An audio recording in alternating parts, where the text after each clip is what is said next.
Lemonade. Morel वास्तव में अत्यंत प्रसन्न था। नोर्तिये ने अभी अभी उसे बुलवाया था और कारण जानने की इतनी उतावली थी कि उसने गाड़ी तक नहीं ली। उसे अपने पैरों पर किराए के घोड़े से अधिक भरोसा था। वह रू मैस्ले से तेज कदमों से निकला था और फॉबुर्ग सेंटनोर की ओर जा रहा था। वह लगभग दौड़ता हुआ बढ़ रहा था, जबकि बेचारा बारोआ अपनी सामर्थ्य भर उसके पीछे चल रहा था। मोरेल 31 वर्ष का था, बारोआ 60 का। मोरेल प्रेम से मतवाला, बारोआ गर्मी से निडाल। आयु और रुचियों में इतने भिन्न, ये दोनों मानो त्रिकोण की दो भुजाएं थे, आधार पर अलग, शिखर पर मिलते हुए। और वह शिखर था नोर्तिये। उसने मोरेल से शीघ्र आने को कहा था और मोरेल बारोआ की निराशा की परवाह किए बिना आदेश का अक्षरशः पालन कर रहा था। जब वे पहुंचे, मोरेल की सांस भी नहीं फूली थी। प्रेम पंख दे देता है, पर बारोआ, जो बहुत समय से प्रेम में नहीं पड़ा था, पसीने से तर था। वृद्ध सेवक ने मोरेल को पार्श्व द्वार से भीतर ले जाकर अध्ययन कक्ष का द्वार बंद कर दिया। शीघ्र ही फर्श पर लहराते वस्त्र की सरसराहट ने वैलेंटीन के आगमन की सूचना दी। वह अपने शोक वस्त्रों में भी अत्यंत मनोहर लग रही थी। स्वप्न इतना मधुर होता जा रहा था कि मोरेल लगभग नोर्तिये से बात किए बिना ही संतुष्ट हो जाता। पर शीघ्र ही वृद्ध की पहियों वाली कुर्सी की आहट सुनाई दी और वह भीतर आए। सौम्य मुस्कान के साथ नोर्तिये ने उन कृतज्ञताओं को स्वीकार किया जो मोरेल उन पर उस चमत्कारिक हस्तक्षेप के लिए उंडेल रहा था, जिसने वैलेंटीन और उसे निराशा से बचा लिया था। फिर मोरेल की दृष्टि युवती की ओर मुड़ी, उससे पूछती हुई कि वह अब उसके प्रति अनुकूल क्यों हुई है। वह संकोच से कुछ दूरी पर बैठी तब तक बोलने की प्रतीक्षा कर रही थी, जब तक बाध्य न हो जाए। नोर्तिये ने उसकी ओर देखा। क्या मुझे वही कहना होगा जो आपने मुझसे कहलवाने को कहा है? उसने पूछा। हाँ, नोर्तिये ने संकेत किया। मोरेल, वैलेंटीन ने कहा, उस युवक को संबोधित करते हुए जो उसे आंखों से पी रहा था। मेरे दादाजी नोर्तिये को आपसे 1000 बातें कहनी थीं और पिछले 3 दिनों में उन्होंने वे सब मुझे कह दी हैं। आज उन्होंने आपको इसलिए बुलवाया है कि मैं उन्हें दोहरा सकूं। मैं वैसा ही करूंगी, क्योंकि उन्होंने मुझे अपना दुभाषिया चुना है और मैं उनके अर्थ का एक शब्द भी बदले बिना कहूंगी। मैं सुनने को व्याकुल हूं, युवक ने उत्तर दिया। कृपया कहिए, बोलिए। वैलेंटीन ने नेत्र झुका लिए। यह संकेत मोरेल को शुभ प्रतीत हुआ।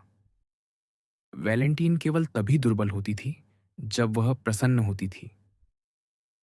मेरे दादाजी यह घर छोड़ना चाहते हैं, उसने कहा। बारोआ उनके लिए उपयुक्त निवास खोज रहे हैं। और आप? मुरेल ने कहा। आप, जो नोर्तिये के लिए इतनी प्रिय और अनिवार्य हैं। मैं अपने दादाजी को नहीं छोड़ूंगी, युवती ने कहा। यह हमारे बीच निश्चित हो चुका है। मेरा निवास उनके निकट होगा।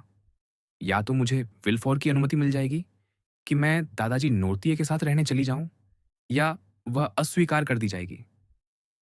पहली स्थिति में मैं तुरंत चली जाऊंगी। दूसरी में मैं अपनी वयस्कता की प्रतीक्षा करूंगी, जो 18 महीनों में आएगी। तब मैं स्वतंत्र होंगी।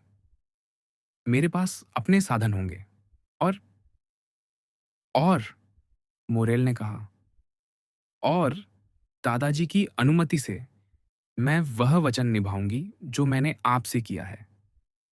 वैलेंटीन ने ये अंतिम शब्द इतने धीमे कहे कि यदि उनका अर्थ मोरेल के लिए इतना गहरा ना होता, तो वह उन्हें सुन भी ना पाता। क्या यही आपका मत नहीं है, दादाजी? उसने मुड़कर नोर्तिये से पूछा। हाँ, वृद्ध ने कहा। जब मैं दादाजी के यहाँ व्यवस्थित हो जाऊंगी, वैलेंटीन ने आगे कहा, तब मोरेल वहां आकर मुझसे मिल सकेंगे, इस सज्जन और योग्य संरक्षक की उपस्थिति में। हमारे हृदय अज्ञानी या चंचल हो सकते हैं, पर यदि वह बंधन, जो बनना आरंभ हुआ है, सम्मानजनक प्रतीत हो और हमारे प्रयत्न को भावी सुख का कुछ आश्वासन दे, यद्यपि हाय, यह भी कहा जाता है कि जो हृदय बाधाओं को पार करने में प्रज्वलित होते हैं, वे उनके हटते ही शीतल पड़ जाते हैं। तब मोरेल मेरा हाथ मांग सकते हैं। मैं उनकी प्रतीक्षा करूंगी। ओह! मोरेल पुकार उठा, मानो ईश्वर के समक्ष नोर्तिए और देवदूत के समक्ष वैलेंटीन के आगे घुटने टेकने को विवश हों। ओह! मैंने जीवन में ऐसा कौन-सा कर्म किया है कि मुझे ऐसा सुख मिले? तब तक युवती ने अपने स्पष्ट, संयत स्वर में कहा, हम मर्यादाओं का पालन करेंगे और यहाँ तक कि अपने माता-पिता की इच्छा का भी, बशर्ते वह इच्छा हमें सदा के लिए अलग करने का प्रयत्न न करे। एक शब्द में, और मैं उसे दोहराती हूँ, क्योंकि वह सब कुछ कह देता है, हम प्रतीक्षा करेंगे। मैं शपथ लेता हूँ कि इस शब्द द्वारा लगाए गए त्यागों का पालन करूंगा, मुरेल ने कहा। समर्पण से नहीं, आनंद से। तो वैलेंटीन ने आगे कहा, उस दृष्टि के साथ जो मैक्सिमिलियन के हृदय को अत्यंत प्रिय थी। अब कोई उतावले कार्य नहीं, मेरे मित्र। उस स्त्री को संकट में मत डालिए जो आज से स्वयं को आपके नाम को पवित्रता और गरिमा के साथ धारण करने के लिए नियत मानती है। मोरेल ने हाथ हृदय पर रख लिया। इस दौरान नोर्तिए दोनों को स्नेह से देख रहे थे। बारोआ, जो कक्ष के पीछे ठहरा था, मानो उनसे कुछ भी छिपा ना हो, मुस्कुरा रहा था और अपने गंजे सिर पर बहते पसीने की बड़ी-बड़ी बूंदें पोंछ रहा था। हे ईश्वर! देखिए तो कितनी गर्मी लग रही है बेचारे बारोआ को, वैलेंटीन ने कहा। इसलिए कि मैंने खूब दौड़ लगाई देवी जी, बारोआ ने कहा। पर मुझे ये मानना होगा, मोरेल तो मुझसे भी तेज दौड़े। नोर्तिए की आंखें उस तश्तरी की ओर मुड़ी जिस पर लेमोनेड की एक कांच की सुराही और एक गिलास रखा था। आधे घंटे पहले नोर्तिए स्वयं उस सुराही में से जो कम हुआ था, पी चुके थे। आगे बढ़ो, मेरे प्रिय बारोआ, युवती ने कहा, इसे पी लो। मैं देख रही हूं कि तुम उस आधी खाली सुराही को लालसा से देख रहे हो। सच तो ये है, उसने उत्तर दिया, मैं प्यास से मर रहा हूं और तुम्हारे स्वास्थ्य के नाम पर एक गिलास लेमोनेड पीना चाहता हूं। तो पी लो, वैलेंटीन ने कहा। एक क्षण में लौट आना। बारवा तश्तरी उठा ले गया और जैसे ही वह गलियारे में पहुंचा, उन्होंने खुले रह गए द्वार से देखा कि उसने सिर पीछे झुकाकर वह गिलास एक ही बार में खाली कर दिया जिसे वैलेंटीन ने भरा था। वैलेंटीन और मोरेल नोर्तिए की उपस्थिति में विदा के शब्द बदल ही रहे थे कि विल्फोर की सीढ़ी में घंटी बजी। यह किसी आगंतुक के आने का संकेत था। वैलेंटीन ने घड़ी की ओर देखा। दोपहर हो गई है, उसने कहा, और आज शनिवार है दादाजी, तो यह अवश्य ही डॉक्टर होंगे। नोर्तिए ने संकेत किया कि वह सहमत हैं। जब वह यहाँ आने ही वाले हैं, तो मोरेल को जाना होगा, है ना दादाजी? हाँ, वृद्ध ने उत्तर दिया। बारोआ, वैलेंटीन ने पुकारा। बारोआ, यहाँ आओ। उन्होंने वृद्ध सेवक की आवाज सुनी। मैं आ रहा हूं। बारोआ, तुम्हें द्वार तक छोड़ आएंगे, वैलेंटीन ने मोरेल से कहा। अब कैप्टन, एक बात स्मरण रखना कि मेरे दादाजी तुम्हें कोई भी ऐसा कार्य न करने की सलाह देते हैं जो हमारे भावी सुख को संकट में डाले। मैंने प्रतीक्षा करने का वचन दिया है, मोरेल ने कहा, और मैं प्रतीक्षा करूंगा। इसी क्षण बारोआ भीतर आया। घंटी किसने बजाई? वैलेंटीन ने पूछा। दावरिणी, बारोआ ने लड़खड़ाते हुए कहा। क्या हुआ, बारोआ? वैलेंटीन ने पूछा। वृद्ध ने उत्तर नहीं दिया। वह अपने स्वामी की ओर भयभीत आंखों से देख रहा था और उसका हाथ किसी सहारे की खोज में आगे बढ़ रहा था ताकि वह स्वयं को संभाल सके। वह गिरने वाले हैं, मोरेल ने पुकारा। बारोआ के अंगों का कंपन भयावह रूप से बढ़ रहा था और उसके चेहरे पर मांसपेशियों के संकुचन उभर आए थे जो तीव्र स्नायविक आक्रमण का संकेत दे रहे थे। नोर्तिए बारोआ की दशा देखकर एक के बाद एक ऐसी दृष्टियां डाल रहे थे जिनमें उनके हृदय की समस्त व्याकुलता स्पष्ट थी। बारोआ ने अपने स्वामी की ओर कुछ कदम बढ़ाए। हे भगवान! हे भगवान! वह चिल्लाया। मुझे क्या हो रहा है? मुझे असह्य पीड़ा हो रही है। अब मैं देख नहीं पा रहा। मेरे मस्तिष्क में हज़ारों जलते अंगारे हैं। मुझे मत छुओ, मत छुओ। उसकी आँखें बाहर की ओर उभर आईं, सिर पीछे की ओर झुक गया और शेष शरीर कठोर हो गया। वैलेंटीन ने आतंक से चीख मारी और मुरेल ने उसे बाहों में ले लिया, मानो किसी अज्ञात खतरे से उसकी रक्षा कर रहा हो। दावृणी! दावृणी! वह घुटी हुई आवाज में पुकार उठी। यहाँ आइए, सहायता कीजिए। बारोआ घूमकर 3 कदम पीछे हटा, डगमगाया और नोर्तिये के चरणों में गिर पड़ा। अपना हाथ उनके घुटने पर रखकर हाँफते हुए बोला, मेरे स्वामी, मेरे प्रिय स्वामी। उसी क्षण विल्फोर कक्ष की देहरी पर प्रकट हुए, इस कोलाहल से आकर्षित होकर। मुरेल ने अर्धचेतन वैलेंटीन को छोड़ दिया और पीछे हटकर कक्ष के एक कोने में जा खड़ा हुआ, जहां वह आंशिक रूप से पर्दे से ढका था। उसका मुख पीला पड़ गया था, मानो उसके सामने कोई सर्प फन उठाए खड़ा हो, और वह मरते हुए व्यक्ति को भय से देख रहा था। नृत्य अधीरता और आतंक से मानो जल रहे थे। उनकी आत्मा उस दीन वृद्ध की सहायता को ओढ़ रही थी, जो सेवक से अधिक मित्र था। उनके ललाट पर उभरी नसों और आंखों के आसपास अब भी जीवित मांसपेशियों के संकुचन से जीवन और मृत्यु का संघर्ष स्पष्ट दिख रहा था। बारुआ विकृत मुख, रक्तिम आंखें और पीछे झुके सिर के साथ भूमि पर पड़ा था, हाथों से जमीन पीट रहा था, जबकि उसकी टांगें इतनी कठोर थीं कि वे झुकने की अपेक्षा टूटने को तैयार प्रतीत होती थीं। उसके होठों पर झाग के चिन्ह उभर आए थे और वह कष्टपूर्वक सांस ले रहा था। विल्फोर विस्मित एक क्षण तक इस दृश्य को देखते रहे, जिसने भीतर प्रवेश करते ही उनका ध्यान आकर्षित किया था। उन्होंने मोरेल को नहीं देखा था। एक क्षण के मूक अवलोकन के बाद, जिसमें उनका चेहरा पीला पड़ गया और उनके रोंगटे खड़े हो गए, वे चिल्लाए, डॉक्टर! डॉक्टर! शीघ्र आइए! और द्वार की ओर दौड़े। आइए, शीघ्र आइए और अपनी सुगंधित दवा साथ लाइए। वैलेंटीन ने पुकारा, अपनी सौतेली माता को बुलाते हुए और सीढ़ियों की दीवारों से टकराती हुई। क्या बात है? विल्फोर की पत्नी की संयत धात्विक आवाज सुनाई दी। कृपया आइए, शीघ्र। पर डॉक्टर कहाँ हैं? विल्फोर चिल्लाए। वे कहाँ गए? विल्फोर की पत्नी धीरे धीरे नीचे आई। उनके पैरों के नीचे पट्टियों की चरमराहट सुनाई दे रही थी। एक हाथ में रूमाल था, जिससे वह अपना चेहरा पोंछ रही थी, दूसरे में अंग्रेजी सुगंधित दवा की शीशी। द्वार तक पहुंचते ही उनकी पहली दृष्टि नोर्तिये पर पड़ी, जिनका चेहरा स्वाभाविक व्याकुलता के अतिरिक्त अपरिवर्तित था। तभी उन्होंने मरते हुए व्यक्ति की ओर देखा।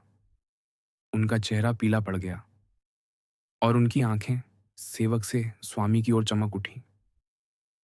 पर भगवान के लिए, डॉक्टर कहाँ हैं? वे आपके कक्षों में गए थे। यह आघात है, जैसा आप देख सकती हैं, और यदि इनकी नस काट दी जाए तो हम इन्हें बचा सकते हैं। क्या इन्होंने हाल ही में कुछ खाया है? विल्फोर की पत्नी ने प्रश्न को टालते हुए पूछा। इन्होंने कुछ नहीं खाया, वैलेंटीन ने कहा, पर आज सुबह दादाजी के एक काम से बहुत तेज दौड़े थे। लौटकर इन्होंने केवल 1 गिलास लेमोनेड पिया। अच्छा, विल्फोर की पत्नी ने कहा, शराब क्यों नहीं? लेमोनेड तुम्हारे लिए अच्छा नहीं होता। लेमोनेड यहीं था, दादाजी की सुराही में। बेचारे बारोआ को प्यास लगी थी, इसलिए जो हाथ में था वही पी लिया। विल्फोर की पत्नी सिहर उठी। नोर्तिये ने अपनी पैनी आंखें उन पर गड़ा दी। इनकी गर्दन बहुत छोटी है, उन्होंने कहा। आप हमें बताइए कि दावृणी कहाँ है? भगवान के लिए उत्तर दीजिए, विल्फोर ने कहा।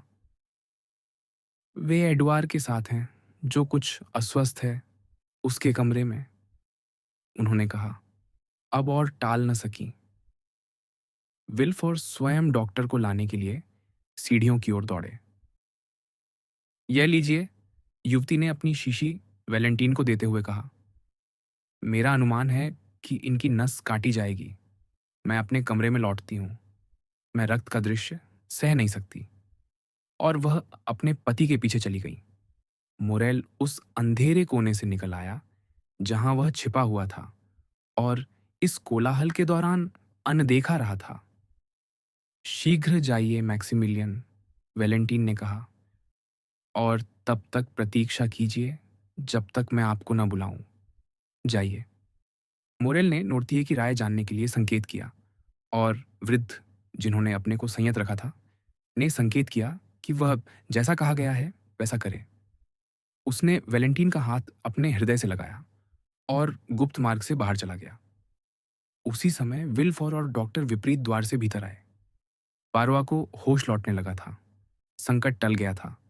वह कुछ शब्द करा सकता था और एक घुटने पर उठ बैठा। दावरिनी और विल्फोर ने उसे उठाकर एक लंबी कुर्सी पर लिटा दिया। आप क्या उपचार सुझाते हैं? विल्फोर ने पूछा। पानी और ईथर लाओ। क्या घर में है? जाकर तारपीन का तेल और एक वमनकारी औषधि ले आओ। जाओ, विल्फोर ने आदेश दिया। अब सब लोग बाहर जाएं।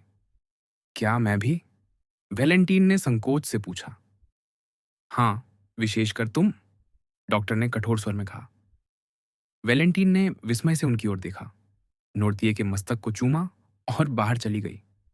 डॉक्टर ने उसके पीछे द्वार दृढ़ता से बंद कर दिया। अब देखिए डॉक्टर, इन्हें होश आ रहा है। यह केवल हल्का आक्रमण था। दावरिणी ने एक क्षीण मुस्कान दी। कैसा अनुभव हो रहा है बारोआ? उन्होंने पूछा। कुछ बेहतर। क्या तुम यह चीथर मिला हुआ पानी पी सकते हो? प्रयास कर सकता हूं, पर मुझे मत छूना। क्यों? क्योंकि मुझे लगता है यदि आप मुझे उंगली की नोक से भी छुएंगे तो मुझे फिर से आक्रमण होगा। P low. बारोआ ने गिलास लिया, उसे अपने बैंगनी पड़ चुके होंठों तक उठाया और उसका लगभग आधा भाग पी लिया। पीड़ा कहाँ है? डॉक्टर ने पूछा। हर जगह, भयानक ऐंठन जैसी। क्या चक्कर आ रहा है? हाँ। क्या कानों में भनभनाहट है?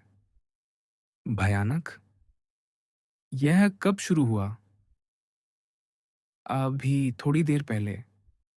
अचानक, बिजली की तरह। कल या परसों कुछ नहीं?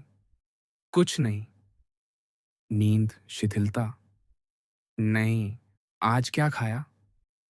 कुछ नहीं, केवल स्वामी का एक गिलास लेमोनेड पिया, बस। और बारोआ ने अपनी दृष्टि उस ओर घुमाई जहां नूरतिये अपनी कुर्सी पर निश्चल बैठे इस भयानक दृश्य को बिना एक भी गति या शब्द चूके देख रहे थे। ये लेमोनेड कहाँ है? डॉक्टर ने तत्परता से पूछा। बाहर, सुराही में। बाहर से तुम्हारा क्या आशय है? रसोई में। क्या मैं ले आऊं? विल्फोर ने पूछा। नहीं, आप यहीं रहिए और रोगी को यह शेष पानी पिलाने का प्रयास कीजिए। पर लेमोनेड? मैं स्वयं जाता हूं। तावरेनी उछलकर उठे, द्वार खोला और सेवा सीढ़ियों की ओर दौड़े, जहां उनका सामना लगभग विल्फोर की पत्नी से हो गया। वह भी रसोई की ओर जा रही थी। उन्होंने चीख मारी। दावरिनी ने ध्यान नहीं दिया। उनका मन एक ही विचार में बना था। वे अंतिम 3-4 सीढ़ियां लांघते हुए रसोई में पहुंचे और वहां 3/4 खाली छोटी सुराही को देखकर बाज की तरह उस पर झपट पड़े। हाँफते हुए वे भूतल पर लौटे और नोर्तिये के कक्ष में प्रवेश किया। विल्फोर की पत्नी धीरे धीरे सीढ़ियां चढ़ती हुई अपने कक्ष की ओर लौट गई। क्या यही सुराही है? दावरिनी ने पूछा। हाँ। और यही वही लेमोनेड है जो तुमने पिया? मेरा ऐसा ही विचार है। इसका स्वाद कैसा था? कड़वा। डॉक्टर ने अपनी हथेली पर लेमोनेड की कुछ बूंदें डालीं, उसे सूंघा और जैसे शराब का स्वाद लेते समय मुंह में घुमाया जाता है, वैसे घुमाकर द्रव को अंगीठी में थूक दिया। यही होना चाहिए, उन्होंने कहा। क्या आपने भी इसे पिया था, नोरतिए? हाँ, वृद्ध ने कहा। और आपने भी यही कड़वा स्वाद अनुभव किया? हाँ। ओह डॉक्टर! बारवा चिल्लाया। ये फिर से आरंभ हो रहा है। हे भगवान! हे प्रभु! मुझ पर दया कीजिए। डॉक्टर रोगी की ओर दौड़े। विल्फोर, उन्होंने कहा, देखिए वह मनकारी औषधि आ रही है या नहीं। विल्फोर बाहर दौड़े और चिल्लाए, वमनकारी! क्या किसी ने वमनकारी लाई? कोई उत्तर नहीं मिला। पूरे घर पर गहरा आतंक छा गया था। यदि मेरे पास इनके फेफड़ों में वायु पहुंचाने का कोई साधन होता, दावरिणी ने चारों ओर देखते हुए कहा, तो शायद श्वासावरोध से बचाने की कुछ आशा होती। पर कुछ नहीं, कुछ भी नहीं। ओह मेरे स्वामी! बारुआ चिल्लाया, क्या आप मुझे बिना सहायता के मरने देंगे? ओह, मैं मर रहा हूं। हे भगवान, मैं मर रहा हूं। एक कलम, एक कलम, डॉक्टर ने कहा। फिर मेज पर पड़ी एक कलम देखी। उन्होंने उसे रोगी के मुंह में ठूंसने का प्रयास किया। बारोआ अपनी ऐंठन में व्यर्थ ही वमन करने का प्रयास कर रहा था। उसका जबड़ा इतना कठोर था कि कलम भीतर न जा सकी। अब वह पहले से भी अधिक प्रबल स्नायविक आक्रमण की पकड़ में था। वह लंबी कुर्सी से फिसलकर भूमि पर आ गिरा और वहीं अकड़ा पड़ा रहा। डॉक्टर, उसकी पीड़ा कम करने में असमर्थ, उसे छोड़कर नोरतिये के पास गए। आप कैसा अनुभव कर रहे हैं? उन्होंने शीघ्र दबे स्वर में पूछा। ठीक? हाँ। आपके पेट में भारीपन है या हल्कापन? हल्कापन। हाँ। जैसा तब होता है जब आप वह गोली लेते हैं जो मैं हर रविवार आपको देता हूँ। हाँ। क्या बारोआ ने आपका लेमोनेड बनाया था? हाँ। और क्या आपने उसे उसमें से कुछ पीने को कहा था? नहीं। क्या विल्फोर ने कहा था? नहीं। उन्होंने? नहीं। तो वैलेंटीन ने? हाँ। दावरिनी का ध्यान बारोआ की एक आह से आकर्षित हुआ, एक ऐसी जंभाई जिससे उसका जबड़ा मानो छटक गया। वह नोरतिये को छोड़कर रोगी के पास पहुंचे। बारोआ, उन्होंने कहा, क्या तुम बोल सकते हो? बारोआ ने कुछ अस्पष्ट शब्द बुदबुदाए। बोलने का प्रयास करो, मेरे मित्र। बारोआ ने अपनी रक्तिम आंखें फिर खोली। लेमोनेड किसने बनाया? मैंने। क्या बनाते ही तुम उसे अपने स्वामी के पास ले आए थे? नहीं। तो तुमने उसे कहीं रख छोड़ा था? भोजन कक्ष के बाहर। मुझे बुला लिया गया था। और उसे यहाँ कौन लाया? वैलेंटीन। दावरिणी ने अपना मस्तक पीट लिया। हे भगवान! वह बुदबुदाए। हे भगवान! Doctor, doctor! पारोआ चिल्लाया, एक और आक्रमण की शुरुआत महसूस करते हुए। क्या कोई वह वमनकारी औषधि नहीं लाएगा? डॉक्टर चिल्लाए।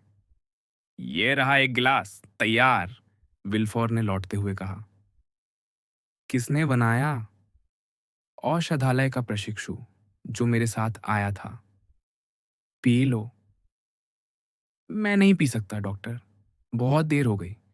मेरा गला इतना जकड़ा है, मैं घुट रहा हूँ। ओह मेरा हृदय! ओह मेरा सिर! ओह ये कैसा नरक! क्या मुझे यह बहुत देर तक सहना होगा? नहीं नहीं, मेरे मित्र, डॉक्टर ने कहा, शीघ्र ही तुम्हें कोई पीड़ा नहीं होगी। आह, मैं समझ गया, उस दुर्भाग्यशाली ने कहा। हे भगवान, मुझ पर दया करो। और एक चीख के साथ वह ऐसे गिर पड़ा मानो बिजली गिर गई हो। दावरिणी ने उसका हृदय टटोला और उसके होठों के सामने दर्पण रखा। तो विल्फोर ने पूछा, रसोई में जाइए और उनसे कहिए कि मुझे बैंगनी पुष्प का शरबत लाकर दें। विल्फोर तुरंत चले गए। चिंता मत कीजिए, नोर्तिये, दावरिणी ने कहा। मैं रोगी को दूसरे कक्ष में ले जा रहा हूं ताकि उसकी नस काटी जा सके। ऐसा आक्रमण देखना वास्तव में भयानक होता है। बारुआ को बाहों से पकड़कर वह उसे अगले कक्ष में ले गए, पर लगभग तुरंत ही नोर्तिये के पास लौट आए, शेष लेमोनेड लेने के लिए। नोर्तिये ने अपनी दाहिनी आंख बंद कर ली। वैलेंटीन, आप वैलेंटीन को बुलाना चाहते हैं? मैं कह देता हूं कि उन्हें आपके पास भेज दें। विल्फोर ऊपर लौट रहे थे और दावरिणी उनसे गलियारे में मिले। तो उन्होंने पूछा, मेरे साथ आइए, दावरिणी ने कहा, उन्हें शयन कक्ष में ले जाते हुए। क्या वह अब भी अचेत है? राज्य अभियोजक ने पूछा। वह मर चुका है। विल्फोर पीछे हटे, सिर पर हाथ रख लिया और निष्कपट करुणा से शव को देखते हुए बोले, इतनी अचानक? हाँ, बहुत अचानक, है ना? दावरिणी ने कहा। पर आपको आश्चर्य नहीं होना चाहिए, सेंट मेराव भी उतनी ही अचानक मरे थे। आपके परिवार में लोग शीघ्र मरते हैं। क्या? न्यायाधिकारी भय और विस्मय से चिल्लाए। क्या आप अब भी उस भयानक विचार का पीछा कर रहे हैं? हाँ, दावरिणी ने गंभीरता से कहा। एक क्षण को भी वह मेरे मन से नहीं गया। और ताकि इस बार आप पूर्णतः आश्वस्त हो जाएं कि मैं भ्रमित नहीं हूं, ध्यान से सुनिए। विल्फोर कांप उठे। एक ऐसा विष है जो लगभग बिना कोई चिन्ह छोड़े मार देता है। मैं इस विष से भली भांति परिचित हूं। मैंने इसके सभी प्रभावों और लक्षणों का अध्ययन किया है। अभी अभी मैंने इसे बेचारे बारुआ में पहचाना, जैसे मैंने इसे सेंट मेराइज में पहचाना था। इसकी उपस्थिति जानने का एक उपाय है। जब लाल कागज अम्ल से लाल हो चुका हो, तो यह उसे पुनः नीला कर देता है और बैंगनी पुष्प के शरबत को हरा कर देता है। हमारे पास लाल कागज नहीं, पर यह रहा वह शरबत जिसे मैंने मंगवाया था। गलियारे में पदचाप सुनाई दी। डॉक्टर ने द्वार खोला और दासी के हाथ से एक प्याला लिया। उसमें 2-3 चम्मच शरबत था। द्वार बंद करते हुए उन्होंने कहा, देखिए, इस प्याले में बैंगनी पुष्प का शरबत है और इस सुराही में शेष लेमोनेड, जिसका एक भाग बारुआ और नोर्तिये ने पिया। यदि लेमोनेड शुद्ध है तो शरबत का रंग नहीं बदलेगा। यदि वह विषाक्त है तो शरबत हरा हो जाएगा। ध्यान से देखिए। डॉक्टर ने धीरे धीरे सुराही से कुछ बूंदें प्याले में डालीं। तुरंत ही तल में धुंधलापन उभरा। पहले उसमें नीली झलक थी, फिर वह नीलम, और फिर दूधिया आभा में बदला, और अंततः पन्ना हरित हो गया। उसी रंग पर स्थिर हो गया। प्रयोग निर्विवाद था।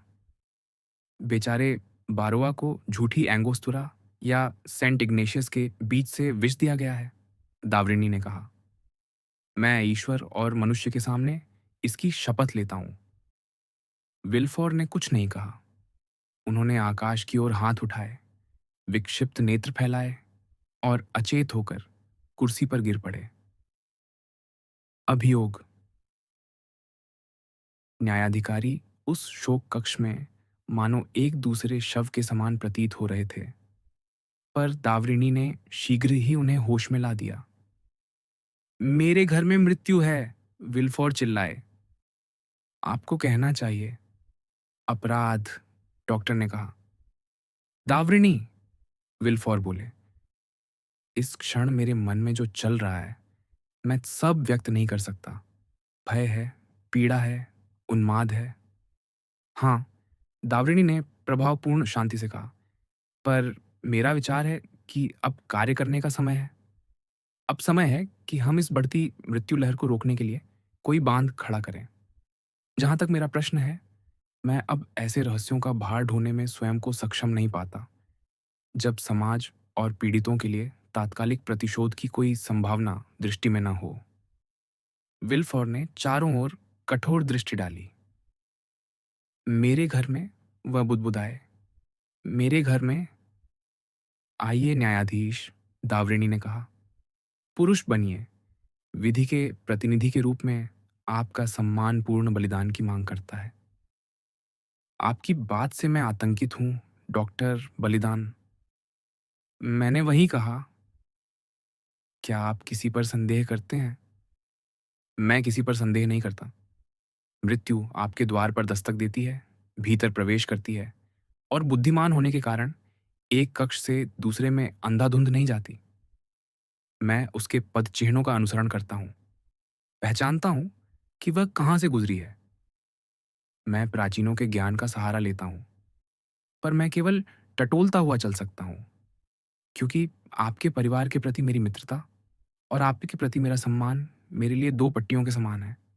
खैर, कहते जाइए, डॉक्टर, मुझ में साहस होगा। तो सुनिए, आपके घर में, संभवतः आपके परिवार में ही, उन राक्षसी प्राणियों में से एक है जो 100 वर्षों में एक बार प्रकट होते हैं। लोकुस्टा और अग्रिप्पिना एक ही शताब्दी में उस दैवी संकल्प का अपवाद थी जिसने अपराधों से कलुषित रोमन साम्राज्य को नष्ट करना चाहा।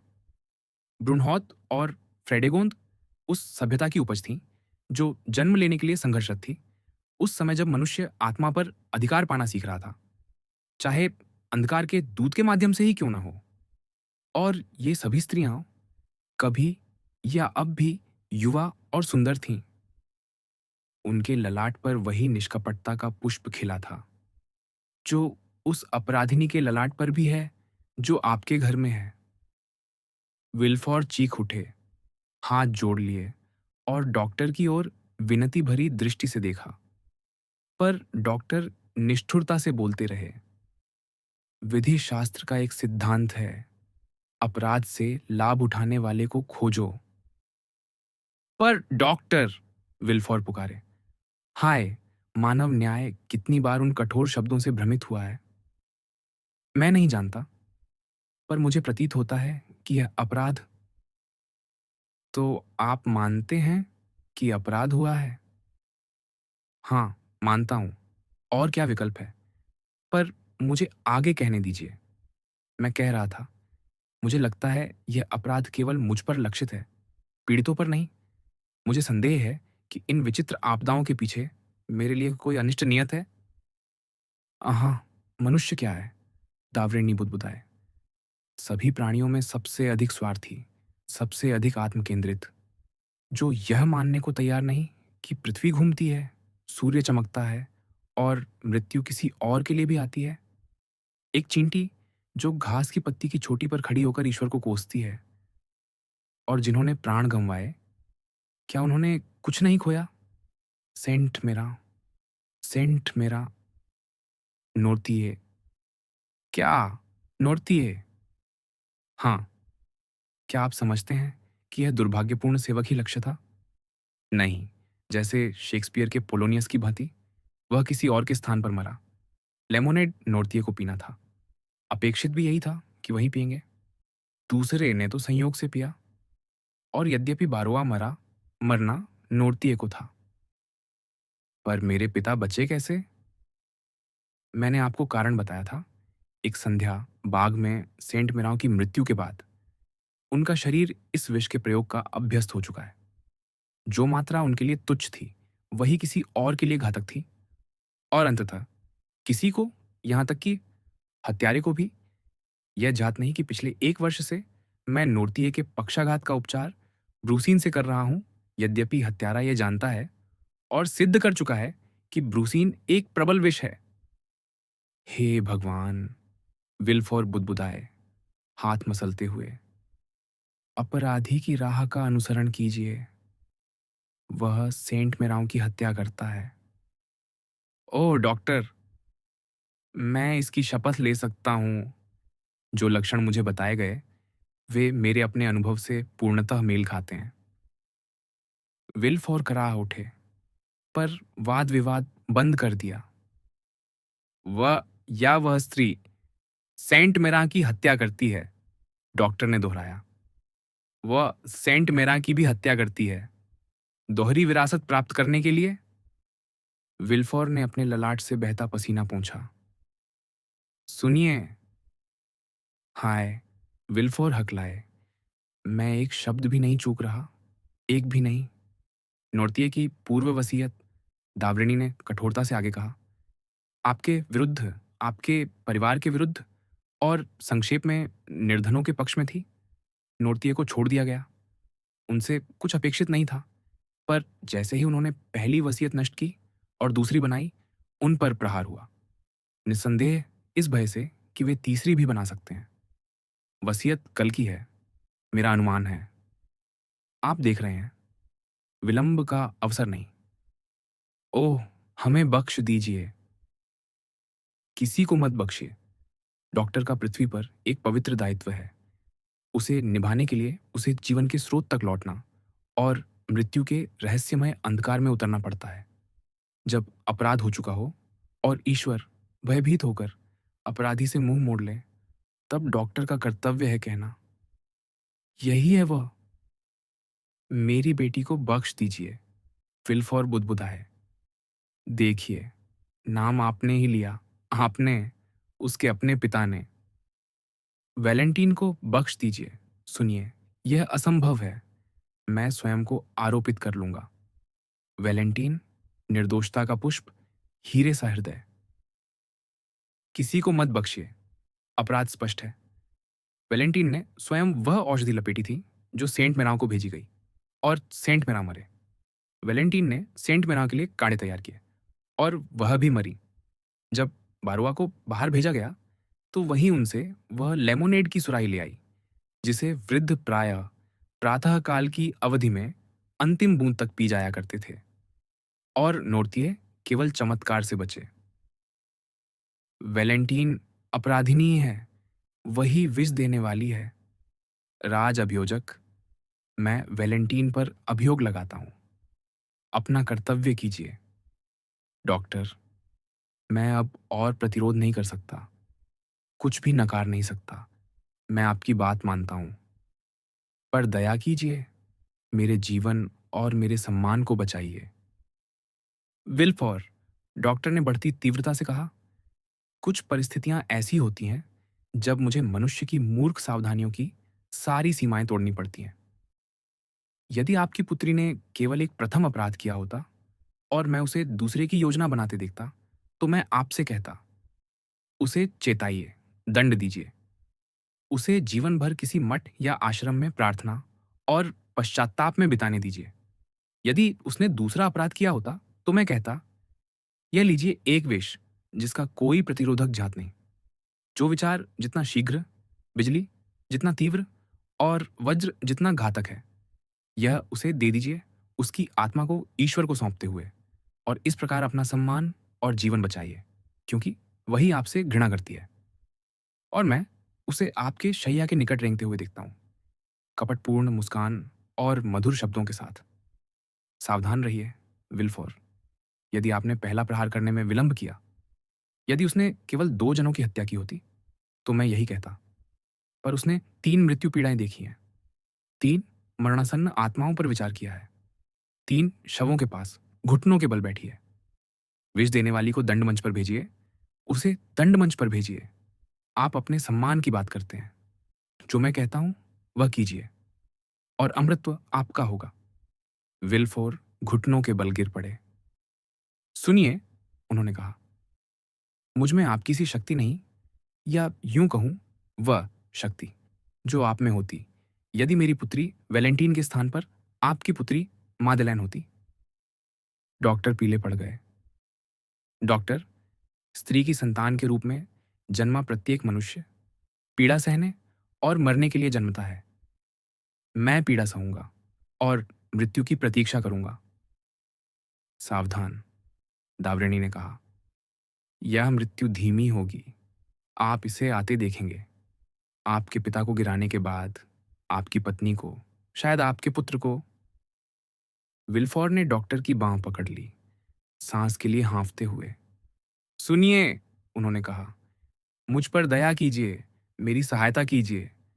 नहीं, मेरी पुत्री अपराधिनी नहीं है। हमें न्यायालय में घसीट ले जाइए। मैं फिर कहूँगा, मेरी पुत्री अपराधिनी नहीं है। मेरे घर में कोई अपराध नहीं। सुन रहे हैं, मैं नहीं चाहता कि मेरे घर में अपराध हो, क्योंकि जहाँ अपराध प्रवेश करता है, वह मृत्यु की भांति अकेला नहीं आता। सुनिए, यदि मैं विष देकर मर जाऊँ, तो आपको क्या? क्या आप मेरे मित्र हैं? क्या आप मनुष्य हैं? क्या आपके पास हृदय है? नहीं, आप डॉक्टर हैं। तो मैं कहता हूँ, मेरी पुत्री को मैं स्वयं घसीट कर जल्लाद के हाथों नहीं सौंपूँगा। ये विचार मेरे मस्तिष्क को कुतरता है और मुझे अपने नाखूनों से अपना हृदय निकाल फेंकने को उकसाता है। और यदि आप भूल पर हों डॉक्टर, यदि वह कोई और हो, यदि एक दिन मैं आपके पास भूत-सा पीला होकर आऊँ और कहूँ, हत्यारे, तुमने मेरी पुत्री की हत्या की? यदि ऐसा हुआ, तो यद्यपि मैं ईसाई हूँ, मैं आत्महत्या कर लूँगा। कुछ क्षण के मौन के बाद डॉक्टर बोले, अच्छा, मैं प्रतीक्षा करूँगा।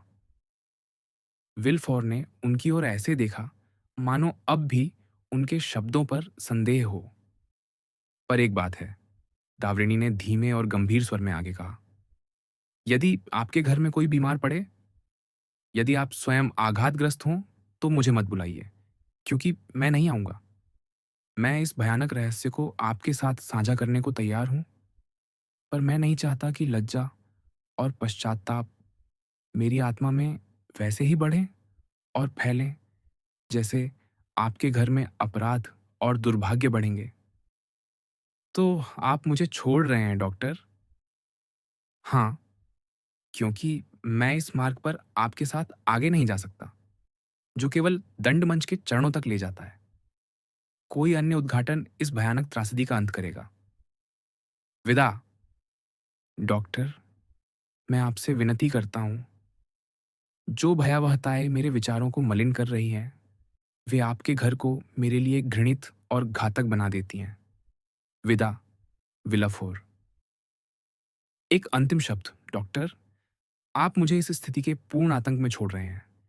एक ऐसा आतंक जो आपके उद्घाटन से और बढ़ गया है। पर उस बेचारे सेवक की आकस्मिक मृत्यु का स्पष्टीकरण हम कैसे देंगे? यह भी सत्य है, दावरिणी ने कहा। मुझे बाहर तक छोड़ आइए। डॉक्टर आगे चले, विल्फोर पीछे। जिन गलियारों और सीढ़ियों से डॉक्टर को गुजरना था, वहां सेवकगण चिंतित खड़े थे। सुनिए, उन्होंने ऊंचे स्वर में कहा, ताकि सब सुन सकें। बेचारा बारोआ कई वर्षों से अत्यधिक स्थिर जीवन जी रहा था। एक समय वह अपने स्वामी के साथ घुड़सवारी या यूरोप भ्रमण का आनंद लेता था, और अब कुर्सी के पास यह एक रस सेवा ही उसे मार गई। उसका रक्त गाढ़ा हो गया था। वह स्थूल था, छोटी मोटी गर्दन। उसे आघात आया और मुझे बहुत देर से बुलाया गया। और हाँ, उन्होंने धीमे स्वर में जोड़ा, उस बैंगनी पुष्प के शरबत वाले प्याले को अग्नि में फेंक दीजिए। इतना कहकर विल्फोर से हाथ मिलाए बिना और अपने निष्कर्ष बदले बिना डॉक्टर परिवार सेवकों के आंसुओं और विलाप के बीच चले गए। उसी संध्या विल्फोर के समस्त घरेलू सेवक रसोई में एकत्र हुए, देर तक आपस में चर्चा की। फिर विल्फोर की पत्नी से सेवा छोड़ने की अनुमति मांगी। न विनती, न वेतन वृद्धि का आश्वासन, कुछ भी उन्हें रोक न सका। प्रत्येक प्रस्ताव पर उनका एक ही उत्तर था, हम जाना चाहते हैं, क्योंकि इस घर में मृत्यु है। और वे सचमुच चले गए, प्रार्थनाओं के बावजूद, और ऐसे उत्तम स्वामियों को छोड़ने का गहरा खेद व्यक्त किया, विशेषतः वेलेंटीन को, जो इतनी दयालु, उदार और मधुर थी। इन शब्दों पर विल्फोर ने वेलेंटीन की ओर देखा। वह रो रही थी। कैसी विचित्र बात थी। उन आंसुओं को देखकर उसके भीतर जितनी उलझी भावनाएं उठीं, उतनी ही उसने विल्फोर की पत्नी को भी देखा, और उसे प्रतीत हुआ कि उनके पतले अधरों पर क्षण भर के लिए एक मंद, गहरा मुस्कान सा तिर गया, मानो तूफानी आकाश में दो बादलों के बीच गिरते हुए कोई अशुभ उल्का झलक गई हो। सेवानिवृत्त बेकर का कक्ष। उस दिन की संध्या को जब मोर्सेफ काउंट डांगलार के यहाँ से उस लज्जा और क्रोध के साथ लौटे थे जिसकी कल्पना की जा सकती है बैंकर के शीत स्वागत के कारण, आंद्रेया कावलकांति अपने घुंघराले चमकते बालों, मोम लगे मूंछों और कसे हुए श्वेत दस्तानों के साथ शौसे दांताओं स्थित बैंकर के प्रांगण में अपने फैटन पर लगभग सीधा खड़ा सा प्रवेश किया। बैठक कक्ष में 10 मिनट की बातचीत के बाद वह डांगलार को एक खिड़की की अलकोव में अलग ले गया और वहां कुशल प्रस्तावना के पश्चात अपने कुलीन पिता के प्रस्थान के बाद से अपने जीवन की यातनाओं का वर्णन करने लगा। उसने कहा कि उस प्रस्थान के बाद बैंकर ने उसे पुत्रवत अपने परिवार में स्थान दिया और वहां उसे वह सभी सुख निश्चय प्राप्त हुए जिन्हें कोई पुरुष चंचल वासनाओं की अपेक्षा वर्ण करना चाहिए। यद्यपि जहां तक वासना का प्रश्न था, वह इतना सौभाग्यशाली रहा कि उसे वह यूजिनी की आंखों में मिल गई। डांगलार ने इस उद्घोषणा को अत्यंत ध्यान से सुना जिसकी वह 2-3 दिनों से प्रतीक्षा कर रहा था। अब जब वह क्षण आया, उसकी आंखें वैसे ही चमक उठीं जैसे मोरसेर्फ को सुनते समय सिकुड़कर अंधकारमय हो गई थीं। फिर भी वह बिना कुछ विवेकपूर्ण आपत्तियां रखे युवक के प्रस्ताव को स्वीकारना नहीं चाहता था। आंद्रेया, उसने कहा, क्या तुम विवाह के विषय में सोचने के लिए कुछ अधिक युवा नहीं हो? कदापि नहीं, कावलकांति ने उत्तर दिया। कम से कम मेरी दृष्टि में नहीं। इटली में कुलीन प्रायः युवावस्था में विवाह करते हैं। यह उचित प्रथा है। जीवन इतना अनिश्चित है कि सुख को हाथ आते ही ग्रहण कर लेना चाहिए। अच्छा, डांगलार ने कहा, मान लें कि तुम्हारा प्रस्ताव, जो मुझे सम्मानित करता है, मेरी पत्नी और पुत्री को स्वीकार्य हो, तब शर्तों पर विचार हम किससे करेंगे? मुझे प्रतीत होता है कि यह एक ऐसा विषय है जिस पर केवल पिता ही अपने संतानों के हित में समुचित वार्ता कर सकते हैं। मेरे पिता एक बुद्धिमान पुरुष हैं, युक्ति और शिष्टता से पूर्ण। उन्होंने पूर्वानुमान किया था कि मुझे फ्रांस में बसने की इच्छा हो सकती है। इसलिए जाते समय उन्होंने मेरी पहचान प्रमाणित करने वाले समस्त कागजों के साथ मुझे एक पत्र दिया जिसमें उन्होंने मेरे विवाह के दिन से मुझे 1.5 लाख लिव्र वार्षिक आय की गारंटी दी है, बशर्ते मेरा चयन उन्हें स्वीकार्य हो। जहां तक मैं समझता हूं, यह मेरे पिता की कुल आय का 1/4 है। मेरा सदा यह अभिप्राय रहा है, डांगलार ने कहा, कि मैं अपनी पुत्री के विवाह पर उसे 5 लाख प्राण दूं। किसी भी दशा में वह मेरी एकमात्र उत्तराधिकारी है। तो उत्तम, आंद्रिया ने कहा, जैसा आप देख रहे हैं, यह सर्वथा उपयुक्त होगा।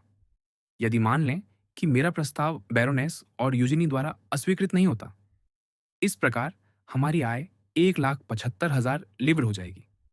अब यदि मैं मार्की को इस बात के लिए राजी कर लूं कि आय देने के स्थान पर वह मुझे मूलधन दे दें, यद्यपि यह सरल नहीं होगा पर संभव है, तब आप हमारे लिए उन 2 या 3 मिलियन का निवेश करेंगे और 2 या 3 मिलियन कुशल हाथों में 10% तक उपज दे सकते हैं।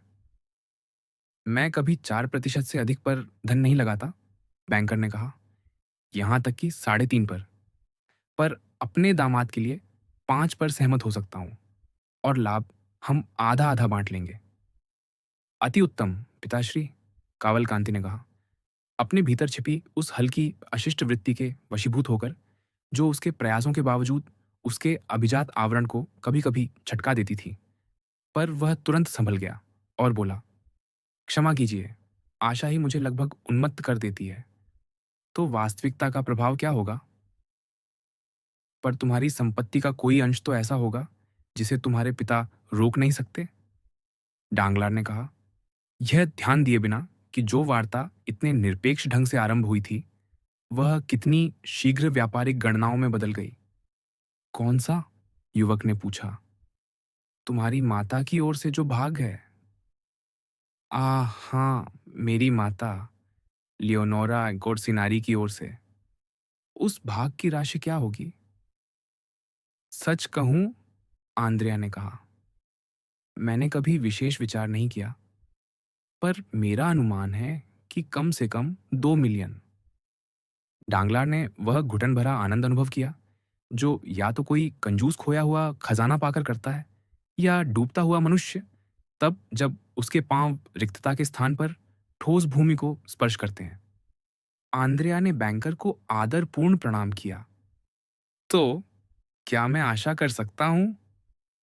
आंद्रेया, डांगलार ने कहा, आशा रखो और विश्वास करो कि यदि तुम्हारी ओर से कोई बाधा इस विषय की प्रगति को न रोके, तो यह निश्चय ही संपन्न समझो। फिर विचारपूर्ण स्वर में जोड़ा, तुम्हारे संरक्षक हमारे पेरिस समाज में तुम्हारे अभिभावक मोंते क्रिस्तो इस निवेदन के लिए तुम्हारे साथ क्यों नहीं आए? आंद्रेया क्षीण रूप से लज्जित हुआ। मैं अभी काउंट के यहां से ही आ रहा हूं, उसने कहा। वह निस्संदेह अत्यंत आकर्षक पुरुष है, पर उतने ही विलक्षण भी। उन्होंने मेरी योजना को स्वीकृति दी, यहां तक कहा कि उन्हें विश्वास है कि मेरे पिता आय के स्थान पर मूलधन देने में एक क्षण भी संकोच नहीं करेंगे, और उन्होंने इस उद्देश्य के लिए अपना प्रभाव प्रयोग करने का वचन दिया।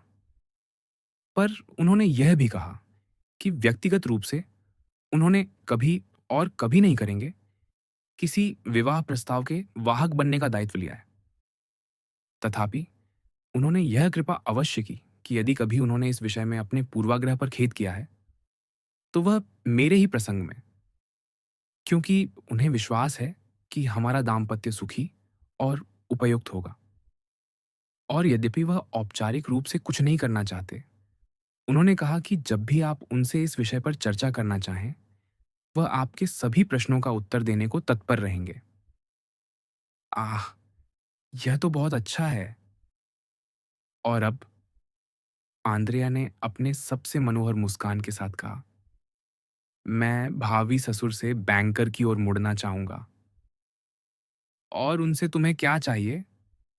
डांगलार ने हंसते हुए कहा, परसों मुझे आपके बैंक से लगभग 4,000 फरां निकालने हैं, पर काउंट को लगा कि आने वाला महीना व्यय की दृष्टि से कुछ अधिक हो सकता है, जो मेरी अविवाहित आय से पूरा ना होगा। इसलिए यह 20,000 फरांव का बिल है जो उन्होंने मुझे दिया, अधिक उपहार के रूप में, न कि व्यय सहायता के रूप में। जैसा आप देख रहे हैं, उस पर उनके हस्ताक्षर हैं। क्या यह पर्याप्त होगा? ऐसा ही एक बिल यदि तुम मुझे 10 लाख का लाकर दो, तो मैं उसे भी भुना दूं। डांगलार ने बिल अपनी जेब में रखते हुए कहा, कल का समय बता दो, मेरा कैशियर तुम्हें 24,000 फरां का बांड दे जाएगा। तो प्रातः 10 बजे, यदि आपको आपत्ति न हो। जितना शीघ्र उतना अच्छा। मैं कल देहात जाना चाहता हूँ। अच्छा, 10 बजे। अब भी होटल दे प्रांस में? हाँ। अगले दिन बैंकर की समयनिष्ठा के अनुरूप 24,000 फ्रां युवक के हाथ में थे, और वह, जैसा उसने कहा था, बाहर चला गया, कादरूस के लिए 200 फ्रां छोड़कर। जहां तक आंद्रिया का प्रश्न था, इस भ्रमण का मुख्य उद्देश्य अपने उस खतरनाक मित्र से बचना था। अतः वह यथासंभव देर से लौटा। पर जैसे ही उसने प्रांगण की पत्थर फर्श पर पांव रखा, भवन का द्वारपाल उसे प्रतीक्षारत मिला, टोपी हाथ में लिए।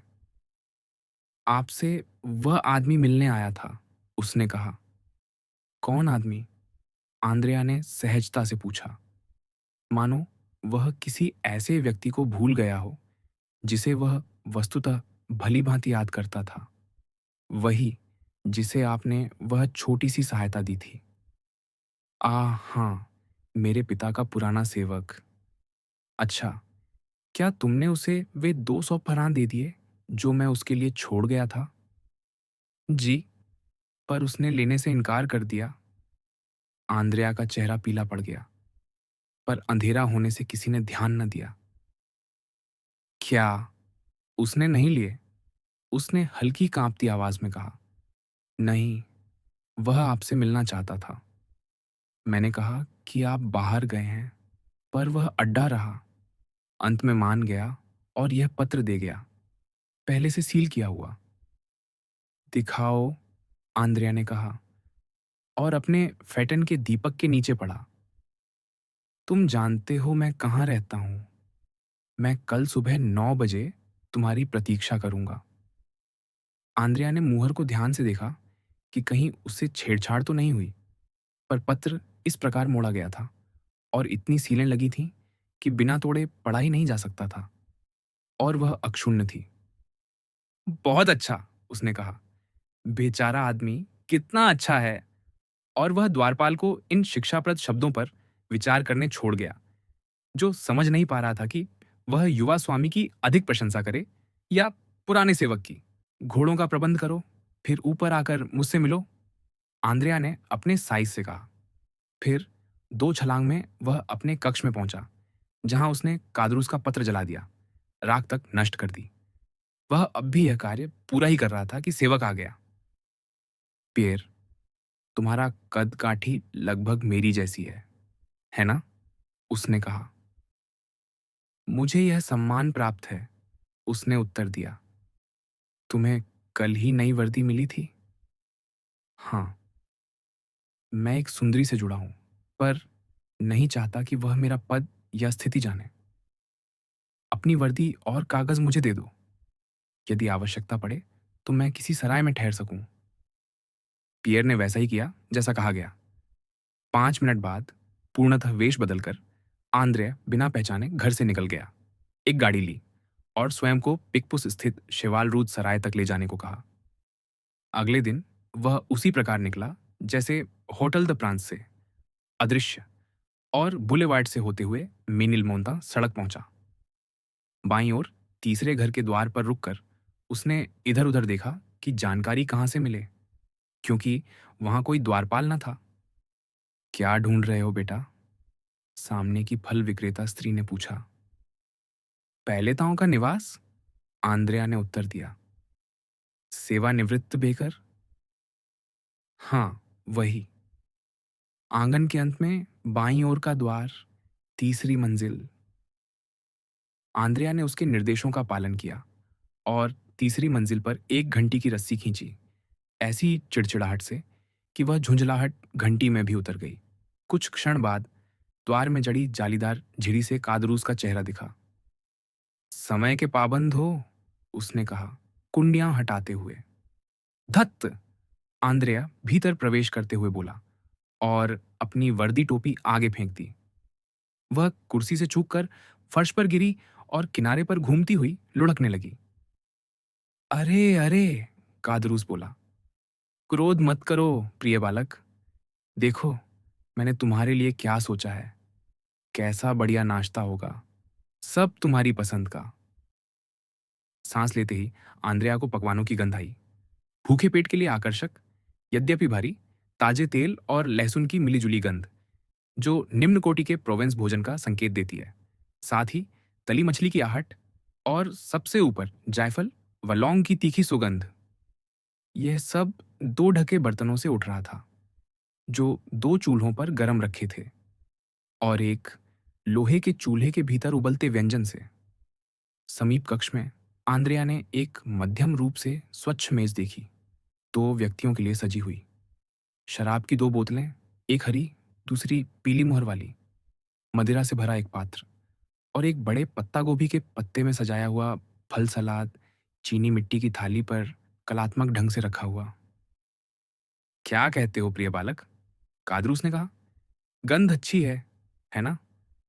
अरे, ईश्वर की कसम, उन दिनों में बड़ा अच्छा रसोइया था। याद है, लोग उंगलियां चाटते रह जाते थे, और तुम तो सबसे अधिक। तुमने मेरी कई चटनियां छकी हैं, और थूकी नहीं, यह मैं कह सकता हूं। और वह कुछ और प्याज छीलने लगा। हाँ हाँ, ये सब हम जानते हैं, आंद्रेया ने झुंझलाकर कहा। हम्म, यदि तुम मुझे इतनी दूर केवल भोजन के लिए लाए हो, तो धिक्कार है तुम पर।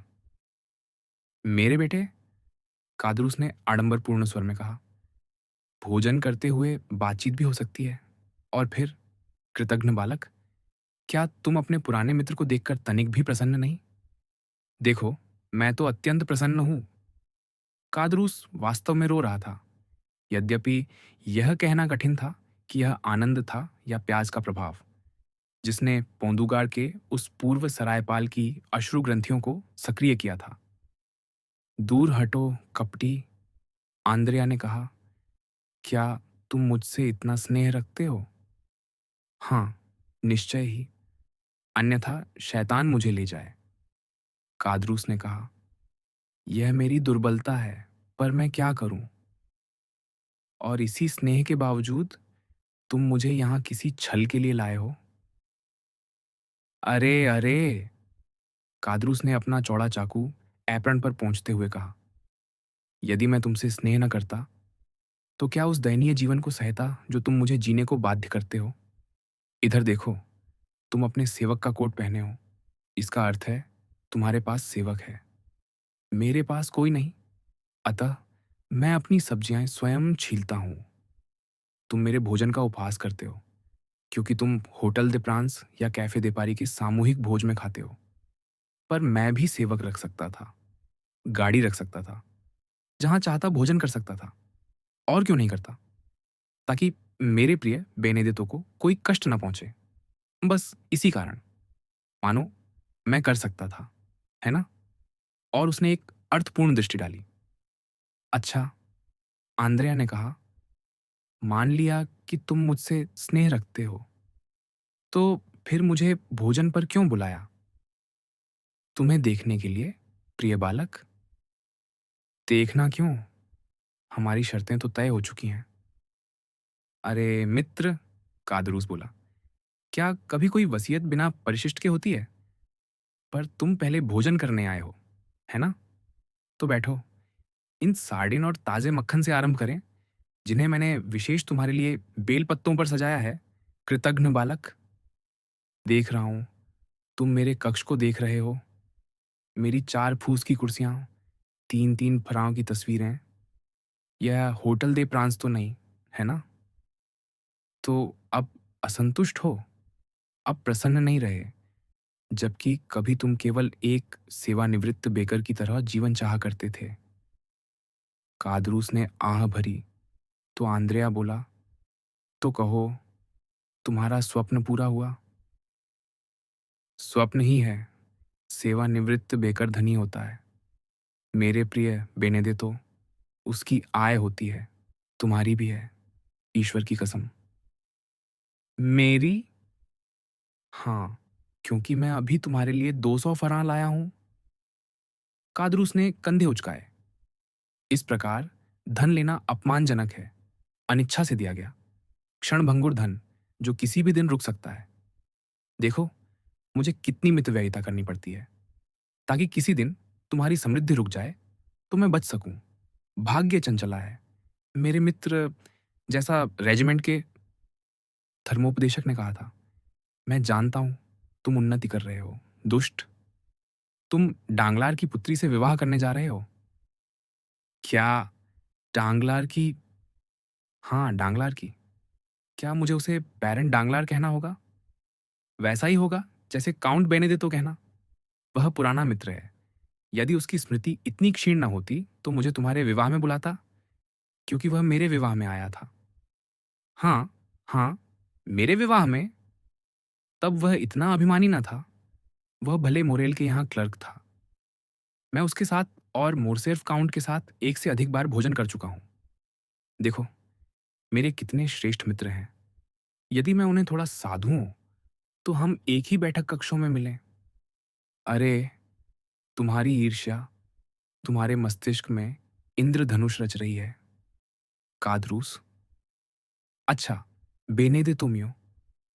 पर मैं जो कह रहा हूं जानता हूं, शायद किसी दिन हम अपने श्रेष्ठ वस्त्र पहनकर किसी द्वार पर दस्तक दें।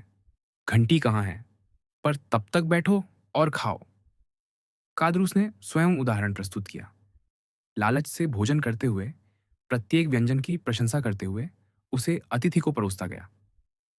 अतिथि ने भी परिस्थिति को स्वीकारते हुए साहस से बोतलें खोलीं और बुइयाबेस तथा लहसुन तेल में तली मछली पर हाथ साफ किया। तो अब मित्र, कादरूस ने कहा, तुम अपने पुराने मकान मालिक से मेल कर चुके प्रतीत होते हो। हाँ, शायद, आंद्रेया ने उत्तर दिया। उस समय उसकी युवा भूख सब पर भारी थी। आनंद आ रहा है, दुष्ट। इतना कि मैं समझ नहीं पाता, जो मनुष्य ऐसे स्वादिष्ट व्यंजन बना और खा सकता है, वह जीवन से निराश कैसे हो सकता है। अरे, कादरूस बोला, मेरे समस्त सुख को एक विचार नष्ट कर देता है। वह क्या? कि मैं एक मित्र के व्यय पर जी रहा हूं, जबकि मैंने सदा अपने श्रम से रोटी कमाने का प्रयास किया। उसकी चिंता मत करो, आंद्रेया ने कहा। मेरे पास 2 जनों के लिए पर्याप्त है। नहीं, यह सत्य है। विश्वास करो या नहीं, पर हर महीने के अंत में मैं अपराध बोध अनुभव करता हूं। प्रिय कादरूस, इतना कि कल मैं वे 200 फरान लेना ही नहीं चाहता था। हाँ, तुम इस विषय में बात करना चाहते थे, पर क्या सचमुच अपराध बोध था? सचमुच। और तब मुझे एक विचार आया। आंद्रेया कांप उठा। कादरूस के विचारों से वह सदैव कांपता था। यह बड़ा कष्टप्रद है, कादरूस आगे बोला। हर महीने के अंत तक प्रतीक्षा करना। आंद्रेया ने दार्शनिक भाव से कंधे उचकाए, ये देखने का निश्चय करते हुए कि बात कहाँ जाएगी। क्या जीवन प्रतीक्षा में ही नहीं बीतता? उसने पूछा। मुझे ही देखो, मैं और क्या करता हूं सिवाय प्रतीक्षा के? और मैं धैर्यवान हूं, है ना? हाँ, क्योंकि उन दयनीय 200 फ्रांक की प्रतीक्षा करने के स्थान पर तुम 5 या 6,000 की प्रतीक्षा कर रहे हो। शायद 10 या 12 की भी। बड़े चालाक हो तुम। पुराने दिनों में भी तुम्हारी छोटी-छोटी थैलियाँ या गुल्लकें होती थीं, जिन्हें तुम अपने बेचारे मित्र कादरूस से छिपाने का प्रयत्न करते थे। सौभाग्य से कादरूस उन्हें सूंघ निकालने का उपाय जानता था। फिर वही बात, विषय से भटकना और अतीत को कुरेदना। मैं पूछता हूं, इसका लाभ क्या? अरे, तुम ऐसा इसलिए कहते हो कि तुम 21 वर्ष के हो, अतीत भूल सकते हो। मैं 50 का हूं, मुझे स्मरण रखना पड़ता है। पर रहने दो, व्यवहार की बात करें। हाँ, करें। मैं कह रहा था, यदि मैं तुम्हारी जगह होता। क्या? तो मैं नकद कर लेता। क्या? नकद? हाँ, 6 महीने की अग्रिम राशि मांगता, ये कहकर कि मुझे राजनीति में जाना है और एक खेत खरीदना है। फिर धन हाथ में आते ही चलता बनता। अच्छा, अच्छा, आंद्रेया बोला। विचार उतना बुरा भी नहीं। प्रिय मित्र, कादरूस बोला, मेरा भोजन खाओ और मेरी बातें पचाओ। शरीर या बुद्धि किसी का अहित न होगा। तो फिर? आंद्रेया ने कहा, तुम स्वयं ऐसा क्यों नहीं करते? आधे वर्ष का या पूरे का नकद लेकर ब्रुसेल्स क्यों नहीं चले जाते? सेवानिवृत्त बेकर के स्थान पर सक्रिय दिवालिया प्रतीत होते, यह उन्नति होती। और 1200 फ्रां में मैं कैसे चला जाऊं? कादरूस ने कहा। अब तो तुम नखरे करने लगे, आंद्रेया बोला। 2 महीने पहले भूखों मर रहे थे। जितना अधिक खाते हो, कादरूस ने बंदर की हंसी और बाघ की गुर्राहट के बीच दांत निपोड़ते हुए कहा, उतना ही अधिक चाहते हो। और फिर? मेरे पास एक योजना है। उसने अपने तीखे श्वेत दांतों से रोटी का बड़ा टुकड़ा काटते हुए जोड़ा। कादरूस की योजनाएं आंद्रेया को उसके विचारों से भी अधिक भयभीत करती थीं। विचार बीज थे, योजना फल। बताओ, उसने कहा। अवश्य उत्तम होगी। क्यों नहीं? किसने योजना बनाई थी जिससे हम उस महोदय फलाओं के यहां से निकले? मैंने ही। और बुरी नहीं थी, क्योंकि हम दोनों यहां हैं। मैं इनकार नहीं करता, आंद्रेया बोला। कभी कभी तुम्हारे पास अच्छी योजना होती है, सुनाए। तो? कादरूस बोला, क्या तुम बिना 100 भी खर्च किए मुझे 15,000 फरां दिला सकते हो? नहीं, 15 काफी नहीं। मैं 30,000 से कम में ईमानदार नहीं बनूंगा। नहीं, आंद्रेया ने शुष्क स्वर में कहा। नहीं कर सकता। मुझे नहीं लगता तुमने ठीक समझा, कादरूस ने शांत शीतल स्वर में कहा। मैंने कहा, बिना 100 खर्च किए। मुझे आशा है तुम मुझसे चोरी करने को नहीं कह रहे, ताकि मैं स्वयं को और तुम्हें भी बर्बाद करूं और हम दोनों वहीं पहुंचा दिए जाएं जहां से आए थे। जहां तक मेरा प्रश्न है, कादरूस बोला, पकड़ा जाऊं तो मुझे आपत्ति नहीं। मैं अजीब आदमी हूं। कभी कभी मुझे संगति की याद आती है। मैं तुम्हारी तरह निष्ठुर नहीं, जो पुराने मित्रों को फिर कभी न देखना चाहे।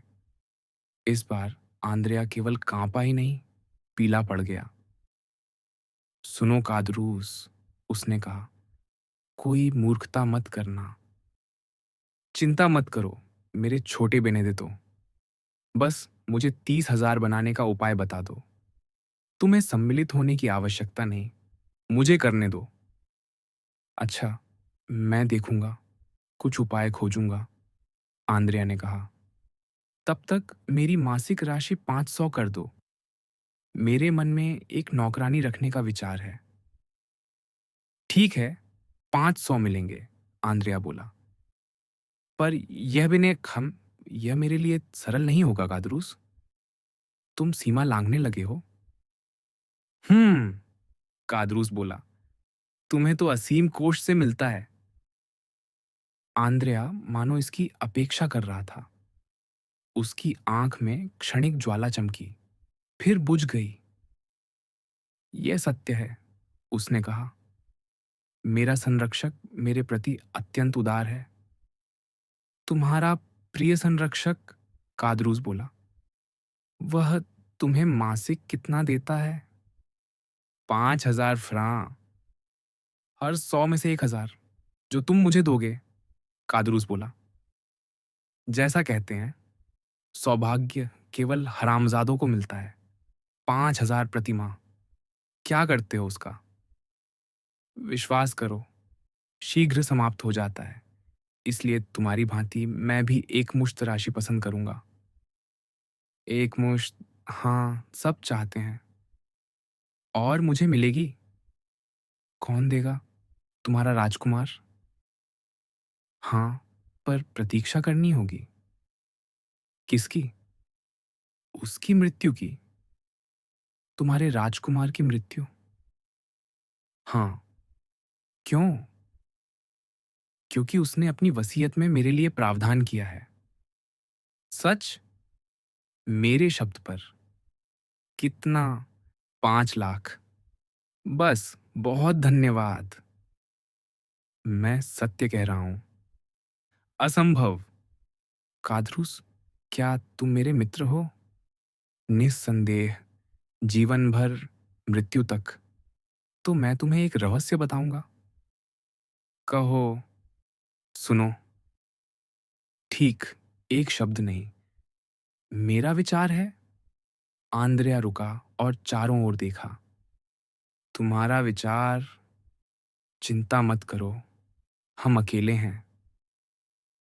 मेरा विचार है, मैंने अपने पिता को खोज लिया है। अपने वास्तविक पिता? हाँ। कावलकांति नहीं? नहीं, वह तो चला गया। मेरा वास्तविक? कौन? कादरूस, वह मोंते क्रिस्तो काउंट है। हम्म। हाँ, देखो, सब स्पष्ट हो जाता है। वह मुझे खुले रूप में स्वीकार नहीं कर सकता, पर उसने कावलकांति से मुझे मान्यता दिलवाई और इसके लिए उसे 50,000 फ्रां दिए। 50,000? तुम्हारा पिता बनने के लिए? मैं आधे में मान जाता। नहीं, 20 में? नहीं, 15 में? तुमने मेरे बारे में क्यों नहीं सोचा, कृतघ्न? मुझे क्या झांत, जब ये सब तब हुआ जब हम भीतर थे। सही है। और तुम कहते हो, उसकी वसीयत में वह मुझे 5 लाख लिव्र छोड़ता है। क्या तुम्हें पूरा विश्वास है? उसने मुझे दिखाया था, पर इतना ही नहीं। जैसा मैंने कहा, कोई परिशिष्ट भी होगा। संभव है। और उसमें वह मुझे स्वीकार करता है। हाँ, कितना उत्तम पिता, कितना महान पिता, कितना विलक्षण पिता। कादरूस ने अपनी उंगलियों के बीच थाली घुमाते हुए कहा, अब तो कहो कि मैं तुमसे कोई रहस्य नहीं रखता। नहीं, और मेरी दृष्टि में तुम्हारा विश्वासशील स्वभाव तुम्हें सम्मान देता है। और यह पितृराज क्या धनी है, अत्यंत धनी। मेरा ऐसा ही विचार है। वह अपनी संपत्ति तक नहीं जानता। विश्वास नहीं होता। तत् मैं स्वयं देखता हूं, मुझे उसके घर में किसी भी समय प्रवेश है। परसों बैंक से एक बालक 50,000 फ्रां एक ब्रीफकेस जितने बटुए में लाया। कल एक बैंकर उसे 1 लाख फ्रां सोने में देकर गया। कादरूस स्तब्ध रह गया। युवक के शब्द उसे धातु की झंकार जैसे लगे, मानो स्वर्ण मुद्राओं की वर्षा सुनाई दे रही हो। और तुम उस घर में जाते हो?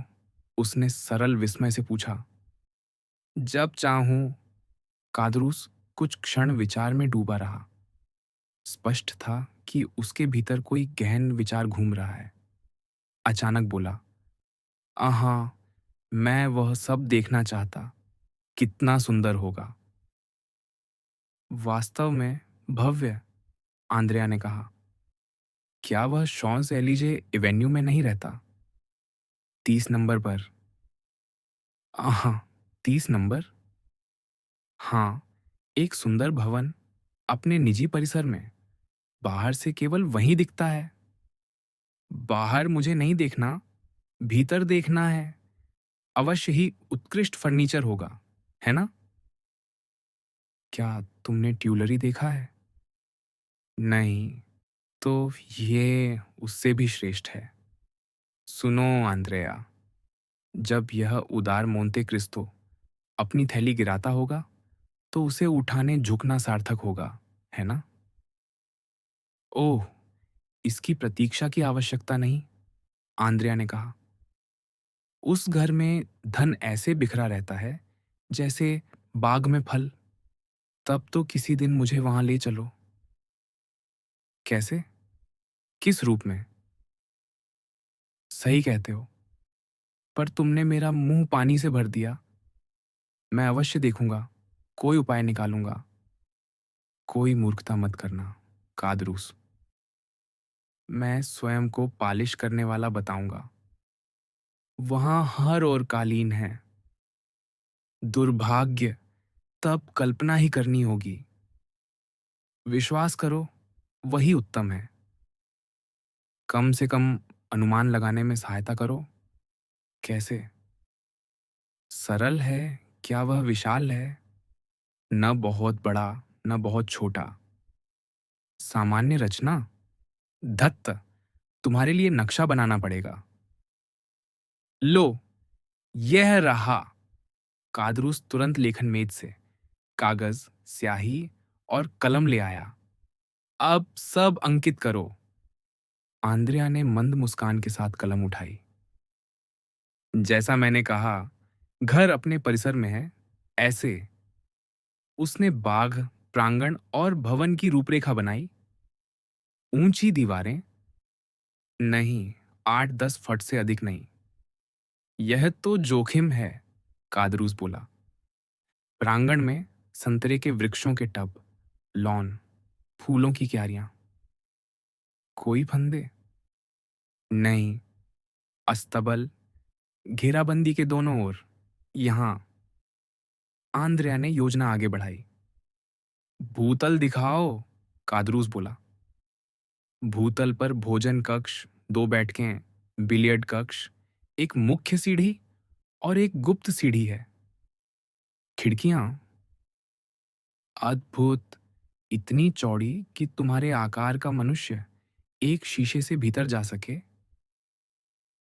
तो फिर सीढ़ियां किस लिए? अपव्यय और क्या? पर झरोखे हैं, पर बंद नहीं किए जाते। यह मोंते क्रिस्तो विलक्षण है। रात्रि में भी आकाश देखना चाहता है। सेवक कहाँ सोते हैं? उनका अलग भवन है। प्रवेश पर दाईं ओर एक बड़ा भंडार कक्ष है, जहां सीढ़ियां रखी हैं। उसके ऊपर सेवकों के कक्ष। घंटियों से जुड़े हुए। अरे बाप रे! क्या कहा? कुछ नहीं, घंटियाँ लगवाना महँगा होता है, बस यही। पहले एक कुत्ता था जो रात में प्रांगण में घूमता था, पर उसे औतुई के घर ले गए, वही जहाँ तुम गए थे। हाँ, मैंने कल ही कहा, यह असावधानी है, क्योंकि जब आप औतुई जाते हैं और सेवक साथ होते हैं, तो घर रिक्त रहता है। उसने क्या कहा? तो और तो कभी चोरी हो जाएगी। उसने क्या उत्तर दिया? उसने कहा, तो होने दो। आंद्रेया, उसके पास कोई यांत्रिक मेज अवश्य होगी। क्या अर्थ? ऐसी जो चोर को फंसा ले, जैसा प्रदर्शनीय में था। नहीं, साधारण अखरोट की मेज है और उसकी चाबी सदा लगी रहती है। और कोई चोरी नहीं करता? नहीं, सेवक अत्यंत निष्ठावान है। उसमें कुछ होगा? मुद्राएं? कह नहीं सकता। कहाँ है वह? पहली मंजिल पर। तो पहली मंजिल का भी नक्शा बनाओ। सरल है। आंद्रिया ने कलम उठाई। यहाँ प्रकोष्ठ, फिर बैठक। दाईं ओर पुस्तकालय और अध्ययन कक्ष। बाईं ओर शयन कक्ष और वस्त्र कक्ष। प्रसिद्ध मेज वस्त्र कक्ष में है। वहां खिड़की है। दो, एक यहाँ, एक यहाँ। उसने कोने में स्थित उस कक्ष में दो खिड़कियां अंकित की। कादरूस गहरे विचार में डूब गया। वह औतुई अक्सर जाता है? उसने पूछा। सप्ताह में 2-3 बार। उदाहरण था, कल वह दिन और अगली रात्रि वहीं रहेगा। क्या तुम्हें पूरा विश्वास है? उसने मुझे भोजन पर आमंत्रित किया था। अद्भुत, यही जीवन है, कादरूस बोला।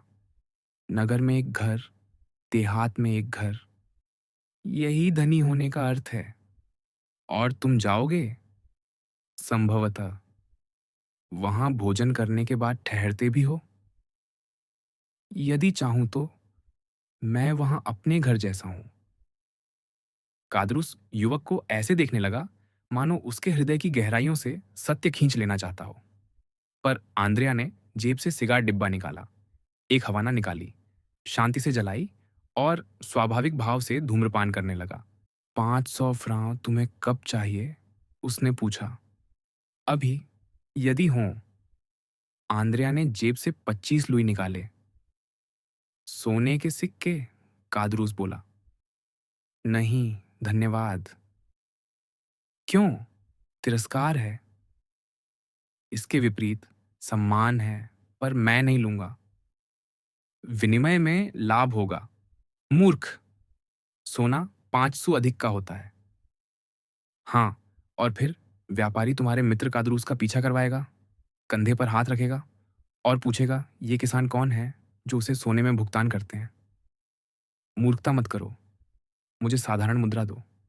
किसी सम्राट का चित्र हो, कोई भी 5 फ्रांc पा सकता है। मेरे पास 500 नहीं, मुझे तो दलाल लाना पड़ता। तो अपने द्वारपाल के पास छोड़ दो, मैं ले जाऊंगा। आज? कल? आज समय नहीं। ठीक, कल, जब मैं ओतुई जा रहा होऊंगा, छोड़ दूंगा। निश्चय? पूर्णतः। क्योंकि मैं अपनी नौकरानी अग्रिम रख रहा हूं। रखो, पर अब बस, मुझे सताओगे नहीं। कभी नहीं। कादरूस इतना उदास हो गया कि आंद्रिया को हंसमुख होने का अभिनय करना पड़ा। बहुत प्रसन्न दिखते हो, कादरूस बोला, मानो विरासत पा चुके हों। अभी नहीं, पर जिस दिन। क्या? मैं मित्रों को स्मरण करूंगा और कुछ नहीं कहूंगा। हाँ, स्मृति तुम्हारी उत्तम है। तुम क्या सोचते हो? तुम मुझे इनाम के लिए पकड़वाना चाहते थे। मैं? कैसा विचार! मित्र होकर एक और सलाह दूंगा। कौन सी? अंगूठी यहीं छोड़ दो। क्या हमें पकड़वाना चाहते हो? कैसे? सेवक का वेश और उंगली में 4-5 हजार की हीरे की अंगूठी। अरे, अच्छा अनुमान है। मैं हीरे पहचानता हूं, कभी थे। डींग मत मारो, आंद्रिया बोला और शांत भाव से अंगूठी उतार दी। कादरूस ने उसे इतनी बारीकी से देखा कि स्पष्ट था वह धार की चमक जांच रहा है। नकली है, उसने कहा। छोड़ो भी, अभी पता चलता है। उसने शीशे पर रगड़ा। कांच चीख उठा। कनफित्योर, वह बोला, अंगूठी पहनते हुए। मैं भूल गया, पर ये जौहरी इतने चतुर हैं कि उनसे चोरी करना भी जोखिम है। और कुछ? आंद्रिया बोला। नहीं, तुम भीतर से अच्छे हो। अब नहीं रोकूंगा। अपनी महत्वाकांक्षा त्यागने का प्रयत्न करूंगा। हीरा बेचते समय सावधान रहना। नहीं बेचूंगा, चिंता मत करो। कम से कम परसों तक तो नहीं, युवक ने सोचा। भाग्यशाली, कादरूस बोला। अब लौटोगे अपने सेवकों, घोड़ों, गाड़ी और मंगेतर के पास। हाँ, विवाह पर उपहार देना। जब मेरे मित्र डांगलार की पुत्री से विवाह करो। कल्पना है। दहेज? कहाँ तो। 10 लाख? आंद्रिया ने कंधे उचकाए। मान लेते हैं 10 लाख। फिर भी कम होगा जितना मैं चाहता। धन्यवाद। उल्लेख मत करो, कादरूस हंसा। चलो, द्वार दिखाऊं। कष्ट मत करो। आवश्यक है। द्वार पर एक गुप्त युक्ति है। ह्यूरे फशे का ताला। घास पार कादरूस द्वारा अनुकूलित। जब तुम पूंजीपति बनो, तुम्हें भी बनवाऊंगा। 1 सप्ताह पूर्व सूचना दूंगा, आंद्रिया बोला। दोनों विदा हुए। कादरूस सीढ़ियों पर खड़ा रहा जब तक आंद्रिया नीचे उतरकर प्रांगण पार न कर गया। तब भीतर लौटकर द्वार बंद किया और योजनाकार की भांति उस नक्शे का अध्ययन करने लगा जो आंद्रिया छोड़ गया था। प्रिय बेनेदेतो, उसने कहा, वह विरासत पाकर दुखी न होगा। और जो उस दिन को निकट लाए जब उसके हाथ 5 लाख फरान लगेंगे, वह उसका शत्रु भी न होगा। घुसपैठ। जिस वार्तालाप का अभिवर्णन किया गया, उसके अगले ही दिन मोंते क्रिस्तो काउंट वास्तव में अली, कुछ सेवकों और कुछ घोड़ों के साथ ओतुई के लिए प्रस्थान कर गए, जिन्हें वह आजमाना चाहते थे।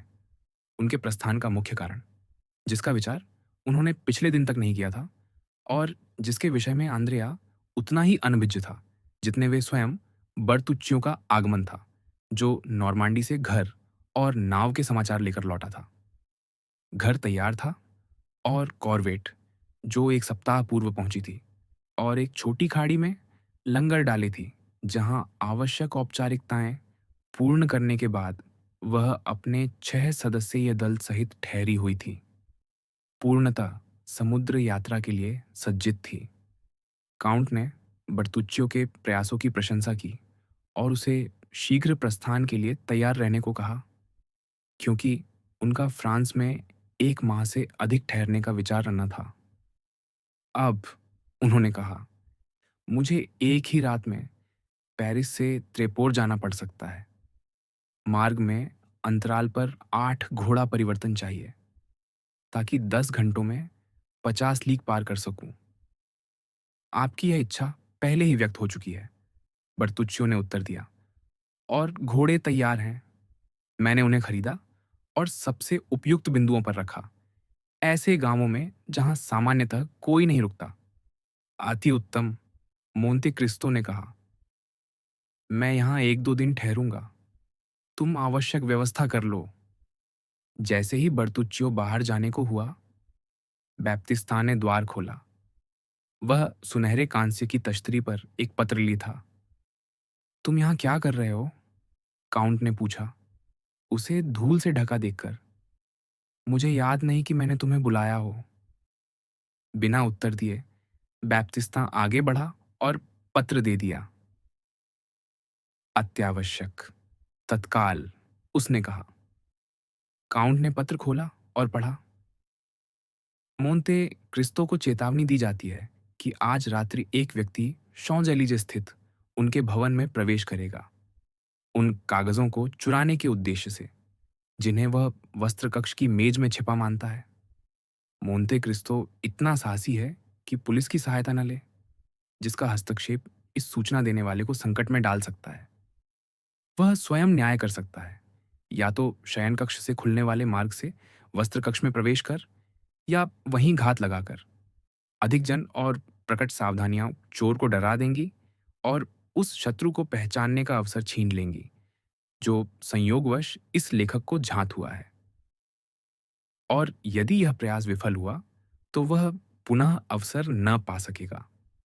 काउंट का प्रथम विचार था कि यह चोरों का छल है, किसी छोटे संकट का भय दिखाकर बड़े में फंसाने का प्रयास। वह पत्र पुलिस आयुक्त को भेजने ही वाले थे, यद्यपि या शायद इसी कारण कि अनाम मित्र ने मना किया था, तभी उन्हें विचार आया कि संभवतः कोई व्यक्तिगत शत्रु हो जिसे केवल वही पहचान सकते हों, और तब वह उसका लाभ उसी प्रकार उठा सकते जैसे फिएस्को ने उस मूर का उठाया जिसने उसकी हत्या का प्रयास किया था। पाठक काउंट को जानता है, अतः यह कहने की आवश्यकता नहीं कि वह साहसी और शारीरिक रूप से सुदृढ़ थे, और उनका मन असंभव के विरुद्ध उसी ऊर्जा से उठ खड़ा होता था जो उच्च प्रकृति के व्यक्तियों में होती है। जिस जीवन को उन्होंने जिया था और जिस संकल्प को उन्होंने निभाया था, उसके कारण उन्होंने प्रकृति, जो ईश्वर है, और संसार, जो लगभग शैतान है, दोनों से संघर्ष में विचित्र आनंद पाया था। वे मेरे कागज नहीं चुराना चाहते, मोंते क्रिस्तो बोले। वे मुझे मारना चाहते हैं। ये चोर नहीं, हत्यारे हैं। मैं पुलिस प्रमुख को अपने निजी कार्यों में नहीं पड़ने दूंगा। मैं इतना धनी हूं कि उसके पूरे विभाग का व्यय उठा सकूं। काउंट ने बैप्तिस्ता को पुनः बुलाया, जो पत्र देकर जा चुका था। पेरिस लौटो, उन्होंने कहा, और शेष सभी सेवकों को यहां ले आओ। मुझे सब ओतुई में चाहिए। पर भवन में कोई ना रहेगा? बैप्तिस्ता ने पूछा। रहेगा, द्वारपाल। पर भवन द्वार से बहुत दूर है। तो पूरा भवन लुट सकता है और किसी को पता न चले। कौन लूटेगा? चोर। तुम मूर्ख हो, बैप्तिस्ता। यदि चोर पूरा भवन उलट दें तो भी मुझे उतना दुख न होगा जितना किसी सेवा की त्रुटि से। बैप्तिस्ता झुक गया। सुना तुमने?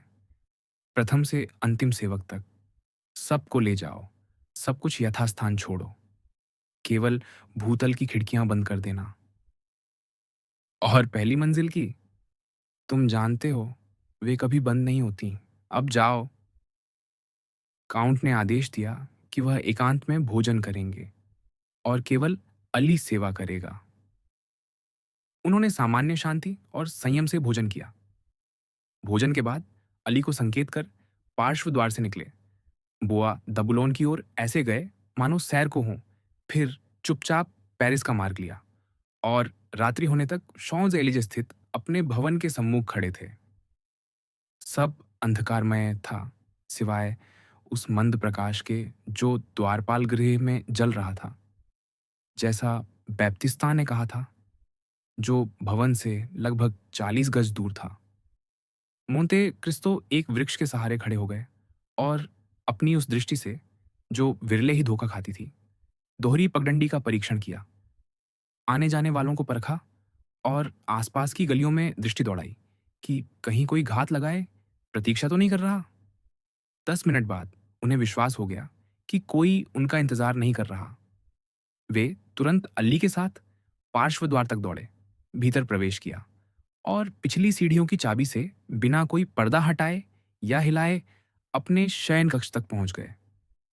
यहां तक कि द्वारपाल भी अनुमान न लगा सकता कि जिसे वह रिक्त समझ रहा था, वह भवन पुनः अपने स्वामी से आबाद हो चुका है। शयन कक्ष में पहुंचकर काउंट ने अली को वहीं रुकने का संकेत किया और स्वयं वस्त्र कक्ष में गए, जहां सब कुछ यथास्थान था, मूल्यवान मेज भी और उसकी चाबी भी। उन्होंने उसे द्विताला बंद किया, चाबी निकाल ली, लौटकर शयन कक्ष के द्वार से कुंडे के दोहरे टम्बलर हटा दिए और पुनः लौट आए। इस बीच अली ने मेज पर वे अस्त्र सजा दिए थे जिनका आदेश काउंट ने दिया था। एक छोटी कार्बाइन और दो युग्म पिस्तौलें, जिनकी संयुक्त नालें उन्हें लक्ष्य पिस्तौल जैसी सटीकता देती थीं। इस प्रकार सुसज्जित होकर काउंट 5 मनुष्यों का जीवन अपने हाथों में रख सकते थे। समय लगभग 9:30 का था। काउंट और अली ने शीघ्र ही रोटी का टुकड़ा खाया और स्पेनी मदिरा का एक गिलास पिया। फिर मोंते क्रिस्तो ने सरकने वाले पैनल का एक भाग हटा दिया, जिससे एक कक्ष से दूसरे में दृष्टि जा सके। पिस्तौलें और कार्बाइन हाथ की पहुंच में थीं और अली उनके पास उन छोटी अरब कुल्हाड़ियों में से एक ली था जिनका रूप क्रूसेडों से नहीं बदला। शयन कक्ष की एक खिड़की से, जो वस्त्र कक्ष की खिड़की के समांतर थी, काउंट सड़क भी देख सकते थे। इस प्रकार 2 घंटे बीत गए। घना अंधकार था, फिर भी अली अपने वन्य स्वभाव से और काउंट अभ्यस्त क्षमता से प्रांगण के वृक्षों की हल्की सी सरसराहट भी पहचान सकते थे। द्वारपाल गृह का दीप बहुत पहले बुझ चुका था। यदि आक्रमण होना था तो भूतल की सीढ़ी से, न कि खिड़की से, क्योंकि काउंट के विचार में लक्ष्य उनका जीवन था, धन नहीं। अतः आक्रमण शयन कक्ष पर होता या गुप्त सीढ़ी से या वस्त्र कक्ष की खिड़की से। उन्होंने अली को सीढ़ी द्वार पर तैनात किया और स्वयं वस्त्र कक्ष पर दृष्टि रखी। इनवालिद की घड़ी ने 11:15 बजाए। पश्चिमी पवन 3 उदास ध्वनियों को नम श्वास पर लाती हुई अंतिम ध्वनि के विलीन होते ही काउंट को वस्त्र कक्ष से मंद ध्वनि सुनाई दी। पहले खराश, फिर दूसरी, फिर तीसरी, चौथी पर उन्हें समझ आ गया। एक दृढ़ और कुशल हाथ हीरे से कांच की चारों धारें काट रहा था। काउंट का हृदय तीव्र धड़कने लगा। मनुष्य चाहे जोखिम का कितना ही अभ्यस्त हो, योजना और वास्तविकता के बीच का अंतर उसके हृदय की धड़कन और त्वचा की सिहरन प्रकट कर देती है। उन्होंने केवल अली को संकेत किया। अली समझ गया कि संकट वस्त्र कक्ष की ओर है और स्वामी के समीप आ खड़ा हुआ। काउंट जानना चाहते थे, शत्रु कौन और कितने हैं। जिस खिड़की पर कार्य हो रहा था वह उसी खुली जगह के सामने थी जहां से काउंट देख रहे थे। उन्हें अंधकार में गाड़ी छाया दिखी। फिर एक पट्टी अपारदर्शी हो गई, मानो बाहर से कागज चिपका हो। कांच छटका पर गिरा नहीं। छिद्र से एक हाथ भीतर बढ़ा, कुंडी टटोली और एक क्षण बाद खिड़की खुली और एक व्यक्ति भीतर आया। वह अकेला था। साहसी दुष्ट, काउंट बुदबुदाए। उसी क्षण अली ने उनका कंधा छुआ। वह सड़क की ओर वाली खिड़की दिखा रहा था। काउंट ने देखा, एक दूसरा व्यक्ति द्वार छाया से निकलकर सीमा पत्थर पर चढ़ रहा था, मानो भीतर झांकने। तो 2 हैं, एक भीतर, एक पहरे पर। उन्होंने अली को संकेत किया कि सड़क वाले पर दृष्टि रखे और स्वयं वस्त्र कक्ष की ओर लौटे। कांच काटने वाला भीतर आ चुका था, बाहें फैलाकर दिशा पहचान रहा था। उसने 2 द्वार पाए, दोनों भीतर से बंद कर दिए। जब वह शयन कक्ष वाले द्वार तक आया तो काउंट ने पिस्तौल उठा ली, पर केवल कुंडों के खिसकने की ध्वनि हुई।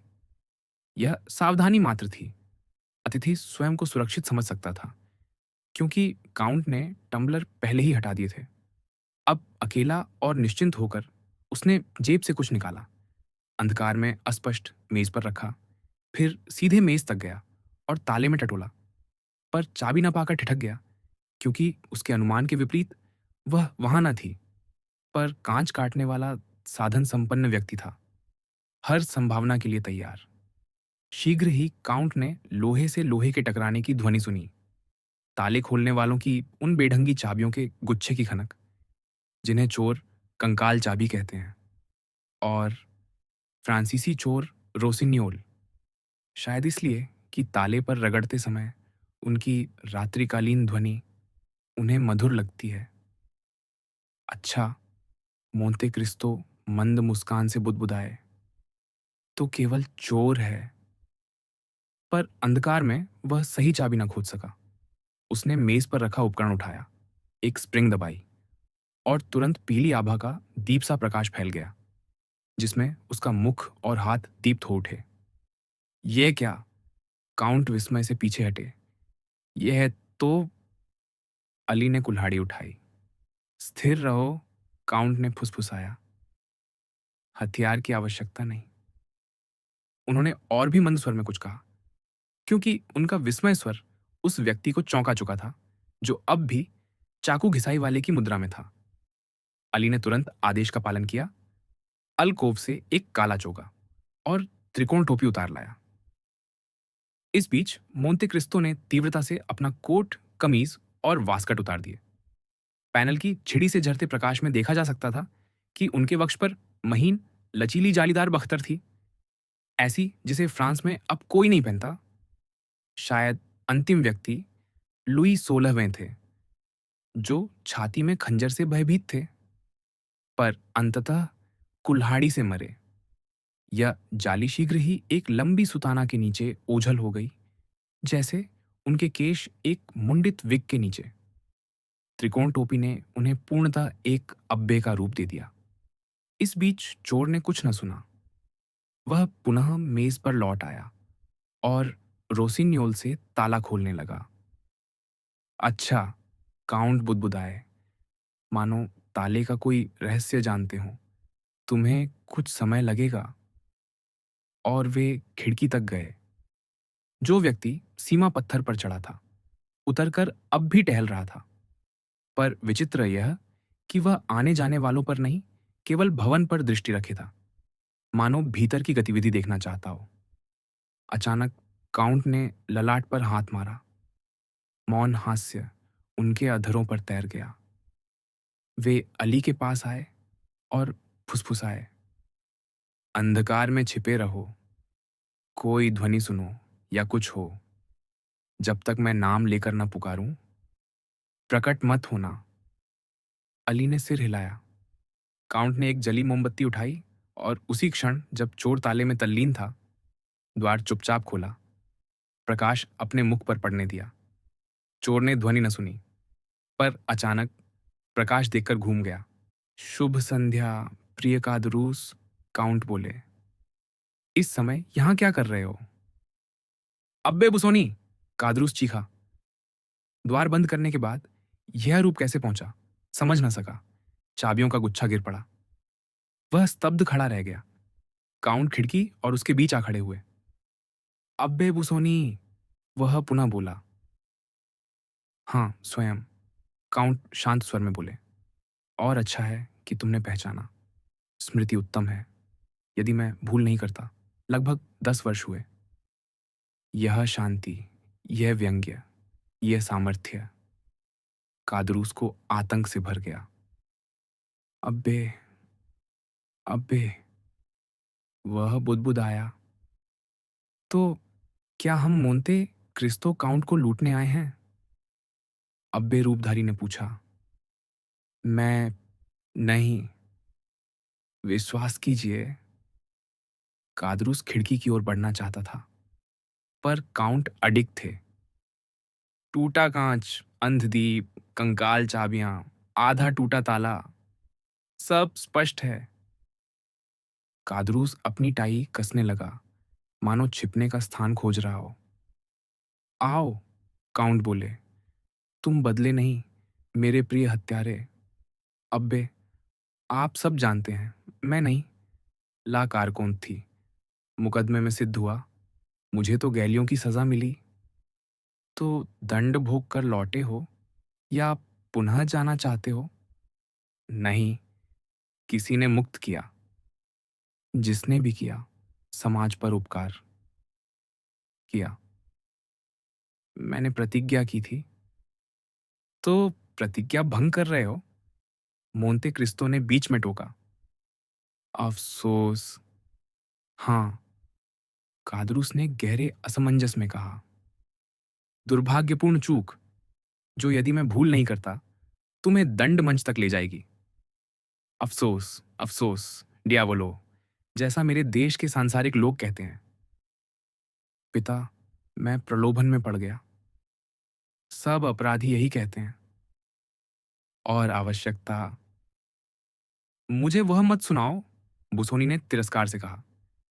आवश्यकता किसी मनुष्य को भीख मांगने या किसी बेकर के द्वार से रोटी चुराने को विवश कर सकती है, पर किसी निर्जन समझे गए भवन में घुसकर किसी मेज का ताला तोड़ने को नहीं।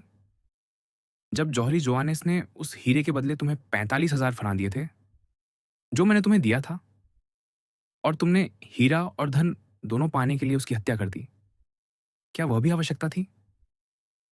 क्षमा कीजिए अब्बे, कादरूस ने कहा। आपने मुझे एक बार बचाया था, दूसरी बार भी बचाइए। मुझे ऐसा करने की इच्छा नहीं। क्या आप अकेले हैं पिता? कादरूस ने हाथ जोड़ते हुए पूछा। या पुलिस को बुला रखा है मुझे पकड़ने के लिए? मैं पूर्णतः अकेला हूं, अब्बे ने कहा, और अब भी तुम्हारे लिए दया अनुभव करता हूं। यदि तुम मुझे संपूर्ण सत्य बता दो तो मैं तुम्हें जाने दूंगा, भले ही मेरी यह दुर्बलता कोई नया दुर्भाग्य ला दे। ओ अब्बे, कादरूस चिल्लाया, हाथ जोड़कर काउंट की ओर बढ़ते हुए। मैं कह सकता हूं, आप मेरे उद्धारकर्ता हैं। तुम कहते हो तुम्हें कठोर श्रम से मुक्त किया गया? हाँ, मैं अपने सम्मान की शपथ लेता हूं। किसने किया? एक अंग्रेज ने। नाम? Lord Wilmore. मैं उसे जानता हूं। यदि तुम झूठ बोल रहे हो तो जान लूंगा। अब्बे, मैं पूर्ण सत्य कह रहा हूं। तो उस अंग्रेज ने तुम्हारी रक्षा की? मेरी नहीं, एक युवा कोर्सिकन की, जो मेरा सहकैदी था। उस कोर्सिकन का नाम? बेनेदेतो। यह तो केवल ईसाई नाम है। उसका और कोई न था, वह परित्यक्त शिशु था। तो वह युवक तुम्हारे साथ भाग निकला? हाँ। कैसे? हम सेंट मांद्रिय में काम करते थे, तुलों के पास। आप जानते हैं सेंट मांद्रिय? जानता हूं। तो जब अन्य लोग 12 से 1 के बीच विश्राम कर रहे थे, कैदी भी विश्राम लेते हैं, बेचारे, अब्बे बोले। धत, कादरूस बोला। कोई निरंतर काम नहीं कर सकता, हम कुत्ते नहीं। कुत्तों का सौभाग्य, मोंते क्रिस्तो बोले। तो जब वे विश्राम कर रहे थे, हम अलग हुए, अंग्रेज द्वारा भेजी गई रेती से बेड़ियाओं काटी और तैरकर भाग निकले। उस बेनेदेतो का क्या हुआ? मुझे नहीं पता, तुम्हें अवश्य पता होगा। सच कहता हूं, नहीं, हम ईयर में अलग हो गए। और अपनी बात को बल देने वह एक कदम और बढ़ा, पर अब वह स्थिर रहे। तुम झूठ बोल रहे हो, अब्बे, बुसोनी ने निर्विवाद अधिकार स्वर में कहा। अब्बे, तुम झूठ बोल रहे हो। वह अब भी तुम्हारा मित्र है, और संभव है तुम्हारा सह अपराधी भी। ओह अब्बे, तुलों छोड़ने के बाद तुमने जीवन कैसे चलाया? उत्तर दो। जैसे बन पड़ा। झूठ, अब्बे ने तीसरी बार कहा, और भी अधिक प्रभावी स्वर में। कादरूस भय से उन्हें देखने लगा। तुम उसके दिए धन पर जी रहे थे? काउंट ने आगे कहा। हाँ, सत्य है, कादरूस बोला। बेनेदेतो एक महान कुलीन का पुत्र बन गया। वह कैसे? अवैध पुत्र। उस कुलीन का नाम मोंते क्रिस्तो, काउंट, यही जिसके घर में हम हैं। बेनेदेतो, काउंट का पुत्र? मोंते क्रिस्तो ने अपने ही विस्मय से पूछा। ईश्वर की शपथ, वह अवश्य होगा, क्योंकि काउंट ने उसके लिए झूठे माता पिता खोजे। उसे 40,000 फ्रां प्रतिमाह देता है। और अपनी वसीयत में 5 लाख फ्रां छोड़ रहा है। आहा, आहा, छद्म अब्बे ने कहा, मानो समझने लगे हों। और वह युवक किस नाम से जाना जाता है? आंद्रेया कावलकांति। तो वही युवक जिसे मेरा मित्र मोंते क्रिस्तो अपने घर बुलाता है और जिसका विवाह डांगलार की पुत्री से होने वाला है। वही। और तुम यह होने दोगे? दुष्ट! उसके जीवन और अपराध जानते हुए मैं किसी साथी की उन्नति में बाधा क्यों बनूं? सही, डांगलार को चेताना तुम्हारा नहीं, मेरा कर्तव्य है। ऐसा मत कीजिए पिता। क्यों नहीं? क्योंकि तब हमारा जीविकोपार्जन छिन जाएगा। क्या तुम समझते हो? तुम जैसे दुष्टों की आजीविका बचाने के लिए मैं उनके छल और अपराध में सहभागी बन जाऊं? अब्बे, कादरूस और निकट आया। मैं सब बताऊंगा। किससे? डांगलार से। शैतान और उसकी सारी शक्तियों की कसम। कादरूस चिल्लाया। कोट के भीतर से खुला चाकू निकालकर काउंट के वक्ष पर प्रहार करते हुए, आप कुछ नहीं कहेंगे अब्बे? अपने महान विस्मय से उसने देखा, छुरा धंसने के स्थान पर टकराकर कुंद हो गया। उसी क्षण काउंट ने बायों हाथ से हत्यारे की कलाई पकड़ ली, ऐसी शक्ति से मरोड़ा कि चाकू सुन्न उंगलियों से गिर पड़ा और कादरूस पीड़ा से चीख उठा। पर काउंट यहीं नहीं रुके। उन्होंने कलाई तब तक मरोड़ी जब तक वह भूमि पर, पहले घुटनों के बल, फिर मुंह के बल, गिर न पड़ा। भुजा अव्यवस्थित हो गई। काउंट ने उसका सिर पैरों तले दबाया और कहा, मुझे नहीं मालूम कौन सी शक्ति मुझे तुम्हारा सिर कुचलने से रोक रही है। दुष्ट! तया, तया! कादरूस चिल्लाया। काउंट ने अपना पैर हटा लिया। उठो, उन्होंने कहा। कादरूस उठ खड़ा हुआ। थत, कैसी पकड़ है आपकी, पिता? उसने कहा, उस भुजा को मलते हुए जिसे उस स्नायुमय पकड़ ने नीला कर दिया था। ईश्वर की कसम, कैसी पकड़! चुप रहो। ईश्वर ने मुझे तुम्हारे जैसे जंगली पशु को वश में करने की शक्ति दी है। मैं उसी के नाम पर कार्य करता हूं। स्मरण रखो, इस क्षण तुम्हें छोड़ देना भी उसी की इच्छा के अनुसार है। दुष्ट! आह! कादरूस अभी भी पीड़ा में था। ये कलम और कागज लो और जो मैं कहूं लिखो। मैं लिख नहीं सकता अब्बे। झूठ बोल रहे हो। कलम उठाओ और लिखो। कादरूस उस उच्चतर शक्ति से अभिभूत होकर बैठ गया और लिखने लगा। महोदय, वह व्यक्ति जिसे आप अपने घर में स्थान दे रहे हैं और जिसे अपनी पुत्री का हाथ देने का विचार रखते हैं, एक पूर्व दंडित कैदी है जो मेरे साथ तुल्लों के कारागार से भाग निकला था। उसका संख्या चिन्ह 59 था और मेरा 58। उसका नाम बेनेदेतो था, पर वह स्वयं अपना वास्तविक नाम नहीं जानता, क्योंकि उसने अपने माता पिता को कभी नहीं जाना। हस्ताक्षर करो, काउंट ने आदेश दिया। पर क्या आप मुझे बर्बाद करना चाहते हैं? यदि मैं तुम्हें बर्बाद करना चाहता, मूर्ख, तो तुम्हें प्रथम प्रहरी अधिकारी के पास ले जाता। और संभव है, जब तक यह पत्र अपने गंतव्य तक पहुंचे, तुम्हें भय करने को कुछ न बचे। अतः हस्ताक्षर करो। कादरूस ने हस्ताक्षर कर दिए। पता लिखो, बैरन डांगलार, बैंकर, रूदला, शौसेदांता। कादरूस ने पता लिख दिया। अब्बे ने पत्र ले लिया। अच्छा, उन्होंने कहा, अब जाओ। किस ओर से? उसी मार्ग से जिससे आए थे। क्या आप चाहते हैं कि मैं इसी खिड़की से निकलूं? तुम इसी से आए थे। क्या आप मेरे विरुद्ध कुछ योजना बना रहे हैं पिता? मूर्ख, मैं क्या योजना बनाऊंगा? तो द्वार क्यों नहीं खोलते? द्वारपाल को क्यों जगाऊं? अब्बे, कहिए कि आप मुझे मरते नहीं देखना चाहते। मैं वही चाहता हूं जो ईश्वर चाहता है। पर शपथ लीजिए। जब मैं उतर रहा हूँ, आप मुझ पर प्रहार न करेंगे। तुम मूर्ख भी हो और कायर भी। आप मेरे साथ क्या करना चाहते हैं? मैं तुमसे पूछता हूँ।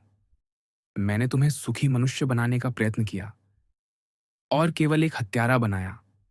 अब्बे, कादरूस बोला, एक अंतिम प्रयास कीजिए। अच्छा, काउंट बोले, तुम जानते हो मैं अपने वचन का पक्का हूं। हाँ, यदि तुम सुरक्षित अपने घर पहुंच गए, मुझे आपसे अतिरिक्त किससे भय? यदि तुम सुरक्षित पहुंच गए, तो पेरिस छोड़ देना, फ्रांस छोड़ देना और जहां भी रहो, यदि ईमानदारी से जीवन बिताओ, मैं तुम्हें एक छोटा भत्ता दिलवाऊंगा। क्योंकि यदि तुम सुरक्षित पहुंच गए, तो कादरूस कांपते हुए बोला, तो मैं समझूंगा। ईश्वर ने तुम्हें क्षमा कर दिया और मैं भी कर दूंगा। जितना सत्य मैं ईसाई हूं, कादरूस बुदबुदाया, पीछे हटते हुए, आप मुझे मृत्यु सा भयभीत कर रहे हैं। जाओ, काउंट ने खिड़की की ओर संकेत किया। आश्वासन के बाद भी पूर्णतः निश्चिंत न होकर कादरूस खिड़की से बाहर निकला और सीढ़ी पर पैर रखा, वहां ठिठक गया, कांपता हुआ। अब उतर जाओ, अब्बे ने बाहें मोड़ते हुए कहा। कादरूस उतरने लगा। काउंट ने मोमबत्ती ऊंची कर दी ताकि शॉज एलिजे से यह दृश्य दिख सके कि एक मनुष्य प्रकाश में खिड़की से उतर रहा है। पर आप क्या कर रहे हैं पिता? कादरूस बोला। यदि पहरा गुजर गया तो? और उसने फूंक मारकर दीप बुझा दिया। फिर उतरता गया और जब तक उसने बागा की धरती पैरों तले न महसूस की, स्वयं को सुरक्षित न समझा। मोंते क्रिस्तो अपने कक्ष में लौटे और बाग से सड़क की ओर देखा। उन्होंने कादरूस को भूमि पर उतरकर बाग में घूमते, सीढ़ी दीवार के दूसरे छोर पर लगाते देखा ताकि अन्य स्थान से निकले। फिर सड़क की ओर दृष्टि डाली तो उस व्यक्ति को देखा जो प्रतीक्षा करता प्रतीत हुआ था, दीवार की दूसरी ओर दौड़ता, उस कोने पर जा खड़ा हुआ जहां से कादरूस उतरने वाला था। कादरूस धीरे धीरे चढ़ा, शीर्ष पर सिर उठाकर सड़क देखी। कोई न था, कोई ध्वनि नहीं। इनवालिद की घड़ी ने 1 बजाया। वह दीवार पर बैठा, सीढ़ी खींचकर पार रखी और दूसरी ओर उतरने लगा। न उतरना, फिसलना, जिस कौशल से स्पष्ट था कि वह अभ्यस्त था। पर आधे उतरते उसने छाया से किसी को निकलते देखा, पर तब तक देर हो चुकी थी। एक भुजा उठी और भूमि छूते ही पीठ पर ऐसा वार हुआ कि वह चिल्लाया, बचाओ! तुरंत दूसरा वार, पार्श्व में वह गिर पड़ा। हत्या! फिर शत्रु ने केश पकड़कर वक्ष में प्रहार किया। अब वह चीख न सका, केवल कराहा, और 3 घावों से रक्त बह निकला। हत्यारा उसे मृत समझ सिर छोड़कर भाग गया। पदचाप दूर हुई तो कादरूस कोहनी के बल उठा, अंतिम प्रयास से पुकारा, हत्या, मैं मर रहा हूं, बचाइए, अब्बे। यह करुण पुकार अंधकार चीर गई। गुप्त सीढ़ी का द्वार खुला, फिर बागा का छोटा द्वार, और अली अपने स्वामी के साथ दीप लिए दौड़ते हुए बाहर आए। ईश्वर का हाथ।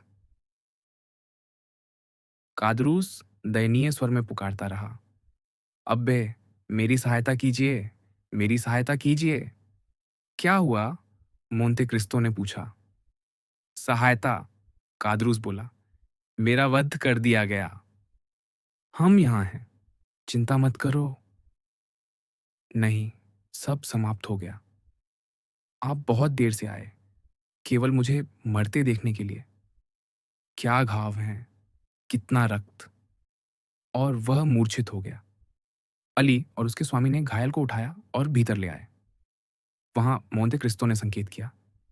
अली ने उसके वस्त्र उतारे और उन्होंने वे 3 भयानक घाव देखे जिन्होंने उसे धराशायी किया था। हे ईश्वर, मोंते क्रिस्तो बोले, तेरा प्रतिशोध कभी कभी देर से आता है, पर तब वह और भी पूर्ण होता है। अली ने अपने स्वामी की ओर देखा, मानो पूछ रहा हो कि क्या किया जाए। जाओ, राज अभियोजक विल्फोर को बुलाओ, जो फॉबुर्ग सेंट ऑनोरे में रहता है। उसे यहाँ लाओ। मार्ग में द्वारपाल को जगाना और कहना कि डॉक्टर लाए। अली आज्ञा मानकर चला गया और छद्मब्बे कादरूस के साथ अकेले रह गए, जो अभी भी अचेत था। जब उस दुर्भाग्यपूर्ण ने आंखें खोली, काउंट कुछ दूरी पर बैठे थे, गंभीर धार्मिक दृष्टि से उसे देख रहे थे, औष्ठ हिल रहे थे, मानो प्रार्थना कर रहे हों। डॉक्टर, अब्बे, डॉक्टर लाओ, कादरूस बोला। किसी को भेजा जा चुका है, अब्बे ने कहा। मुझे झांत है, मेरे जीवन को बचाना अब देर हो चुकी, पर शायद वह मुझे इतना बल दे सके कि मैं अपना बयान दे सकूं। किस विषय में? अपने हत्यारे के विषय में। क्या तुम जानते हो वह कौन था? निश्चय ही, हाँ, मैं जानता हूं। वह बेनेदेतो था। वह युवा कोर्सिकन, वही, तुम्हारा साथी। हाँ, उसने मुझे काउंट के घर का नक्शा दिया, निस्संदेह इस आशा से कि मैं उसे मार डालूं और बेनेदेतो को उत्तराधिकार मिले, या वह मुझे मार दे और वह मुझसे मुक्त हो जाए। वह सड़क पर मेरी प्रतीक्षा करता रहा और उसी ने मुझे मार डाला। डॉक्टर के साथ साथ मैंने राज अभियोजक को भी बुलाया है। वह देर से आएगा, बहुत देर, कादरूस बोला। मैं अनुभव कर रहा हूं, मेरा जीवन रक्त बह रहा है। रुको, मोंते क्रिस्तो बोले। वे गए और 5 मिनट बाद एक शीशी लेकर लौटे। उनके अनुपस्थित रहने में मरता हुआ आंखें भयानक फैलाए उस द्वार से दृष्टि हटाए बिना पड़ा रहा, जहां से उसे सहायता की आशा थी। शीघ्र, पिता, शीघ्र, उसने कहा। मैं पुनः मूर्छित हो रहा हूं। मोंते क्रिस्तो झुके और शीशी से 2-3 बूंदें उसके बैंगनी होठों पर डालीं। कादरूस ने दीर्घ श्वास ली। ओह, ये तो जीवन है, और दीजिए। और 2 और बूंदें तुम्हें मार डालेंगी, अब्बे ने उत्तर दिया। काश कोई आ जाए ताकि मैं उस दुष्ट का नाम बता सकूं।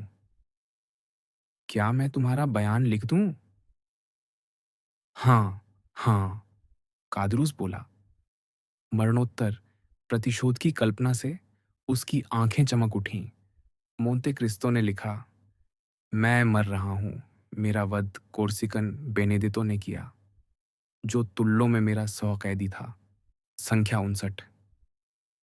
शीघ्र, शीघ्र, कादरूस बोला, अन्यथा मैं हस्ताक्षर न कर सकूंगा। मोंते क्रिस्तो ने कलम दी। कादरूस ने समस्त शक्ति बटोरी, हस्ताक्षर किए और शैया पर गिर पड़ा। बाकी आप कह देंगे, पिता, कहिएगा, वह आंद्रेया कावलकांति नाम से रह रहा है, होटल दे प्रांस में, कि हे ईश्वर, मैं मर रहा हूं, और पुनः मूर्छित हो गया। अब्बे ने उसे फिर शीशी की गंध सूंघाई। आंखें खुली। प्रतिशोध की ज्वाला अब भी जीवित थी। आप सब कहेंगे ना? उसने पूछा। सब, और बहुत अधिक। और क्या? मैं कहूंगा, उसने तुम्हें इस घर का नक्शा दिया, आशा में कि काउंट तुम्हें मार डालेंगे। मैं कहूंगा, उसने काउंट को चेतावनी पत्र भेजा, और काउंट की अनुपस्थिति में वह पत्र मुझे मिला, और मैं तुम्हारी प्रतीक्षा करता रहा। और उसे गिलोटिन पर चढ़ाया जाएगा ना? कादरूस बोला। वचन दीजिए, उसे गिलोटिन होगा। मैं उसी आशा में मर रहा हूं। यह मुझे मरने में सहायक होगा। मैं कहूंगा, काउंट बोले, कि वह तुम्हारा पीछा करता हुआ यहां आया, तुम्हें देखता रहा, और जब तुम निकलने लगे तो दीवार के कोने में छिप गया। तो आपने सब देखा? कादरूस ने पूछा। स्मरण है, मैंने क्या कहा था। यदि तुम सुरक्षित घर पहुंच गए तो समझूंगा। ईश्वर ने तुम्हें क्षमा कर दिया और आपने मुझे चेताया नहीं, कादरूस चिल्लाया, कोहनी के बल उठने का प्रयास करते हुए। आप जानते थे मैं मारा जाऊंगा और आपने चेताया नहीं? नहीं, क्योंकि मैंने बेनेदेतो के हाथ को ईश्वर का न्याय समझा और भाग्य में हस्तक्षेप करना अपवित्रता समझा। ईश्वर का न्याय! मुझसे इसकी बात मत कीजिए अब्बे। यदि कोई दैवी न्याय होता तो आप जानते हैं कितने दंडित होते, जो नहीं होते। धैर्य, अब्बे ने ऐसे स्वर में कहा कि मरता हुआ कांप उठा। धैर्य। कादरूस ने विस्मय से देखा और फिर अब्बे बोले, ईश्वर सब पर दयालु है, जैसे तुम पर रहा। वह न्यायाधीश होने से पहले पिता है। ओह, तो आप ईश्वर में विश्वास करते हैं? कादरूस ने पूछा। यदि अब तक ना भी करता तो तुम्हें देखकर करता। कादरूस ने जुड़े हाथ आकाश की ओर उठाए। सुनो, अब्बे ने हाथ उठाकर कहा, मानो विश्वास का आदेश दे रहे हो। यह उसने तुम्हारे लिए किया जिसे तुम अंतिम क्षण में भी नहीं पहचानते। उसने तुम्हें स्वास्थ्य, शक्ति, सुरक्षित कार्य, मित्र दिए, जीवन दिया, जिसमें निर्मल अंतःकरण और स्वाभाविक इच्छाओं की संतुष्टि थी।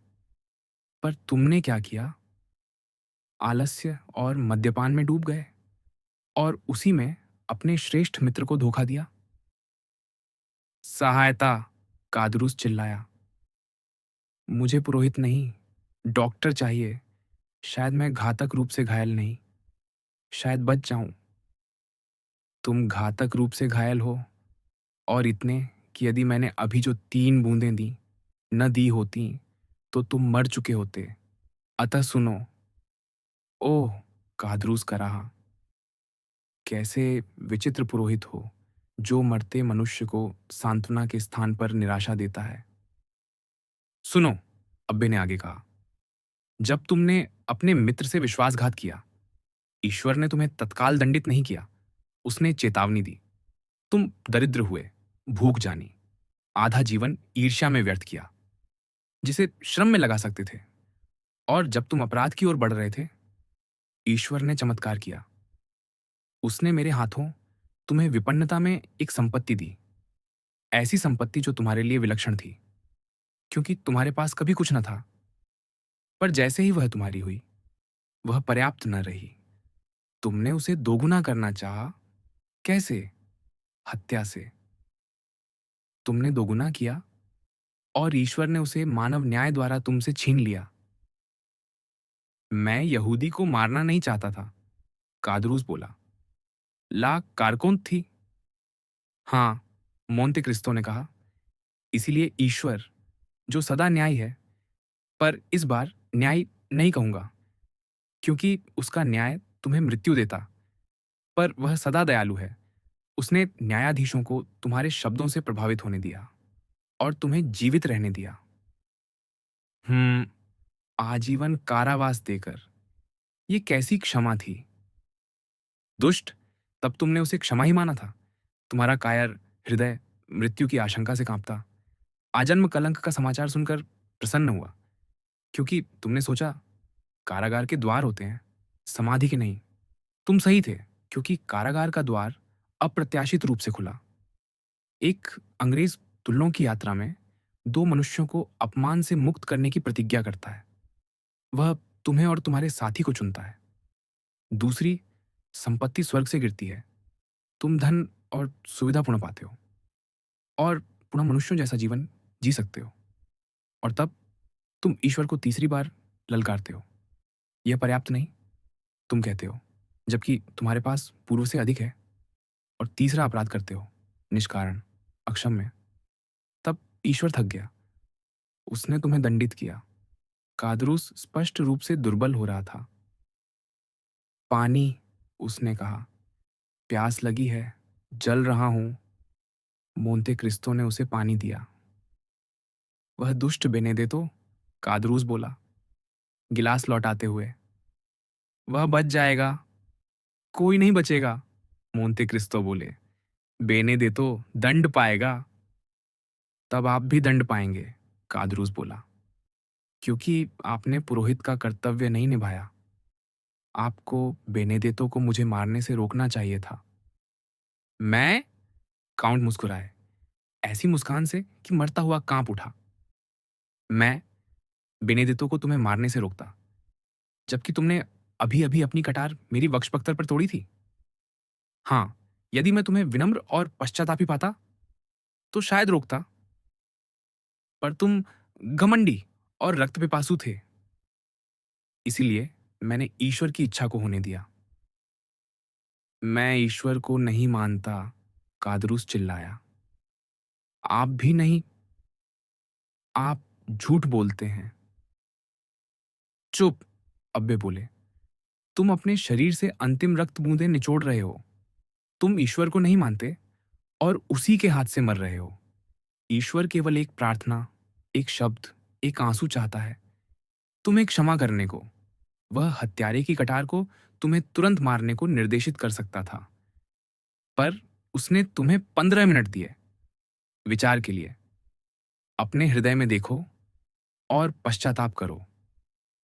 नहीं, कादरूस बोला, नहीं, मैं पश्चाताप नहीं करता। कोई ईश्वर नहीं, कोई विधान नहीं, केवल संयोग।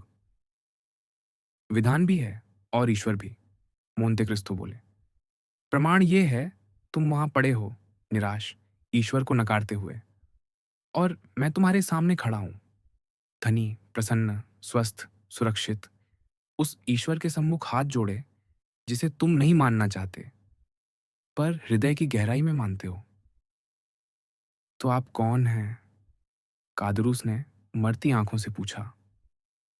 मुझे ध्यान से देखो, मोंते क्रिस्तो ने कहा, मोमबत्ती अपने मुख के समीप लाते हुए। अब्बे, बुसोनी। मोंते क्रिस्तो ने वेग उतारी और काले केश मुक्त किए जो उनके श्वेत मुख को घेरते थे। ओह! कादरूस भय से बोला, यदि ये काले बाल ना होते तो आपको उस अंग्रेज समझता, लॉर्ड विल्मोर। मैं ना अब्बे बुसोनी हूं, ना लॉर्ड विल्मोर, मोंते क्रिस्तो बोले।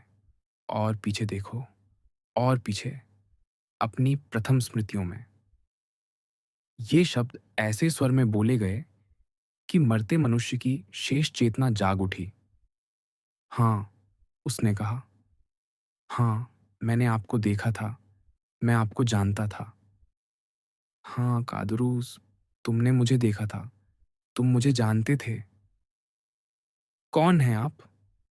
यदि जानते थे, तो मुझे मरने क्यों दे रहे हैं? क्योंकि अब तुम्हें बचाया नहीं जा सकता। तुम्हारे घाव घातक हैं।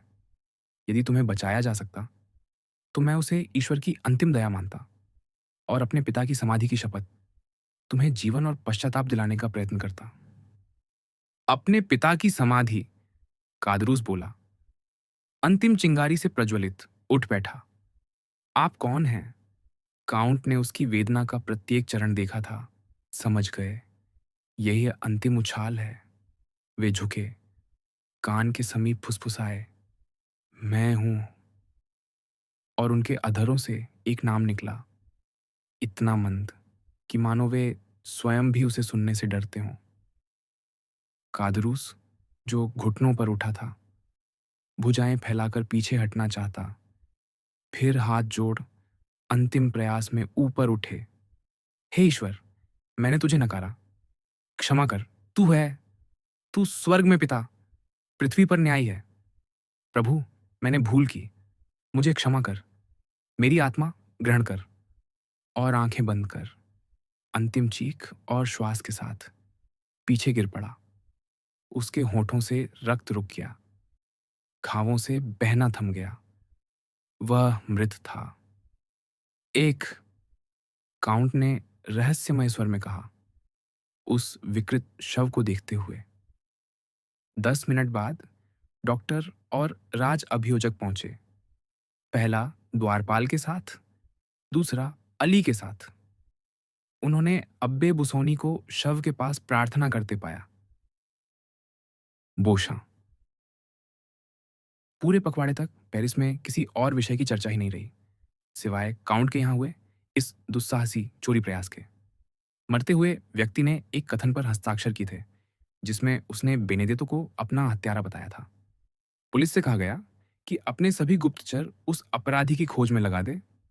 कादरूस का चाकू, उसकी ढकी हुई लालटेन, उसकी चाबियों का गुच्छा और उसके वस्त्र, सिवाय वास्कट के जो नहीं मिला, न्यायालय के लिपिक को सौंप दिए गए और शव को मुर्दाघर भेज दिया गया।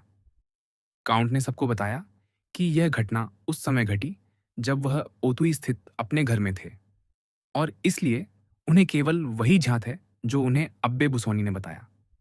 संयोग से अब्बे ने काउंट से अनुमति मांगी थी कि वह उनकी पुस्तकालय के कुछ दुर्लभ ग्रंथों के अध्ययन हेतु उस रात उनके घर ठहर सके।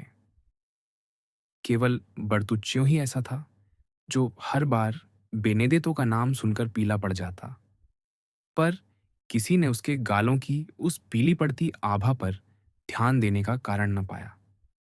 विल्फोर, जिन्हें अपराध के तथ्य स्थापित करने हेतु बुलाया गया था, ने यह प्रकरण स्वयं अपने हाथ में ले लिया और उसी उत्कट उत्साह से जांच कर रहे थे जो वह हर आपराधिक मामले में दिखाते थे।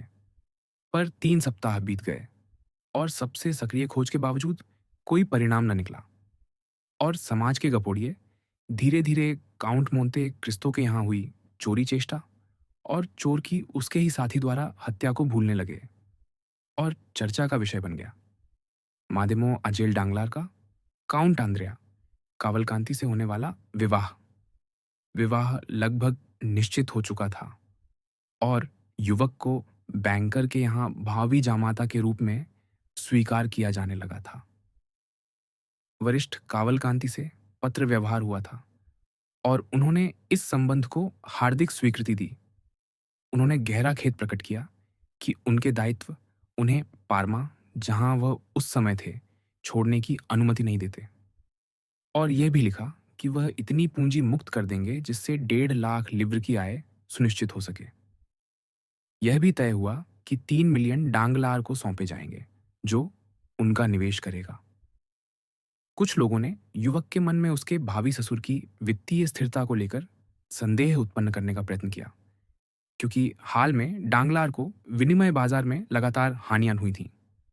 पर युवक ने अद्भुत विश्वास और निष्काम भाव से इन सब फुसफुसाहटों को तुच्छ समझकर त्याग दिया और इतना सूक्ष्म विवेक दिखाया कि बैरन से इसका उल्लेख तक न किया। फलतः बैरन डांगलार काउंट आंद्रेया कावलकांति पर मोहित थे। पर यही बात मादेमोआजेल यूजिनी डांगलार के विषय में नहीं कही जा सकती थी। विवाह के प्रति स्वाभाविक विरक्ति रखने के कारण उसने आंद्रेया का स्वागत केवल मोरसेर्फ को दूर रखने के साधन के रूप में किया था। पर अब जब आंद्रेया अत्यधिक निकट आने लगा तो उसके प्रति उसके मन में स्पष्ट वितृष्णा उत्पन्न होने लगी। संभव है बैरन ने इसे देखा हो, पर चूंकि वह इसे केवल एक मनोवृत्ति मान सकते थे, उन्होंने अन्न देखा करना ही उचित समझा। इस बीच वह समय सीमा भी लगभग समाप्त हो चुकी थी जो बोशा ने मांगी थी। इस अवधि में मोरसेर्फ को मोंते क्रिस्तो की उस सलाह का मूल्य समझ में आने लगा था जिसमें उन्होंने कहा था कि मामले को स्वयं स्पष्ट होने दिया जाए। किसी ने भी उस नोट का उल्लेख नहीं किया था और न ही किसी ने यह सोचने का प्रयत्न किया कि यानिना के दुर्ग से विश्वासघात करने वाला अधिकारी वही कुलीन काउंट हो सकता है जो उच्च सदन में बैठता है। फिर भी अल्बेर को अपमान का अनुभव होता रहा, क्योंकि उस कुछ पंक्तियों में आहत करने का आशय स्पष्ट था जिसने उसके सम्मान को घायल किया था। और फिर जिस प्रकार बोशा ने उनकी भेंट का अंत किया था, उसने उसके मन में कड़वाहट छोड़ दी थी। इन कारणों से वह अब भी द्वंद्व का विचार रखता था, यद्यपि आशा करता था कि यदि बोशा सहमत हों तो वे वास्तविक कारण को अपने सहचरों से भी छिपा सकेंगे। जहां तक बोशा का प्रश्न था, अल्बेर की भेंट के बाद से वह दिखाई ही नहीं दिया था, और जब भी कोई उसके विषय में पूछता, उत्तर मिलता कि वह कुछ दिनों की यात्रा पर गया है। कहाँ? कोई नहीं जानता था। एक सुबह अल्बेर को उसके सेवक ने जगाया, यह सूचना देते हुए कि बोशा आए हैं। उसने आंखें मलते हुए कहा कि अतिथि को भूतल के छोटे धूम्रपान कक्ष में बैठाया जाए। फिर वह शीघ्रता से वस्त्र धारण कर नीचे गया। बोशां टहल रहा था, पर अल्बेर को देखते ही रुक गया। तुम्हारा स्वयं मुझसे मिलने आना, उस भेंट की प्रतीक्षा करने के स्थान पर जो मैं आज स्वयं तुम्हें देने वाला था, मेरे लिए शुभ संकेत है, अल्बेर ने कहा। आओ, सीधे बताओ, क्या मैं तुम्हारा हाथ थामकर कह सकता हूं? बोशां, अपनी भूल स्वीकार करो और अपने मित्र को बनाए रखो, या मुझे केवल यह कहना चाहिए कि अपने अस्त्र चुन लो? अल्बेर, बोशां ने ऐसे दुख भरे भाव से कहा जिसने युवक को चकित कर दिया। पहले बैठें और बात करें। नहीं, बैठने से पहले तुम्हें उत्तर देना होगा। कभी कभी, पत्रकार बोला, कठिनाई उत्तर में ही होती है। तो मैं अपना प्रश्न दोहराकर उसे सरल कर देता हूं। क्या तुम अपने कथन से पीछे हटते हो? हाँ या नहीं?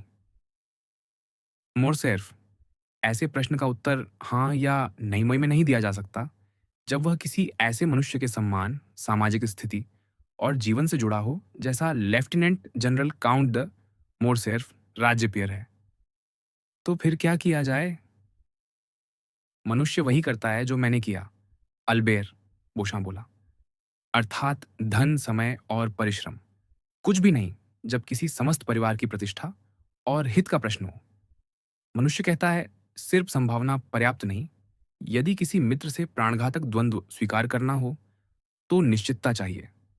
वह कहता है, यदि मैं उस मनुष्य के विरुद्ध तलवार उठाऊं या गोली चलाऊं जिसका हाथ मैंने 3 वर्षों तक मिलाया है, तो मुझे कम से कम यह जानना चाहिए कि मैं ऐसा क्यों कर रहा हूं, ताकि नियत स्थल पर शांत मन और निर्मल अंतकरण के साथ पहुंच सकूं, जिसकी आवश्यकता उस समय होती है जब किसी को अपने जीवन की रक्षा हेतु अपना हाथ उठाना पड़े।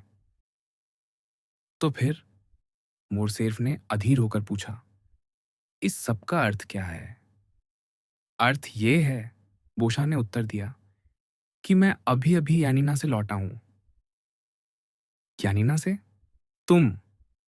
हाँ, मैं। असंभव। प्रिय अल्बेर, ये रहा मेरा पासपोर्ट। मोहरें देखो, जेनेवा, मिलान, वेनिस, त्रिएस्ते, डेल्विनो, यानीना। क्या तुम एक गणराज्य, एक राज्य और एक साम्राज्य के अधिकारियों पर विश्वास नहीं करोगे? अल्बेर ने पासपोर्ट देखा, फिर विस्मित होकर बोशां को देखा। तुम यानीना गए? उसने कहा। अल्बेर, यदि तुम विदेशी होते, अजनबी होते, या उस अंग्रेज की भांति केवल एक कुलीन जो 3-4 महीने पहले मुझे ललकारने आया था और जिसे मैंने अपने पीछा छुड़ाने के लिए मार डाला, तो तुम समझ सकते हो कि मैं इतना कष्ट न उठाता। पर मैं समझता था कि मैं तुम्हें यह सम्मान देना अपना कर्तव्य मानता हूं। बाहर जाने में 1 सप्ताह, लौटने में 1 सप्ताह, 4 दिन संगरोध में और 48 घंटे आगमन पर, यह मिलाकर 3 सप्ताह होते हैं। मैं कल रात लौटा और यहां उपस्थित हूं। हे ईश्वर, कैसी लंबी भूमिका है बोशां, और अब तक वह नहीं कहा जिसकी मैं प्रतीक्षा कर रहा हूं। सत्य ये है, अल्बेर, तुम झिझक रहे हो। हाँ, मुझे भय है। क्या इस बात का कि तुम्हारा संवाददाता तुम्हें धोखा दे गया? आओ बोशां, अभिमानी मत बनो, स्वीकार करो, तुम्हारे साहस पर कोई संदेह नहीं कर सकता। ओह, यह बात नहीं, पत्रकार बुदबुदाया। इसके विपरीत। अल्बेर का मुख मृत्यु सा पीला पड़ गया।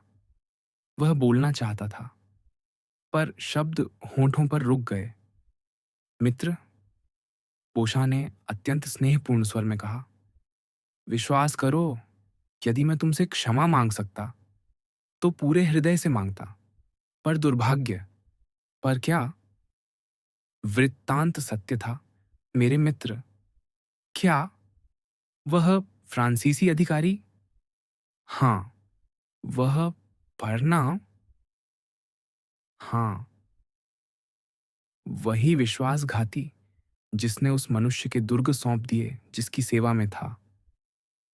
मित्र, क्षमा करना। वह मनुष्य तुम्हारे पिता थे। अल्बेर क्रोध से उछल पड़ा, मानो बोशां पर झपट पड़ेगा, पर दूसरे के करुण भाव ने उसे रोक लिया। ये देखो, बोशां ने जेब से कागज निकालते हुए कहा। प्रिय मित्र, यह उसका प्रमाण है। अल्बेर ने कागज खोला। यह यानीना के 4 प्रमुख निवासियों का शपथ पत्र था, जिसमें प्रमाणित किया गया था कि कर्नल फरनाम मोंदेगो, वजीर अली तेबलिन की सेवा में प्रशिक्षक अधिकारी, ने 2000 थैलियों के बदले यानीना का दुर्ग विश्वासघात से सौंप दिया। हस्ताक्षर कौंसल द्वारा सत्यापित थे। अल्बेर लड़खड़ाया और निःशब्द एक कुर्सी पर गिर पड़ा। अब कोई संदेह न रहा, परिवार का नाम वहां अंकित था। कुछ क्षणों के पीड़ादायक मौन के बाद उसका हृदय उमड़ पड़ा, गर्दन की नसें तन गईं और आंखों से आंसू फूट निकले। बोशां, जो अत्यंत करुणा से युवक को देख रहा था, निकट आया और बोला, अब समझे अल्बेर, मैं सब देखना, सब परखना चाहता था, इस आशा से कि स्पष्टीकरण तुम्हारे पिता के अनुकूल होगा और मैं उन्हें पूर्ण न्याय दे सकूंगा। पर इसके विपरीत जो सूचना मिली, उसने सिद्ध किया कि प्रशिक्षक अधिकारी फरनाम मोंदेगो, जिसे अली पाशा ने गवर्नर जनरल बनाया, वही काउंट फरनाम दे मोरसेर्फ थे। तब मैं लौटा, यह स्मरण रखते हुए कि तुमने मुझे अपनी मित्रता में स्थान देकर सम्मान दिया है, और शीघ्र तुम्हारे पास आया। अल्बेर अभी भी कुर्सी पर झुका था, दोनों आंखें हाथों से ढंकी हुई, मानो प्रकाश सह न सके। मैं तुम्हारे पास आया, बुशा ने आगे कहा, तुमसे यह कहने कि अल्बेर, हमारे पिताओं के पाप इन क्रांतियों के युग में संतानों पर आरोपित नहीं किए जा सकते। अल्बेर, हमारे समय के संघर्षों से गुजरे बहुत कम पुरुष हैं जिनकी सैनिक वर्दी या न्यायाधीश का वस्त्र कीचड़ या रक्त से अछूता रहा हो। संसार में कोई भी, अब जबकि मेरे पास प्रमाण है, तुम्हारे रहस्य का स्वामी हूं, मुझे ऐसे द्वंद्व के लिए बाध्य नहीं कर सकता जिसे तुम्हारा अंतःकरण भी अपराध कहेगा। पर मैं तुम्हें वह प्रस्ताव देने आया हूं जिसकी मांग करने का अब तुम्हें अधिकार नहीं रहा। ये प्रमाण, ये उद्घाटन, ये शपथ पत्र, जो केवल मेरे पास है, क्या तुम चाहते हो मैं इन्हें नष्ट कर दूं? क्या यह भयानक रहस्य हम दोनों के बीच ही रहे, मेरे सम्मान वचन से सुरक्षित? यह मेरे होंठों से कभी ना निकलेगा। कहो अल्बेर, क्या यही चाहते हो? क्या यही तुम्हारी इच्छा है मित्र? अल्बेर बोशां के गले से लिपट गया। ओ उदार हृदय, वह चिल्लाया। बोशां ने कागज उसे थमाते हुए कहा, लो, ये रहे। अल्बेर ने उन्हें झटके से पकड़ लिया, मुट्ठी में मसल दिया, मरोड़ा, मानो फाड़ डाले। पर यह सोचकर कि कोई छोटा सा टुकड़ा भी उड़कर भविष्य में उसके विरुद्ध साक्ष्य बन सकता है, वह उस मोमबत्ती के पास गया जो वह सिगार जलाने के लिए सदा जलाए रखता था, और उन कागजों को अंतिम कण तक जला डाला। प्रिय मित्र, श्रेष्ठतम मित्र, वह बुदबुदाया जब कागज भस्म हो रहे थे। यह सब किसी बुरे स्वप्न की भांति भुला दो, पोषा ने कहा। इसे उसी प्रकार विलीन हो जाने दो जैसे काले पड़े कागज पर अंतिम चिंगारियां बुझती हैं, जैसे उन मौन राखों से उठती धुएं की पतली लकीर लुप्त हो जाती है। हाँ, हाँ, अल्बेर बोला, कुछ भी शेष न रहे सिवाय उस शाश्वत मित्रता के जिसका अरणी मैं अपने उद्धारकर्ता का हूं। ऐसी मित्रता जिसे मेरे पुत्र तुम्हारे पुत्रों को सौंपेंगे। ऐसी मित्रता जो मुझे सदा स्मरण दिलाएगी कि मैं तुम्हारा आर्णी हूं, अपनी नसों में बहते रक्त का, अपने शरीर के जीवन का और अपने नाम के सम्मान का। क्योंकि यदि ऐसी बात कभी प्रकट हो जाती, ओह बोशा, मैं कहता हूं, मैं अपनी ही कनपटी उड़ा देता। या नहीं, मेरी दुर्भाग्यपूर्ण मां, मैं उन्हें भी साथ मरते नहीं देखना चाहता, अन्यथा विदेश चला जाता। प्रिय अल्बेर, बोशा बोला, पर युवक का यह आकस्मिक और कुछ कृत्रिम आनंद अल्पकालिक था, और वह शीघ्र ही पहले से भी गहरे विषाद में डूब गया। क्या बात है प्रिय मित्र, बोशान ने पूछा। क्या हुआ? यह कि अल्बेर बोला, मेरे हृदय में कुछ टूट गया है, तुम समझो? बोशा, कोई पुत्र एक क्षण में उस सम्मान, विश्वास और गर्व की भावना त्याग नहीं सकता जो एक निष्कलंक पिता का नाम उसके मन में जगाता है। ओह! बोशा, मैं उनका सामना कैसे करूंगा? जब वह मेरे ललाट पर होंठ रखेंगे, क्या मैं पीछे हट जाऊंगा? जब वह मेरा हाथ पकड़ेंगे, क्या मैं अपना हाथ खींच लूंगा? बोशा, मैं मनुष्यों में सबसे दयनीय हूं। ओह! मेरी माँ, मेरी दीन माँ। उसने आंसुओं से भरी आंखों से उनका चित्र देखते हुए कहा, यदि आपने यह सब देखा होता, आप कितनी पीड़ा सहती। आओ आओ, बोशा ने दोनों हाथ पकड़ते हुए कहा, धैर्य रखो। पर वह पहला नोट जो तुमने अपने पत्र में छापा था, वह कहां से आया? अल्बेर अचानक बोला, इसके पीछे कोई गुप्त घृणा है, कोई अदृश्य शत्रु। तो फिर, बोशा बोला, और भी कारण है साहस का। अल्बेर, अपने चेहरे पर कुछ प्रकट मत होने दो। अपने शोक को भीतर छिपाए रखो, जैसे बादल अपने भीतर विनाश और मृत्यु छिपाए रहता है, जिसका भेद तभी खुलता है जब तूफान फट पड़ता है। आओ मित्र, उस क्षण के लिए अपने को दृढ़ करो जब वह तूफान फूटेगा। क्या तुम नहीं समझते, यह समाप्त हो चुका? अल्बेर ने भय से पूछा। मैं कुछ नहीं समझता, पर सब संभव है। हाँ, एक बात और।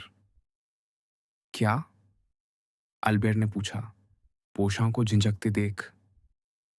क्या तुम अभी भी मादेमोआजेल डांगलार से विवाह करने जा रहे हो? यह प्रश्न अब क्यों, बोशां? क्योंकि मेरे विचार में ये संबंध उसी प्रश्न पर निर्भर हो सकता है जो इस समय हमारे मन में सर्वोपरि है। क्या? अल्बेर लज्जा से लाल होकर बोला। क्या तुम समझते हो, डांगलार? मैं केवल यह पूछ रहा हूं कि तुम्हारे विवाह की योजना किस अवस्था में है। ईश्वर के लिए मेरे शब्दों में वह अर्थ मत पढ़ो जो मेरा आशय नहीं, और उन्हें उनके वास्तविक महत्व से अधिक महत्व मत दो। नहीं, अल्बेर बोला, सगाई टूट चुकी है। अच्छा, बोशा ने कहा। फिर यह देखकर कि उसका मित्र पुनः विषाद में डूबने को है, वह बोला, आओ अल्बेर, मेरी सलाह मानो, बाहर चलें। बुआ के चारों ओर फेटन में या घोड़े पर एक चक्कर लगा लें, मन बहलेगा। फिर लौटकर कहीं भोजन करेंगे। तुम अपने काम पर जाओगे, मैं अपने।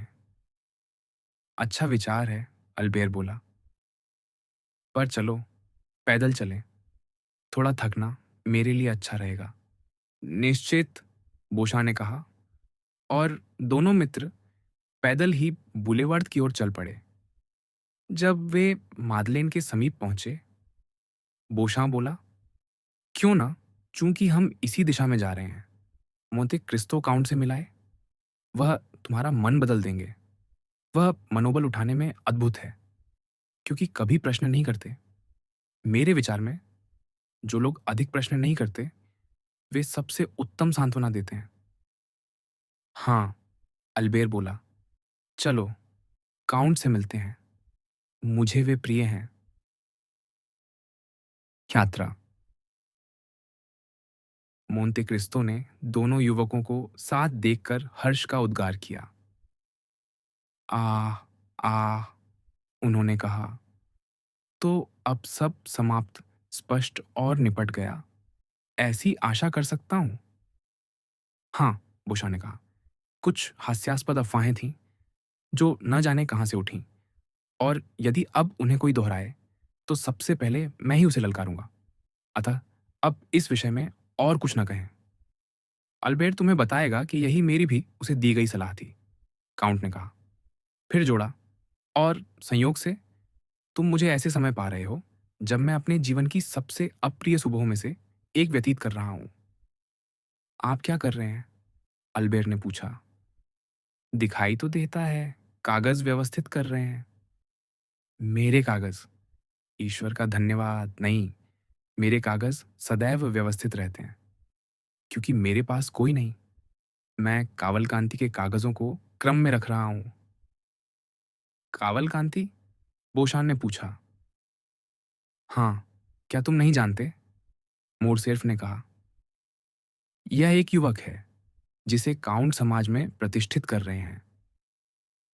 कदापि नहीं, मोंते क्रिस्तो ने कहा।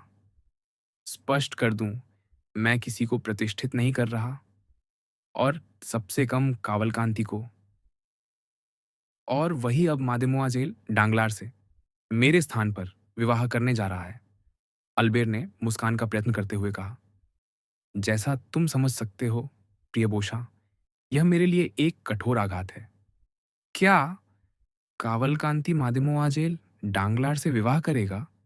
बोशान ने पूछा। मैं क्या सुन रहा हूं? मोंते क्रिस्तो बोले। क्या तुम संसार से बाहर थे और तुम पत्रकार, अफवाह के सहचर, पेरिस का समाज इसी विषय की चर्चा कर रहा है। क्या आप इस विवाह के लिए उत्तरदायी हैं, काउंट? बोशान ने पूछा। मैं? चुप, लेखनीधर। ऐसी बात फुसफुसाओ भी मत। मैं विवाह कराने वाला? कभी नहीं। तुम मुझे नहीं जानते। इसके विपरीत, मैंने इसका यथाशक्ति विरोध किया, औपचारिक निवेदन करने से भी इनकार कर दिया। ओह, समझ गया, बोशां बोला। हमारे मित्र अल्बेर के कारण? मेरे कारण, युवक ने कहा। ओह नहीं, कदापि नहीं। काउंट इसकी पुष्टि करेंगे कि मैंने सदा उनसे आग्रह किया सगाई तोड़ देने का, जो अब सौभाग्य से टूट चुकी है। काउंट कहते हैं कि धन्यवाद उन्हें नहीं दिया जाना चाहिए। तो प्राचीन रोमनों की भांति मैं एक वेदी अज्ञात देवता के नाम पर स्थापित करूंगा। सुनो, मोंते क्रिस्तो बोले, यह विषय मुझसे इतना असंबद्ध है कि मैं भावी ससुर और युवक दोनों से अप्रसन्न हो चुका हूं। केवल एक ही है जो अब भी मुझ पर कुछ स्नेह रखती है। जब उसने देखा कि मैं उसकी प्रिय स्वतंत्रता त्यागने के लिए उसे बाध्य करने में कितनी अरुचि रखता हूं, वह है मादेमोआजेल यूजिनी, जिसे विवाहित जीवन के प्रति विशेष आकर्षण प्रतीत नहीं होता। और आप कहते हैं विवाह होने ही वाला है? हाँ, मेरे सब कहने के बावजूद मैं युवक को नहीं जानता। यद्यपि लोग कहते हैं वह धनी है और उत्तम कुल से है, पर मेरे लिए यह केवल सुनी सुनाई बात है। मैंने ये सब बार बार डांगलार से कहा, पर वह अपने लुक्का वंशी पर मोहित है। मैंने उसे एक अधिक गंभीर तथ्य भी बताया कि युवक का अपहरण हुआ था। उसे जिप्सियों ने उठा लिया था, या उसके गुरु ने उसे खो दिया था। मुझे ठीक जात नहीं। इतना जानता हूं कि उसके पिता 10 वर्षों तक उसका पता खो बैठे थे, और उस अवधि में उसने क्या किया ईश्वर ही जाने। पर इससे भी कोई अंतर न पड़ा। मुझसे कहा गया कि मैं मेजर को लिखूं कुछ दस्तावेज मंगाने के लिए। वे रहे, मैं उन्हें भेज रहा हूं, और साथ ही पिलातुस की भांति अपने हाथ धो रहा हूं। मादेमो आजेल दारमिली का क्या? बोशान ने पूछा। अब जब आप उसकी शिष्या को उससे दूर ले जा रहे हैं, वह आपके विषय में क्या सोचती है? मैं नहीं कह सकता, काउंट बोले। पर प्रतीत होता है वह इटली जा रही है। मादाम डांगलार ने मुझसे उसका उल्लेख किया और मुझे कुछ सिफारिश पत्र देने को कहा, नाट्य प्रबंधकों के लिए। मैंने उसे तेयात्रो वाले के निदेशक के नाम एक पत्र दिया, जो मुझ पर उपकृत है। पर क्या बात है अल्बेर, तुम अत्यंत उदास लगते हो। कहीं ऐसा तो नहीं कि तुम्हें मादेमोआजेल डांगलार से प्रेम था और तुम स्वयं नहीं जानते थे? जहां तक मुझे झांत है, नहीं, अल्बेर ने विषादपूर्ण मुस्कान के साथ कहा। बोशां चित्रों का अवलोकन करने लगा। तुम अपने सामान्य प्रसन्न स्वभाव में नहीं हो, मोंते क्रिस्तो ने कहा। आओ, बताओ, क्या बात है? सिर दर्द है, अल्बेर ने कहा। तो फिर प्रिय विस्काउंट, काउंट बोले, मैं एक अचूक औषधि सुझाता हूं जिसने जब जब मुझे कोई क्लेश हुआ मेरा उपचार किया है। क्या? युवक ने पूछा। यात्रा? वास्तव में?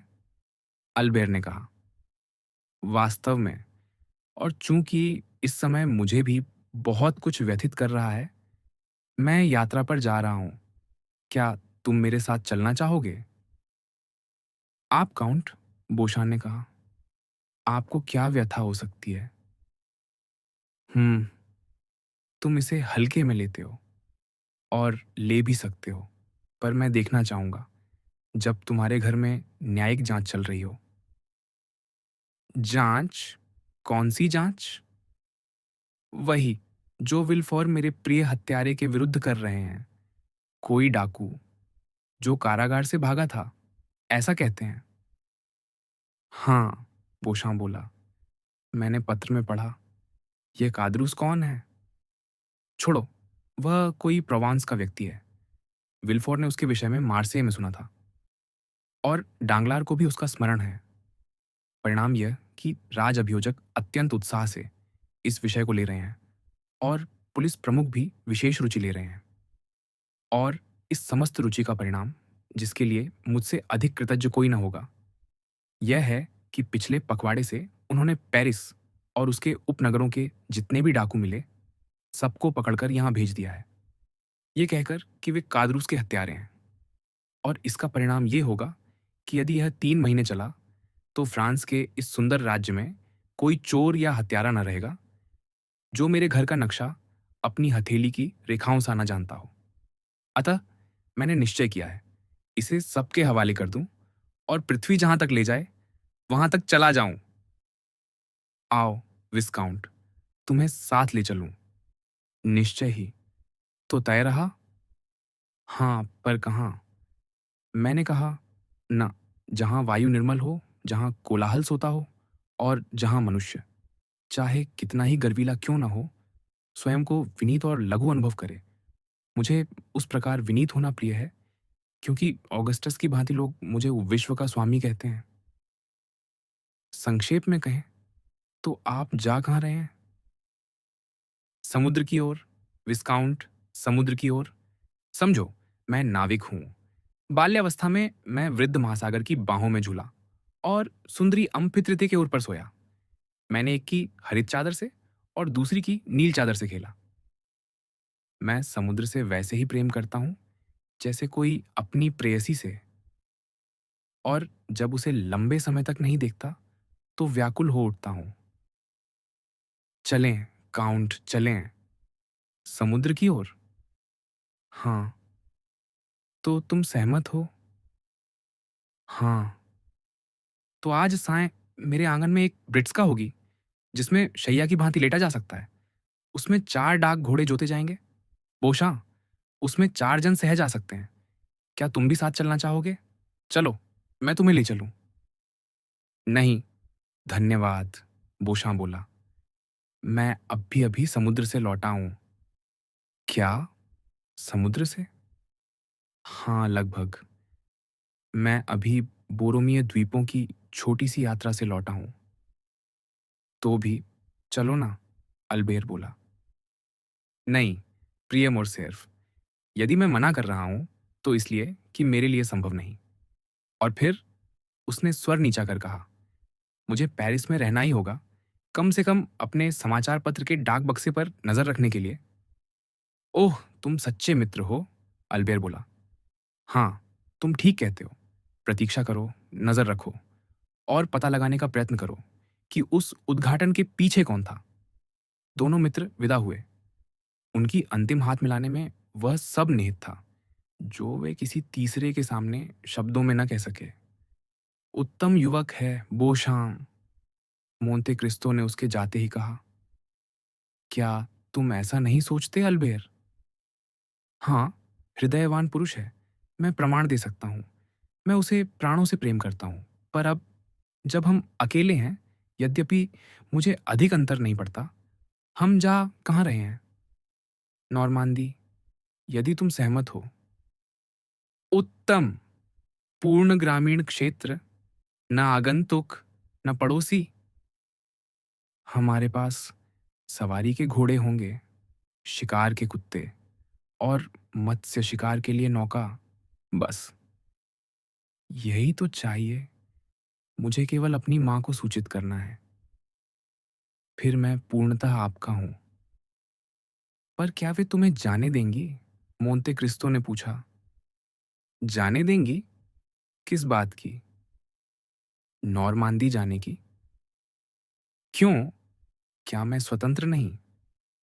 जहां चाहो अकेले जाने को स्वतंत्र हो, ये मैं जानता हूं, क्योंकि इटली में तुम्हारी एक साहसिक यात्रा में तुमसे भेंट हुई थी। तो फिर? पर क्या तुम उस मनुष्य के साथ जाने को स्वतंत्र हो जिसे मोंते क्रिस्तो काउंट कहते हैं? आपकी स्मृति अल्प है, काउंट। कैसे? क्या मैंने आपको नहीं बताया? मेरी माँ आपको कितना चाहती हैं। स्त्री चंचला होती है, फ्रांसवा प्रथम ने कहा था, और स्त्री तरंगों के समान होती है। शेक्सपियर ने कहा, एक महान राजा था, दूसरा महान कवि। अतः वे स्त्रियों को जानते होंगे। हाँ, स्त्रियां। पर मेरी माँ स्त्रियां नहीं, एक स्त्री है। तो हैं। एक विदेशी के लिए तुम्हारी भाषा की सूक्ष्मताएं समझना कठिन हो सकता है। मेरा आशय यह है, मेरी माँ अपनी भावनाओं में उच्चृंखल नहीं, पर एक बार दे दें तो सदा के लिए। अच्छा, मोंते क्रिस्तो ने आह भरते हुए कहा। और क्या तुम्हें लगता है वह मुझे उदासीनता के अतिरिक्त कोई भावना देने का सम्मान करती है? सुनिए, मैं कह चुका हूं, फिर कहता हूं, आप अत्यंत विलक्षण और श्रेष्ठ व्यक्ति होंगे। ओह, हाँ, क्योंकि मेरी माँ आपसे मोहित है, जिज्ञासा से नहीं, पर उस रुचि से जो आपने उनमें उत्पन्न की है। जब हम साथ होते हैं तो आप ही वार्तालाप का विषय होते हैं। और क्या उन्होंने तुम्हें इस मेनफ्रेड से सावधान रहने को कहा? नहीं, इसके विपरीत। उन्होंने कहा, मोरसेर्फ, मुझे लगता है काउंट एक महान आत्मा है, उनका स्नेह जीतने का प्रयत्न करो। मोंते क्रिस्तो मुड़ गए और आह भरी। सच? उन्होंने पूछा। अतः, अल्बेर बोला, मेरी यात्रा को न केवल वे अस्वीकार नहीं करेंगी, अपितु हृदय से अनुमोदित करेंगी, क्योंकि यह उनकी प्रतिदिन की आज्ञा के अनुरूप है। अच्छा, तो निश्चय रहा, मोंते क्रिस्तो बोले। आज सायं मिलते हैं, 5 बजे यहां आना। हम मध्यरात्रि या 1 बजे वहां पहुंच जाएंगे। क्या? लेत्रेपोर? वहां या उसके निकट। आप 48 लीग 8 घंटे में पार कर लेते हैं। फिर भी यह बहुत है। आप चमत्कारों के पुरुष हैं, रेल से तेज, जो कठिन नहीं, विशेषकर फ्रांस में, और तार से भी तेज। जैसा भी हो, हमें 7-8 घंटे लगेंगे, अतः समय पर आना। चिंता न करें, मेरे पास तैयारी के अतिरिक्त कुछ नहीं। तो 5 बजे? 5 बजे। अल्बेर चला गया। मोंते क्रिस्तो कुछ क्षण विचारमग्न रहे, मानो गहन चिंतन में। फिर ललाट पर हाथ फेरते हुए, मानो स्वप्न हटाया हो, घंटी बजाई 2 बार। संकेत पर बर्तुच्चियो आया। बर्तुच्चियो, काउंट बोले, मैं कल नहीं, परसों नहीं, आज ही नॉर्मांदी जा रहा हूं। 5 बजे तक पर्याप्त समय है। प्रथम पड़ाव के अस्तबलियों को सावधान कर दो। मोरसेर्फ मेरे साथ होगा। जाओ। बर्तुच्चियो ने आज्ञा मानी और एक घुड़सवार पोंतुआज की ओर दौड़ा, सूचना देने कि डाक गाड़ी ठीक 6 बजे गुजरेगी। वहां से संदेश, अगले पड़ाव, फिर अगले, और इस प्रकार 6 घंटे में समस्त मार्ग तैयार हो गया। प्रस्थान से पूर्व काउंट हैदे से मिलने गए, उसे यात्रा का समाचार दिया, गंतव्य बताया, और समस्त गृह व्यवस्था उसके अधीन छोड़ दी। अल्बेर समय पर आया। यात्रा प्रारंभ में उदास, पर वेग के शारीरिक प्रभाव से शीघ्र ही हल्की हो गई। मोरसेर्फ ने इतनी तीव्र गति से यात्रा की कल्पना भी न की थी। मैं सहमत हूं, मोंते क्रिस्तो ने कहा, कि आगे बढ़ना असंभव हो जाता है जब डाक गाड़ियां प्रति घंटे 2 लीग की गति से चलती हैं। और यह हास्यास्पद नियम भी हो कि एक यात्री दूसरे को बिना उसकी अनुमति के पीछे नहीं छोड़ सकता, जिसका अर्थ है कि कोई बीमार या चिड़चिड़ा यात्री अपने पीछे आने वाले कितने ही प्रसन्न और स्वस्थ यात्रियों को रोक सकता है। मैं इन बाधाओं से बचता हूँ, अपने स्वयं के सारथी और अपने घोड़ों के साथ यात्रा करके। क्या और नहूं अल्पा, क्या नामी अली? यह कहते हुए काउंट ने खिड़की से झुककर एक उत्साहपूर्ण पुकार की, जिसने घोड़ों को पंख दे दिए। वे अब दौड़ नहीं रहे थे, उड़ रहे थे। गाड़ी राजमार्ग पर गरजती हुई चली और हर सिर मुड़कर इस दहकते धूमकेतु को देखता रहा। अली ने पुकार दोहराई, दांत चमकाते हुए झाग से भीगी लगामों को अपनी शक्तिशाली हथेलियों में जकड़े, घोड़ों को और उकसाया, जिनकी सुडौल अयालें वायु में फैल रही थीं। मरुस्थल का पुत्र अली अपने ही तत्व में था और धूल के उस बादल के बीच, काले मुख, दमकती आंखों और हिम श्वेत बरनूस में वह मानो सिमुम का जिन्न और बवंडर का देवता प्रतीत होता था। यह आनंद मैंने पहले कभी अनुभव नहीं किया, मोरसेफ ने कहा। वेग का आनंद, और उसके ललाट से विषाद का अंतिम चिन्ह भी मिट गया, मानो वे जिस वायु को चीरते चले जा रहे थे उसने उसके मन के बादलों को भी तितर बितर कर दिया हो। आपने ऐसे घोड़े कहाँ पाए? एल्बेर ने पूछा। क्या विशेष रूप से तैयार कराए थे? ठीक ऐसा ही, काउंट ने उत्तर दिया। 6 वर्ष पूर्व मुझे हंगरी में एक अश्व मिला जो अपनी गति के लिए प्रसिद्ध था। मैंने उसे खरीद लिया। मूल्य क्या था मुझे झात नहीं। बर्तुच्चियों ने भुगतान किया। उसी वर्ष उसकी 32 संतानें हुई। अब हम उस एक पिता की समस्त संतति देख सकेंगे, सभी एक से, काले, निर्दोष, सिवाय ललाट पर एक तारे के। इस विशेष अश्व के लिए घोड़ियां उसी प्रकार चुनी गईं, जैसे किसी पाशा के लिए उसकी प्रियाएं। अद्भुत! पर बताइए, आप इन सब घोड़ों का करते क्या हैं? जैसा तुम देख रहे हो, मैं इनके साथ यात्रा करता हूं। पर आप सदा तो यात्रा नहीं करेंगे। जब मुझे उनकी आवश्यकता न रहेगी, बर्तुच्चियो उन्हें बेच देगा। उसका दावा है इस सौदे में वह 30 या 40,000 फ्रां कमा लेगा। यूरोप में कोई राजा इतना धनी न होगा जो उन्हें आपसे खरीद सके। तब उसे उन्हें पूर्व के किसी सरल वजीर को बेचना होगा, जो उन्हें पाने के लिए अपना खजाना खाली कर देगा और फिर प्रजाजनों को पिटवाकर उसे भर लेगा। काउंट, क्या मैं एक बात कह सकता हूँ जो अभी मेरे मन में आई? कहो। आपके बाद बर्तुच्चियो यूरोप का सबसे धनी व्यक्ति होगा। नहीं विस्काउंट, तुम भूल रहे हो। यदि तुम बर्तुच्चियो की जेबें उलट दो तो 2 सू भी न मिले। ऐसा क्यों? युवक ने पूछा। क्या वह इतना विलक्षण है? प्रिय काउंट, मेरी विश्वासशीलता की परीक्षा मत लीजिए, नहीं तो मैं आपको मानना छोड़ दूंगा। मेरे यहाँ कोई विलक्षणता नहीं, केवल तथ्य और गणना। ये सोचो, एक प्रबंधक चोरी क्यों करता है? ओह, यह तो उसके स्वभाव में है। वह इसलिए चोरी करता है कि करना पड़ता है?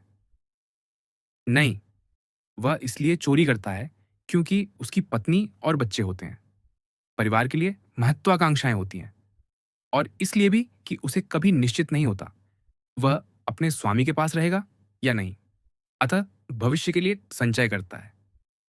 पर बर्तुच्चियो संसार में अकेला है। वह मेरी थैली में बिना बताए हाथ डालता है और निश्चिंत है कि मैं उसे कभी पदच्युत नहीं करूंगा।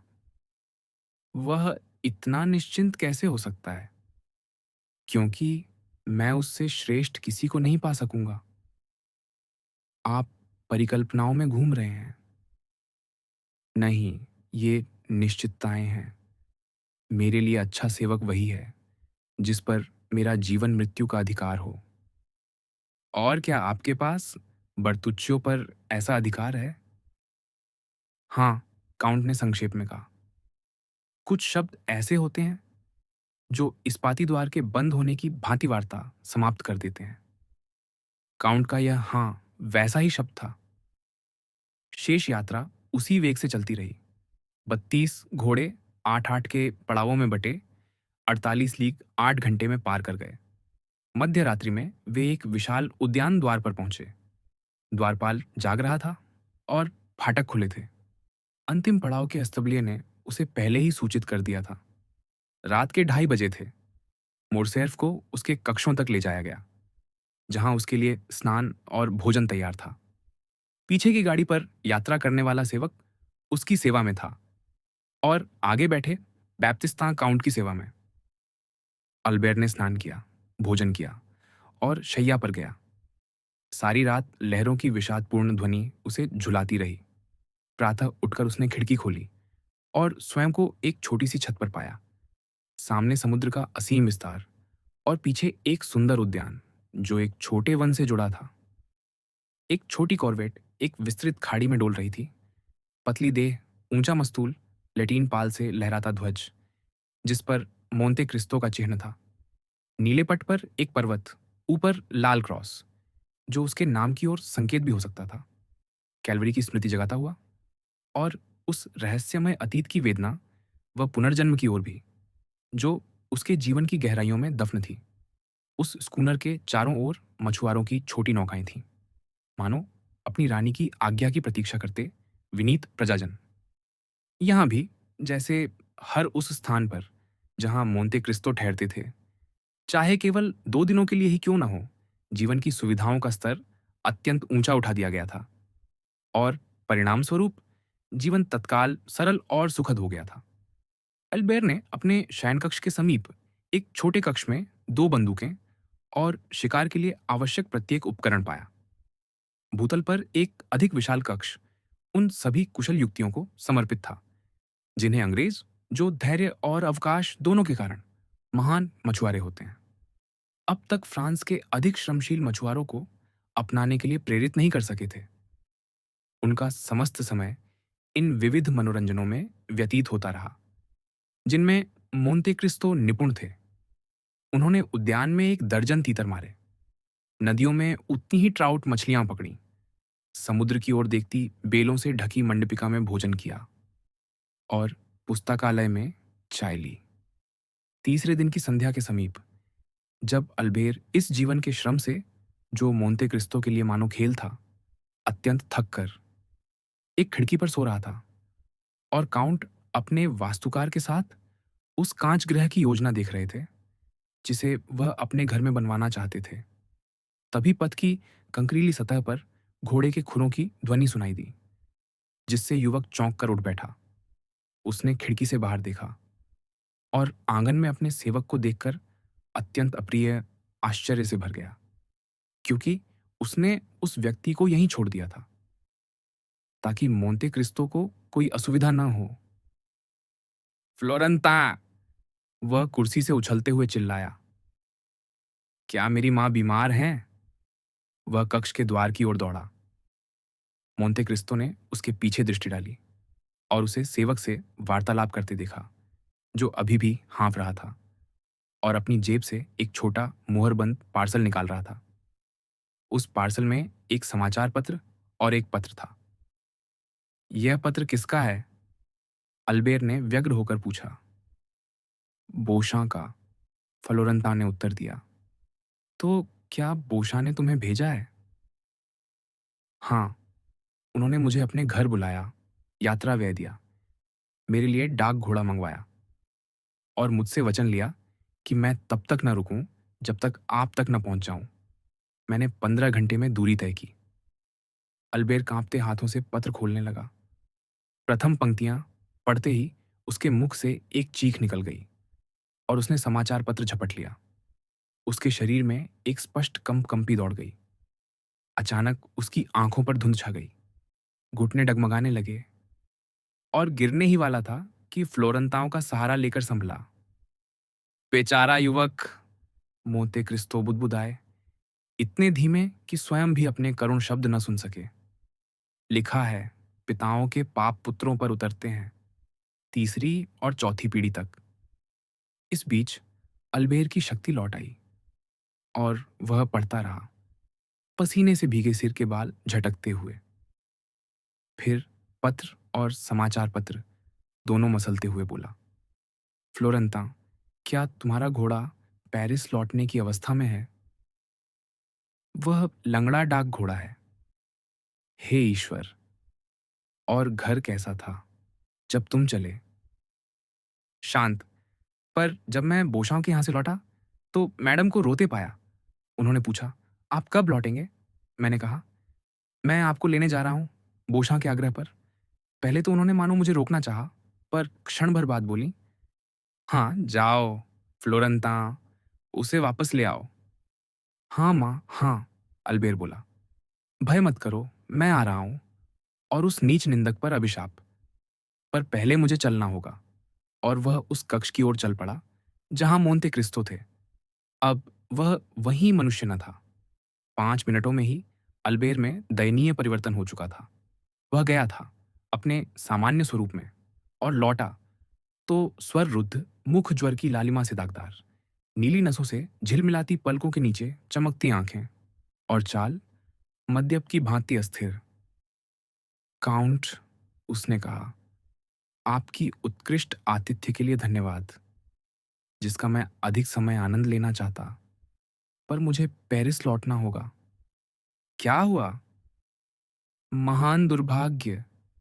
पर मुझे जाने दें, यह मेरे लिए जीवन से भी अधिक महत्वपूर्ण है। प्रश्न न करें, मैं प्रार्थना करता हूं, केवल एक घोड़ा।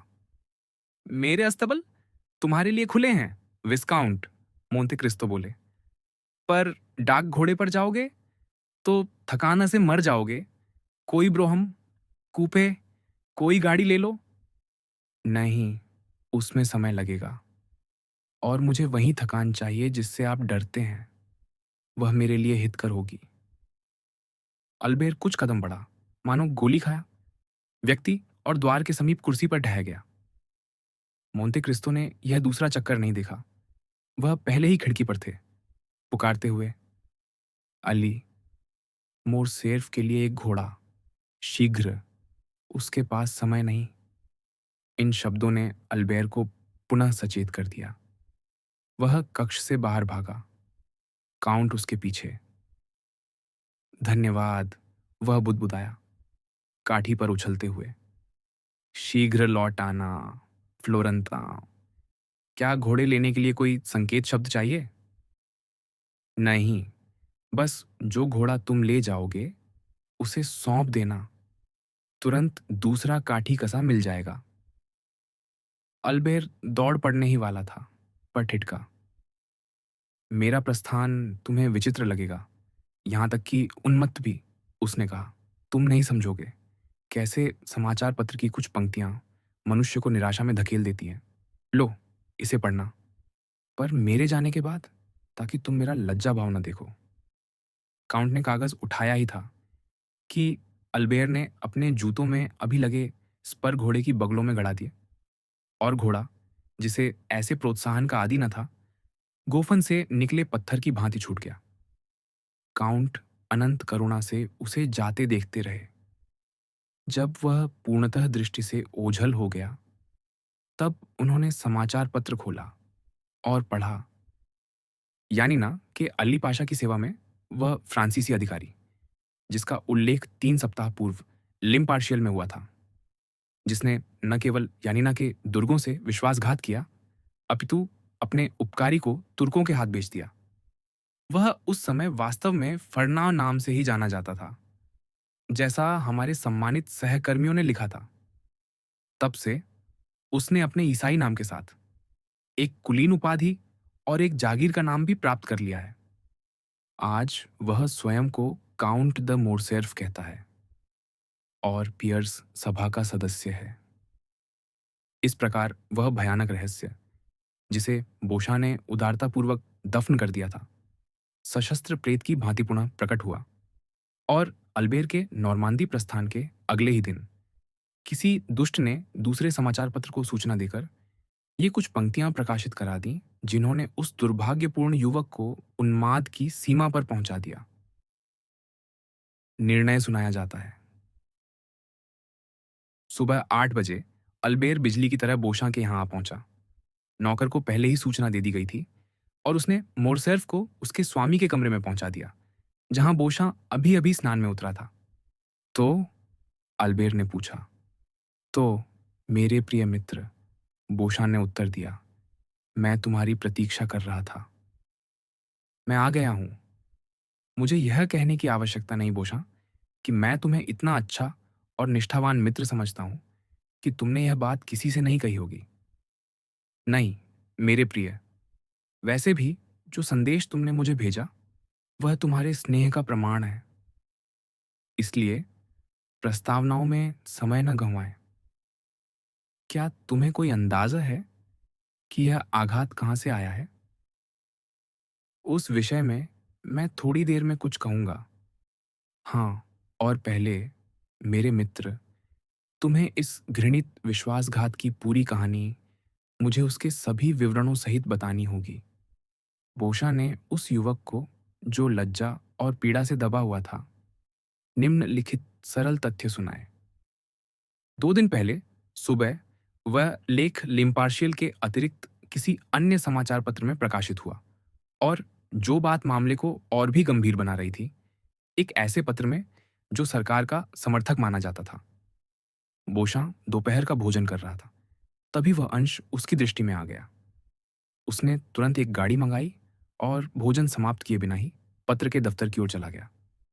यद्यपि उसके घोषित राजनीतिक विचार उस आरोप लगाने वाले पत्र के प्रधान संपादक के विचारों से पूर्णतः विपरीत थे, फिर भी बोशां और वह घनिष्ठ मित्र थे।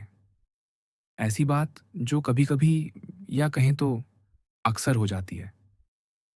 जब वह पहुंचा, संपादक अपने ही पत्र की एक प्रति हाथ में लिए बैठा था और चुकंदर की चीनी पर लिखे एक लेख को, जो संभवतः उसी की रचना थी, प्रशंसा भाव से देख रहा था। अच्छा, बोशान ने कहा, चूंकि मैं देख रहा हूं कि तुम्हारे पास तुम्हारे पत्र की एक प्रति है, मेरे प्रिय, इसीलिए मुझे यह बताने की आवश्यकता नहीं कि मुझे यहाँ क्या लाया है। क्या तुम संयोग से गन्ने की चीनी के पक्षधर हो? सरकार समर्थक पत्र के संपादक ने पूछा। नहीं, बोशान ने उत्तर दिया। वास्तव में इस विषय में मेरे कोई विचार नहीं है। मैं यहाँ किसी अन्य कारण से आया हूँ। तो किस लिए आए हो? मोरसेर्फ वाले लेख के विषय में। ओह हाँ, निश्चय ही। अजीब है ना? इतना अजीब कि तुम्हें मानहानि के मुकदमे का सामना करना पड़ सकता है, मेरा विचार है। और वह भी एक अत्यंत जोखिम भरा मुकदमा। कदापि नहीं। उस सूचना के साथ हमें सभी प्रमाण भी प्राप्त हुए हैं और हमें पूर्ण विश्वास है कि मोरसेर्फ चुप रहेगा। वैसे भी उन दुष्टों को, जो उन्हें मिले सम्मान के योग्य नहीं है, उजागर करना देश की सेवा है। बोशां आश्चर्यचकित रह गया। पर तुम्हें यह सब जानकारी किसने दी? उसने पूछा। मेरे पत्र ने, जिसने सबसे पहले यह बात उठाई थी। प्रमाण के अभाव में इसे दबा देना पड़ा। यद्यपि मोरसेर्फ को उजागर करने में हमारी रुचि तुमसे अधिक है, क्योंकि वह उच्च सदन का सदस्य है और हम विपक्ष से संबंध रखते हैं। अरे, यह तो बहुत सरल है। हम घोटाले की खोज में नहीं गए, वह स्वयं हमारे पास आया। कल एक व्यक्ति जानेना से आया, जो दोष सिद्ध करने वाली फाइल साथ लाया था, और चूंकि हम अभी भी आरोप लगाने में कुछ संकोच कर रहे थे, उसने कहा कि यदि हम इनकार करें तो लेख किसी अन्य पत्र में प्रकाशित होगा। आओ, बोशां, तुम जानते हो कि महत्वपूर्ण समाचार क्या होता है। हम इसे हाथ से जाने नहीं देना चाहते थे। अब जब यह प्रकाशित हो चुका है, तो उसके भयानक परिणाम यूरोप के छोर तक पहुंचेंगे। बोशां समझ गया कि अब कुछ भी करने को शेष नहीं है, इसलिए वह निराश होकर वहां से चला आया और मोरसेर्फ को एक संदेश भेज दिया। जो बात वह अल्बेर को नहीं बता सका, क्योंकि वह उसकी चिट्ठी भेजे जाने के बाद घटी, वह यह थी कि उसी दिन उच्च सदन में एक बड़ा कोलाहल उठ खड़ा हुआ था, जो सामान्यतः शांत रहने वाले समूहों में फैल गया था। सब लोग लगभग समय से पहले ही आ पहुंचे थे और उस भयानक समाचार पर चर्चा कर रहे थे, जो जनमत को व्यस्त रखने वाला था। और उस प्रतिष्ठित सभा के एक प्रमुख सदस्य पर सबकी दृष्टि केंद्रित करने वाला था। लेख को धीमे स्वर में पढ़ा गया, फिर टिप्पणियों और स्मृतियों का आदान प्रदान हुआ, जिन्होंने तथ्यों को और भी विस्तार दिया। काउंट द मोरसेर्फ अपने सहकर्मियों को प्रिय नहीं था। संसार में उन्नति करने वाले सभी व्यक्तियों की भांति उसे अपने पद को बनाए रखने के लिए कुछ कठोरता का व्यवहार करना पड़ा था। महान कुलीन उस पर हंसते थे, प्रतिभाशाली लोग उसे अस्वीकार करते थे, और जिनकी प्रतिष्ठा वास्तव में निष्कलंक थी, वे सहज ही उससे घृणा करते थे। काउंट उस दुर्भाग्यपूर्ण स्थिति में था जैसे कोई बलि का बकरा। एक बार जब उसे ईश्वर की उंगली द्वारा बलिदान का पात्र ठहरा दिया गया, तो सब लोग उसे गिराने के लिए तैयार हो गए। काउंट द मोरसेर्फ को अकेले इस सब का कोई ज्ञान नहीं था। जिस पत्र में निंदात्मक लेख प्रकाशित हुआ था, वह उसे प्राप्त नहीं हुआ, और उसने प्रातःकाल पत्र लिखने और एक घोड़े को आजमाने में बिताया था। वह अपने सामान्य समय पर पहुंचा, सिर ऊंचा किए, गर्वपूर्ण दृष्टि और उद्दंड आचरण के साथ अपनी गाड़ी से उतरा और गलियारों से होता हुआ सभा कक्ष में प्रवेश किया। परिचारकों की तिरछी दृष्टियों या अपने सहकर्मियों के अनिच्छुक सिर हिलाने को ध्यान में लाए बिना जब वह कक्ष में आया, तब सभा को आरंभ हुए आधे घंटे से अधिक हो चुका था। यद्यपि काउंट, जैसा कि हमने कहा, घटित घटनाओं से अनभिज्ञ था और उसने अपने व्यवहार या रूप में कोई परिवर्तन नहीं किया, फिर भी उसका यह रूप और यह व्यवहार सबको सामान्य से भी अधिक घमंडी प्रतीत हुआ। और इस अवसर पर उसकी उपस्थिति उस सभा के लिए, जो अपने सम्मान के प्रति ईर्ष्यालु थी, मानो आक्रमण के समान लगी। सबने इसे शिष्टाचार का उल्लंघन समझा। कईयों ने इसे दुस्साहस माना और कुछ ने इसे अपमान के रूप में लिया। स्पष्ट था कि पूरा सदन वाद विवाद आरंभ करने को उत्कंठित था। आरोप लगाने वाला समाचार पत्र सबके हाथों में दिखाई दे रहा था, परंतु जैसा कि प्राय होता है, कोई भी आक्रमण आरंभ करने की जिम्मेदारी लेने को उत्सुक नहीं था। अंततः एक सम्माननीय सदस्य, जो काउंट ड मोरसेर्फ का घोषित शत्रु था, उस गंभीरता के साथ मंच पर चढ़ा जिसने घोषित कर दिया कि लंबे समय से प्रतीक्षित क्षण आ पहुंचा है। भयावह मौन छा गया। केवल मोरसेर्फ ही उस विस्मित ध्यान के कारण से अनजान था, जो इस बार एक ऐसे वक्ता को दिया जा रहा था जिसे प्रायः इतना ध्यानपूर्वक श्रोता नहीं मिलते थे। वक्ता की प्रस्तावना के दौरान, जिसमें उसने घोषणा की कि वह ऐसे विषय पर बोलने जा रहा है जो इतना गंभीर, इतना महत्वपूर्ण और सदन के लिए इतना आवश्यक है कि उसके सहकर्मियों के पूर्ण ध्यान की अपेक्षा करता है, काउंट शांत भाव से बैठा रहा। जानिना और कर्नल फर्नाम शब्दों के प्रथम उल्लेख पर ही मोरसेर्फ इतना भयानक रूप से पीला पड़ गया कि पूरी सभा एक ही सिहरन से कांप उठी और सबकी आंखें काउंट की ओर मुड़ गईं। नैतिक घावों की यह विशेषता होती है कि वे दिखाई नहीं देते, पर भरते भी नहीं। वे सदैव पीड़ादायक रहते हैं और छूते ही फिर से रक्तस्राव करने को तैयार रहते हैं। वे हृदय में कोमल और खुले बने रहते हैं। जब लेख इस मौन के बीच पढ़ा जा चुका, जिसे हल्की हलचल ने भंग किया और जो वक्ता के आगे बढ़ने के संकेत करते ही फिर शांत हो गया, तब अभियोग लगाने वाले ने अपनी आशंकाएं व्यक्त की और यह बताना आरंभ किया कि उसने कितना कठिन कार्य अपने ऊपर लिया है। वह मोरसेर्फ के सम्मान और पूरे सदन के सम्मान की रक्षा करना चाहता था, एक ऐसी बहस आरंभ करके जो इन अब भी विवादास्पद निजी प्रश्नों का समाधान करे। अंत में उसने एक जांच समिति गठित करने का अनुरोध किया, ताकि इस कलंक को आरंभ में ही दबा दिया जाए और मोरसेर्फ को उस स्थान पर पुनः स्थापित किया जाए जो जनमत ने इतने समय से उसे प्रदान किया था। मोरसेर्फ कांप रहा था, इस विशाल और अप्रत्याशित विपत्ति से इस सीमा तक आहत कि वह केवल कुछ शब्द ही हकलाकर कह सका, और अपने सहकर्मियों के चेहरों की ओर व्याकुल दृष्टि से देखता रहा। उसका संकोच, जो उतनी ही आसानी से एक निर्दोष व्यक्ति के विस्मय का संकेत हो सकता था जितना एक दोषी की लज्जा का, उसे कुछ सहानुभूति दिला गया। सचमुच उदार व्यक्ति सदा अपने शत्रु के दुर्भाग्य पर करुणा अनुभव करने को तैयार रहते हैं, जब वह उनके घृणा की सीमा से बढ़ जाता है। अध्यक्ष ने जांच पर मतदान की घोषणा की, जो सदस्यों के खड़े होने या बैठे रहने से किया गया। परिणाम यह हुआ कि जांच होगी। काउंट से पूछा गया कि अपने बचाव की तैयारी के लिए उसे कितना समय चाहिए। मोरसेल्फ की शक्ति लौट आई, जैसे ही उसे अनुभव हुआ कि वह इस भयंकर आघात से बच गया है। महाशयों और सह सदस्यों, उसने कहा, ऐसे आक्रमण को प्रत्युत्तर देने के लिए समय की आवश्यकता नहीं होती, जो मेरे विरुद्ध अज्ञात शत्रुओं द्वारा किया जा रहा है, जो निस्संदेह अपनी ही अस्पष्टता की छाया में छिपे हैं। मुझे इस बिजली के समान उत्तर देना चाहिए, जिसने एक क्षण के लिए मुझे चकाचौंध कर दिया। काश ऐसे आत्मौचित्य के स्थान पर मैं अपना रक्त बहाकर अपने सहकर्मियों को यह सिद्ध कर पाता कि मैं उनके समान गिने जाने योग्य हूं। इन शब्दों ने अनुकूल प्रभाव डाला। अतः उसने आगे कहा, मैं अनुरोध करता हूं कि जांच यथाशीघ्र आरंभ की जाए और मैं सदन को उसे सुगम बनाने के लिए सभी आवश्यक दस्तावेज प्रस्तुत करूंगा। आप कब जांच आरंभ करना चाहेंगे? अध्यक्ष ने पूछा। मैं तत्काल सदन के अधीन हूं, काउंट ने उत्तर दिया। अध्यक्ष ने घंटी बजाई।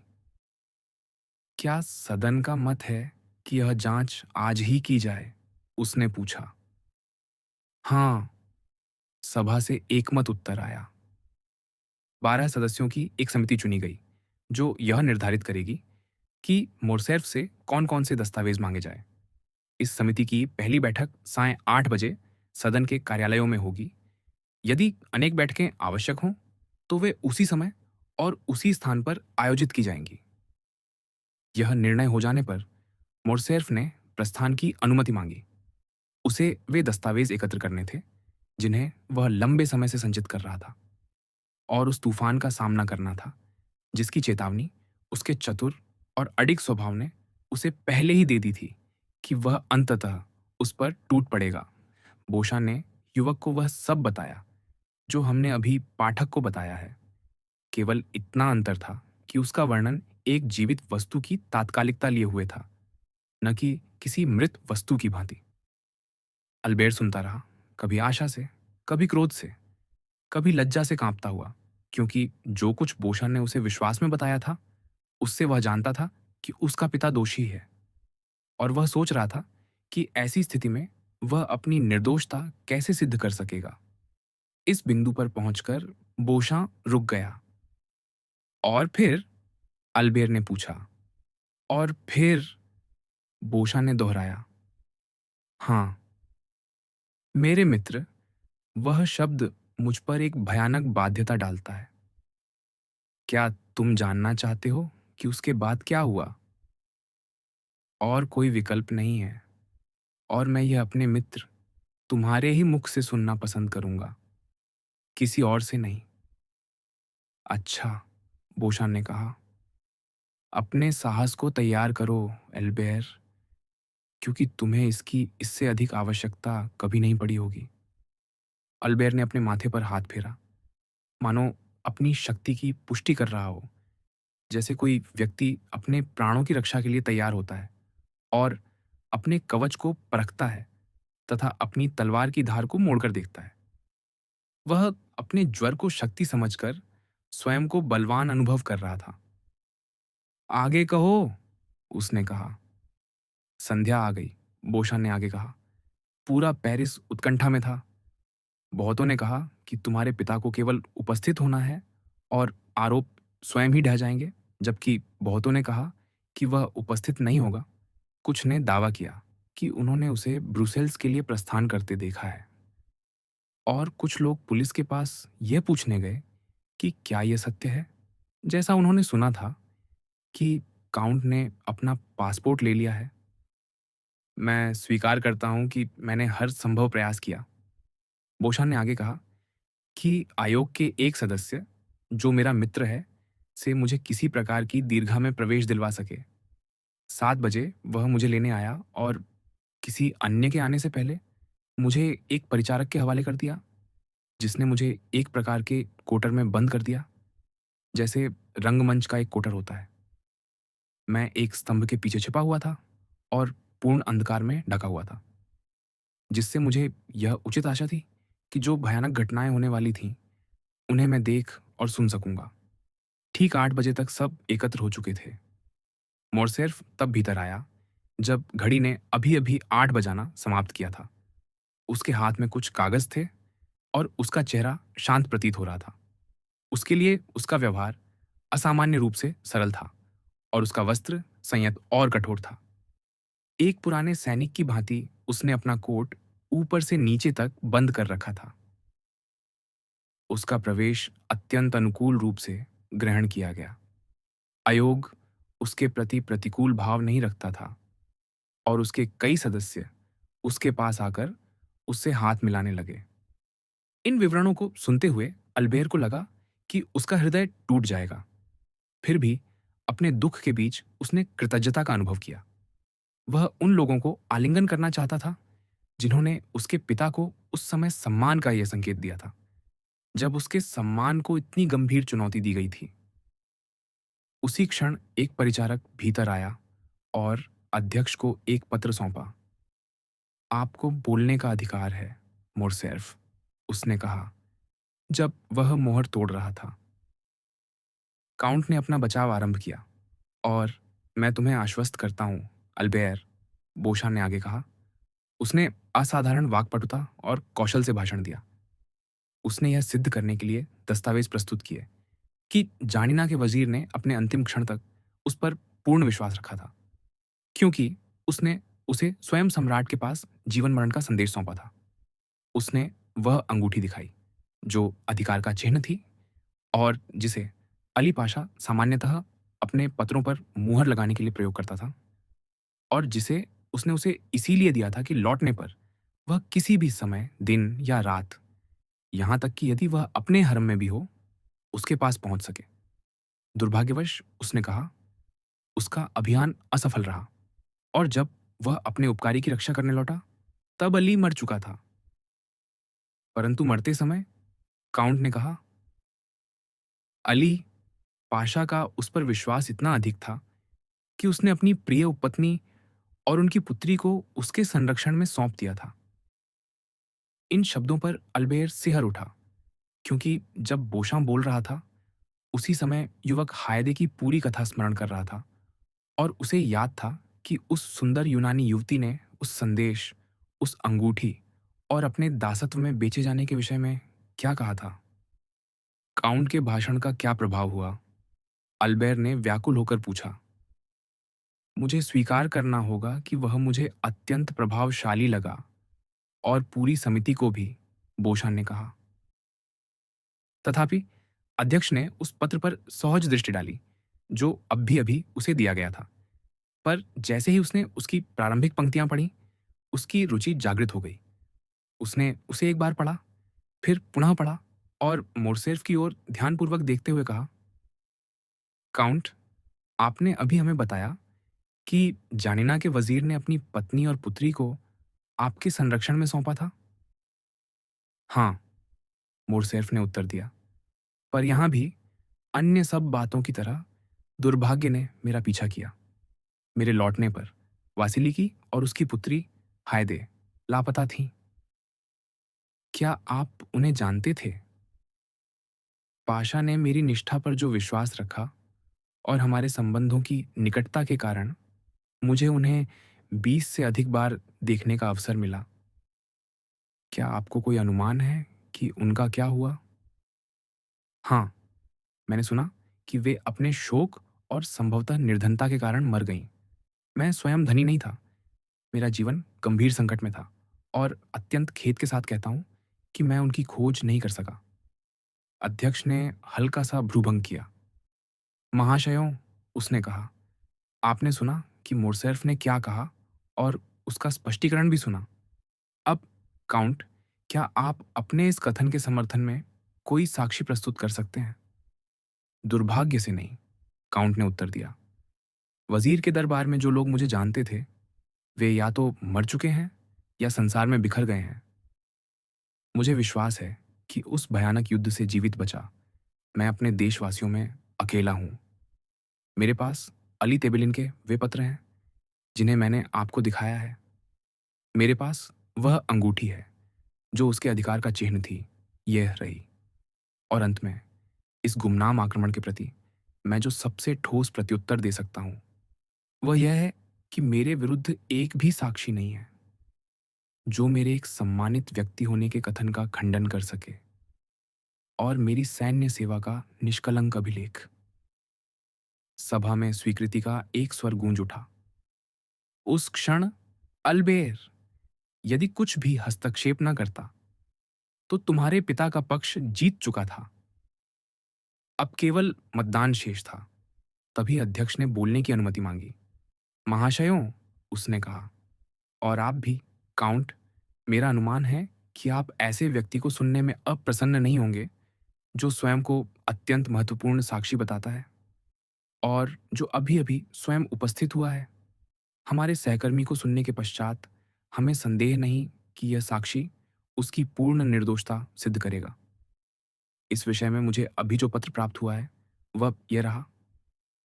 क्या आप चाहेंगे कि इसे पढ़ा जाए या आप इसे अलग रखकर इस घटना की उपेक्षा करना चाहेंगे?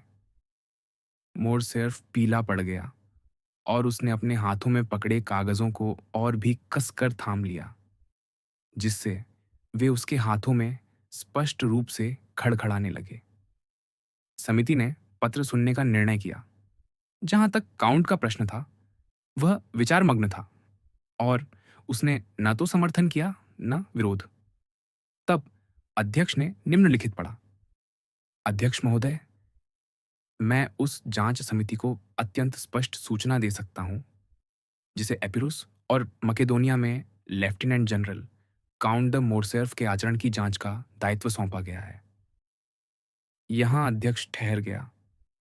काउंट के चेहरे से रंग उड़ गया और अध्यक्ष ने सभा की ओर प्रश्नसूचक दृष्टि से देखा। आगे पढ़िए। कक्ष के प्रत्येक भाग से स्वर उठा। अध्यक्ष ने पढ़ना जारी रखा। मैं अली पाशा की मृत्यु के समय उपस्थित था। मैंने उसके अंतिम क्षण देखे। मुझे झांत है कि वासिलिकी और हायदे का क्या हुआ। मैं समिति के अधीन उपस्थित हूं और सुने जाने का सम्मान चाहता हूं। जब यह पत्र आपको दिया जाएगा उसी समय मैं सदन के प्रांगण में उपस्थित रहूंगा। और ये साक्षी, या कहें ये शत्रु, कौन है? काउंट ने ऐसी आवाज में पूछा जो उसके भावों से स्पष्ट रूप से विकृत हो चुकी थी। यह हम जान लेंगे, अध्यक्ष ने उत्तर दिया। क्या समिति इस साक्षी को सुनने के पक्ष में है? हाँ हाँ, सभी स्वर एक साथ उठे।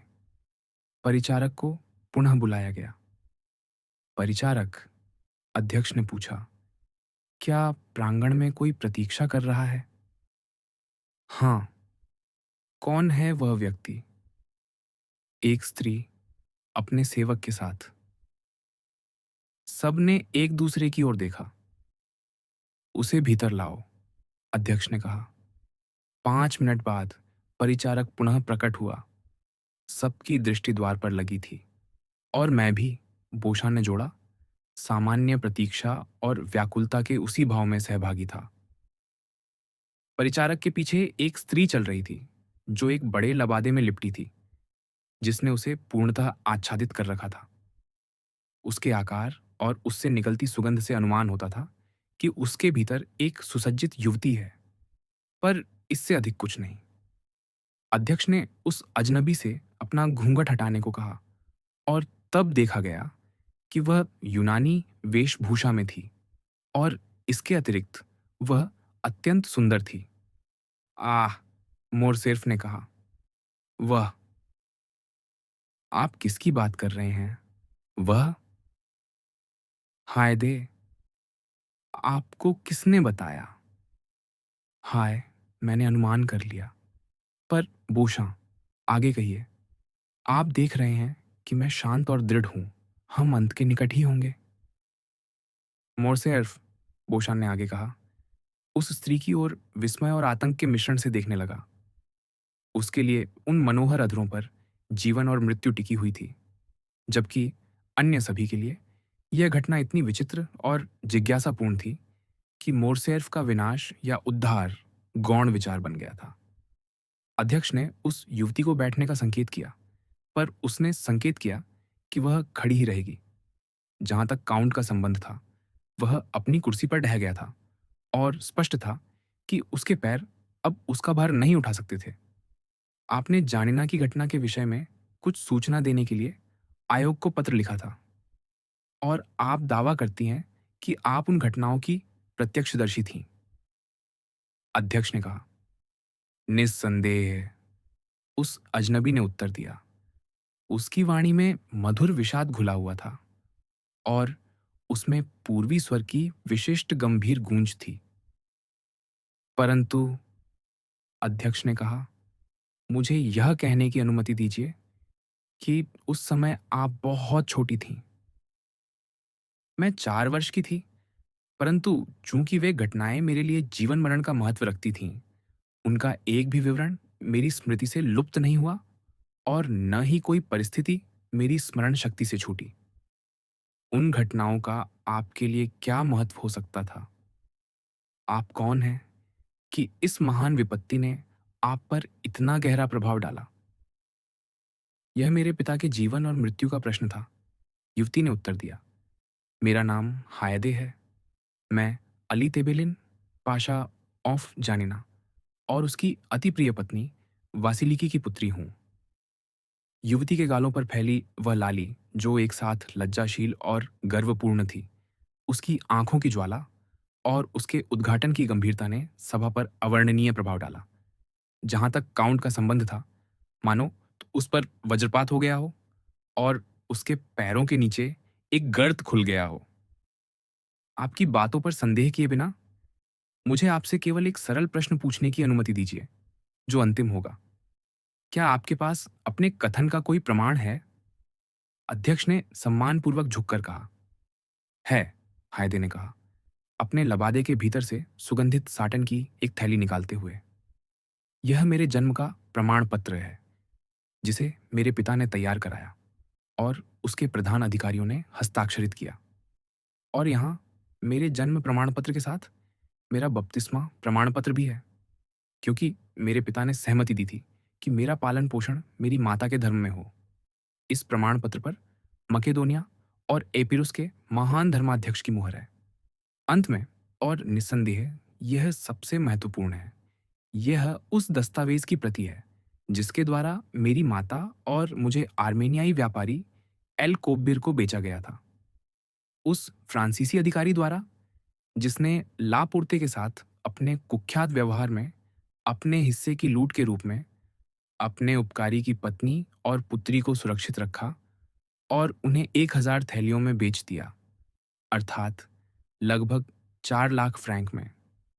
इन भयानक आरोपों के उच्चारण के साथ ही काउंट द मोरसेर्फ के गालों पर हरेपन लिए पीतिमा छा गई और उसकी आंखें रक्तिम हो उठीं, जबकि सभा ने उन्हें शोकपूर्ण मौन में ग्रहण किया।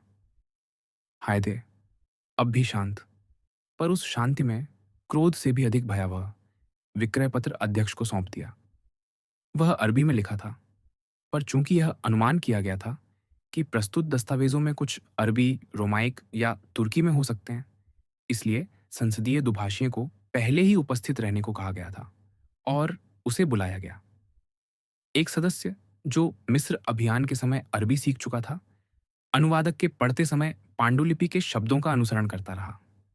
मैं एल कोब्बिर, दास विक्रेता और शाही हरम का आपूर्तिकर्ता, यह स्वीकार करता हूं कि मैंने फ्रांसीसी प्रभु काउंट ऑफ मोंटे क्रिस्टो से सम्राट की सेवा में प्रस्तुत करने हेतु 2000 थैलियों मूल्य का एक पन्ना प्राप्त किया है। 11 वर्ष की एक ईसाई दासी, हायदे नामक, के मूल्य में, जो दिवंगत अली तेबेलिन पाशा ऑन्फ जानिना और उसकी प्रिय वासिलिकी की वैध पुत्री है। उक्त दासी मुझे 7 वर्ष पूर्व उसकी माता सहित बेची गई थी, जिसकी मृत्यु कॉन्स्टेंटिनोपल पहुंचने पर हो गई। अली तेबेलिन के वजीर की सेवा में एक फ्रांसीसी कर्नल द्वारा, जिसका नाम फर्नान मोंदेगो था। उक्त विक्रय शाही उच्चता के आदेश से उनके प्रतिनिधि के रूप में 1000 थैलियों में किया गया। कॉन्स्टेंटिनोपल में शाही उच्चता की अनुमति से हिजरी वर्ष 1274। हस्ताक्षर L कोबेर।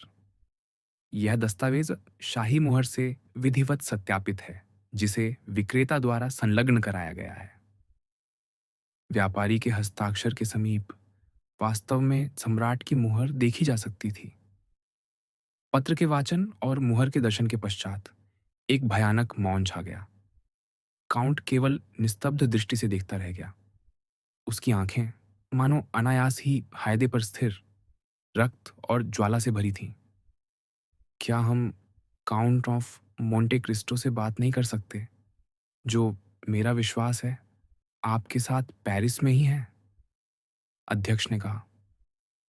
Count of Monte Cristo मेरे दूसरे पिता पिछले 3 दिनों से नॉर्मंडी में हैं, हायदे ने उत्तर दिया। ऐसी स्थिति में अध्यक्ष ने कहा, आपको यह कदम उठाने की सलाह किसने दी? यद्यपि न्यायालय इसके लिए आपका आभारी है और आपके जन्म तथा आपके दुखों को देखते हुए यह स्वाभाविक भी है। यह मेरे सम्मान और मेरे शोक ने मुझे प्रेरित किया, हायदे ने उत्तर दिया। ईश्वर मुझे क्षमा करे। यद्यपि मैं ईसाई हूं, मैंने सदा अपने महान पिता का प्रतिशोध लेने का विचार किया।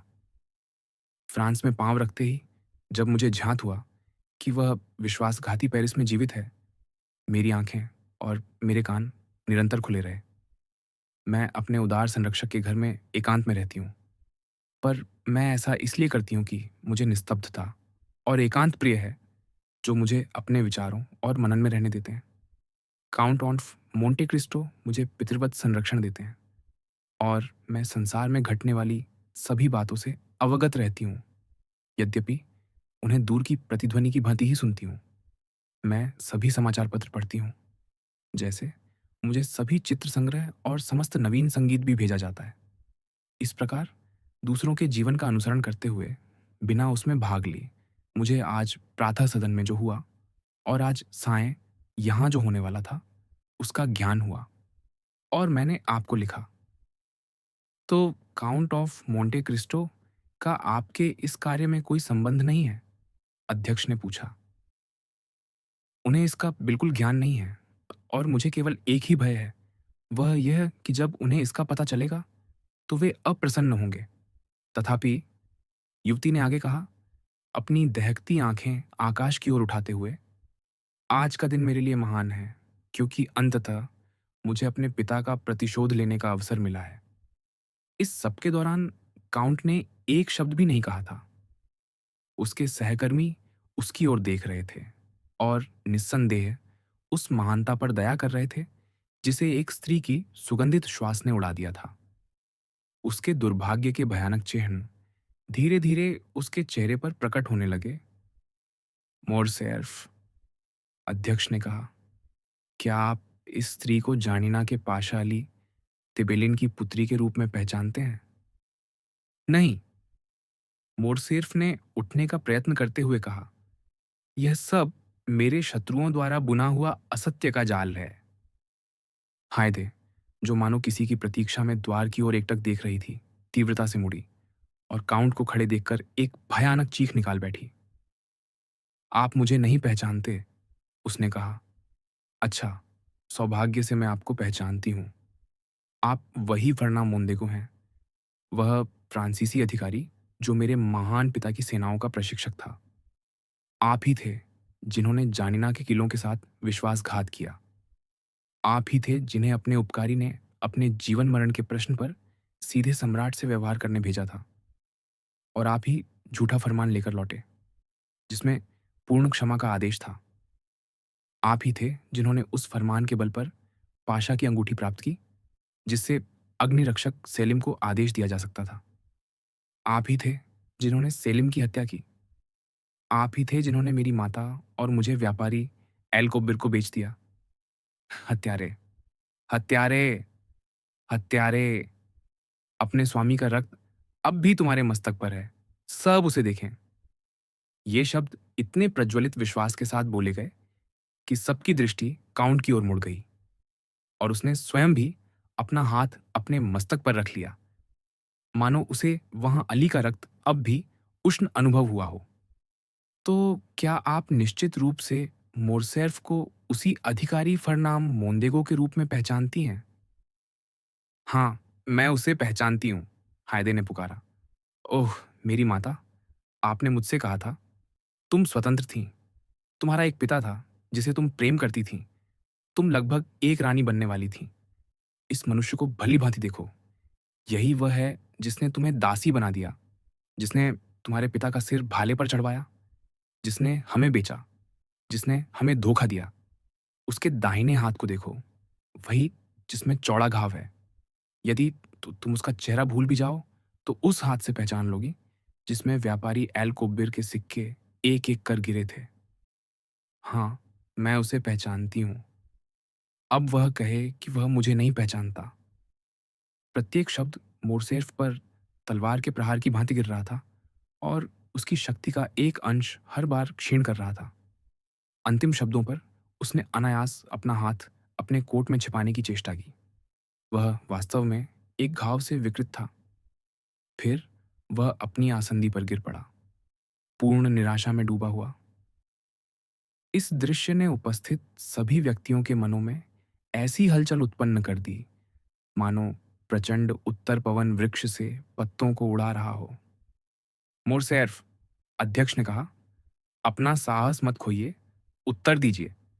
न्यायालय का न्याय ईश्वर के न्याय की भांति सर्वोच्च और सबके लिए समान है। वह आपको आपके शत्रुओं के द्वारा बिना प्रतिरोध के कुचले जाने नहीं देगा।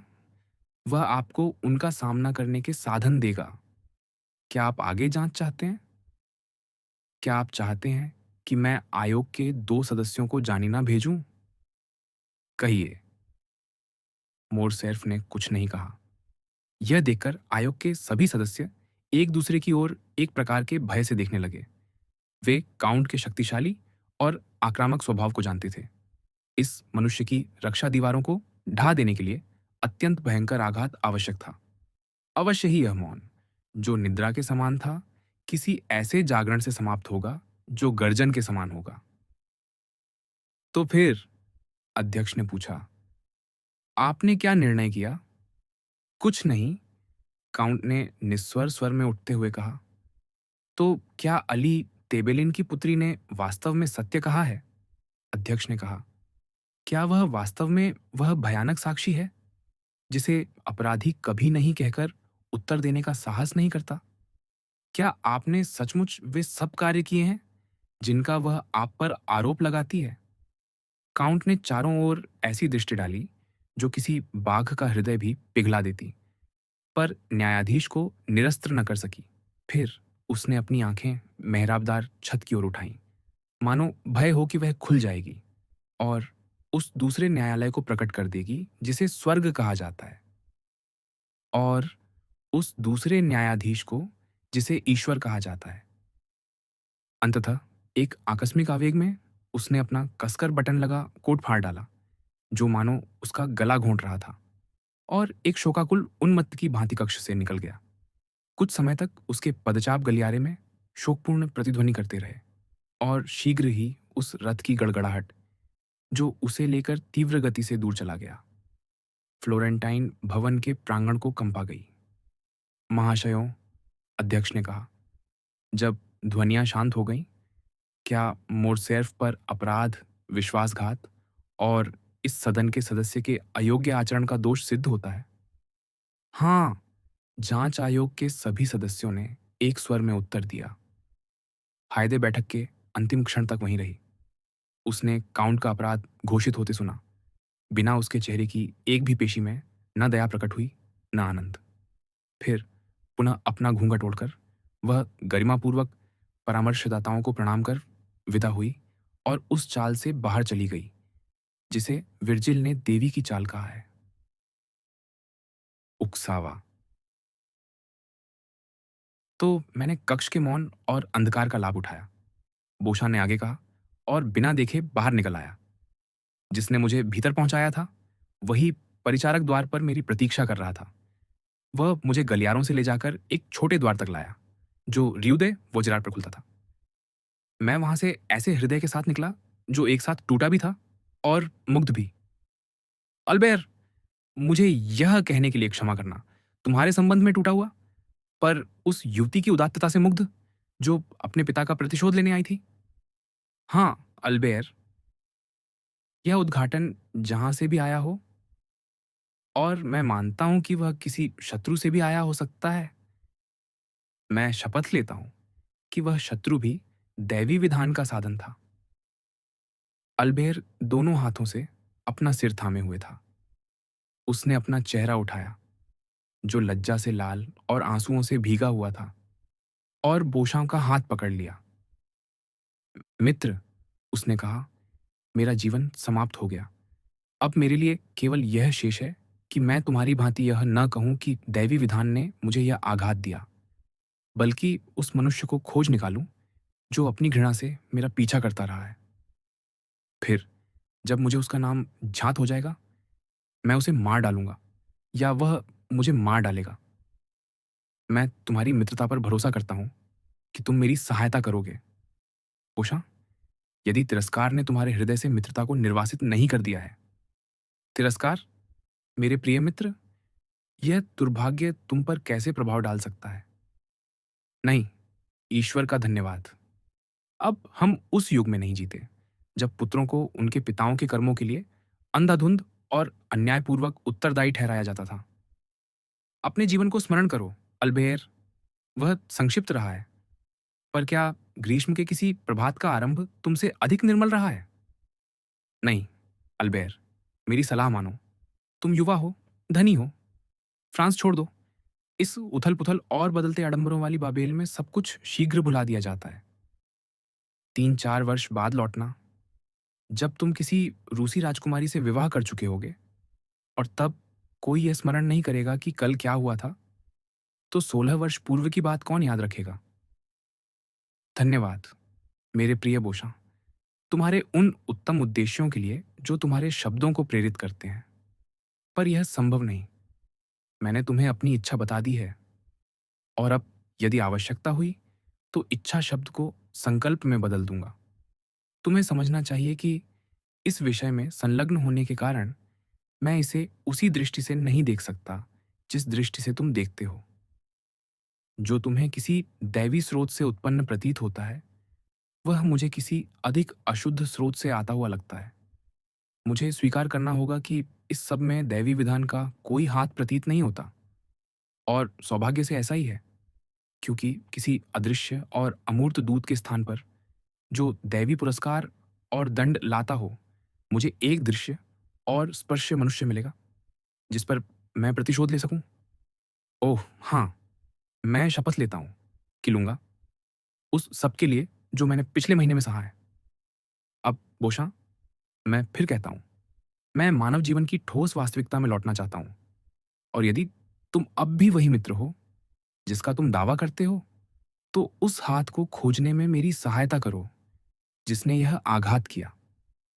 अच्छा, बोशा ने कहा, यदि तुम मुझे पुनः पृथ्वी पर लाना ही चाहते हो, तो मुझे लौटना ही होगा।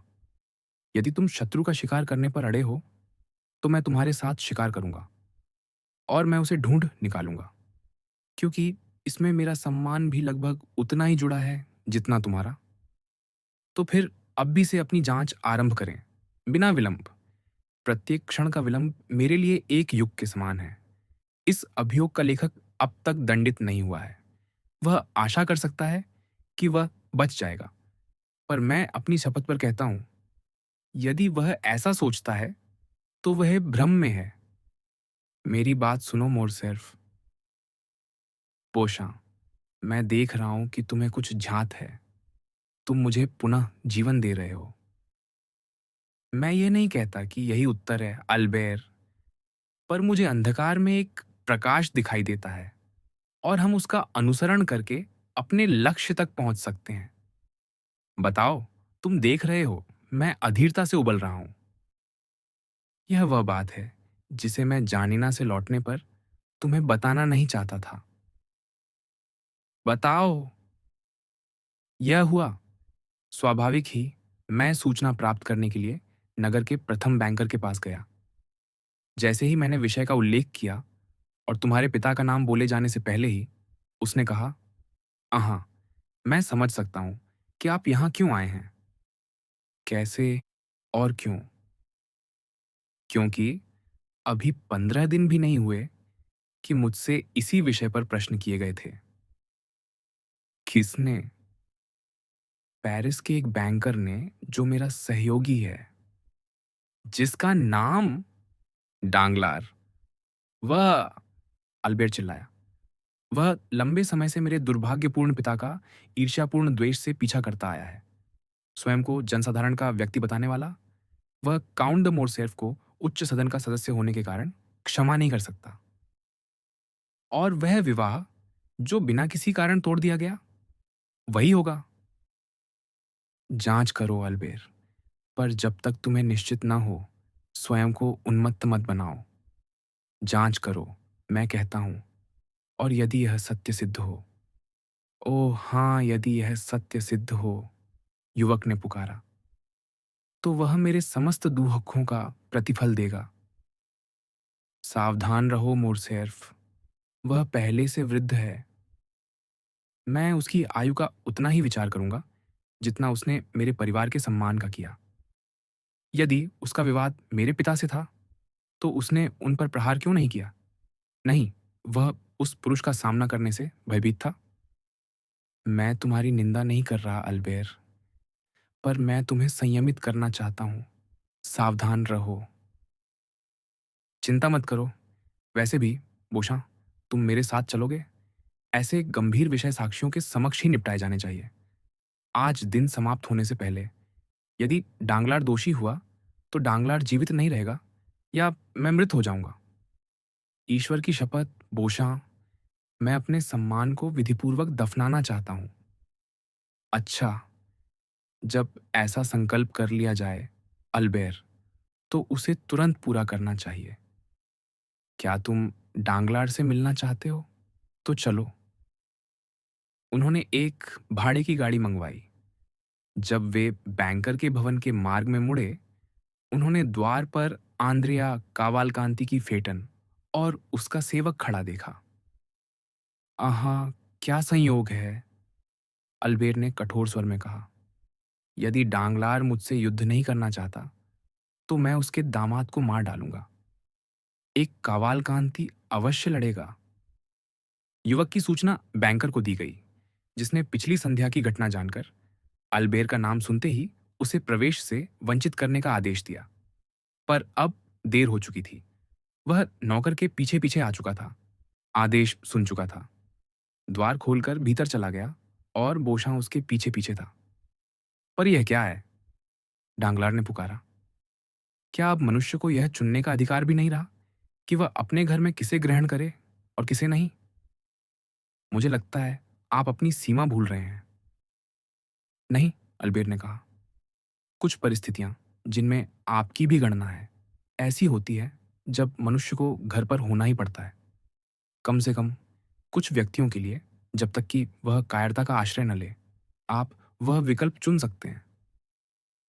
तो आप मुझसे क्या चाहते हैं? मैं चाहता हूं, मोरसेल्फ ने कहा, उसकी ओर बढ़ते हुए और कवालकांति की ओर ध्यान दिए बिना, जो चिमनी के सहारे खड़ा था। मैं चाहता हूं कि आपसे एक भेंट का प्रस्ताव रखूं, किसी शांत स्थान पर, जहां 10 मिनट तक, मैं उससे अधिक नहीं मांगता, कोई आपको बाधित न करे, और जहां उन दो मनुष्यों में से जो वहां मिलेंगे, एक पत्तों के बीच रह जाएगा। डांगलार पीला पड़ गया और कवालकांति चौंक उठा। अल्बेर युवक की ओर मुड़ा और बोला, आइए ना, यदि आप चाहें, काउंट, आपको वहां उपस्थित रहने का अधिकार है। आप लगभग परिवार के ही सदस्य हैं। जब मैं इस प्रकार का निमंत्रण देता हूं, तो वह उतने ही लोगों के लिए खुला होता है जितने उसे स्वीकार करना चाहे। कवालकांति स्तब्ध होकर डांगलार की ओर देखने लगा, जिसने प्रयास पूर्वक उठकर दोनों युवकों के बीच आकर स्थान लिया। आंद्रिया पर अल्बेर के आक्रमण ने स्थिति को भिन्न रूप दे दिया था, और वह आशा करने लगा कि उसका आगमन उस उद्देश्य से नहीं था जैसा उसने पहले सोचा था।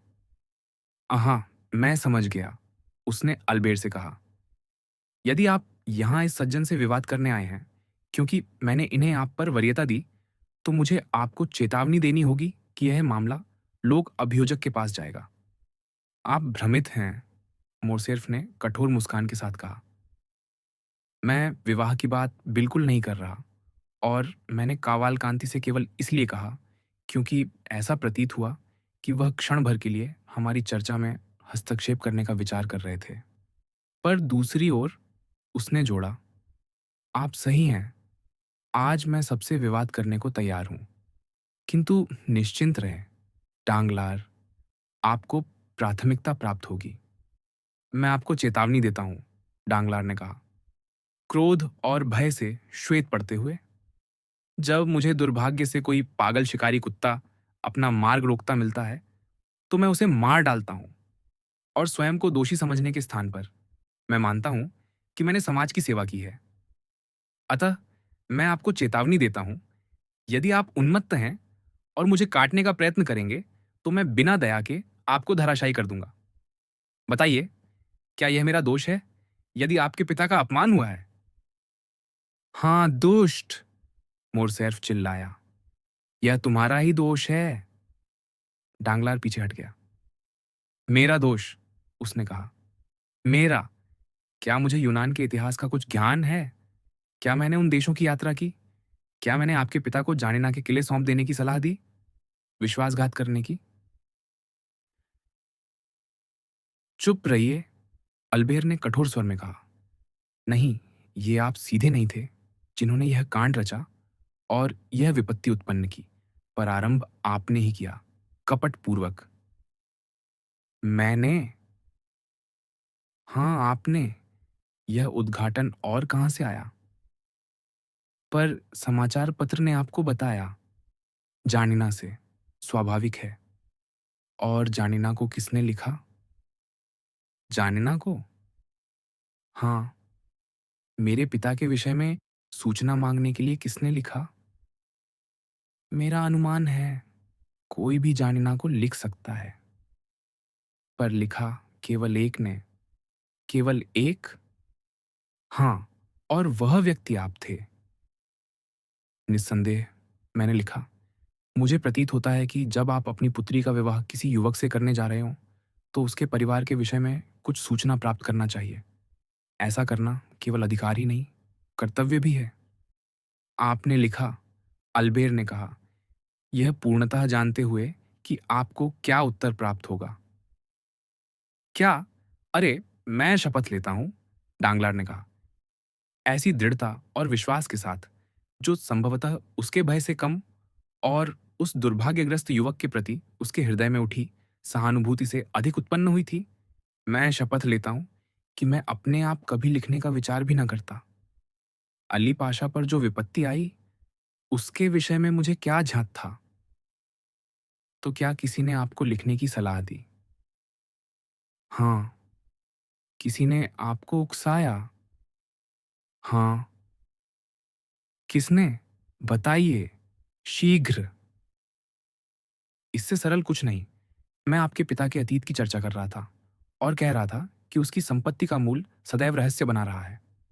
उस व्यक्ति ने मुझसे पूछा कि आपके पिता ने अपनी संपत्ति कहाँ अर्जित की, तो मैंने उत्तर दिया, यूनान में। तब उसने कहा, तो जानिना को लिखिए। यह सलाह आपको किसने दी? आपके मित्र, काउंट ऑफ मोंटे क्रिस्टो ने। काउंट ने आपको जानना लिखने को कहा? हाँ, और मैंने लिखा। क्या आप पत्र देखना चाहते हैं? मैं आपको दिखा सकता हूं। अल्बेर और बोशा ने एक दूसरे की ओर देखा। आप काउंट पर आरोप लगा रहे हैं जब वह पेरिस में नहीं है, और इस आरोप का उत्तर नहीं दे सकते, बोशा ने कहा, जो अब तक वार्ता में सम्मिलित नहीं हुआ था। मैं किसी पर आरोप नहीं लगा रहा, डांगलार ने कहा। मैं आपको बता रहा हूं, और काउंट ऑफ मोंटे क्रिस्टो के समक्ष भी वही दोहराऊंगा जो अब भी आपके सामने कहा है। क्या काउंट को यह झांक था कि आपको क्या उत्तर मिला? मैंने उन्हें दिखाया था। क्या उन्हें यह भी झांक था कि मेरे पिता का ईसाई नाम फरना और उपनाम मोंदेगो था। हाँ, मैंने उन्हें बहुत पहले बता दिया था। फिर भी मैंने इस सब में वही किया जो कोई और करता। संभव है मैंने अनेक लोगों से कम ही किया हो। उत्तर प्राप्त होने के अगले ही दिन मोंटे क्रिस्टो के संकेत पर आपके पिता मेरी पुत्री का औपचारिक प्रस्ताव रखने आए, जैसा विवाह निष्पन्न करने की रीति है। मैंने इनकार कर दिया। मैंने स्पष्ट इनकार किया। यह सत्य है, पर बिना कोई कारण बताए और बिना कोई हलचल उत्पन्न किए। मुझे क्यों कोई उपद्रव करना था? मोर्जेफ के सम्मान या अपमान से मुझे क्या? उसमें मेरा कोई लाभ हानि नहीं। अल्बेर लज्जा से लाल हो उठा। अब कोई संदेह शेष न रहा। डांगलार निकृष्टता से अपना बचाव कर रहा था, पर उस व्यक्ति के आत्मविश्वास के साथ जो यदि पूर्ण सत्य नहीं तो कम से कम उसका एक अंश कह रहा हो, न कि अंतःकरण के कारण बल्कि भयवश। पर मोर्सेफ चाहता क्या था? न तो डांगलार की अधिक या कम दोषिता, न मोंटे क्रिस्टो की। वह चाहता था एक ऐसा मनुष्य जो इस अपमान का उत्तर दे, चाहे दोष बड़ा हो या छोटा। एक ऐसा मनुष्य जो युद्ध करे, और स्पष्ट था कि डांगलार ऐसा नहीं करेगा। तब एक एक कर वे बातें जिन्हें वह भूल गया था या जिन पर ध्यान नहीं दिया था, उसकी आंखों के सामने स्पष्ट होने लगी और स्मृति में लौट आई। मोंटे क्रिस्टो सब कुछ जानता था, क्योंकि उसने अली पाशा की पुत्री को खरीदा था, और सब जानकर उसने डांगलार को जानिना लिखने की सलाह दी थी। उत्तर ज्ञात होते ही उसने अल्बेर की इच्छा पूरी की और उसका परिचय हायदे से कराया। और जब वह उसके सम्मुख था, उसने वार्ता को अली की मृत्यु की ओर मुड़ने दिया। हायदे की कथा पर आपत्ति नहीं की, बल्कि संभवतः उन कुछ रोमाइक शब्दों में जो वह उससे बोलता था, युवती को निर्देश दिया कि मोरसेर्फ को उसके पिता की पहचान न करने दे। और क्या उसने मोरसेर्फ से यह नहीं कहा था कि वह हायदे के सम्मुख अपने पिता का नाम न ले? अंततः वह अल्बेर को उसी क्षण नॉर्मंडी ले गया था, जब उसे ज्ञात था कि यह कांड फूट पड़ेगा। अब कोई संदेह न रहा। यह सब एक योजना का भाग था, और निस्संदेह मोंटे क्रिस्टो उसके पिता के शत्रुओं से मिला हुआ था। अल्बेर बोशां को एक ओर ले गया और उसे अपने विचार बताए। तुम सही हो, बोशा ने कहा।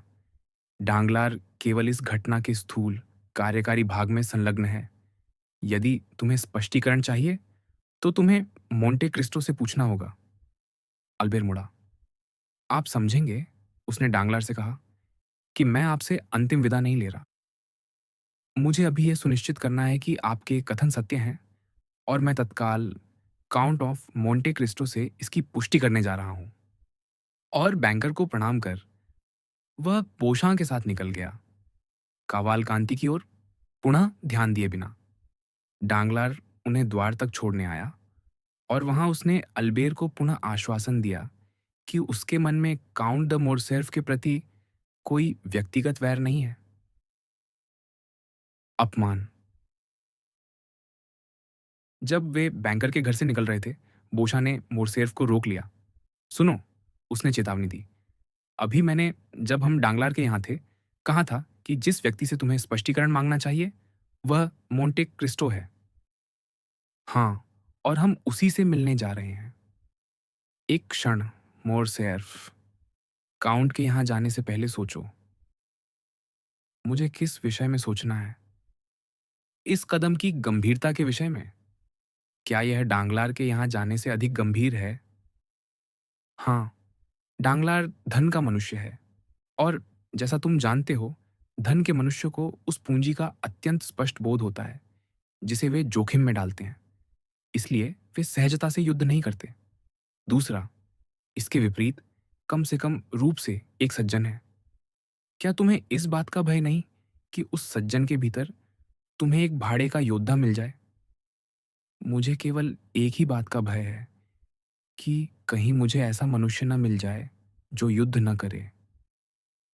भय मत करो, बोशान ने कहा। यह लड़ेगा। मुझे तो एक ही भय है कि यह बहुत अच्छा लड़ेगा। सावधान रहना। मित्र, मोरसेल्फ ने मंद मुस्कान से कहा, मैं तो यही चाहता हूं, और मेरे लिए सबसे उत्तम यही होगा कि मैं अपने पिता के लिए मारा जाऊं। इससे हम सबका उद्धार हो जाएगा। तुम्हारी माता शोक से मर जाएगी।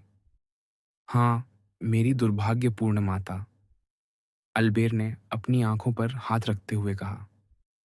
मैं जानता हूँ, पर उसके लिए शोक से मरना लज्जा से मरने से अच्छा है। तो तुमने वास्तव में निश्चय कर लिया है, अल्बेर? हाँ। अच्छा, चलो। पर क्या तुम्हें लगता है कि हम उसे घर पर पाएंगे? वह मेरे कुछ घंटे बाद लौटने वाला था और निश्चय ही लौट आया होगा।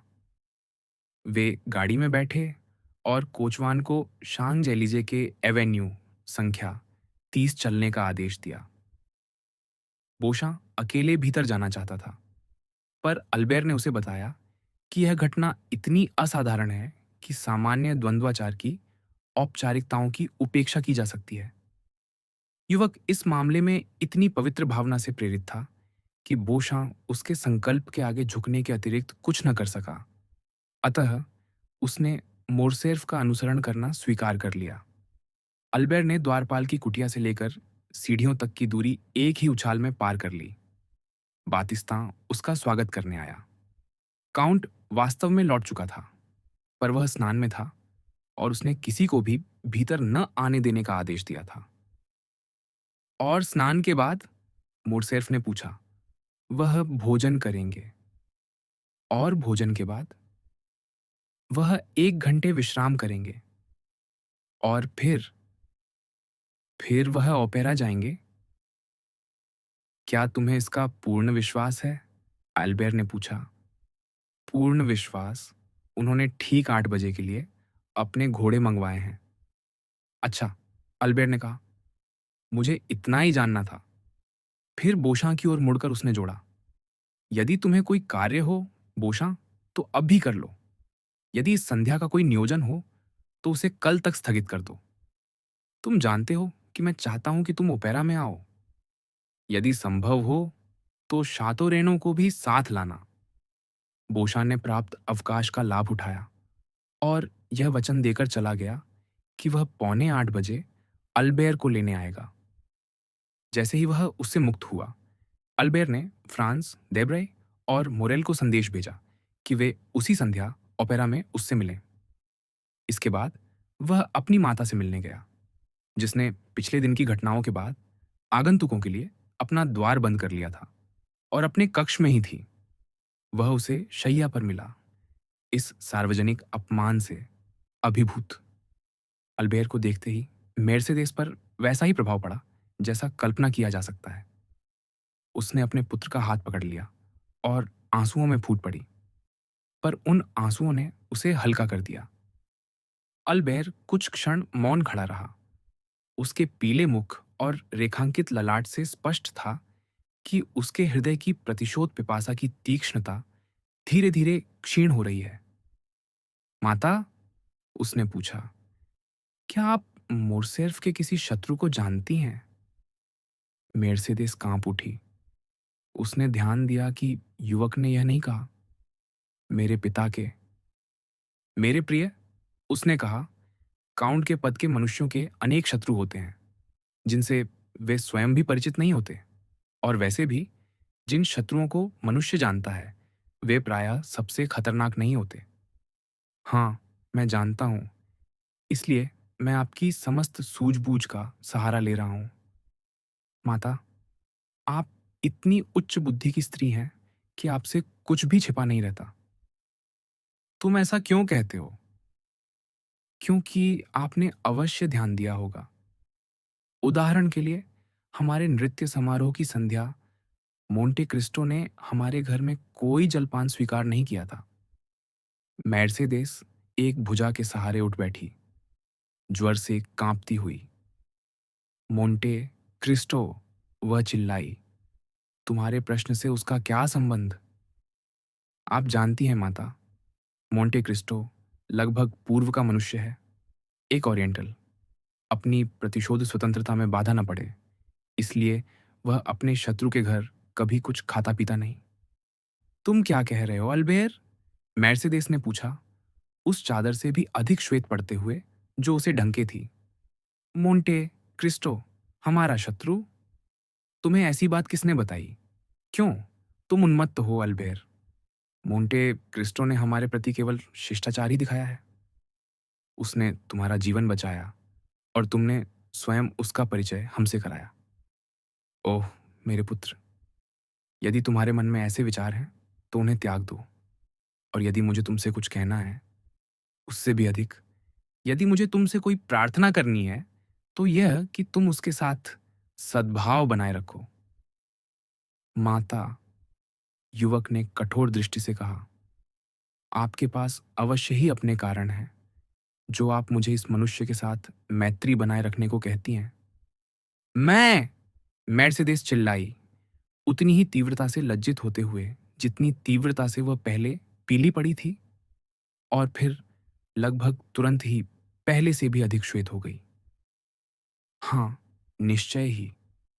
और कारण यह अवश्य होगा कि वह केवल हमारा अहित ही कर सकता है। मर्सिडीज कांप उठी और अपने पुत्र की ओर प्रश्नसूचक दृष्टि से देखते हुए बोली, तुम अजीब बातें कर रहे हो और मुझे प्रतीत होता है कि तुम्हारे मन में कुछ विचित्र पूर्वग्रह हैं। काउंट ने तुम्हारा क्या बिगाड़ा है? 3 दिन पहले तुम उसके साथ नॉर्मंडी में थे। 3 दिन पहले मैं उसे और तुम भी तुम्हारा सर्वश्रेष्ठ मित्र मानते थे। एक व्यंग्यात्मक मुस्कान अल्बेर के अधरों पर क्षण भर के लिए आई। मर्सिडीज ने उसे देख लिया और पत्नी तथा माता की संयुक्त प्रवृत्तियों से उसने सब समझ लिया, पर दृढ़ और सावधान होकर उसने अपनी चिंता छिपा ली। अल्बेर मौन हो गया और कुछ क्षण बाद काउंटेस ने वार्ता पुनः आरंभ की। तुम मुझसे मेरा हाल पूछने आए थे, उसने कहा, और मैं तुम्हें स्पष्ट कहूंगी, मेरे प्रिय, कि मैं स्वस्थ नहीं हूं। तुम्हें यहीं रहना चाहिए, अल्बेर, और मेरा साथ देना चाहिए। मुझे अकेला न रहने की आवश्यकता है।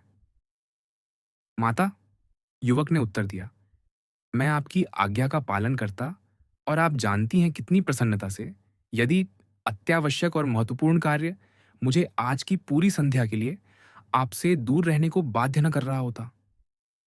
अच्छा, ऑलबेयर, उसने आह भरते हुए कहा, मैं तुम्हें पुत्र धर्म का दास बनाना नहीं चाहती। अल्बेर ने यह मानो सुना ही नहीं, अपनी माता को चूमा और चला गया। पर जैसे ही उसने द्वार बंद किया, मर्सिडीज ने एक विश्वस्त सेवक को बुलाकर आदेश दिया कि वह जहां भी अल्बेर जाए, उसका पीछा करे और तुरंत लौटकर उसे सूचित करे। फिर उसने अपनी दासी को बुलाया और स्वयं को अपनी दुर्बलता के बावजूद इस प्रकार वस्त्र धारण करने को कहा कि किसी भी परिस्थिति के लिए तैयार रहे। उसने सेवक को जो कार्य दिया था, वह कठिन नहीं था। अल्बेर घर लौटा और वस्त्र धारण किए, ऐसे जो सुरुचिपूर्ण थे, पर आडंबरपूर्ण नहीं। 7:45 बोशां आ गया। वह शातोरेनो से मिल चुका था, जिसने आश्वासन दिया था कि पर्दा उठने से पहले वह दर्शक दीर्घा में होगा। दोनों अल्बेर की कूपे में बैठे और उसने अपने गंतव्य को छिपाने का कोई कारण न होने से ऊंचे स्वर में कहा, ओ पैरा। अपनी अधीरता में वह पर्दा उठने से पहले ही पहुंच गया। शातोरेनो अपनी सीट पर था और क्योंकि बोशां उसे सब बता चुका था, अल्बेर को कुछ समझाने की आवश्यकता न रही। अपने पिता के लिए प्रतिशोध लेने को उद्यत पुत्र का विचार इतना स्वाभाविक था कि शातोरेनो ने उसे रोकने का प्रयत्न भी नहीं किया, केवल यह दोहराया कि वह अल्बेर के लिए उपलब्ध है। देब्रे अभी नहीं पहुंचा था, पर अल्बेर जानता था कि वह प्रायः ओपेरा का कोई प्रदर्शन नहीं छोड़ता। अल्बेर रंगमंच में इधर उधर घूमता रहा, पर्दा उठने की प्रतीक्षा करता हुआ। वह आशा कर रहा था कि मोंटे क्रिस्टो से उसकी भेंट हो जाएगी, या तो गलियारे में या सीढ़ियों पर। घंटी बजी और वह अपनी सीट पर आकर शातोरेनो और बोशां के बीच बैठ गया, पर उसकी आंखें उस पार्श्व कक्ष पर टिकी रहीं, जो प्रथम अंक भर हठपूर्वक बंद रहा। अंततः द्वितीय अंक के आरंभ में, जब अल्बेर 100वीं बार अपनी घड़ी देख रहा था, कक्ष का द्वार खुला और मोंटे क्रिस्टो काले वस्त्रों में भीतर आया और प्रेक्षागृह की ओर देखते हुए रेलिंग पर झुक गया। मुरेल उसके पीछे आया, अपनी बहन और बहनोई को खोजता हुआ। उसने उन्हें द्वितीय तल के एक कक्ष में देखा और संकेत किया। जब काउंट अपनी दृष्टि दर्शकों पर फिर रहा था, उसने एक पीला मुख और चमकती दृष्टि देखी जो उसका ध्यान आकर्षित करने को उत्सुक थी। उसने वास्तव में अल्बेर को पहचान लिया, पर उस उजड़े हुए चेहरे पर जो भाव उसने देखा, उसने उसे सावधान कर दिया कि वह यह संकेत न दे कि उसने उसे देख लिया है। बिना यह प्रकट किए कि वह क्या सोच रहा है, वह बैठ गया, अपना चश्मा निकाला और उसे दूसरी दिशा में मोड़ लिया। तथापि यद्यपि वह अल्बेर को न देखने का अभिनय कर रहा था, काउंट की दृष्टि उस पर से हटी नहीं, और जब द्वितीय अंक के अंत में पर्दा गिरा, उसकी गरुड़ दृष्टि उस युवक का अनुसरण करती रही जब वह अपने दोनों मित्रों के साथ दर्शक दीर्घा से बाहर गया।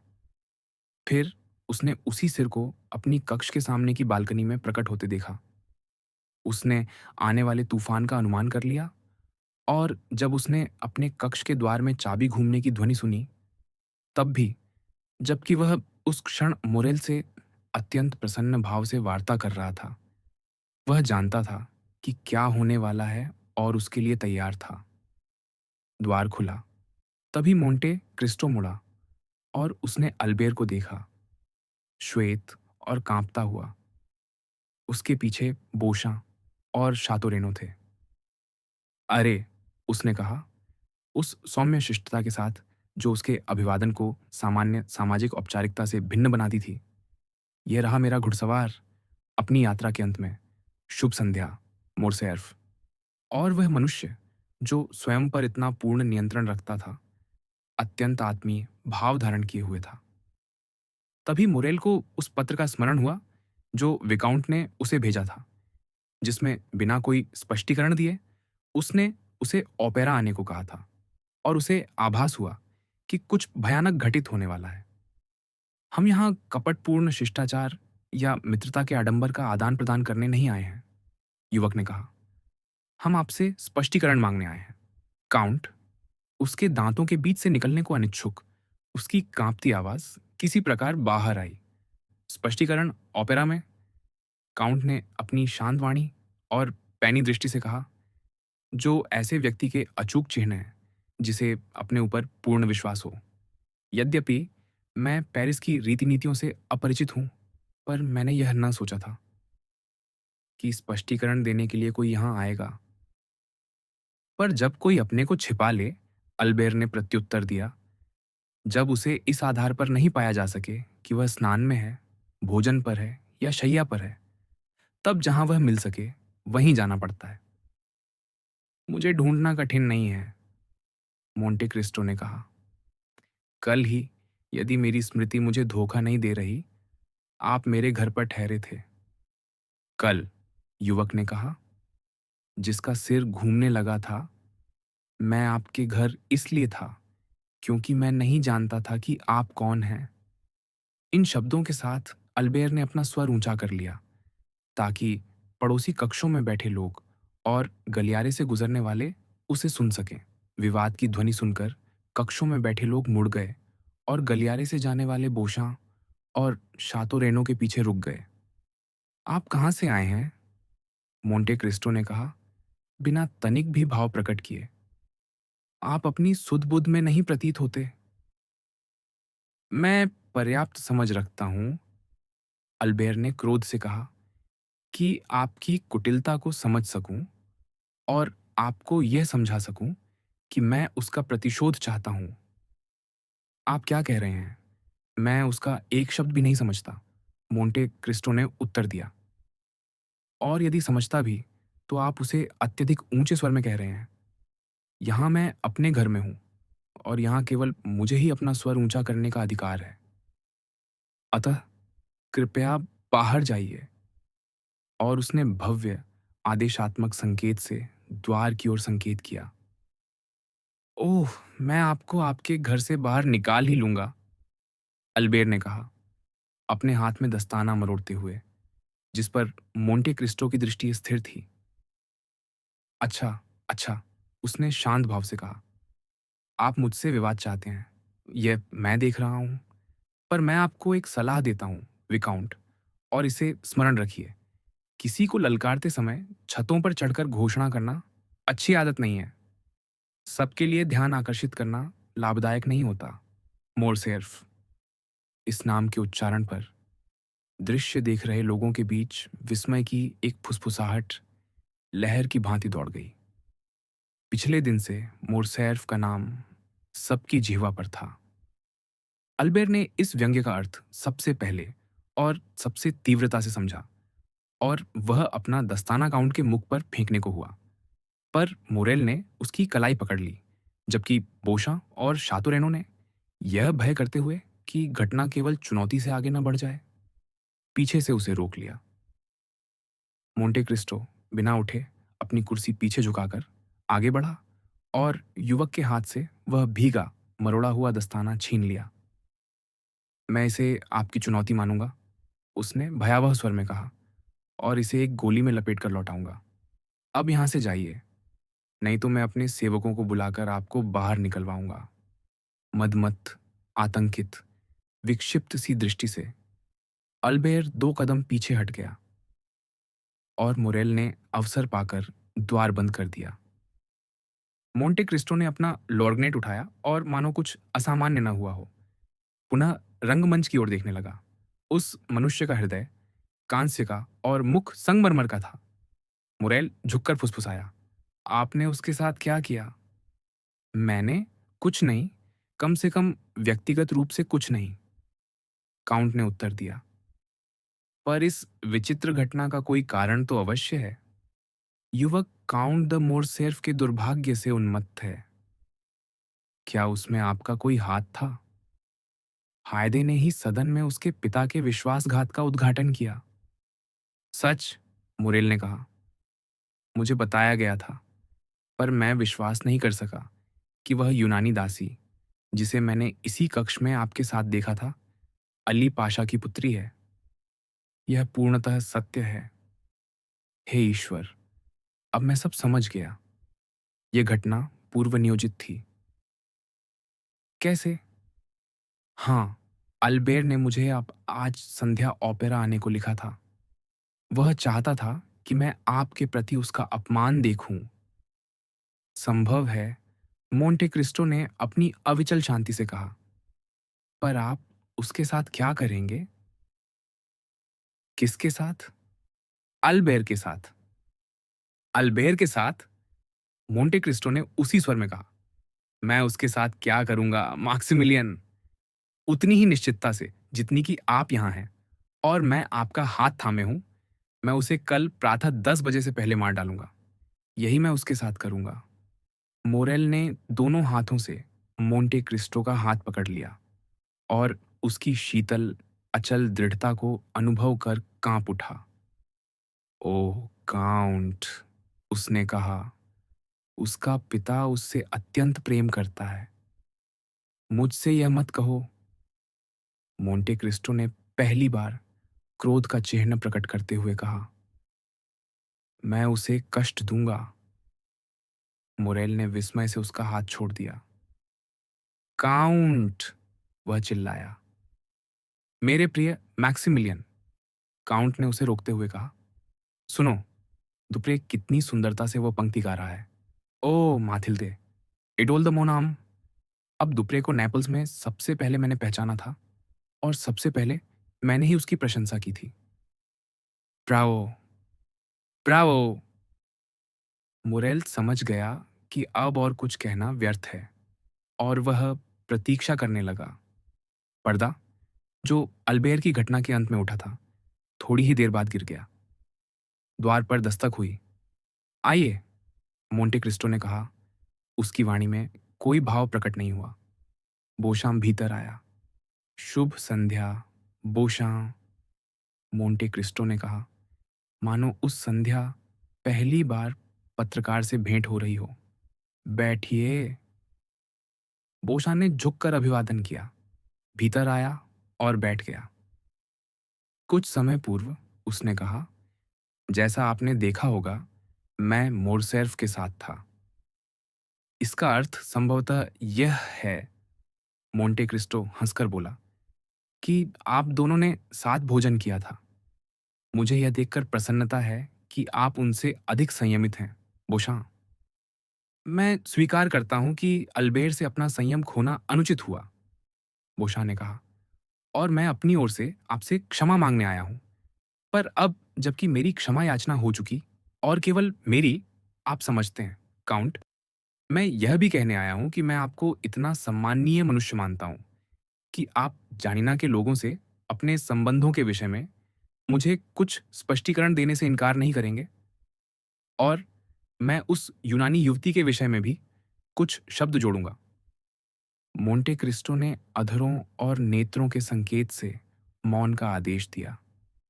आहा, वह हंसकर बोला, मेरी सभी आशाएं व्यर्थ हो गईं। आपका क्या आशय है? बोशान ने पूछा। निस्संदेह आप मुझे एक विलक्षण व्यक्ति के रूप में प्रसिद्ध करने को उत्सुक थे। आपके अनुसार मैं कोई लारा, कोई मैनफ्रेड, कोई लॉर्ड रुथवेन हूं। फिर जब मुझे विलक्षण समझने का समय बीत गया तो वह छवि बिगड़ गई, और आप मुझे एक साधारण मनुष्य बनाना चाहते हैं। आप मुझे सामान्य और साधारण बनाना चाहते हैं। आप मुझसे स्पष्टीकरण तक मांगते हैं। आइए, बोशां, आप परिहास कर रहे हैं। फिर भी, बोशां ने गर्व से उत्तर दिया, कुछ अवसर ऐसे होते हैं जब ईमानदारी आदेश देती है। काउंट ऑनिफ मोंटे क्रिस्टो को आदेश देने वाला उस विचित्र पुरुष ने बीच में कहा, काउंट ऑफ मोंटे क्रिस्टो ही है। अतः इस सब का एक शब्द भी नहीं। मैं आपसे प्रार्थना करता हूं। मैं वही करता हूं जो चाहता हूं, बोशां, और विश्वास कीजिए, वह सदैव उत्तम ही होता है। एक सम्माननीय व्यक्ति को ऐसे उत्तर से संतोष नहीं दिया जा सकता। युवक ने कहा, सम्मान की कुछ गारंटी चाहिए। मैं स्वयं एक जीवित गारंटी हूं, मोंटे क्रिस्टो ने अविचल भाव से कहा, पर उसकी आंखों में एक धमकी की चमक थी। हम दोनों की नसों में वह रक्त है जिसे हम बहाना चाहते हैं। यही हमारी पारस्परिक गारंटी है। यह उत्तर विकाउंट को लौटा दीजिए, और उससे कहिए कि कल 10 बजे से पहले मैं उसके रक्त का रंग देख चुका होऊंगा। तो अब मेरे लिए केवल द्वंद्व की व्यवस्था करना शेष है। वह सब मेरे लिए पूर्णतः उदासीन है, काउंट ने कहा। इतनी छोटी बात के लिए प्रदर्शन में बाधा डालने की आवश्यकता नहीं थी। फ्रांस में तलवार या पिस्तौल से युद्ध होता है, उपनिवेशों में कार्बाइन से, अरब में खंजर से। अपने मुवक्किल से कहिए कि यद्यपि मैं अपमानित पक्ष हूं, अपनी विलक्षणता को अंत तक बनाए रखने के लिए मैं उसे शस्त्र चुनने का अधिकार दूंगा, और बिना किसी विवाद के उसे स्वीकार करूंगा। कोई भी, आप समझते हैं, यहां तक कि चिट्ठी डालकर भी, यद्यपि वह सदा मूर्खता होती है। पर मेरे साथ बात भिन्न है। मुझे अपनी विजय का विश्वास है। विजय का विश्वास, बोशा ने आतंक से काउंट की ओर देखते हुए दोहराया। हाँ, निश्चय ही, मोंटे क्रिस्टो ने कंधे उचकाते हुए कहा। अन्यथा मैं मोरसेफ से युद्ध ही क्यों करता? मैं उसे मारूंगा। मुझे यह करना ही है, और ऐसा ही होगा। आज संध्या मेरे घर किसी को भेजकर शस्त्र और स्थान बता दीजिए। मुझे प्रतीक्षा करना पसंद नहीं। पिस्तौल, प्रातः 8 बजे, बोआ देवासे में, बोशा ने कहा, कुछ विचलित होकर, ये और न समझते हुए कि वह एक उद्दंड डींखमार से बात कर रहा है या किसी अलौकिक सत्ता से। उत्तम, मोंटे क्रिस्टो ने कहा, और अब जब यह निश्चय हो गया तो मुझे प्रदर्शन देखने दीजिए, और अपने मित्र अल्बेर से कहिए कि वह आज संध्या वापस ना आए।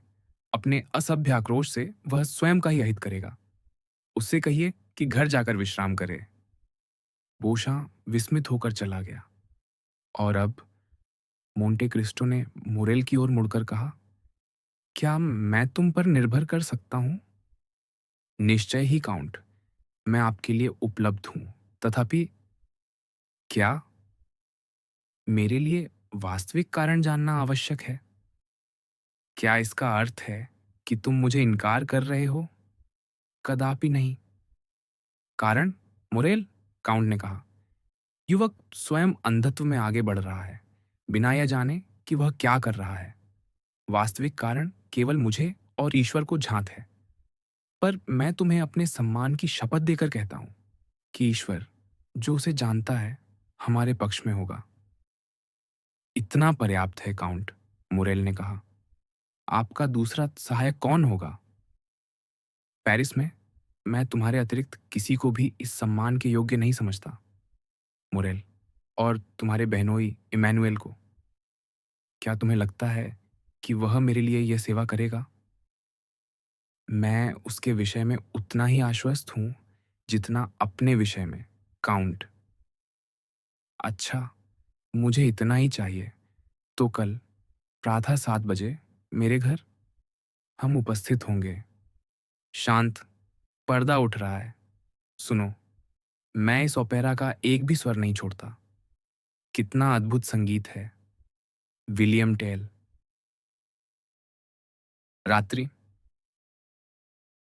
मोंटे क्रिस्टो ने, जैसा वह प्राय करता था, दुप्रे द्वारा उसका प्रसिद्ध सुविवे मुआ गाए जाने तक प्रतीक्षा की और तभी उठकर बाहर गया। मुरेल उसे द्वार तक छोड़ने आया, यह वचन दोहराते हुए कि वह अगले दिन प्रातः ठीक 7 बजे इमैनुएल के साथ काउंट के यहां उपस्थित होगा। इसके बाद काउंट अपनी कूपे में बैठ गया, अब भी शांत और मुस्कुराता हुआ। 5 मिनट बाद वह घर पहुंच गया। पर उस मनुष्य को भली भांति न जानने वाला ही उस स्वर को सामान्य समझ सकता था, जिसमें उसने भीतर आते हुए अली से कहा, अली, मेरी हाथी दांत की मूठ वाली पिस्तौलें। अली ने अपने स्वामी को डिब्बा लाकर दिया और काउंट ने उन शस्त्रों का निरीक्षण आरंभ किया, उस स्वाभाविक सावधानी के साथ जो उस व्यक्ति में होती है जो अपना जीवन कुछ शीशे और धातु के टुकड़ों के भरोसे सौंपने वाला हो। ये निजी शस्त्र थे जिन्हें मोंटे क्रिस्टो ने अपने कक्षों में लक्ष्याभ्यास के लिए बनवाया था। एक कैप्सूल ही गोली चलाने के लिए पर्याप्त था और समीपवर्ती कक्ष से कोई भी संदेह न कर सकता था कि काउंट, जैसा कि लक्ष्य स्थलों पर कहा जाता है, अपनी दृष्टि साधने में लगा हुआ है। वह अब भी हथियार को अपने हाथ में संतुलित कर एक छोटे धातुपट्ट पर बने लक्ष्य को देख ही रहा था, जो उसके लिए निशाना था कि उसके अध्ययन कक्ष का द्वार खुला और बातिस्ता भीतर आया। परंतु उसके मुंह खोलने से पहले ही काउंट ने अभी खुले द्वार से अगले कक्ष के अर्ध अंधकार में एक घूंघटधारी स्त्री को खड़े देखा। वह बातिस्ताओं के पीछे पीछे आई थी। उसने काउंट को हाथ में पिस्तौल लिए देखा। उसने मेज पर रखी 2 तलवारें देखीं और वह आगे दौड़ आई। बातिस्ता ने प्रश्नसूचक दृष्टि से अपने स्वामी की ओर देखा। काउंट ने संकेत कर उसे विदा किया और बातिस्ता द्वार बंद कर चला गया। आप कौन हैं? काउंट ने घूंघटधारी स्त्री से पूछा। अजनबी ने चारों ओर दृष्टि दौड़ाकर सुनिश्चित किया कि वह पूर्णतः अकेली है। फिर झुककर, मानो घुटनों पर गिरना चाहती हो, हाथ जोड़कर व्याकुल स्वर में बोली, एदमो, मेरे पुत्र को मत मारो। काउंट एक कदम पीछे हट गया। एक मंद चीख निकली और उसके हाथ की पिस्तौल गिर गई। आपने कौन सा नाम कहा, मोरसेर्फ की काउंटेस? उसने पूछा। आपका, उसने अपना घूंघट हटाते हुए पुकारा। आपका, जिसे शायद केवल मैंने ही नहीं बुलाया। एडमो, यहां मोरसेर्फ की काउंटेस नहीं आई है, यहां मेर्सेदेस आई है। मेर्सेदेस मर चुकी है, मोंटे क्रिस्टो ने कहा। मैं उस नाम की किसी को नहीं जानता। मेर्सेदेस जीवित है और मेर्सेदेस स्मरण रखती है, क्योंकि उसी ने आपको देखते ही पहचान लिया था और बिना देखे भी आपकी वाणी से, एदमो, केवल आपकी वाणी की ध्वनि से, उसी समय से वह आपके प्रत्येक चरण का अनुसरण करती रही है। वह आपको देखती और आपसे सावधान रहती रही है, क्योंकि उसे यह सोचने की आवश्यकता नहीं थी कि मोर्सेफ पर प्रहार करने वाला हाथ किसका है। आपका अभिप्राय फर्नान से है, मोंटे क्रिस्टो ने कटु व्यंग्य से कहा।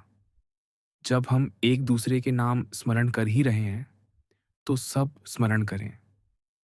मोंटे क्रिस्टो ने फर्नान का नाम ऐसी घृणा से उच्चारित किया कि मेर्सेदेस के समस्त शरीर में भय का कंप दौड़ गया। आप देख रहे हैं एडमो, मैं भ्रमित नहीं थी। वह पुकार उठी।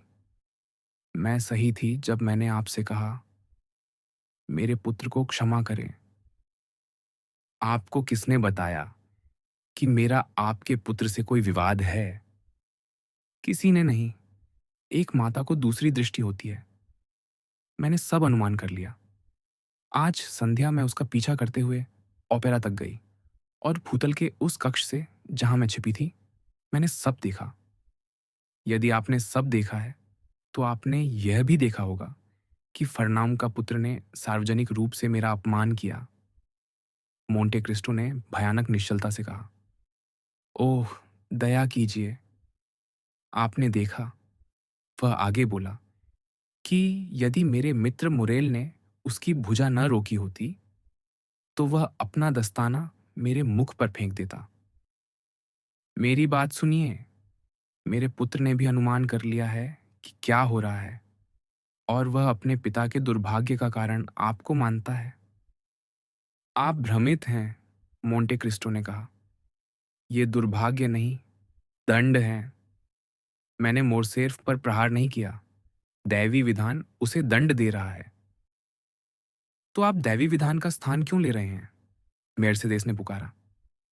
जब वह भूल चुका है, तो आप क्यों स्मरण रखते हैं? एडमो, जानिना और उसका वजीर आपसे क्या संबंध रखते हैं?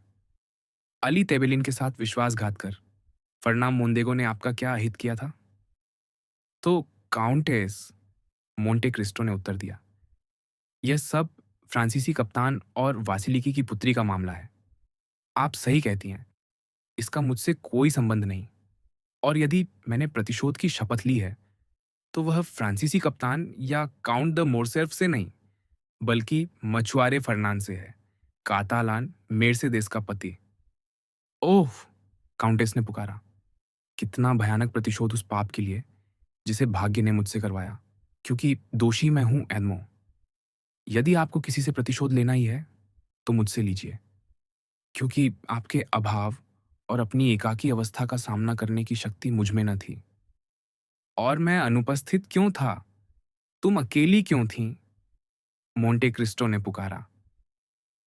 क्योंकि आपको गिरफ्तार कर लिया गया था एडमो, और बंदी बना लिया गया था। मुझे गिरफ्तार क्यों किया गया? मुझे कारागार में क्यों डाला गया? मैं नहीं जानती, मेर्सेदेस ने कहा। हाँ, आप नहीं जानती, या कम से कम मैं आशा करता हूं कि नहीं जानती। अच्छा, तो मैं बताता हूं। मुझे गिरफ्तार किया गया और कारागार में डाला गया, क्योंकि ला रिजर्व के कैफे में उसी दिन से एक दिन पहले, जिस दिन मेरा विवाह आपसे होने वाला था, डांगलार नामक व्यक्ति ने यह पत्र लिखा था, जिसे मछुआरे फर्नान ने स्वयं पोस्ट करने का दायित्व लिया। यह कहकर मोंटे क्रिस्टो अपने लेखन मेज के पास गया, एक फीका कागज निकाला, जिस पर जंग के रंग की स्याही से लेख था, और उसे मेर्सेदेस के हाथ में दे दिया। यह वही पत्र था जो डांगलार ने राज अभियोजक को लिखा था, और जिसे काउंट ऑफ मोंटे क्रिस्टो ने एडमो दांतेस की फाइल से उस दिन निकाल लिया था, जब वह थॉमसन एंड फ्रेंच के प्रतिनिधि के वेश में मोन्स्यूर द बोविल को 2 लाख फ्रैंक चुका रहा था। भयाकुल होकर मेर्सेदेस ने निम्न पंक्तियां पढ़ी। राज अभियोजक को एक ऐसे व्यक्ति द्वारा, जो राजसत्ता और धर्म का मित्र है, यह सूचित किया जाता है कि फ़ाराओन का प्रथम सहायक एडमो दांतेस, जो आज प्रातः स्मिर्ना से लौट कर आया है और नेपल्स तथा पोर्तो फेर्राजो होते हुए पहुंचा है, मुरा द्वारा अपहर्ता के लिए एक पत्र तथा अपहर्ता द्वारा पेरिस की बोनापार्ट समर्थक समिति के लिए एक पत्र लेकर आया है। उसके अपराध का प्रमाण उसकी गिरफ्तारी पर मिल जाएगा, क्योंकि वह पत्र या तो उसके पास से, या उसके पिता के घर से, अथवा फ़ाराओन पर उसके कक्ष से प्राप्त होगा। हे ईश्वर, मेर्सेदेस ने अपने मस्तक का पसीना पोंछते हुए कहा, और यह पत्र? इसे प्राप्त करने में मुझे 2 लाख फ्रैंक खर्च करने पड़े, काउंटेस, मोंटे क्रिस्टो ने कहा। पर यह मूल्य भी कम था, क्योंकि इसने आज मुझे आपकी दृष्टि में निर्दोष सिद्ध कर दिया। इस पत्र का परिणाम क्या हुआ? वह तो आप जानती हैं, मेरी गिरफ्तारी। पर जो आप नहीं जानती, वह यह कि मेरा कारावास कितने समय तक चला। आप यह नहीं जानती कि मैं 14 वर्षों तक आपसे एक चौथाई लीग की दूरी पर शातो दिफ के एक कालकोठरी में रहा। आप यह नहीं जानती कि उन 14 वर्षों के प्रत्येक दिन मैंने उस प्रतिशोध की शपथ दोहराई जो मैंने प्रथम दिन ली थी। यद्यपि मुझे यह ध्यात नहीं था कि आपने फरनाव से विवाह कर लिया है, उसी मनुष्य से जिसने मेरी सूचना दी थी, और कि मेरे पिता मर चुके हैं भूख से तड़प कर। ईश्वर की शपथ! मेर्सेदेस लड़खड़ाते हुए बोली। यह मुझे तब ज्ञात हुआ जब मैं कारागार से बाहर आया, 14 वर्ष बाद। और इसी कारण मैंने जीवित मेर्सेदेस और अपने मृत पिता की शपथ लेकर फरना से प्रतिशोध लेने की प्रतिज्ञा की। और मैं प्रतिशोधित हो चुका हूं। क्या आपको पूर्ण विश्वास है कि उस दुर्भाग्यपूर्ण फरनान ने ही यह किया? अपनी आत्मा की शपथ, काउंटेस। और उसी प्रकार जैसे मैंने कहा। और फिर यह उससे अधिक लज्जाजनक भी नहीं जितना कि एक दत्तक फ्रांसीसी होकर अंग्रेजों का पक्ष लेना, जन्म से स्पेनी होकर स्पेनियों के विरुद्ध युद्ध करना, अली की सेवा में रहकर उसी के साथ विश्वासघात कर उसकी हत्या करना। जो पत्र आपने अभी पढ़ा, उसकी तुलना में वह क्या था? एक प्रेम युक्त षड्यंत्र जिसे मैं स्वीकार करता हूं और समझ सकता हूं। वह स्त्री क्षमा कर सकती है जिसने उस पुरुष से विवाह किया, पर वह प्रेमी नहीं क्षमा कर सकता था जो उससे विवाह करने वाला था। अच्छा, तो सुनिए, फ्रांसीसियों ने उस विश्वासघाती से प्रतिशोध नहीं लिया, स्पेनियों ने उसे गोली से नहीं उड़ाया, और अली अपनी कब्र में लेटा उसे दंडित किए बिना चला गया। पर मैं, जिसे विश्वासघात किया गया, जिसका वध हुआ, जिसे एक समाधि में डाल दिया गया, मैं ईश्वर की कृपा से उस समाधि से निकल आया। और ईश्वर के प्रति मेरा ऋण है कि मैं प्रतिशोध लूं। उसी उद्देश्य से उसने मुझे भेजा है। मैं यहां हूं। दुर्भाग्यपूर्ण स्त्री ने अपना मस्तक हाथों में गिरा दिया। उसके पैर उसके नीचे से डीले पड़ गए और वह घुटनों के बल गिर पड़ी। क्षमा करो, एदमो, उसने कहा। मेरे लिए क्षमा करो, क्योंकि मैं आज भी तुमसे प्रेम करती हूं। पत्नी की गरिमा ने प्रेमिका और माता की आवेगशीलता को रोक लिया। उसका मस्तक लगभग कालीन से लग गया था। काउंट दौड़कर उसके पास गया और उसे उठाया। फिर एक कुर्सी पर बैठी, आंसुओं के बीच, वह मोंटे क्रिस्टो के पुरुषोचित चेहरे को देख सकी, जो अब भी शोक और घृणा से अंकित था और जिसमें एक भयावह कठोरता झलक रही थी। क्या मैं इस शापित वंश को न कुचलूं? वह बुदबुदाया। क्या उस ईश्वर की आज्ञा का उल्लंघन करूं जिसने मुझे इसे दंड देने के लिए जगाया? असंभव, काउंटेस, असंभव। एदमो, वह दुखी माता बोली, अपनी समस्त शक्ति लगाकर, हे ईश्वर, जब मैं तुम्हें एदमो कहती हूं तो तुम मुझे मेर्सेदेस क्यों नहीं कहते? मेर्सेदेस, मोंटे क्रिस्टो ने दोहराया। मेर्सेदेस! हाँ, तुम सही कहती हो। यह नाम अब भी मेरे लिए मधुर है जब मैं इसे उच्चारित करता हूं, और अनेक वर्षों में पहली बार यह मेरे अधरों से इतना स्पष्ट निकला है। ओह, मेर्सेदेस! मैंने तुम्हारा नाम विषाद की आहों के साथ, वेदना की कराहों के साथ और निराशा की कर्कश ध्वनि के साथ लिया है। मैंने इसे शीत से जमे हुए अपनी काल कोठरी की पुआल पर सिमट कर लिया है। मैंने इसे उष्ण ज्वर में जलते हुए अपने कारागार की पत्थर की भूमि पर लौटते हुए लिया है। मेर्सेदेस, मुझे प्रतिशोध चाहिए, क्योंकि 14 वर्षों तक मैंने कष्ट सहा, 14 वर्षों तक रोया और श्राप दिए। अब मैं तुमसे कहता हूं, मेर्सेदेस, मुझे प्रतिशोध चाहिए, और इस भय से कि कहीं वह उस स्त्री की प्रार्थनाओं के आगे झुक न जाए जिसे उसने इतना प्रेम किया था। काउंट ने अपने घृणा भाव को स्मृतियों से और तीव्र कर लिया। प्रतिशोध लो, एदमो, दुखी स्त्री ने कहा, पर उन पर लो जो दोषी हैं, उस पर लो, मुझ पर लो, पर मेरे पुत्र पर नहीं। पवित्र ग्रंथ में लिखा है कि पिताओं के पापों का दंड संतानों पर तीसरी और चौथी पीढ़ी तक आता है। मोंटे क्रिस्टो ने उत्तर दिया, जब ईश्वर ने स्वयं अपने नबी से यह शब्द कहलवाए, तो मैं ईश्वर से बेहतर क्यों बनूं?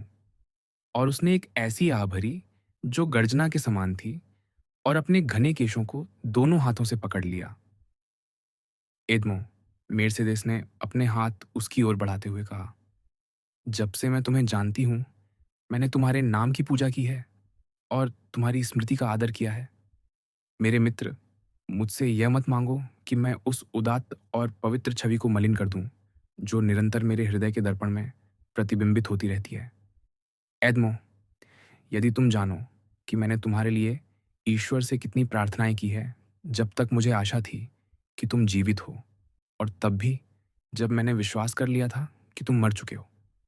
हाँ, हाय, मर चुके।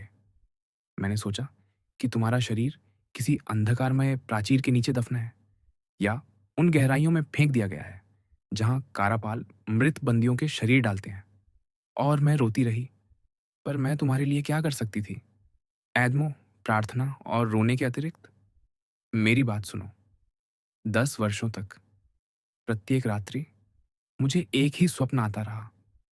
वे कहते थे कि तुमने भागने का प्रयत्न किया, कि तुमने किसी अन्य बंदी का स्थान ले लिया, कि तुम एक मृत व्यक्ति के कफन में चढ़ गए, और तब तुम्हें शातोदैव की छोटी से नीचे फेंक दिया गया।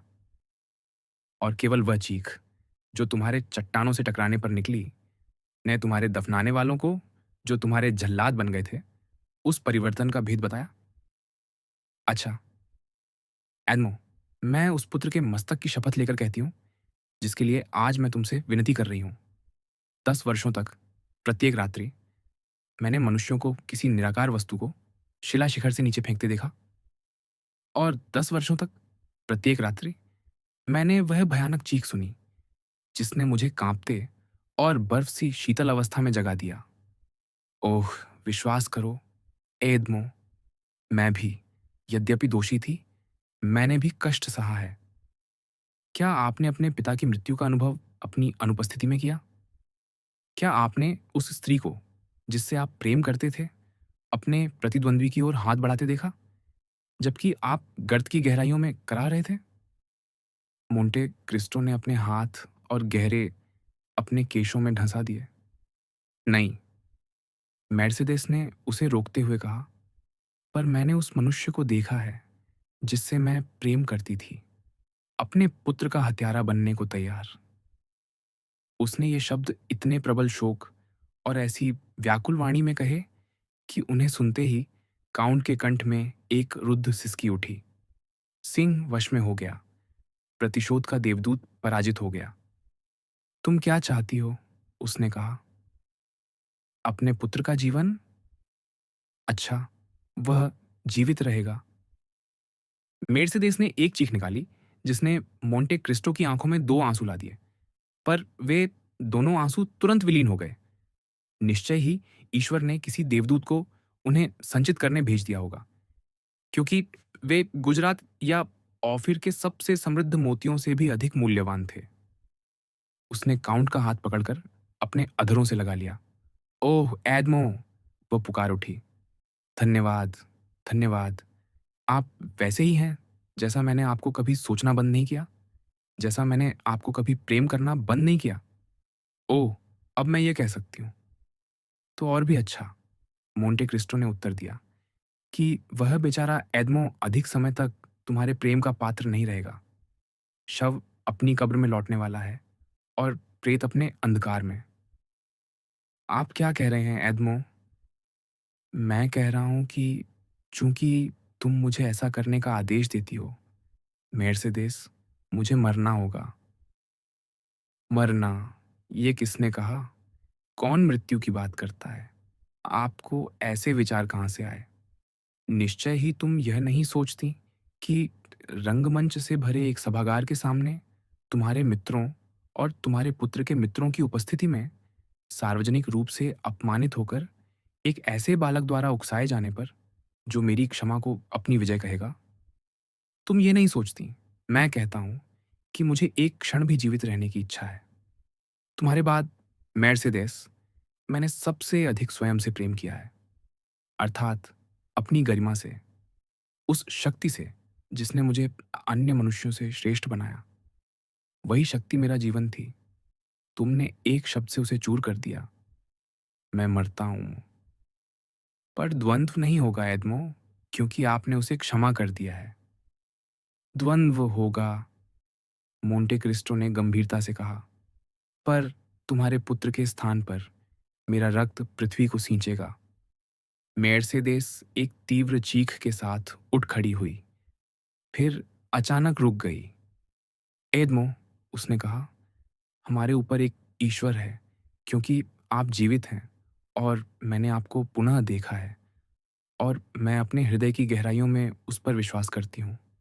उसकी सहायता की प्रतीक्षा में मैं आपके शब्द पर निर्भर करूंगी। आपने कहा कि मेरा पुत्र जीवित रहेगा। ये सत्य है ना? हाँ, वह जीवित रहेगा, मोंटे क्रिस्टो ने कहा, यह देखकर विस्मित कि बिना किसी अन्य उद्गार या विस्मय के चिन्ह के मेर्सेदेस ने उसके द्वारा उसके लिए किए जा रहे इस वीर त्याग को स्वीकार कर लिया। उसने अपना हाथ उसकी ओर बढ़ाया। एदमो, उसने कहा, उसकी आंखें आंसुओं से भरती हुईं। आपने कितना महान कार्य किया है, कितना उदात्त कि आपने उस दुर्भाग्यपूर्ण स्त्री पर दया की, जो अपने समस्त आशाओं के विपरीत आपके चरणों में आई थी। हाय, वर्षों से अधिक शोक ने मुझे वृद्ध कर दिया है, और अब मैं अपने एदमो की स्मृति में एक दृष्टि या एक मुस्कान से भी उस मेर्सेदेस को नहीं जगा सकती, जिसे वह कभी घंटों तक निहारा करता था। विश्वास करो, एदमो, मैंने भी बहुत कष्ट सहा है। मैं फिर कहती हूँ, कितना निराशाजनक है जीवन को यूं बीतते देखना कि न एक आनंद स्मरण में रहे, न एक आशा शेष। पर इससे यह सिद्ध होता है कि इस पृथ्वी पर सब समाप्त नहीं हुआ। नहीं, सब समाप्त नहीं हुआ। मैं इसे अपने हृदय में शेष बचे भाव से अनुभव करती हूँ। ओह एदमो, मैं फिर कहती हूँ, क्षमा करना कितना महान, कितना उदात्त है, जैसा आपने अब भी किया। तुम ऐसा कहती हो मेर्सेदेस। तुम क्या कहती यदि जानती कि मैं तुम्हारे लिए कितना त्याग कर रहा हूँ? कल्पना करो कि परमेश्वर जगत की रचना कर, शून्य को जीवन से भरकर अपनी सृष्टि का एक तिहाई भाग पूरा करके रुक जाता, केवल इस भय से कि हमारे अपराध किसी दिन किसी देवदूत की अमर आंखों में आंसू ले आएंगे। कल्पना करो कि सब कुछ रचकर, सब कुछ गूंथकर, सब कुछ बोकर, जब वह अपनी कृति का आनंद लेने ही वाला था, तब उसने सूर्य को बुझा दिया होता और अपने चरण से संसार को अनंत रात्रि में ढकेल दिया होता। तब तुम्हें कुछ आभास होता, या नहीं? नहीं, तब भी तुम्हें कोई आभास ना होता कि इस क्षण अपना जीवन खोकर मैं क्या खो रहा हूं। मेर्सेदेस ने काउंट की ओर उस दृष्टि से देखा जिसमें विस्मय, आदर और कृतज्ञता एक साथ थे। मोंटे क्रिस्टो ने अपना मस्तक अपने जलते हाथों में छिपा लिया, मानो अपने विचारों का भार सहन न कर सकता हो। एदमो, मेर्सेदेस ने कहा, मुझे तुमसे केवल एक शब्द और कहना है। काउंट के अधरों पर कटु मुस्कान आई। एदमो, वह आगे बोली, तुम देखोगे कि यद्यपि मेरा मस्तक पीला पड़ गया है, मेरी आंखों की ज्योति लुप्त हो गई है, मेरा सौंदर्य नष्ट हो चुका है, और संक्षेप में, मुख की दृष्टि से मेर्सेदेस अब वैसी नहीं रही। तुम देखोगे कि उसका हृदय अब भी वही है। अतः विदा एदमो, मुझे अब ईश्वर से कुछ और नहीं मांगना। मैंने तुम्हें पुनः उतना ही महान और उदात्त पाया है जितने तुम थे। विदा एदमो, धन्यवाद, और विदा। काउंट ने उत्तर नहीं दिया। मेर्सेदेस ने अध्ययन कक्ष का द्वार खोला, और उससे पहले कि वह उस गहन और पीड़ादायक मनन से बाहर आता जिसमें उसका खोया हुआ प्रतिशोध उसे डुबो चुका था, वह जा चुकी थी। इनवालिद के घड़ी स्तंभ पर 1 बज रहे थे जब शांज-एलीजे की पत्थर पंक्तियों पर लुढ़कती वह गाड़ी, जो मोरसेर्फ की काउंटेस को लेकर जा रही थी, मोंटे क्रिस्टो को चौंका गई। मूर्ख, उसने कहा, जिस दिन मैंने प्रतिशोध लेने का निश्चय किया था, मूर्ख कि मैंने अपना हृदय ही क्यों ना निकाल फेंका। मुठभेड़। मर्सिडीज के प्रस्थान के बाद मोंटे क्रिस्टो के घर में सब कुछ अंधकार में डूब गया। उसके चारों ओर और उसके भीतर उसके विचार थम गए, और उसका ऊर्जस्वी मन उसी प्रकार सो गया जैसे कोई शरीर किसी सर्वोच्च प्रयास के बाद सो जाता है। क्या, वह सोचने लगा, जबकि दीपक और मोमबत्तियां उदासी से जलती जा रही थीं और सेवक प्रकोष्ठ में अधीरता से प्रतीक्षा कर रहे थे। क्या वह संरचना जिसे बनाने में इतना लंबा समय लगा, जिसने इतनी चिंतित परिश्रम की मांग की, एक ही आघात, एक ही शब्द, एक ही श्वास से ढह गई? क्या यह मैं, जिसे मैं कुछ समझता था, यह मैं जिस पर मुझे इतना गर्व था, यह मैं जिसे मैंने शातोदिफ की कालकोठरी में इतना छोटा देखा और इतना बड़ा बना दिया, वह कल धूल का एक कण हो जाएगा? हाय, यह शरीर की मृत्यु नहीं है जिसका मैं शोक करता हूं। क्या वह जीवन चिंगारी का विनाश, वह विश्राम बिंदु नहीं है जिसकी ओर सब कुछ प्रवृत्त होता है, जिसकी हर दुखी कामना करता है? वह भौतिक शांति जिसकी मैंने इतने समय से कामना की और जिसकी ओर मैं भूख की पीड़ादायक राह से बढ़ रहा था, जब फारिया मेरी कोठरी में प्रकट हुए? मृत्यु क्या है? शांति में एक और कदम, और शायद मौन में दो। नहीं, यही जीवन नहीं है जिसका मुझे खेद है, बल्कि मेरी योजनाओं का विनाश है, जिन्हें रचने में इतना समय लगा और जिन्हें निर्मित करने में इतना श्रम लगा। प्रोविडेंस, जिसे मैं उनका समर्थक समझता था, प्रत्यक्षतः उनके विरुद्ध था। ईश्वर नहीं चाहता था कि वे पूर्ण हों। यह भार जिसे मैंने अपने ऊपर लिया, मानो एक संसार जितना भारी, और जिसे मैं अंत तक ले जाने योग्य समझता था, वह मेरी इच्छा के अनुसार मापा गया था, मेरी शक्ति के अनुसार नहीं। मुझे इसे तब रख देना होगा जब मेरा कार्य अभी आधा भी पूरा नहीं हुआ। मुझे नियतिवादी बनना पड़ेगा। 14 वर्षों की निराशा और 10 वर्षों की आशा के बाद, जिन्होंने मुझे प्रोविडेंस में आस्थावान बना दिया था। और यह सब, हे प्रभु, इसलिए कि मेरा हृदय, जिसे मैं मृत समझता था, केवल सुन्न था, क्योंकि वह जाग उठा, वह धड़कने लगा, क्योंकि मैंने उस धड़कन के वेदना के आगे समर्पण कर दिया जिसे एक स्त्री की वाणी ने मेरे वक्ष में जगा दिया। और फिर भी, काउंट आगे बोला, उस भयानक भविष्य की कल्पना में और अधिक डूबते हुए जिसे मर्सिडीज ने उसे स्वीकार करने को बाध्य किया था। और फिर भी यह असंभव है कि वह स्त्री, जिसका हृदय इतना उदात्त है, केवल स्वार्थ के कारण मुझे मरने देने पर सहमत हो सकती थी, जब मैं जीवन और शक्ति से इतना परिपूर्ण हूं। यह संभव नहीं कि वह अपने मातृप्रेम, या कहें अपने मातृउन्माद को इतना दूर ले जाए। कुछ सद्गुण जब चरम पर ले जाए तो अपराध बन जाते हैं। नहीं, उसने अवश्य कोई करुण दृश्य कल्पना किया होगा, जिसमें वह आकर हमारी तलवारों के बीच गिर पड़ेगी, और जो यहाँ उदात्त था वह मैदान में हास्यास्पद हो जाएगा, और उसके गालों पर गर्व की लाली छा गई। हास्यास्पद, उसने दोहराया, और उपहास मुझ पर ही लौटेगा। मैं, हास्यास्पद, कभी नहीं। मैं मरना अधिक पसंद करूंगा, और अगले दिन के संभावित सबसे बुरे परिणाम को पहले ही बड़ा चढ़ाकर, जिसे उसने मर्सिडीज से उसके पुत्र को जीवित रहने देने का वचन देकर स्वयं बुला लिया था। काउंट ने अंततः स्वयं से कहा, मूर्खता, मूर्खता, मूर्खता, उस युवक की पिस्तौल के सामने स्वयं को लक्ष्य बनाकर खड़ा करना।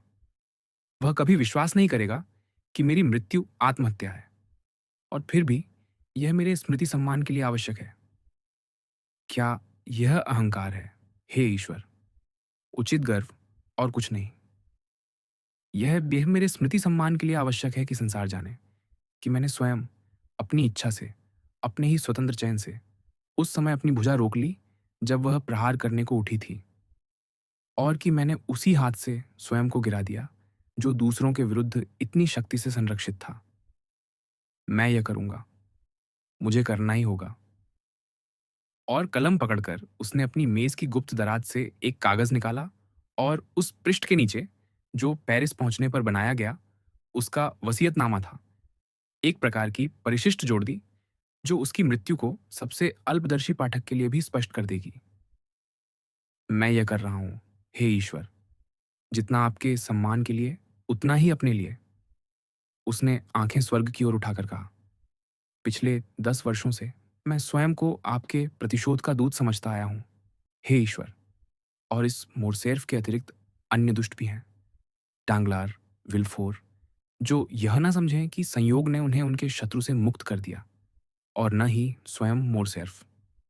इसके विपरीत वे जान लें कि प्रोविडेंस, जिसने पहले ही उन पर दंड घोषित कर दिया था, उसे मेरी इच्छा की शक्ति ने स्थगित कर दिया है कि जो दंड उन्हें इस संसार में प्रतीक्षित था, अब अगले में प्रतीक्षित है, और उन्होंने केवल समय के बदले अनंत को पा लिया है।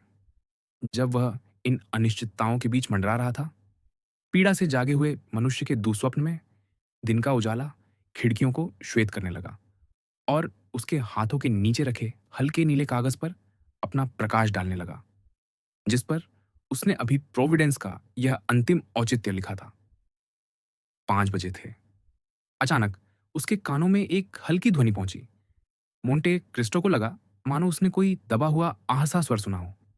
वह मुड़ा, चारों ओर देखा और किसी को न पाया, पर ध्वनि इतनी स्पष्ट रूप से पुनः हुई कि संदेह निश्चय में बदल गया। वह उठा और चुपचाप बैठक कक्ष का द्वार खोला। एक कुर्सी पर, भुजाएं किनारों से लटकती हुई और उसका सुंदर पीला सिर पीछे झुका हुआ, उसने हैदी को देखा, जिसने स्वयं को द्वार के सामने इस प्रकार रखा था कि वह उसे देखे बिना बाहर न जा सके। पर निद्रा, जो युवावस्था को वश में करने में इतनी समर्थ है, पिछले दिन की थकान के बाद उस पर आ पड़ी थी। द्वार खुलने की ध्वनि भी उसे जगा न सकी। मोंटे क्रिस्टो ने उस पर कोमलता और पश्चाताप से भरी दृष्टि डाली। उसे स्मरण रहा कि उसका एक पुत्र है, उसने कहा, पर मैं भूल गया कि मेरी एक पुत्री है। फिर उदासी से सिर हिलाते हुए बोला, बेचारी हैदी, वह अब मुझसे मिलना और बात करना चाहती थी। उसने अवश्य कुछ भय किया होगा या कुछ अनुमान लगाया होगा। ओह! मैं उससे विदा कहे बिना नहीं जा सकता। मैं उसे किसी को सौंपे बिना नहीं मर सकता। वह चुपचाप अपनी मेज पर लौटा और पहली पंक्तियों के नीचे लिखा, मैं मैक्सिमिलियन मोरेल को, जो सिपाही का कप्तान है और मेरे पूर्व स्वामी मार्से के जहाज स्वामी पियरे मोरेल का पुत्र है, 20 मिलियन फ्रांक की राशि वसीयत करता हूं, जिसका एक भाग वह अपनी बहन जूली और अपने बहनोई इमैनुअल को देगा, यदि वह न समझे कि यह अत्यधिक संपत्ति उनके सुख के लिए संकट बन सकती है। ये 20 मिलियन मोंटे क्रिस्टो में मेरी गुफाओं में गड़े हुए हैं, जिनका रहस्य बर्तुच्चियो को ज्ञात है। यदि उसका हृदय स्वतंत्र हो और वह हैदी से विवाह करना चाहे, अली पाशा, औफ जानिना की पुत्री से, जिसे मैंने पिता के स्नेह से पाला है और जिसने मेरे प्रति पुत्री का स्नेह दिखाया है, तो वह, यदि मेरी इच्छा का अंतिम आवेग नहीं, तो कम से कम मेरे हृदय की अंतिम कामना को पूर्ण करेगा। वर्तमान वसीयत पहले ही हैदी को मेरी शेष संपत्ति की उत्तराधिकारी नियुक्त कर चुकी है, जिसमें भूमियाँ, इंग्लैंड, ऑस्ट्रिया और हॉलैंड में तरल संपत्तियाँ तथा मेरे विभिन्न महलों और भवनों की छल संपत्ति सम्मिलित है, और जो इन 20 मिलियन घटाने के बाद भी 60 मिलियन फ्रांक तक पहुंच सकती है। वह अब भी यह अंतिम पंक्ति लिख ही रहा था कि पीछे से एक पुकार ने उसके हाथ से कलम गिरा दी। हैदी, उसने कहा, क्या तुमने इसे पढ़ लिया? युवती, जिसकी पलकों पर गिरते दिन के उजाले ने उसे जगा दिया था, उठकर काउंट के पास आ गई थी। उसके हल्के पदचाप कालीन से दबे हुए उसे सुनाई न दिए। ओह मेरे स्वामी, उसने हाथ जोड़ते हुए कहा, आप इतनी घड़ी पर क्यों लिख रहे हैं? आप मुझे अपनी सारी संपत्ति क्यों दे रहे हैं? क्या आप मुझे छोड़कर जा रहे हैं? मैं यात्रा पर जा रहा हूं मेरी देवदूत, मोंटे क्रिस्टो ने अनंत विषाद और कोमलता से कहा। और यदि मुझ पर कोई दुर्भाग्य आ पड़े। वह ठहर गया। तो युवती ने ऐसे अधिकारपूर्ण स्वर में पूछा जो काउंट ने पहले कभी न सुना था। वह सिहर उठा। तो यदि मुझ पर कोई दुर्भाग्य आ पड़े, वह आगे बोला, तो मैं चाहता हूं कि मेरी बच्ची सुखी रहे। हैदी ने उदास मुस्कान से सिर हिलाया। क्या आप मृत्यु के विषय में सोच रहे हैं? उसने पूछा। यह एक हितकारी विचार है, मेरी बच्ची, ऐसा मनीषी कहते हैं। तो यदि आप मरते हैं, उसने कहा, तो अपनी संपत्ति किसी और को दे दीजिए, क्योंकि यदि आप मरते हैं, तो मुझे अब किसी वस्तु की आवश्यकता नहीं रहेगी। यह कहकर उसने कागज लिया, उसे 4 टुकड़ों में फाड़ दिया और उन्हें कक्ष के बीच बिखेर दिया। इसके बाद इस ऊर्जा व्यय से, जो एक दासी कन्या के लिए अत्यंत असामान्य था, क्लांत होकर वह भूमि पर गिर पड़ी। इस बार निद्रा में नहीं, बल्कि मूर्छा में। मोंटे क्रिस्टो झुककर उसे उठाने लगा। उसके पीले मुख, उसकी बंद सुंदर आंखों, उस चेतनाहीन शरीर को देखकर मानो पूर्ण समर्पण में पहली बार उसके मन में यह विचार आया कि शायद वह उससे किसी और प्रकार से प्रेम करती है, केवल उस प्रकार नहीं जैसे पुत्री पिता से करती है। हाय! उसने गहन निराशा से बुदबुदाया, तो मैं अब भी सुखी हो सकता था। वह हैदी को उसकी कक्षों में ले गया, उसे अब भी मूर्छित अवस्था में उसकी स्त्रियों की देखभाल में सौंपा और अपने अध्ययन कक्ष में लौटकर इस बार द्वार भीतर से बंद कर फटी हुई वसीयत को पुनः लिखने लगा। जैसे ही वह समाप्ति पर पहुंच रहा था, उसने आंगन में एक गाड़ी के प्रवेश की ध्वनि सुनी। वह खिड़की तक गया और मैक्सिमिलियन तथा इमैनुएल को उतरते देखा। अच्छा, समय पर, उसने कहा, और उसने अपनी वसीयत पर 3 मुहरें लगा दी।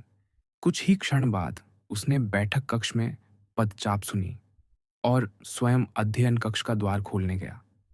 मुरेल दहलीज पर उपस्थित था, नियत समय से 20 मिनट पहले।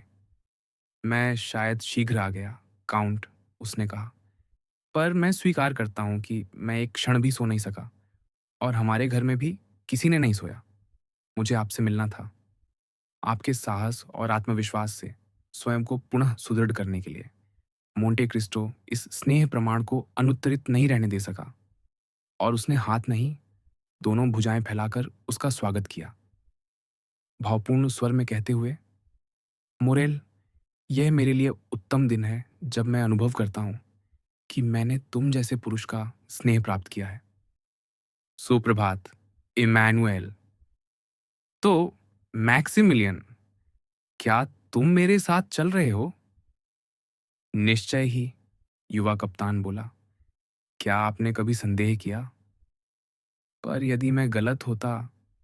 सुनिए, कल जब आपको उकसाया गया, उस पूरे प्रसंग में मैं आपको देखता रहा और सारी रात आपके आत्मविश्वास के विषय में सोचता रहा। मैंने निश्चय किया कि न्याय अवश्य आपकी ओर होगा, अन्यथा मनुष्य के मुख मुद्रा पर विश्वास करना ही छोड़ देना चाहिए। फिर भी अल्बेर तुम्हारा मित्र है, मुरेल, केवल परिचित, काउंट। क्या तुम उससे पहली बार उसी दिन मिले थे जिस दिन हम मिले? हाँ, ठीक वही। तो आप देखते हैं, आपको स्मरण दिलाना पड़ा, तब मुझे याद आया। धन्यवाद, मुरेल। फिर घंटी बजाते हुए उसने कहा। अली तत्काल उपस्थित हुआ। इसे मेरे नोटरी के पास ले जाओ। ये मेरी वसीयत है, मोरेल। जब मैं मर जाऊं तो जाकर इसे देखना। आपका क्या आशय है? मोरेल बोला। जब आप मर जाए? ओह, प्रत्येक संभावना के लिए तैयारी रखनी चाहिए, प्रिय मित्र। पर कल जब तुम मुझे छोड़कर गए, तब क्या किया? मैं टौटौनी गया, जहां, जैसा मैंने सोचा था, बोशां और शातोरेनो मिले। स्वीकार करता हूं, मैं उन्हें खोज ही रहा था। क्यों? जब सब निश्चित हो चुका था? आइए, काउंट, यह गंभीर और अनिवार्य विषय है। क्या तुम्हें कभी संदेह था? नहीं, अपमान सार्वजनिक था और सब उसके विषय में बोल रहे थे। तो मैंने आशा की कि शस्त्र बदलवा सकूं, पिस्तौलों के स्थान पर तलवारें। पिस्तौल अंधी होती है। क्या तुम सफल हुए? मोंटे क्रिस्टो ने क्षीण आशा की झलक से पूछा। नहीं, क्योंकि वे आपकी तलवार कौशल को जानते हैं। अच्छा, मेरा रहस्य किसने खोल दिया? वे तलवार गुरु जिन्हें आपने पराजित किया था। तो तुम असफल रहे? उन्होंने साफ इनकार कर दिया। मोरेल, काउंट बोला, क्या तुमने मुझे कभी पिस्तौल चलाते देखा है? नहीं, कभी नहीं। तो हमारे पास समय है। देखो, मोंटे क्रिस्टो ने वे पिस्तौल उठाई जिन्हें वह पकड़े था जब मर्सिडीज आई थी, और ताश के पत्ते, चिड़ी का इक्का को तख्ते पर टांग कर उसने क्लब के चारों चिन्हों के सिरों को एक एक कर उड़ा दिया। प्रत्येक गोली पर मोरेल का चेहरा और पीला पड़ता गया।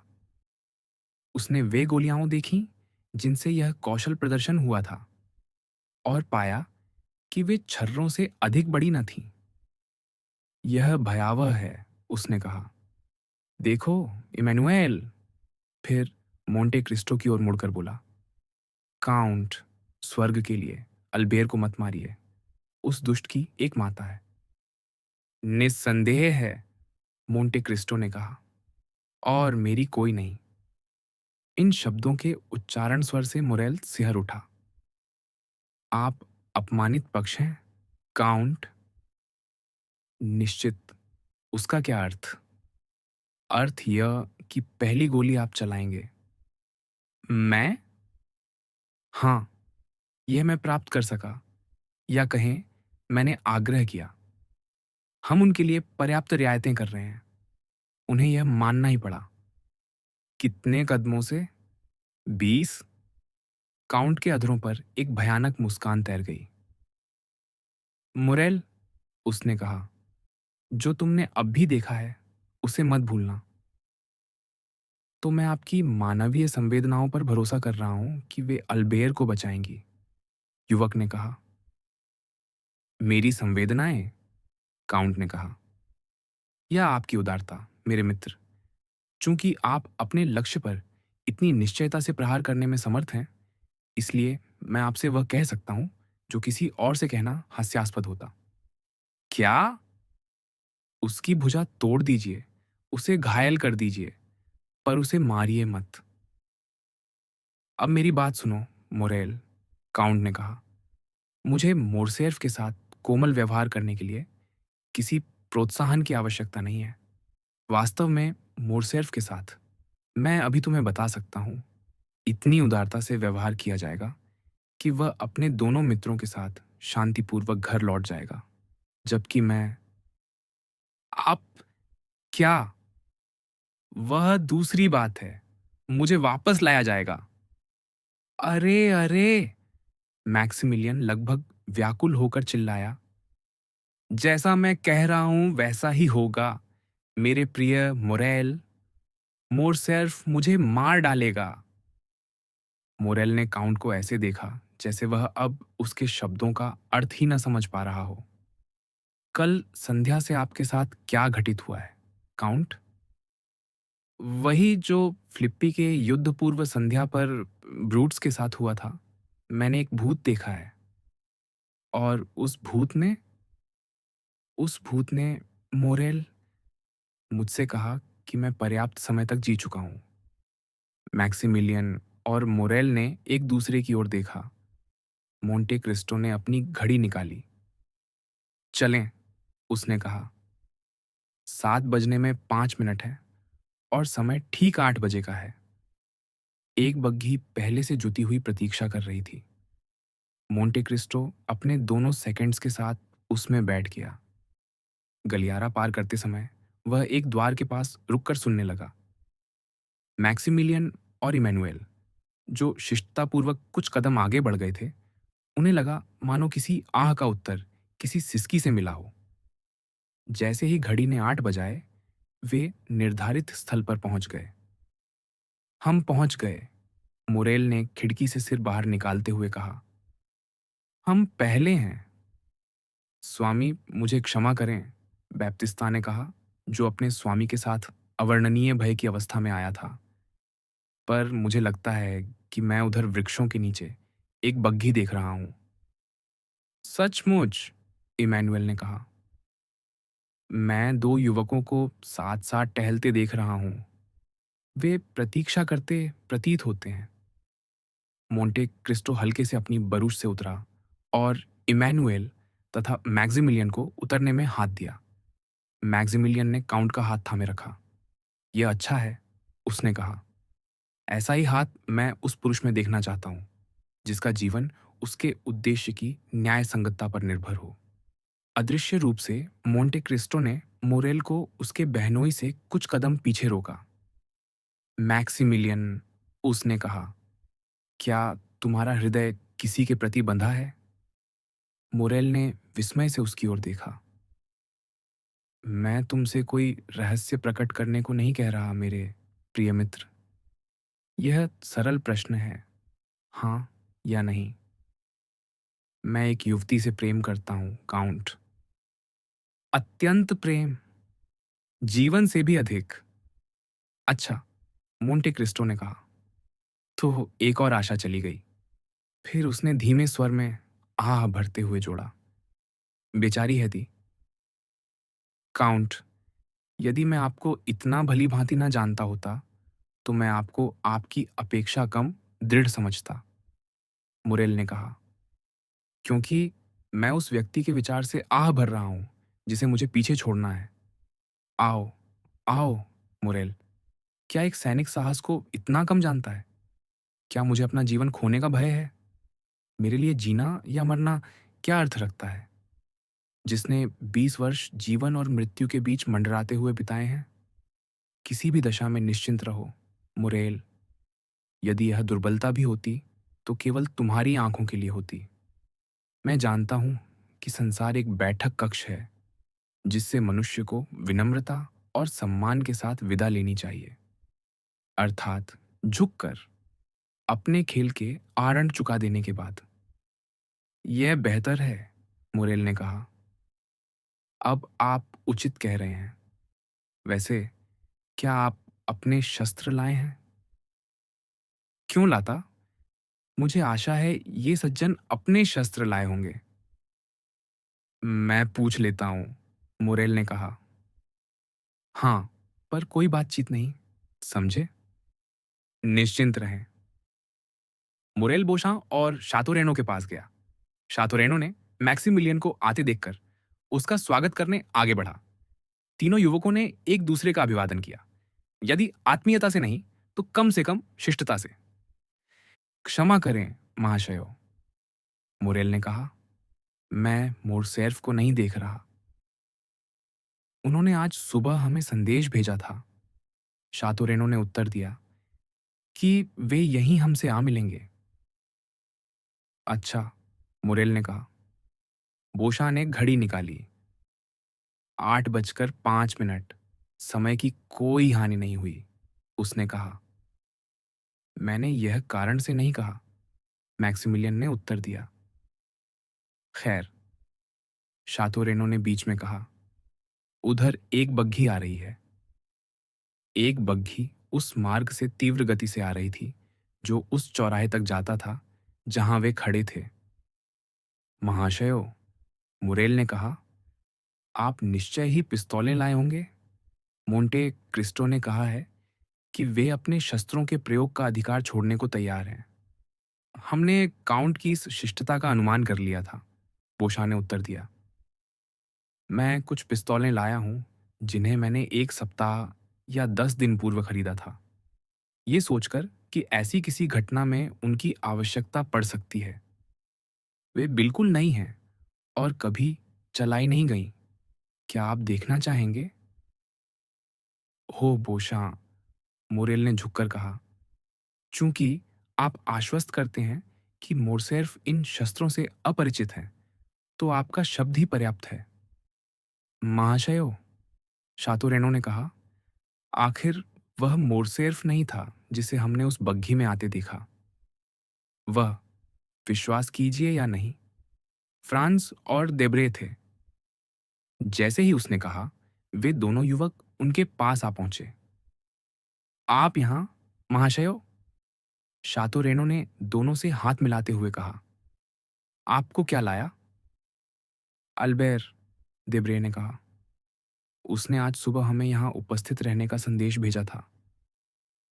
बोशां और शातोरेनो ने विस्मय से एक दूसरे की ओर देखा। महाशयो, मुरेल ने कहा, शायद मेरे पास इसका उत्तर है। बताइए। कल दोपहर मुझे मोरसेर्फ का पत्र मिला था, ओपेरा में उपस्थित रहने का।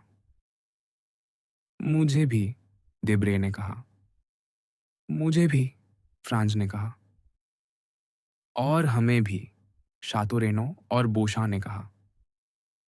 वह चाहता था कि आप उकसावे के समय उपस्थित रहें, मुरेल ने कहा। अब वह चाहता है कि आप द्वंद्व के समय उपस्थित रहें। हाँ, युवकों ने कहा। निश्चय ही यही बात है। मैक्सिमिलियन, आप संभवतः सही हैं। पर इसके बावजूद, शातोरेनो बुदबुदाया, अल्बेर अभी तक नहीं पहुंचा। वह 10 मिनट विलंबित है। वह आ रहा है, बोशान ने कहा। घोड़े पर। देखो, तेजी से आ रहा है, और उसके पीछे उसका सेवक। यह कितनी उतावली और मूर्खता है, शातोरेनो ने कहा। जब वह पिस्तौल चलाने जा रहा है, तब घोड़े पर आना। मुझे लगा था मैंने उसे इससे बेहतर प्रशिक्षित किया है। जरा देखो, बोशा ने कहा। उसने कॉलर पहना है, कोट खुला है, सफेद वेस्ट कोट।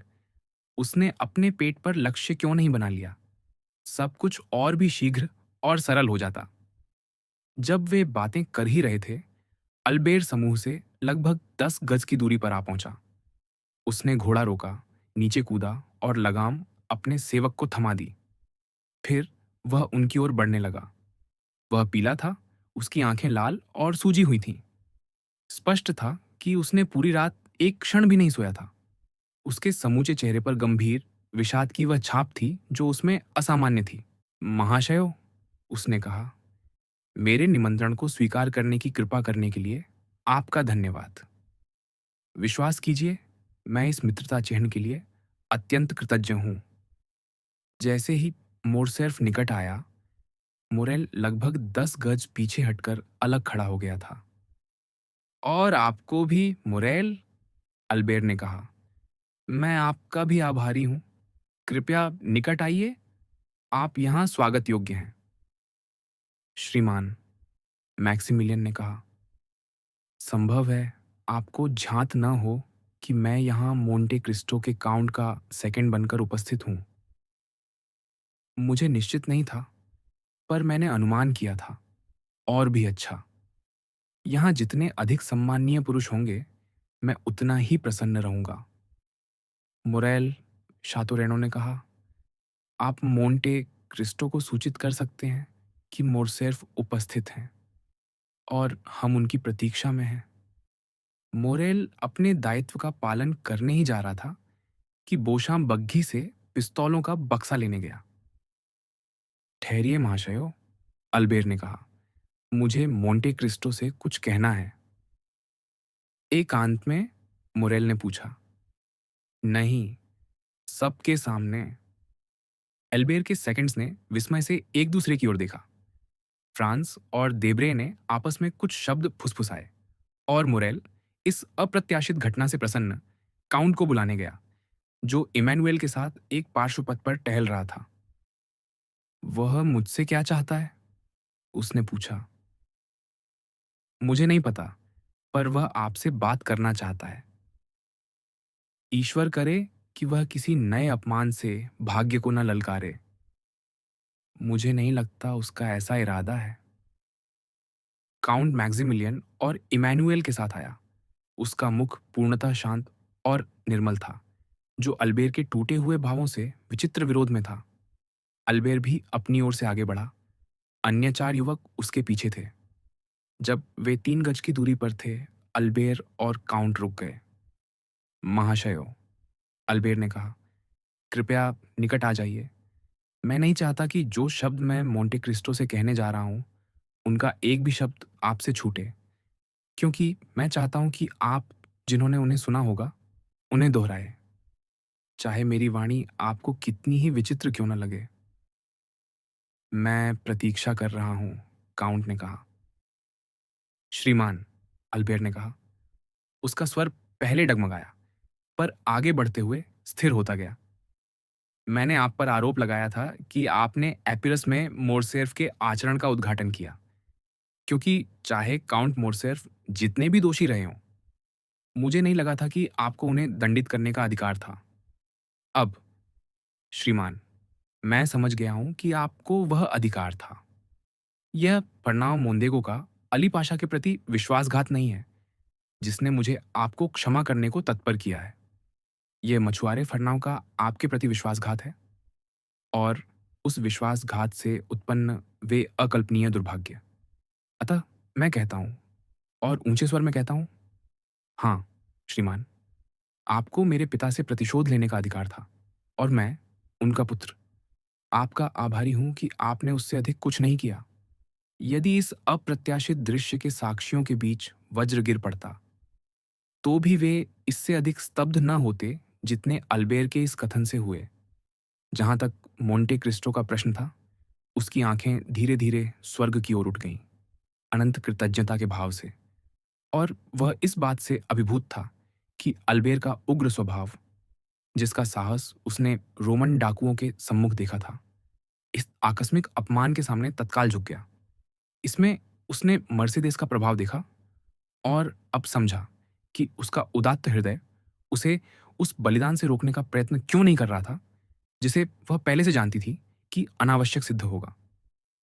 अब, श्रीमान, अल्बेर ने कहा, यदि आप समझते हैं कि जो क्षमा याचनाएं मैंने अभी प्रस्तुत की हैं वे पर्याप्त हैं, तो मैं आपसे आपका हाथ मांगता हूं। अचूकता का दुर्लभतम सद्गुण जो प्रतीत होता है आपके पास है।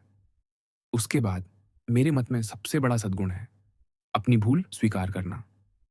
पर यह स्वीकारोक्ति केवल मेरे संबंध में है। मनुष्यों की दृष्टि में मैंने उचित किया, पर आपने ईश्वर की दृष्टि में।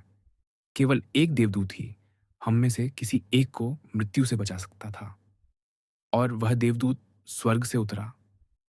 यदि हमें मित्र बनाने नहीं, हाय, भाग्य ने वह असंभव कर दिया, तो कम से कम हमें ऐसे दो पुरुष बनाने जो एक दूसरे का सम्मान करते हैं। मोंटे क्रिस्टो ने नम आंखों से, उच्छ्वसित वक्ष और आधे खुले अधरों के साथ अपना हाथ बढ़ाया, जिसे अल्बेर ने ऐसे भाव से थामा और दबाया जो श्रद्धा भय से मिलता जुलता था। महाशयो, उसने कहा, मोंटे क्रिस्टो ने मुझे क्षमा करने की कृपा की है। मैंने उनके प्रति उतावली की। उतावलापन बुरा परामर्शदाता है। मैंने भूल की। अब मेरी भूल सुधर गई है। मुझे आशा है कि संसार मुझे कायर नहीं मानेगा, क्योंकि मैंने वही किया जो मेरी अंतरात्मा ने आदेश दिया। पर यदि लोग मेरे विषय में भ्रमित हों भी, युवक ने गर्व से सिर उठाते हुए कहा, मानो मित्रों और शत्रुओं के सम्मुख चुनौती फेंक रहा हो, तो मैं उनके मत सुधारने का प्रयत्न करूंगा। कल रात क्या घटित हुआ होगा? बोशा ने शातोरेनो से पूछा। मुझे प्रतीत होता है कि हमने यहां दयनीय भूमिका निभाई। निश्चय ही, अल्बेर ने जो अभी किया वह या तो अत्यंत तुच्छ है या अत्यंत महान, बैरन ने उत्तर दिया। अच्छा बताओ, देब्रे ने फ्रांज से कहा, इस सब का अर्थ क्या है? क्या मोंटे क्रिस्टो मोर्सेफ का अपमान करता है और उसका पुत्र उसे उचित मानता है? यदि मेरे परिवार में 10 जानिनाएं भी होती, तो मैं केवल एक ही दायित्व मानता, 10 द्वंद्व लड़ना। जहां तक मोंटे क्रिस्टो का प्रश्न था, झुका हुआ सिर, बगलों में डीली भुजाएं, 24 वर्षों की स्मृतियों के भार तले दबा। वह न अल्बेर के विषय में सोच रहा था, न बोशाओं के, न शातोरेनो के, न अपने आसपास उपस्थित किसी के। वह उस साहसी स्त्री के विषय में सोच रहा था जो अपने पुत्र के जीवन की भीख मांगने आई थी, और जिसे उसने अपना जीवन अर्पित कर दिया था, और जिसने अभी अभी उसे उस परिवार रहस्य की भीषण स्वीकृति देकर बचा लिया था, जो इस युवक के हृदय में पुत्र धर्म की भावना को सदा के लिए मार सकता था। एक बार फिर प्रोविडेंस, वह बुदबुदाया, आह, अब, आज से मैं सचमुच निश्चय कर सकता हूं कि मैं ईश्वर का दूत हूं। माता और पुत्र। उदासी और गरिमा से भरी मुस्कान के साथ मोंटे क्रिस्टो के काउंट ने उन पांचों युवकों को विदा में झुककर अभिवादन किया। फिर मैक्सिमिलियन और इमैनुएल के साथ अपनी बग्घी में वापस बैठ गया। अल्बेर, बोशा और शातोरेनो युद्ध भूमि पर अकेले रह गए। युवक ने अपने दोनों सेकंड्स की ओर एक दृष्टि डाली, जो संकोची तो नहीं थी, पर मानो उनसे अभी अभी घटित घटना पर उनका मत पूछ रही हो। शायद इसलिए कि वह अधिक संवेदनशील था या कम कपटी, पोषा ही पहले बोला। उसने कहा, अच्छा, अच्छा, मेरे प्रिय मित्र, मुझे तुम्हें बधाई देने दो। ये एक अत्यंत अप्रिय प्रसंग का अप्रत्याशित अंत है। अल्बेर गहरे विचार में डूबा रहा और कुछ न बोला। शातोरेनो बस अपनी छड़ी से अपने जूते को ठकठकाता रहा। तो क्या हम चलें? उसने एक असहज मौन के बाद पूछा। जब तुम चाहो, बोशा ने उत्तर दिया। बस मुझे मोरसेर्फ को बधाई देने का समय दे दो। उन्होंने आज ऐसी शूरवीरता और ऐसी दुर्लभ उदारता दिखाई है। हाँ, शातोरेनो ने कहा। ये वास्तव में शानदार है, बोशाम आगे बोला। अपने ऊपर ऐसा नियंत्रण बनाए रखना। हाँ, निस्संदेह, शातोरेनो ने अत्यंत अर्थपूर्ण शीतल स्वर में कहा। मेरी ओर से तो मैं इसे कभी निभा ही नहीं पाता। महाशयो, अल्बेर ने बीच में कहा, मेरा नहीं ख्याल कि आप समझ पाए हैं कि मेरे और मोंटे क्रिस्टो के काउंट के बीच कुछ अत्यंत गंभीर घटित हुआ है। हाँ, निश्चय ही तुम सही हो, बोशा तुरंत बोला। पर हर आवारा युवक तुम्हारे इस वीरत्व को समझने में सक्षम नहीं होगा, और देर सवेर तुम्हें उन्हें इसे अधिक कठोर ढंग से समझाना पड़ेगा, जो तुम्हारे शरीर के स्वास्थ्य या जीवन की अवधि के लिए अच्छा न भी हो सकता है। क्या मैं तुम्हें एक मित्र की तरह सलाह दे सकता हूँ? नेपल्स, हेग या सेंट पीटर्सबर्ग चले जाओ। ये शांत स्थान है, जहाँ के निवासी सम्मान के प्रश्न पर हमारे उतावले पेरिसवासियों से अधिक विवेकशील हैं। वहाँ पहुंचकर भरपूर निशानेबाजी का अभ्यास करो और स्वयं को अनगिनत क्वार्ट और टियर्स पैरी में प्रशिक्षित करो। या तो कुछ वर्षों में इतने भुला दिए जाओ कि शांति से फ्रांस लौट सको, या अपने व्यायाम कौशल से इतना सम्मान अर्जित कर लो कि मन की शांति सुनिश्चित हो जाए। क्या मैं ठीक नहीं कह रहा, शातोरेनो? पूर्णतः मेरी ही राय, कुलीन ने कहा। कोई अनिर्णीत द्वंद्व जितना गंभीर द्वंद्व को आकर्षित करता है, उतना कुछ नहीं। धन्यवाद महाशयो, अल्बेर ने शीत मुस्कान के साथ उत्तर दिया। मैं आपकी सलाह मानूंगा, इसलिए नहीं कि आप दे रहे हैं, बल्कि इसलिए कि फ्रांस छोड़ना पहले ही मेरा इरादा था। और आपने मेरे लिए जो सेवा की, सेकंड्स बनकर, उसके लिए भी आभारी हूं। वह मेरे हृदय पर गहराई से अंकित है, क्योंकि अभी अभी जो शब्द मैंने सुने हैं, उनके बाद भी मैं केवल उसी सेवा को याद रख सकता हूँ। शातोरेनो और बोशा ने एक दूसरे की ओर देखा। दोनों पर एक ही प्रभाव पड़ा था, और जिस दृढ़ स्वर में मोरसेर्फ ने धन्यवाद दिया था, उससे स्पष्ट था कि वार्ता लंबी खिंचती तो स्थिति सबके लिए असहज हो जाती। अलविदा अल्बेर, बोशा ने अचानक कहा, सहजता से उसका हाथ बढ़ाते हुए। यद्यपि इससे दूसरे की जड़ता में कोई हलचल न हुई, उसने उस बढ़े हुए हाथ का कोई प्रत्युत्तर नहीं दिया। अलविदा, शातोरेनो ने भी कहा, अपनी छोटी छड़ी बाईं हाथ में रखते हुए दाइयों से संकेत किया। अल्बेर के होंठ बस बुदबुदाए। अलविदा! उसका चेहरा अधिक स्पष्ट था। उसमें दबी हुई क्रोध लहर, गर्वित तिरस्कार और उदार आक्रोश की पूरी संगति झलक रही थी। जब उसके दोनों सेकंड्स अपनी बग्घी में चले गए, वह कुछ देर उसी स्थिर और उदास मुद्रा में खड़ा रहा। फिर अचानक उस छोटे वृक्ष से, जिससे उसके नौकर ने घोड़े की लगाम बांधी थी, लगाम खोलकर वह फुर्ती से काठी पर चढ़ा और पेरिस की ओर सरपट दौड़ पड़ा।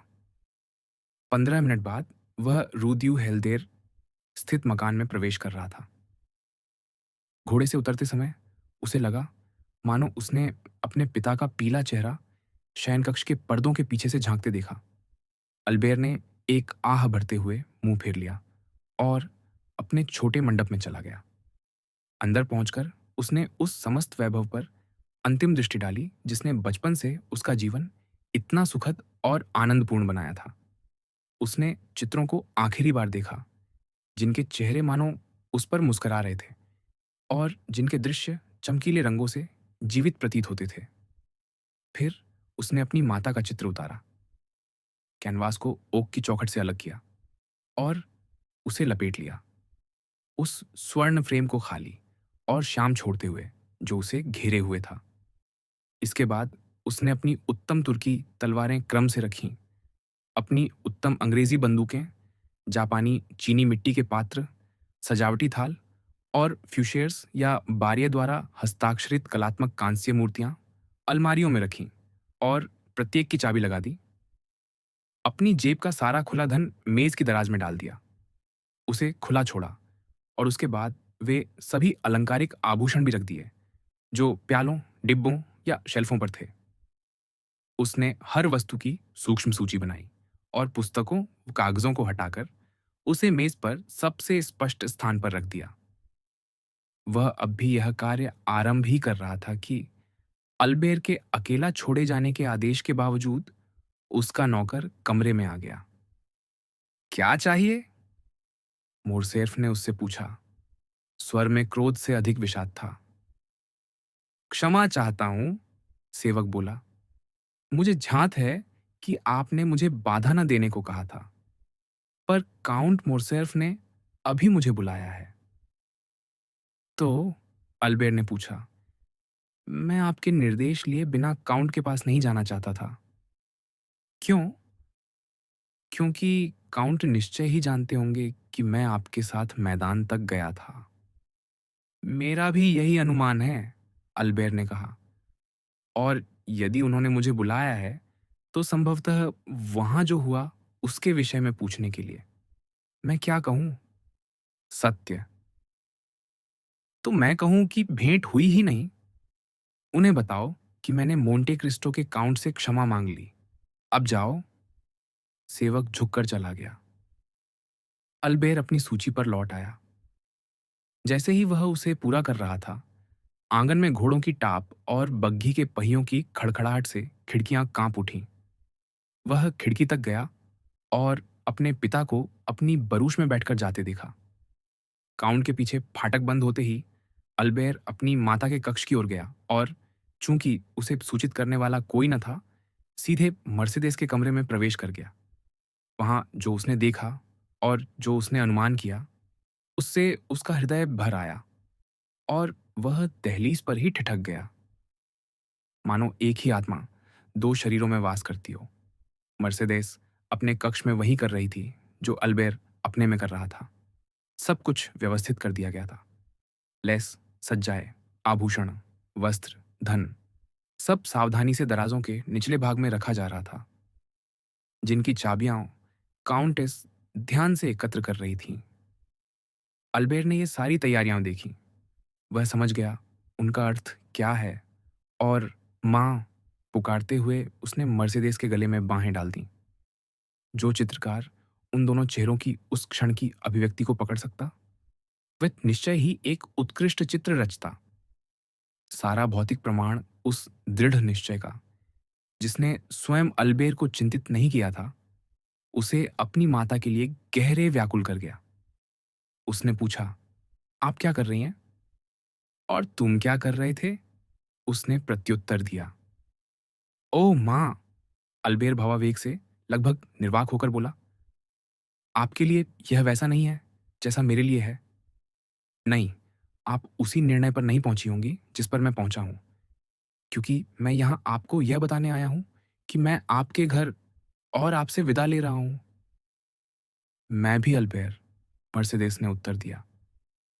मैं भी जा रही हूं, पर मैं स्वीकार करती हूं, मैं अपने पुत्र के मेरे साथ चलने पर भरोसा की बैठी थी। क्या मैं गलत थी? मां, अल्बेर ने दृढ़ता से कहा, मैं आपको उस भाग्य में सहभागी नहीं बना सकता जो मैं अपने लिए निर्धारित कर चुका हूं। अब से मुझे बिना नाम और बिना संपत्ति के जीना होगा। इस कठोर जीवन को सीखना आरंभ करने के लिए मुझे एक मित्र से वह रोटी उधार लेनी होगी जो मैं आज से लेकर तब तक खाऊंगा जब तक कुछ कमा ना लूं। इसी कारण मेरी प्रियतम माँ, मैं फ्रांच से मिलने जा रहा था, उससे वह छोटी सी राशि उधार मांगने जिसकी मुझे आवश्यकता होगी। तुम, मेरे गरीब बच्चे, मर्सिडीज पुकार उठी। तुम दरिद्रता सहो, भूख सहो। ओह, ऐसा मत कहो, नहीं तो मेरे सारे संकल्प टूट जाएंगे। पर मेरे नहीं माँ, अल्बेर ने उत्तर दिया। मैं युवा हूँ, मैं शक्तिशाली हूँ, और मुझे विश्वास है कि मैं साहसी भी हूँ। कल से मैंने सीख लिया है कि संकल्प शक्ति क्या कर सकती है। हाय माँ, ऐसे लोग भी हैं जिन्होंने बहुत कष्ट सहा, पर मरे नहीं। उन्होंने उन सब सुख प्रतिज्ञाओं के खंडहरों पर, जो स्वर्ग ने उन्हें दिए थे, और उन सब आशाओं के मलबे पर, जो ईश्वर ने उन्हें दिए थे, एक नया भाग्य खड़ा कर लिया। मैंने यह जाना है माँ, मैंने ऐसे पुरुषों को देखा है। मैं जानता हूँ कि जिस गर्त में उनके शत्रुओं ने उन्हें धकेला, वहीं से वे ऐसी शक्ति और वैभव के साथ उठे कि अपने पूर्व विजेता को ही पराजित कर नीचे गिरा दिया। नहीं माँ, नहीं। आज से मैंने अतीत से नाता तोड़ लिया है। मैं उससे कुछ भी स्वीकार नहीं करता, अपना नाम तक नहीं।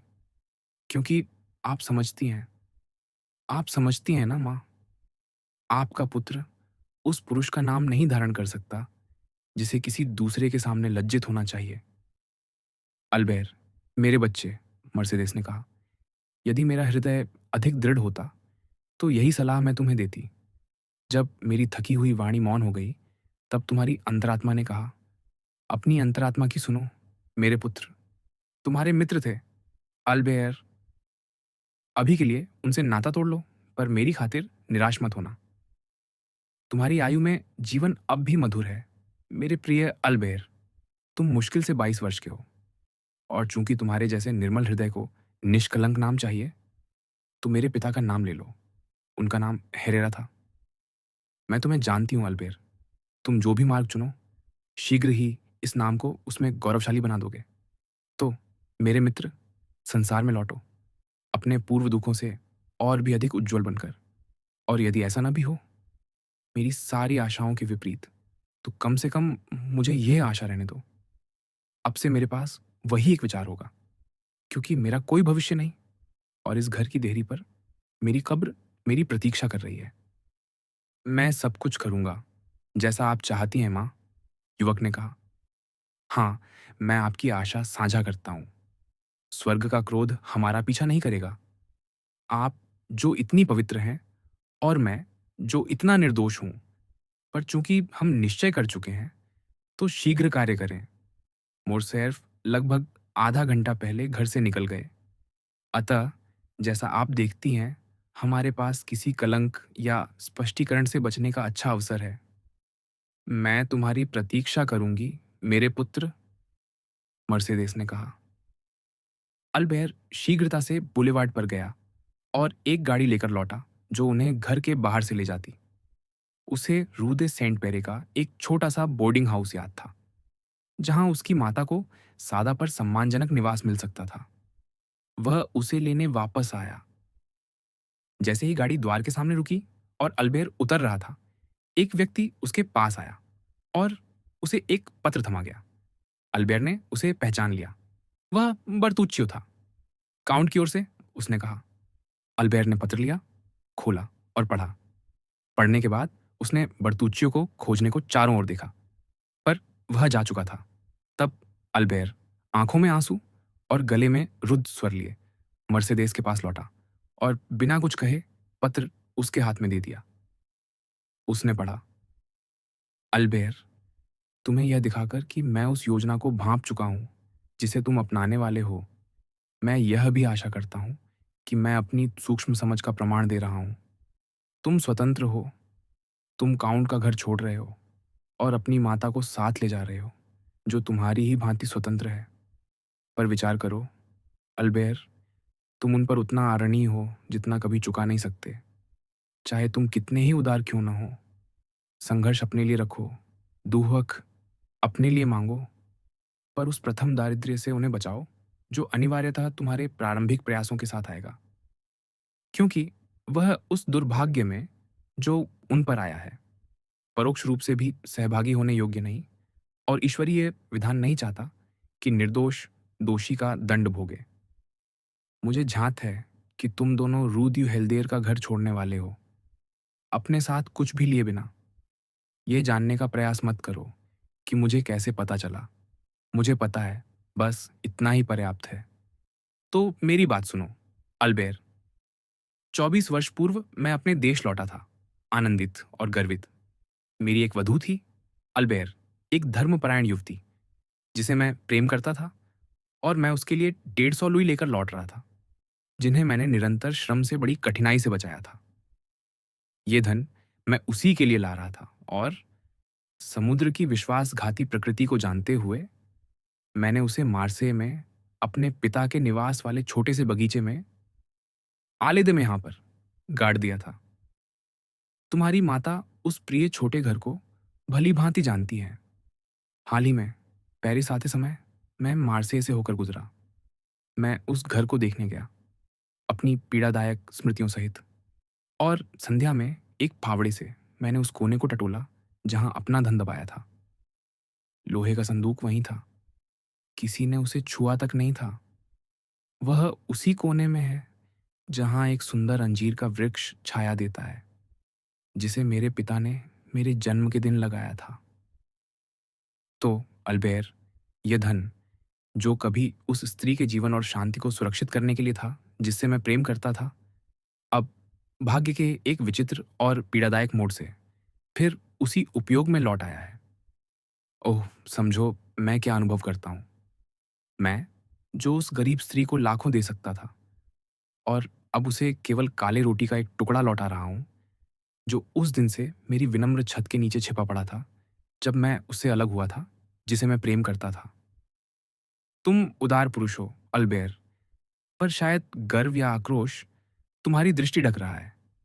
यदि तुम मुझे अस्वीकार करते हो, यदि तुम किसी और से वो करने को कहते हो जिसका अधिकार मुझे है, तो मैं कहूंगा कि तुमने अपनी माता को जीवन का प्रस्ताव ठुकराकर क्रूरता की, उस पुरुष से जिसके पिता को तुम्हारे पिता ने भूख, निराशा और मृत्यु की ओर धकेल दिया था। पत्र पढ़कर समाप्त करने पर अल्बेर पीला और निश्चल खड़ा रहा, अपनी माता के निर्णय की प्रतीक्षा करता हुआ। उसने आकाश की ओर एक अवर्णनीय भाव से देखा और कहा, मैं स्वीकार करती हूँ। उसे यह अधिकार है कि वह दहेज दे जिसे मैं एक मठ में लेकर जाऊंगी। और पत्र को हृदय से लगाकर उसने अपने पुत्र का हाथ थामा और सीढ़ियों की ओर बढ़ चली, शायद उससे भी अधिक दृढ़ कदमों से जितनी उसने स्वयं अपेक्षा की थी। आत्महत्या। इस बीच मोंटे क्रिस्टो भी इमैनुएल और मैक्सिमिलियन के साथ नगर लौट आया था। उनका लौटना प्रसन्नतापूर्ण था।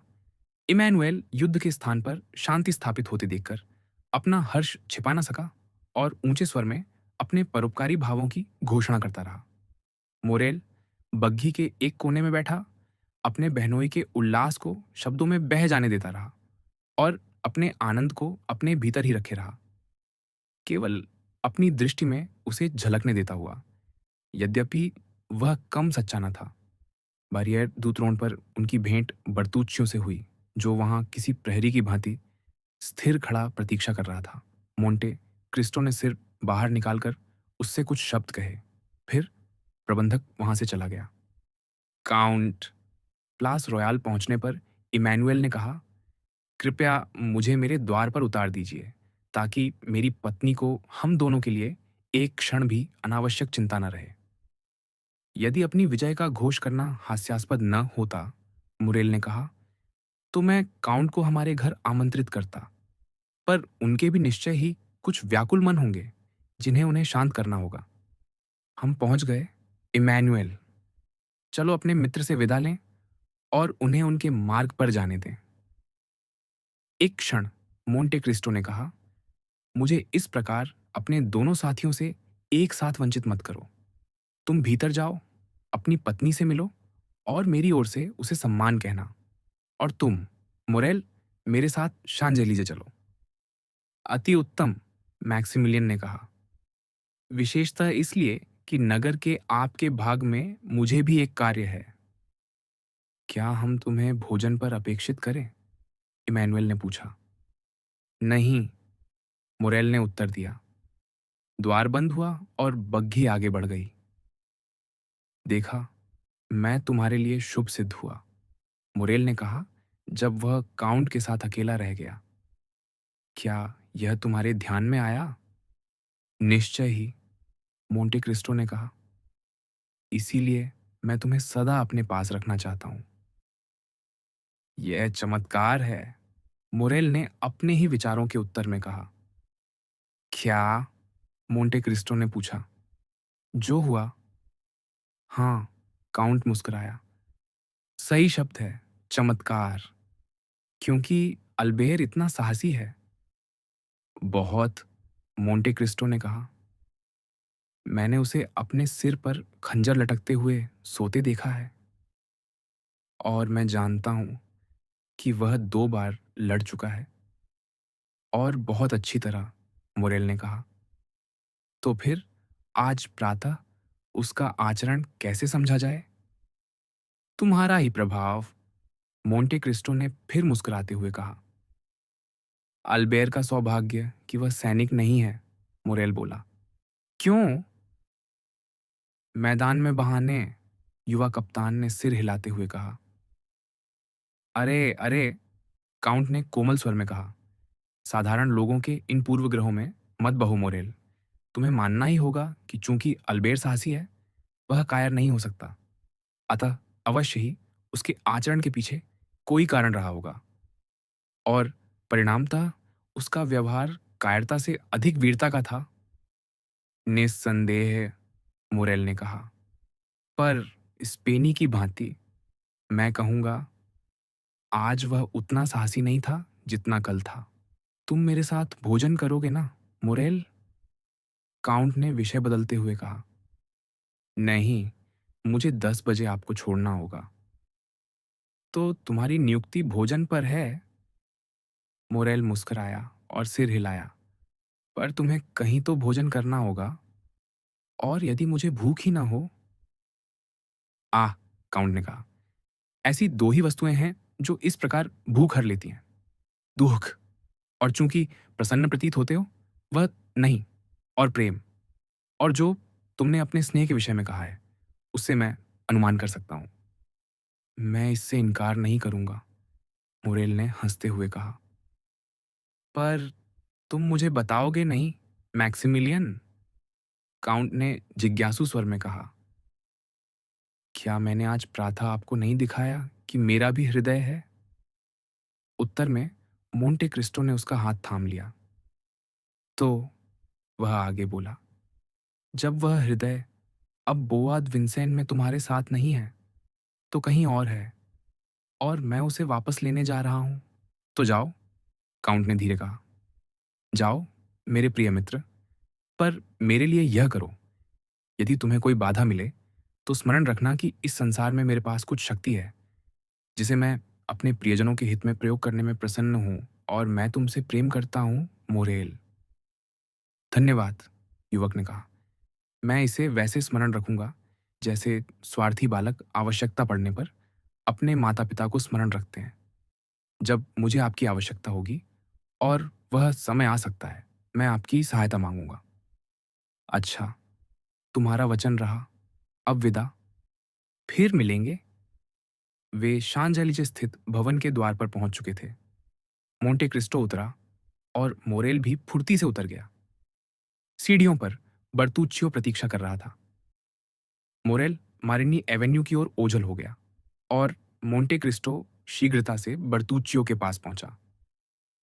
तो उसने पूछा। वह अपने घर से निकल रही है, प्रबंधक ने कहा। और उसका पुत्र फ्लोरेंटिन, उसका सेवक, समझता है कि वह भी ऐसा ही करेगा। मेरे साथ आओ। मोंटे क्रिस्टो बर्तुच्चियो को अपने अध्ययन कक्ष में ले गया। वह पत्र लिखा जिसे हम पहले देख चुके हैं, और उसे प्रबंधक को दे दिया। जाओ, और शीघ्र जाओ, उसने कहा। फिर जोड़ा, और हैदी से कहो कि मैं लौट आया हूं। मैं यहीं हूं, युवती ने कहा, जो बग्घी की ध्वनि सुनते ही नीचे आ गई थी। काउंट को सुरक्षित देखकर उसका मुख आनंद से दमक उठा। बर्तूचियों चला गया। इस वापसी के प्रथम क्षणों में, जिसकी उसने इतनी अधीरता से प्रतीक्षा की थी, हैदी ने उस पुत्री का समस्त भाव अनुभव किया जो अपने प्रिय पिता से मिलती है, और उस प्रेयसी का उन्माद भी जो अपने आराध्य प्रिय का स्वागत करती है। और मोंटे क्रिस्टो का आनंद, यद्यपि कम प्रकट था, उतना ही महान था। जिन हृदयों ने दीर्घकाल तक कष्ट सहा हो, उनके लिए सुख सूर्य से तपे हुए धरातल पर ओस के समान होता है। हृदय और धरती दोनों उस हितकर वर्षा को सोख लेते हैं, और सतह पर कुछ प्रकट नहीं होता। कुछ दिनों से मोंटे क्रिस्टो ने एक ऐसी बात अनुभव की थी जिस पर वह लंबे समय तक विश्वास करने का साहस नहीं कर पाया था, कि संसार में दो मर्सिडीज हैं और वह फिर सुखी हो सकता है।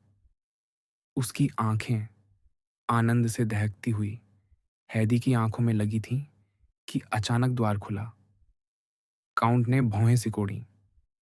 मोरसेर्फ! बैप्तिस्ता ने कहा, मानो यह नाम ही व्यवधान का पर्याप्त कारण हो। और वास्तव में काउंट का मुख प्रसन्न हो उठा।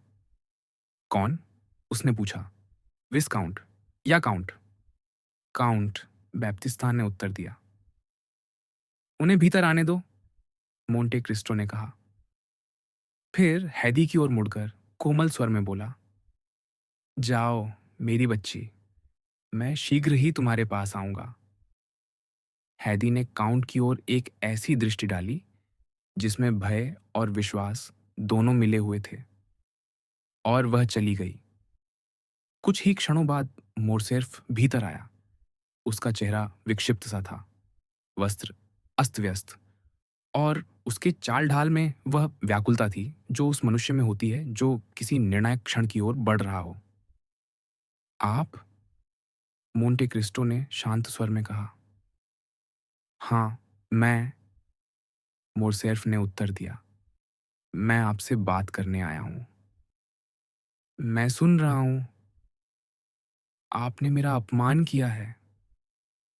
नहीं, काउंट ने कहा, मैंने सत्य प्रकट किया है। सत्य?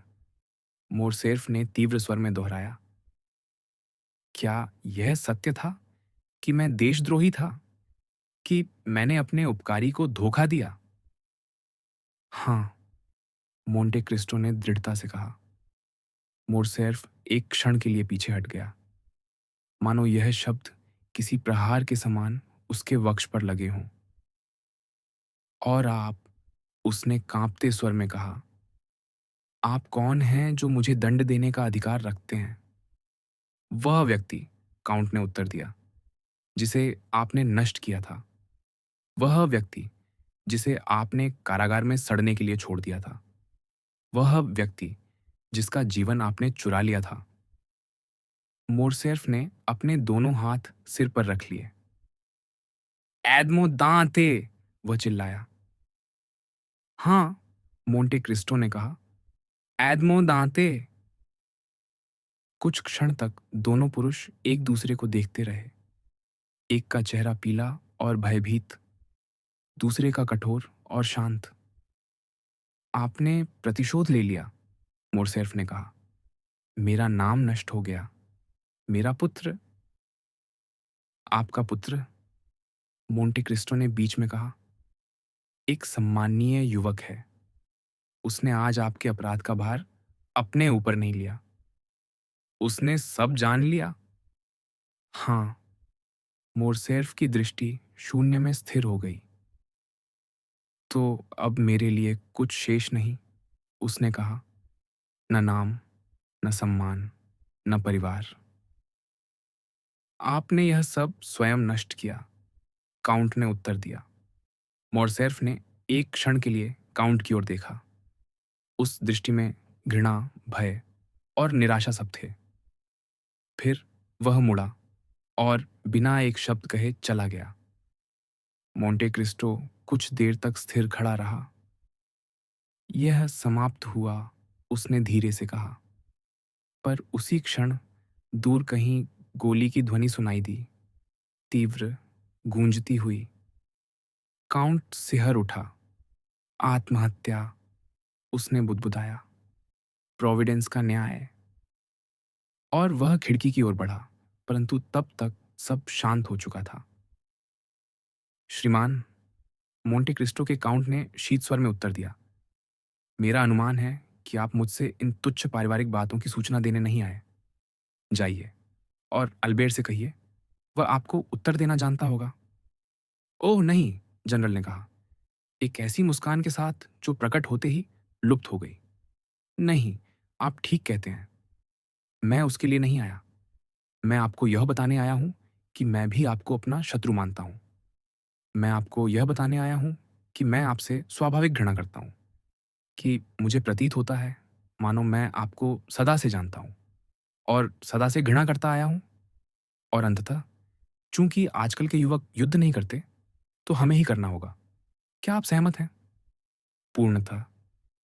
जब मैंने कहा था कि मैं जो हुआ उसकी प्रतीक्षा कर रहा था, तो मेरा संकेत आपके आगमन के सम्मान की ओर था। तो और भी अच्छा, आपकी तैयारियां हो चुकी हैं, सदैव रहती हैं। आप जानते हैं कि हम तब तक लड़ेंगे जब तक हम में से एक मर न जाए। जनरल ने दांत भींचकर कहा, जब तक हम में से एक मर न जाए। मोंटे क्रिस्टो ने मृदु सिर हिलाते हुए दोहराया, तो चलिए, हमें किसी साक्षी की आवश्यकता नहीं। निश्चय ही नहीं, मोंटे क्रिस्टो ने कहा, हम एक दूसरे को भली भांति जानते हैं। इसके विपरीत, जनरल ने कहा, हम एक दूसरे को बिल्कुल नहीं जानते। अच्छा, मोंटे क्रिस्टो ने उसी उकसाने वाली शांति से उत्तर दिया, क्या आप वही सैनिक फरनाव नहीं जो वाटरलू के युद्ध पूर्व संध्या पर भाग गया था? क्या आप वही लेफ्टिनेंट फरनाव नहीं जो स्पेन में फ्रांसीसी सेना के लिए मार्गदर्शक और जासूस बना? क्या आप वही कर्नल फरनाव नहीं जिसने अपने उपकारी अली को धोखा दिया, बेचा और मरवा डाला? और क्या ये सब फरनाव अंततः मिलकर यही नहीं बने, लेफ्टिनेंट जनरल काउंट मोर्सेर्फ, फ्रांस के पियर? आह, जनरल चीखा, ये शब्द उसके ऊपर दहकते लोहे की भांति गिरे। दुष्ट, क्या तुम मुझे मेरी लज्जा का उपालंब उस क्षण दे रहे हो जब तुम मुझे मारने वाले हो सकते हो? नहीं, मैंने ये नहीं कहा कि मैं तुम्हारे लिए अज्ञात हूं। मैं भली भांति जानता हूं, दानव, कि तुमने अतीत के अंधकार को भेद दिया है और मेरे जीवन का प्रत्येक पृष्ठ पढ़ लिया है। यद्यपि किस दीप के प्रकाश में, मैं नहीं जानता, पर संभव है कि मेरी इस अपमान में भी मुझ में तुमसे अधिक सम्मान शेष हो, तुम्हारे समस्त अभिमानी बाह्य के बावजूद। नहीं, मैं मानता हूं कि मैं तुम्हारे लिए परिचित हूं, पर मैं तुम्हें नहीं जानता। तुम स्वर्ण और रत्नों में डूबे साहसी साहसी, पेरिस में तुम स्वयं को मोंटे क्रिस्टो कहते हो, इटली में सिनबाद नाविक, माल्टा में कौन जाने क्या, मैं भूल गया हूं। मैं तुमसे तुम्हारा वास्तविक नाम मांगता हूं। इन 100 झूठे नामों के बीच तुम्हारा सच्चा नाम जानना चाहता हूं, ताकि युद्ध भूमि में जब मैं अपनी तलवार तुम्हारे हृदय में उतारूं तो उसे पुकार सकूं। मोंटे क्रिस्टो भयंकर पीला पड़ गया। उसकी ज्वलंत आंखों में क्रोध की अग्नि दहक उठी। वह शयन कक्ष से सटे अध्ययन कक्ष में झपटा और एक क्षण से भी कम समय में अपनी क्राइवट, कोट और वेस्टकोट फाड़कर उतार दिए। फिर उसने एक छोटा नाविक जैकेट और नाविक टोपी पहन ली जो उसके लंबे काले केशों को आंशिक रूप से ढक रही थी। इस वेश में वह लौटा, भयावह, अडिग, बाहें बांधे जनरल के सामने चलता हुआ।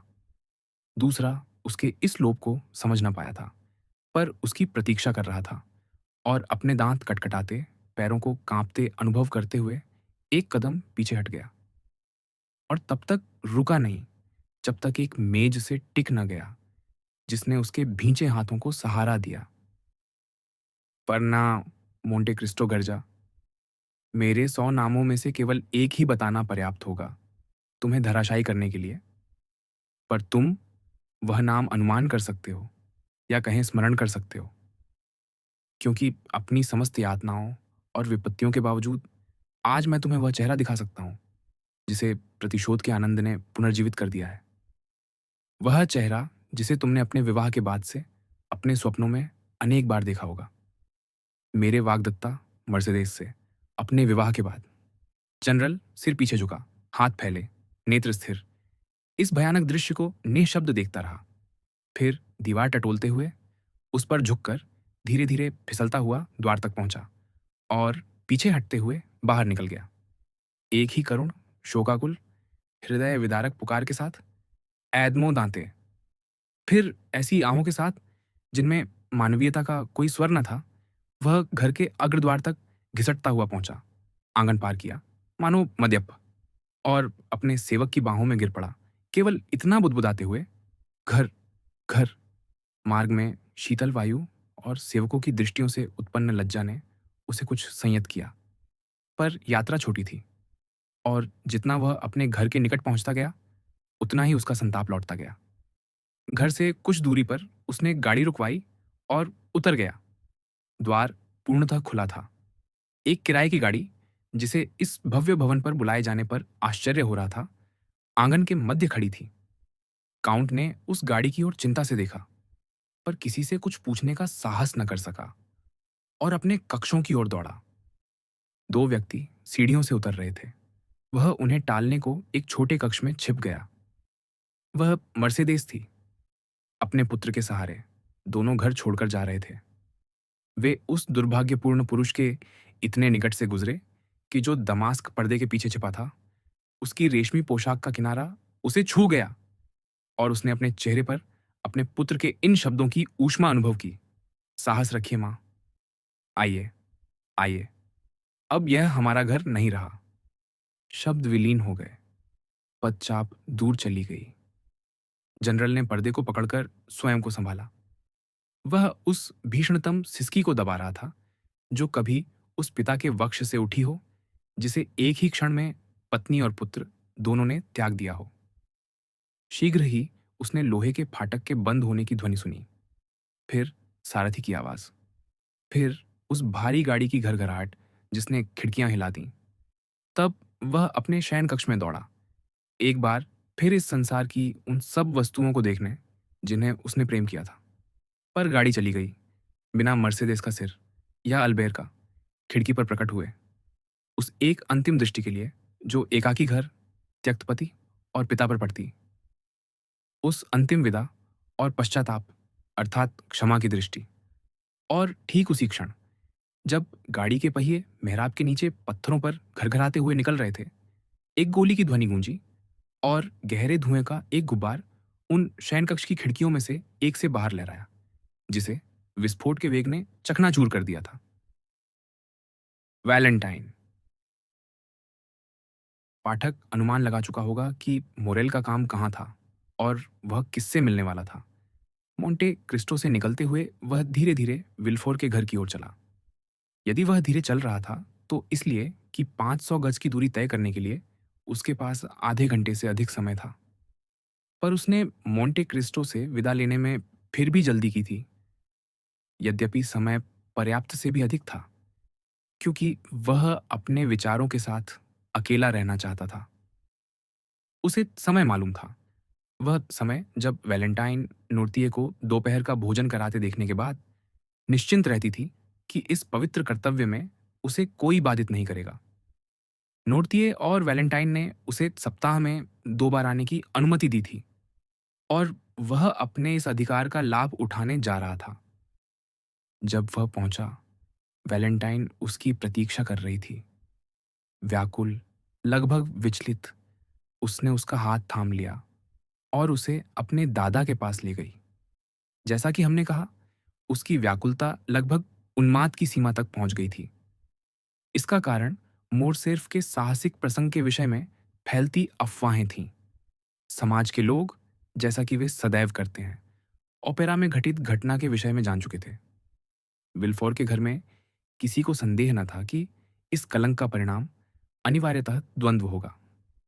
वैलेंटाइन ने अपने स्त्री सहज अनुमान से समझ लिया था कि मोरेल मोंटे क्रिस्टो का सहायक बनेगा, और उस युवक के साहस तथा काउंट के प्रति उसकी दृढ़ मित्रता को जानते हुए उसे भय था कि वह अपने ऊपर निहित निष्क्रिय भूमिका तक सीमित रहने का सामर्थ्य नहीं रखेगा।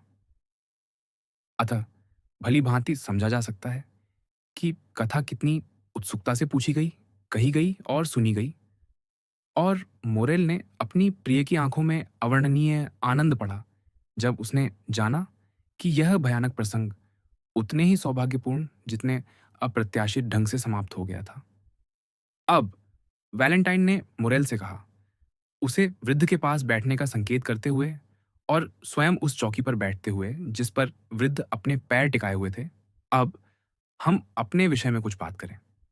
तुम जानते हो, मैक्सिमिलियन, कि कुछ समय के लिए मेरे दादा इस घर को छोड़कर कहीं और एक मकान लेने का विचार कर रहे थे। हाँ, जानता हूं, मैक्सिमिलियन ने कहा। मुझे वह योजना भली भांति याद है और मैंने उसका पूरा समर्थन किया था। अच्छा, तुम अपना समर्थन बनाए रख सकते हो, मैक्सिमिलियन, क्योंकि मेरे दादा उस विचार पर फिर लौट आए हैं। बहुत अच्छा, मैक्सिमिलियन ने कहा। और क्या तुम जानते हो कि वह कहते हैं कि वह यह घर क्यों छोड़ रहे हैं? नोर्तिये ने अपनी पोती की ओर देखा, मानो उसे चुप रहने को प्रेरित कर रहे हों। पर वैलेंटाइन उनकी ओर नहीं देख रही थी। उसकी आंखें, उसकी दृष्टि, उसकी मुस्कान, सब मोरेल के लिए थीं। ओह, नोर्तिये जो भी कारण दें, मोरेल ने कहा, मुझे विश्वास है कि वह उचित ही होगा। अत्यंत उचित, वैलेंटाइन ने कहा। वह कहते हैं कि फोबुर्ग सेंट ओनोरे की हवा मेरे लिए हितकर नहीं है। संभव है, मोरेल ने कहा। सुनो, वैलेंटाइन, वह सही भी हो सकते हैं। मुझे लगता है कि पिछले 2 सप्ताह से तुम ठीक नहीं हो। हाँ, बहुत ठीक नहीं, ये सत्य है, वैलेंटाइन ने उत्तर दिया।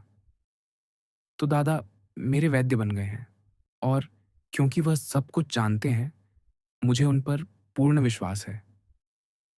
पर क्या यह सच है कि तुम अस्वस्थ हो, वैलेंटाइन? मुरेल ने व्याकुल होकर पूछा। ओह नहीं, वैसा नहीं जिसे बीमारी कहा जाए। बस मुझे अच्छा नहीं लगता, बस इतना ही। मेरी भूख चली गई है और मुझे लगता है कि मेरा पेट किसी भी वस्तु को ग्रहण करने के लिए संघर्ष करता है।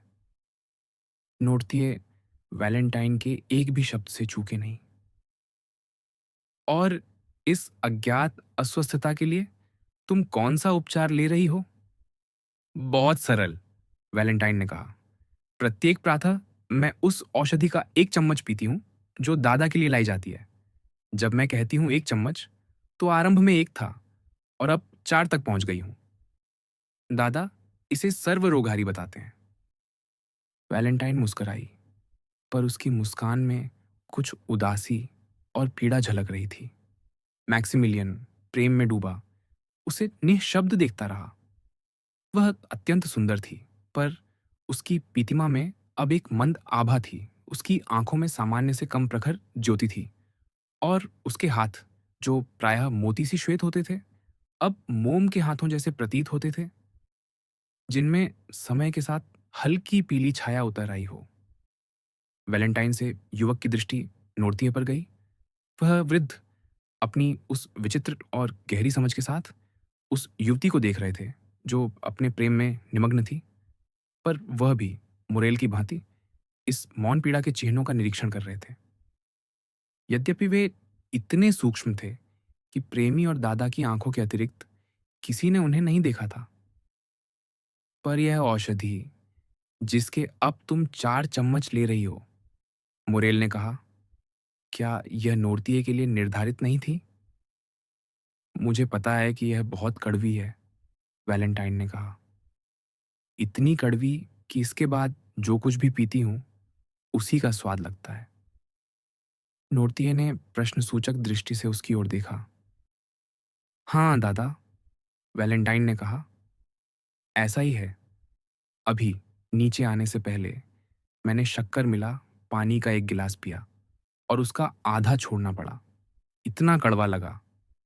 नोर्तिये पीले पड़ गए और संकेत किया कि वह बोलना चाहते हैं।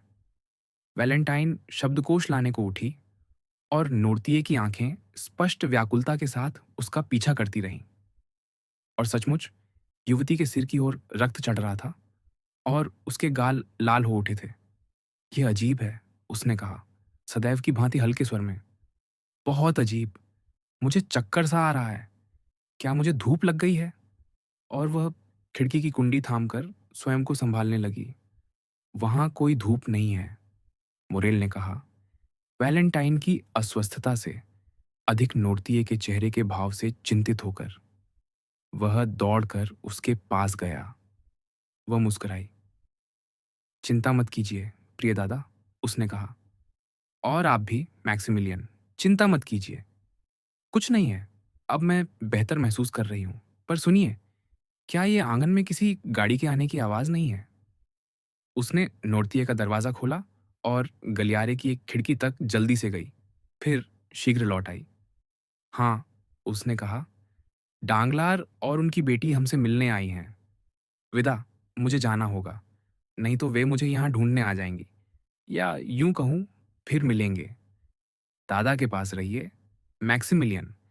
मैं वचन देती हूं कि उन्हें अधिक देर नहीं रोकूंगी। मुरेल उसे बाहर जाते और दरवाजा बंद करते देखता रहा। फिर उसने उसकी आहट सुनी, जो उस छोटी सीढ़ी से ऊपर जा रही थी, जो विल्फोर के कक्ष और उसके अपने कक्ष दोनों की ओर जाती थी। जैसे ही वह दृष्टि से ओझल हुई, नोर्तिये ने संकेत किया कि वह शब्दकोश उतार ले। मुरेल ने वैसा ही किया। वैलेंटाइन के मार्गदर्शन में वह वृद्ध को समझना शीघ्र सीख गया था। फिर भी इस प्रक्रिया से परिचित होने पर भी, क्योंकि वर्णमाला के कम से कम 24 अक्षरों में से होकर गुजरना पड़ता था और प्रत्येक शब्द शब्दकोश में ढूंढना होता था, बीमार वृद्ध के विचार इन शब्दों में अनुदित होने में 10 मिनट लग गए। वैलेंटाइन के कक्ष से गिलास और जग ले आओ। मुरेल ने तुरंत उस सेवक को बुलाने के लिए घंटी बजाई, जिसने बारवा का स्थान लिया था, और नोर्तिये के नाम से आदेश दिया। वह आदमी एक क्षण बाद लौट आया। जग और गिलास पूरी तरह खाली थे। नोर्तिये ने संकेत किया कि वह बोलना चाहते हैं। गिलास और जग खाली क्यों हैं? उन्होंने पूछा। वैलेंटाइन ने कहा था कि उसने केवल आधा गिलास पिया था। यह नया प्रश्न व्यक्त करने में 5 मिनट और लगे। मुझे नहीं मालूम, सेवक ने कहा। पर दासी वैलेंटाइन के कक्षों में है। संभव है उसने उन्हें खाली कर दिया हो। उससे पूछो, मुरेल ने कहा, इस बार नोर्तिये की दृष्टि से उनके विचार समझकर। सेवक बाहर गया और लगभग तुरंत लौट आया। वैलेंटाइन विलाफोर के पास जाते समय अपने कक्ष से होकर गई थी, उसने कहा। जाते जाते, क्योंकि उसे प्यास लगी थी, उसने गिलास में बचा हुआ पी लिया। जहां तक जग का प्रश्न है, एडवार ने उसे अपने बतखों के लिए छोटा तालाब बनाने को खाली कर दिया। नोर्तिये ने अपनी आंखें आकाश की ओर उठा दी, जैसे कोई खिलाड़ी एक ही दांव पर सब कुछ लगा रहा हो। उसके बाद उन्होंने दरवाजे की ओर देखा और उसी दिशा में दृष्टि गड़ाए रहे, जैसा वैलेंटाइन ने सोचा था। वे डांगलार और उनकी बेटी ही थीं, जिन्हें उसने आते देखा था। उन्हें विल्फोर के कक्ष में ले जाया गया, जहां उन्होंने उन्हें मिलने का कहा था। यही कारण था कि वैलेंटाइन अपने कक्षों से होकर गई। उसका कमरा उसकी सौतेली मां के कमरे के समतल पर था, और दोनों के बीच केवल एडोआर का कक्ष था। स्त्रियां बैठक में उस प्रकार की औपचारिक कठोरता के साथ प्रविष्ट हुईं, जो किसी घोषणा का पूर्वाभास देती है।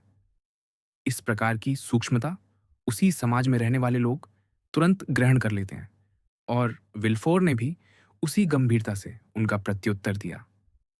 फिर वैलेंटाइन भीतर आई और अभिवादन पुनः दोहराए गए। मेरी प्रिय मित्र, बैरोनेस ने कहा, जबकि दोनों युवतियों ने एक दूसरे का हाथ थामा हुआ था। मैं यूजिनी के साथ सबसे पहले आपको अपनी बेटी के राजकुमार कावालकांति से होने वाले आगामी विवाह का समाचार देने आई हूं। टांगलार राजकुमार की उपाधि से चिपके रहे।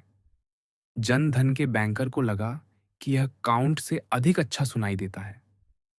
तब मुझे आपको अत्यंत हार्दिक बधाई देने दीजिए, विल्फोर ने उत्तर दिया। राजकुमार कावालकांति एक दुर्लभ गुणों वाले युवक प्रतीत होते हैं। बैरोनेस मुस्कुराई। मित्र से मित्र की भांति कहूं, उन्होंने कहा, तो मुझे आपको बताना होगा कि राजकुमार अब भी हमें वैसे नहीं लगते जैसे अंततः होंगे। उनमें वह कुछ विचित्रता है जिससे हम फ्रांसीसी लोग पहली दृष्टि में किसी इतालवी या जर्मन कुलीन को पहचान लेते हैं। फिर भी उनका हृदय बहुत अच्छा प्रतीत होता है और बुद्धि तीव्र है। जहाँ तक अनुकूलता का प्रश्न है, डांगलार कहते हैं कि उनका भाग्य भव्य है। यह उन्हीं का शब्द है।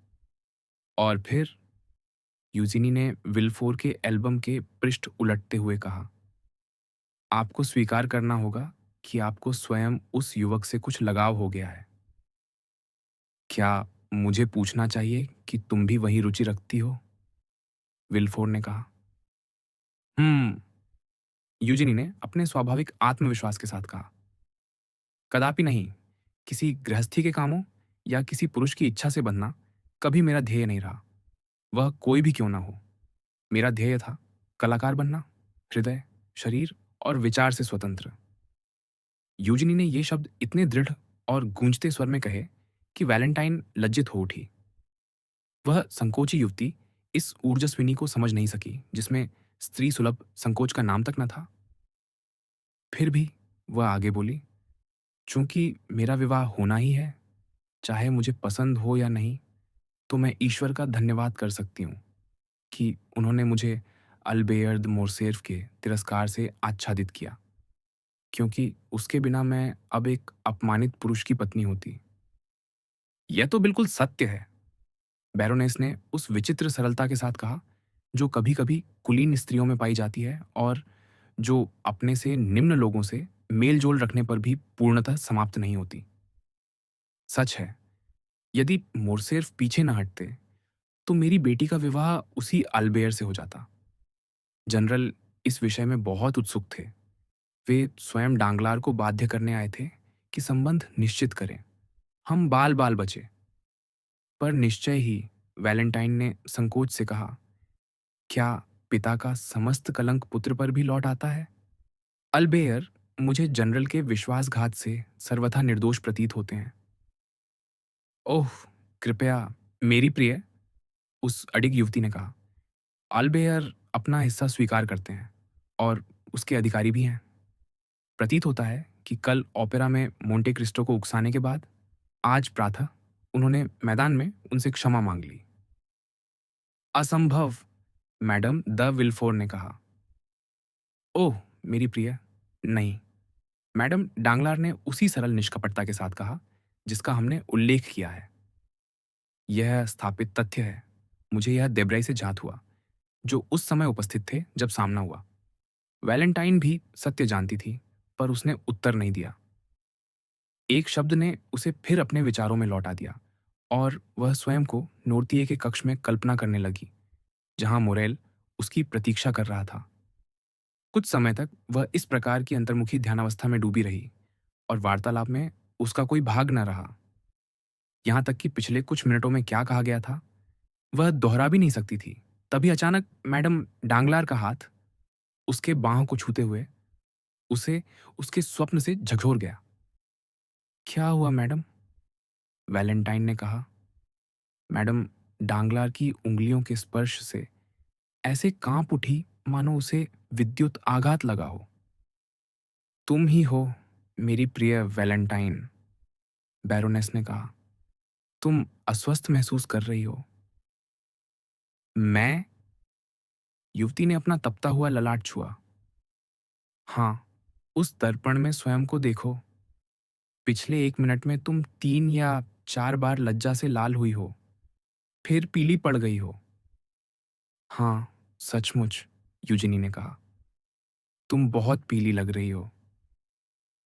ओह, चिंता मत करो यूजिनी, मैं कुछ दिनों से ऐसी ही हूँ।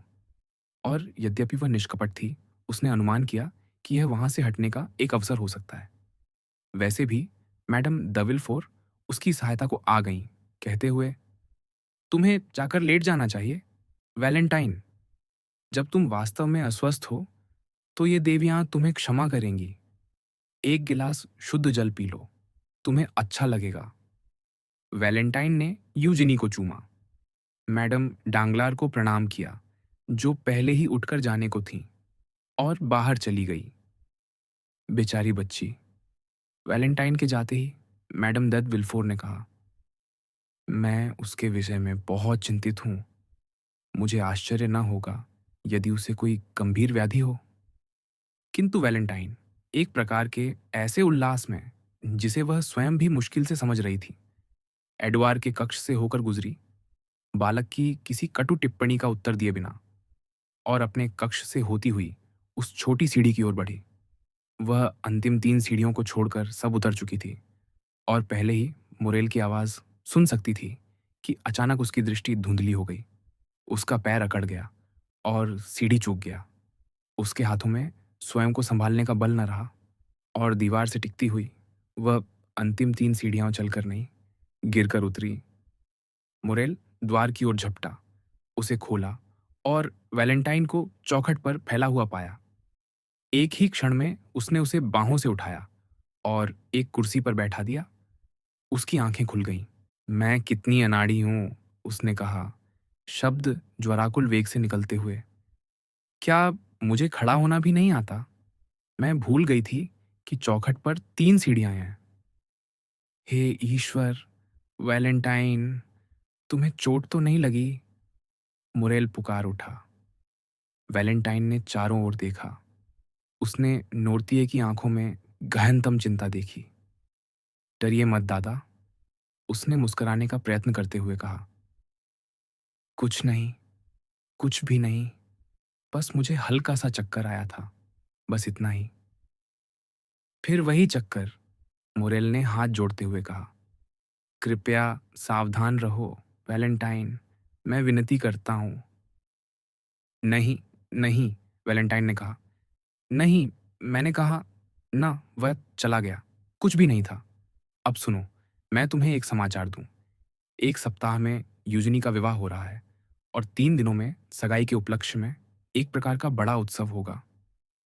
हम सब आमंत्रित हैं। मेरे पिता, मैडम द विल्फोर और मैं, कम से कम जैसा मैं समझती हूँ। तो फिर हमारा क्रम कब आएगा कि हम भी ऐसी बात सोचें? ओह! वैलेंटाइन, तुम्हारा अपने दादा पर कितना प्रभाव है। उनसे कहो कि वह शीघ्र कहें। तुम चाहते हो कि मैं बात को आगे बढ़ाऊं और दादा की स्मृति को जगाऊं? उसने पूछा। हाँ, मुरेल ने कहा। ओह! ईश्वर के लिए, शीघ्र करो। जब तक वह क्षण नहीं आता, जब तुम मेरी हो जाओगी, वैलेंटाइन, मुझे सदा तुम्हें खो देने का भय रहेगा। ओह! सचमुच, मैक्सिमिलियन, उसने एक आकस्मिक ऐंठन सी गति के साथ कहा। तुम एक अधिकारी होकर, एक सैनिक होकर, जिसके विषय में कहते हैं कि उसने कभी भय नहीं जाना, बहुत भयभीत रहते हो। हाँ, हाँ, हाँ, हाँ। और वह एक तीखी, पीड़ायुक्त हंसी में फूट पड़ी। फिर उसकी बाहें अकड़ गईं और मुड़ गईं। उसका सिर कुर्सी की पीठ पर लुढ़क गया और वह निश्चल रह गई। जो आतंकपूर्ण चीख ईश्वर ने नोर्तिये के होठों पर लादी थी, वह उनकी आंखों से प्रज्वलित हो उठी। मुरेल समझ गया, सहायता बुलानी होगी। उसने घंटी खींची और वैलेंटाइन के कक्षों में उपस्थित दासी तथा वह सेवक, जिसने बारोआ का स्थान लिया था, दोनों एक साथ दौड़ते हुए आए। वैलेंटाइन इतनी पीली, इतनी शीतल और इतनी निर्जीव प्रतीत हो रही थी कि बिना ये सुने कि उनसे क्या कहा जा रहा है, उस अभिशप्त घर पर सदैव मंडराते भय से आक्रांत होकर वे गलियारों में सहायता के लिए पुकारते हुए दौड़ पड़े। मैडम डांगलार और यूजिनी अभी जा ही रही थीं, पर उन्हें इस समस्त हलचल का कारण जानने का समय मिल गया। जैसा मैंने कहा था, मैडम दैद विल्फोर ने पुकार कर कहा। बेचारी बच्ची। एक स्वीकारोक्ति। उसी क्षण अध्ययन कक्ष से विल्फोर की आवाज सुनाई दी, जो चिल्ला रहा था। क्या बात है? मुरेल ने नोर्तिये की ओर देखा। नोर्तिये ने अपना धैर्य पुनः पा लिया था और एक दृष्टि से उसे उस अलमारी की ओर संकेत किया, जिसमें वह पहले भी एक समान अवसर पर छिप चुका था। मुरेल ने शीघ्रता से अपनी टोपी उठाई और हाँफते हुए भीतर कूद गया। राज अभियोजक के कदमों की आहट गलियारे में सुनाई दे रही थी। विल्फोर तेजी से कमरे में आया, वैलेंटीन के पास दौड़ा और उसे अपनी बाहों में उठा लिया। Doctor, doctor! वह चिल्लाया। दावरिन्य को बुलाओ या ठहरो, मैं स्वयं जाता हूं। और वह तुरंत अपार्टमेंट से बाहर निकल गया। मुरेल दूसरे द्वार से शीघ्रता से बाहर निकला। उसे अभी अभी एक अत्यंत भयावह स्मृति ने झकझोर दिया था। उसे वह बातचीत याद आ गई जो उसने उस रात सुनी थी जब सेंट मेराव की मृत्यु हुई थी। विल्फोर और डॉक्टर के बीच की वही चर्चा। लक्षण, यद्यपि हल्के रूप में, ठीक वही थे जो बारवा की मृत्यु से पहले प्रकट हुए थे। उसी समय उसे अपने कानों में मोंटे क्रिस्टो की आवाज गूंजती सुनाई दी, जो उसने मुश्किल से 2 घंटे पहले कही थी। मोरेल, तुम्हें जो भी आवश्यकता हो, मेरे पास आना। मेरे पास बहुत शक्ति है। अतः विचार से भी तीव्र गति से वह फोबुर्ग, सेंट ऑनोरे से रियू मातिन्यो और रियू मातिन्यो से शॉम्स एलिजे एवेन्यू की ओर दौड़ पड़ा। इस बीच विल्फोर किराए की गाड़ी में दावरिन्य के घर पहुंच चुका था। उसने इतनी तीव्रता से घंटी बजाई कि द्वारपाल भयभीत मुख मुद्रा के साथ दौड़ता हुआ आया। विल्फोर सीढ़ियां चढ़ गया, कुछ कहने तक की स्थिति में नहीं था। द्वारपाल उसे पहचानता था। उसने केवल उसके पीछे पुकारा, परामर्श कक्ष में, परामर्श कक्ष में। विल्फोर तब तक दरवाजा खोल चुका था, या यूं कहें उसे धक्का देकर भीतर घुस चुका था। हाँ, आप, डॉक्टर ने कहा। हाँ डॉक्टर, विल्फोर ने भीतर आते हुए और दरवाजा बंद करते हुए कहा। अब मेरी बारी है आपसे पूछने की, क्या हम बिल्कुल अकेले हैं? डॉक्टर, मेरा घर अभिशप्त है। क्या? डॉक्टर ने कहा, अपने भीतर उठे भावों के तूफान को शांत मुखौटे के नीचे छिपाते हुए। क्या कोई और बीमार पड़ा है? हाँ डॉक्टर, विल्फोर ने व्याकुल गति से अपने बालों में हाथ डालते हुए कहा। हाँ, दावरिन्य की दृष्टि मानो कह रही थी, मैंने आपको चेताया था। फिर उसके होंठों से धीरे धीरे शब्द निकले। तो आपके घर में अब कौन मरने वाला है और कौन सा नया शिकार हमें ईश्वर के सामने हमारी दुर्बलता का दोषी ठहराएगा? विल्फोर के मुंह से पीड़ा भरी सिसकी निकली। वह डॉक्टर के पास गया और उसका हाथ पकड़ लिया। वैलेंटीन, उसने कहा, अब वैलेंटीन की बारी है। आपकी पुत्री, दावरिन्य ने व्यथा और विस्मय से अभिभूत होकर कहा। देखा, आप गलत थे, वकील बुदबुदाया। आइए, उसे उसके पीड़ाशैया पर देखिए और उस पर संदेह करने के लिए उससे क्षमा मांगिए। हर बार जब आपने मुझे बुलाया, बहुत देर हो चुकी थी, दावरिन्य ने कहा। खैर, मैं चल रहा हूं, पर हमें शीघ्रता करनी होगी। आपके परिवार पर जो शत्रु प्रहार कर रहे हैं, उनके सामने समय नष्ट करने का अवसर नहीं। आह, इस बार, डॉक्टर, आप मुझे मेरी दुर्बलता के लिए दोष नहीं देंगे। इस बार मैं हत्यारे को खोज निकालूंगा और प्रहार करूंगा। पहले पीड़िता को बचाने का प्रयत्न करें, प्रतिशोध के बारे में बाद में सोचेंगे, दावरिन्य ने कहा। चलिए। और वही गाड़ी जो विल्फोर को लाई थी, दोनों को तीव्र गति से वापस ले चली। ठीक उसी समय जब मोरेल अपनी ओर से मोंटे क्रिस्टो के द्वार पर दस्तक दे रहा था। काउंट अपने अध्ययन कक्ष में था। बर्तुच्चियो ने अभी उसे एक पर्ची भेजी थी और वह उसे कुछ चिंता के साथ पढ़ रहा था। जब सेवक ने मोरेल के आने की सूचना दी, जो मुश्किल से 2 घंटे पहले ही उससे विदा हुआ था, तो काउंट ने सिर उठाया। स्पष्ट था कि इन 2 घंटों में काउंट की ही भांति उस युवक के साथ भी बहुत कुछ घटित हो चुका था, क्योंकि जो युवक मुस्कान के साथ गया था, वह स्पष्ट अस्त व्यस्त अवस्था में लौट रहा था। काउंट उठ खड़ा हुआ और उससे मिलने बढ़ा। क्या बात है मैक्सिमिलियन, उसने पूछा। तुम बहुत पीले लग रहे हो और तुम्हारा माथा पसीने से भीगा है। मोरेल बैठा नहीं, मानो गिर पड़ा हो कुर्सी पर। हाँ, उसने कहा, मैं दौड़ता हुआ आया हूं। मुझे आपसे अत्यावश्यक बात करनी थी। तुम्हारे परिवार में सब कुशल तो है? काउंट ने सच्चे स्नेह से भरे स्वर में पूछा। हाँ, धन्यवाद। काउंट, धन्यवाद। युवक ने उत्तर दिया, स्पष्टतः समझ नहीं पा रहा था कि बात कहाँ से आरंभ करे। हाँ, मेरे परिवार में सब कुशल है। अच्छा, पर तुम्हें मुझसे कुछ कहना है? काउंट ने बढ़ती चिंता से पूछा। हाँ, और सत्य ये है कि मैं अभी-अभी एक ऐसे घर से दौड़ता हुआ आया हूँ, जहाँ मृत्यु का आगमन हो चुका है।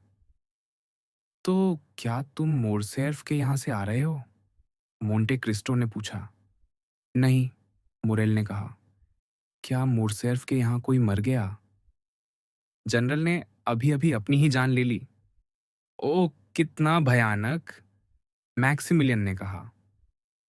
काउंटेस या अल्बेयर के लिए नहीं, मोंटे क्रिस्टो ने कहा। एक पति और पिता का मर जाना, एक अपमानित पति और पिता से बेहतर है। रक्त लज्जा को धो देगा। बेचारी काउंटेस, मुझे उसी पर सबसे अधिक दया आती है। इतनी कुलीन स्त्री। अल्बेयर पर भी दया करो, मैक्सिमिलियन। विश्वास करो, वह अपनी माता का योग्य पुत्र है। पर लौटें तुम्हारी बात पर। तुम कहते हो, तुम शीघ्रता से मुझसे मिलने आए हो। क्या मुझे तुम्हारी सहायता करने का सौभाग्य मिल सकता है? हाँ, मुझे आपकी आवश्यकता है। अर्थात एक पागल की भांति मैंने विश्वास कर लिया कि आप मेरी उस स्थिति में सहायता कर सकते हैं जहां वास्तव में केवल ईश्वर ही कर सकता है। फिर भी बताओ, मोंटे क्रिस्टो ने कहा। मुझे नहीं पता कि क्या मुझे ऐसा रहस्य मानव कान में प्रकट करने का अधिकार है, मुरेल ने कहा। पर भाग्य मुझे विवश कर रहा है और आवश्यकता बाध्य कर रही है। काउंट, वह ठिठक गया। क्या तुम्हें मेरे स्नेह पर विश्वास है? मोंटे क्रिस्टो ने उसका हाथ पकड़ते हुए कहा। ओह, आप मुझे साहस दे रहे हैं। और यहाँ कुछ। मुरेल ने अपना हाथ हृदय पर रखा। मुझसे कहता है कि मुझे आपसे कोई रहस्य नहीं रखना चाहिए। तुम सही हो मोरेल। ईश्वर तुम्हारे हृदय से बोल रहा है और तुम्हारा हृदय तुमसे। बताओ, तुम्हारा हृदय क्या कह रहा है? काउंट, क्या आप मुझे अनुमति देंगे कि मैं बैप्तिस्ता को आपकी ओर से किसी परिचित के समाचार लाने भेजूं? मैं स्वयं को तुम्हारे अधिकार में दे चुका हूं, अतः मेरे सेवक भी तुम्हारे आदेश में हैं। जब तक मुझे यह निश्चित न हो जाए कि वह स्वस्थ हो रही है, मैं जीवित नहीं रह सकूंगा। क्या मैं बैप्तिस्ता को बुलाऊं? नहीं, मैं स्वयं उससे बात करूंगा। मुरेल बाहर गया, बैप्तिस्ता को बुलाया और उससे कुछ शब्द फुसफुसाए। सेवक तुरंत चला गया। तो यह हो गया? मोंटे क्रिस्टो ने उसके लौटने पर पूछा। हाँ, और अब मैं कुछ अधिक सहज श्वास ले सकता हूँ। तुम जानते हो कि मैं प्रतीक्षा कर रहा हूँ, मोंटे क्रिस्टो ने मुस्कुराते हुए कहा। हाँ, और मैं बताऊंगा। सुनिए, एक संध्या मैं एक बाग में था, वृक्षों के एक झुरमुट के पीछे छिपा हुआ, ताकि कोई यह न जान सके कि मैं वहां हूं। दो व्यक्ति मेरे निकट से गुजरे। कृपया मुझे अभी उनके नाम न बताने की अनुमति दीजिए। वे आपस में बहुत धीमे स्वर में बात कर रहे थे, पर मैं उनकी कही हुई प्रत्येक बात में इतना रुचि ले रहा था कि एक शब्द भी मुझसे छूटा नहीं। तुम्हारे गालों के रंग और तुम्हारी कांप उठी देह से अनुमान करूं तो यह कोई सुखद कथा नहीं होने वाली। नहीं, यह अत्यंत विषादपूर्ण है मेरे मित्र। उस व्यक्ति के घर में, जिसके बाग में मैं छिपा था, अभी अभी किसी की मृत्यु हुई थी। उन दो व्यक्तियों में से एक वही घर का स्वामी था, दूसरा डॉक्टर। पहला अपने भय और आशंकाओं के विषय में दूसरे से कह रहा था, क्योंकि एक ही महीने में यह दूसरी बार था कि इस परिवार पर मृत्यु ने तीव्र और अप्रत्याशित प्रहार किया था। ऐसा प्रतीत होता था मानो किसी संहारक देवदूत ने इस परिवार को ईश्वर के कोप के लिए चुन लिया हो। आह, मोंटे क्रिस्टो ने कहा, युवक को निहारते हुए और लगभग अप्रकट रूप से अपनी कुर्सी इस प्रकार घुमाते हुए कि वह छाया में आ गया, जबकि प्रकाश पूर्णतः मैक्सिमिलियन के मुख पर पड़ रहा था। हाँ, बाद वाले ने आगे कहा, एक ही महीने में इस परिवार पर मृत्यु ने 2 बार प्रहार किया था। और डॉक्टर ने क्या उत्तर दिया? मोंटे क्रिस्टो ने पूछा। उसने उत्तर दिया उसने उत्तर दिया कि वह मृत्यु स्वाभाविक नहीं थी, कि उसका कारण। किसका? विष का। सचमुच? मोंटे क्रिस्टो ने हल्की सी खांसी के साथ कहा। ऐसी खांसी जो जब वह भीतर से गहराई तक उद्वेलित होता था, तब उसे अपने मुख का रंग बदल जाने या ध्यानपूर्वक सुनने की तीव्रता को छिपाने का अवसर देती थी। सचमुच, मैक्सिमिलियन, तुमने यह सुना? हाँ, मेरे प्रिय काउंट, मैंने सुना। और डॉक्टर ने यह भी जोड़ा कि यदि ऐसी घटना फिर हुई, तो वह स्वयं को विधि को बुलाने के लिए बाध्य समझेगा। मोंटे क्रिस्टो ने अत्यंत शांति से, या ऐसा प्रतीत करते हुए, सुना। फिर मैक्सिमिलियन ने कहा, मृत्यु ने तीसरी बार प्रहार किया, और न घर के स्वामी ने कुछ कहा, न डॉक्टर ने। संभव है मृत्यु चौथी बार भी प्रहार करे। काउंट, आप क्या सोचते हैं? यह रहस्य जानना मुझ पर क्या दायित्व आरोपित करता है? मेरे प्रिय मित्र, मोंटे क्रिस्टो ने उत्तर दिया, तुम ऐसी कथा कह रहे हो जिसे हम में से प्रत्येक कंठस्थ जानता है।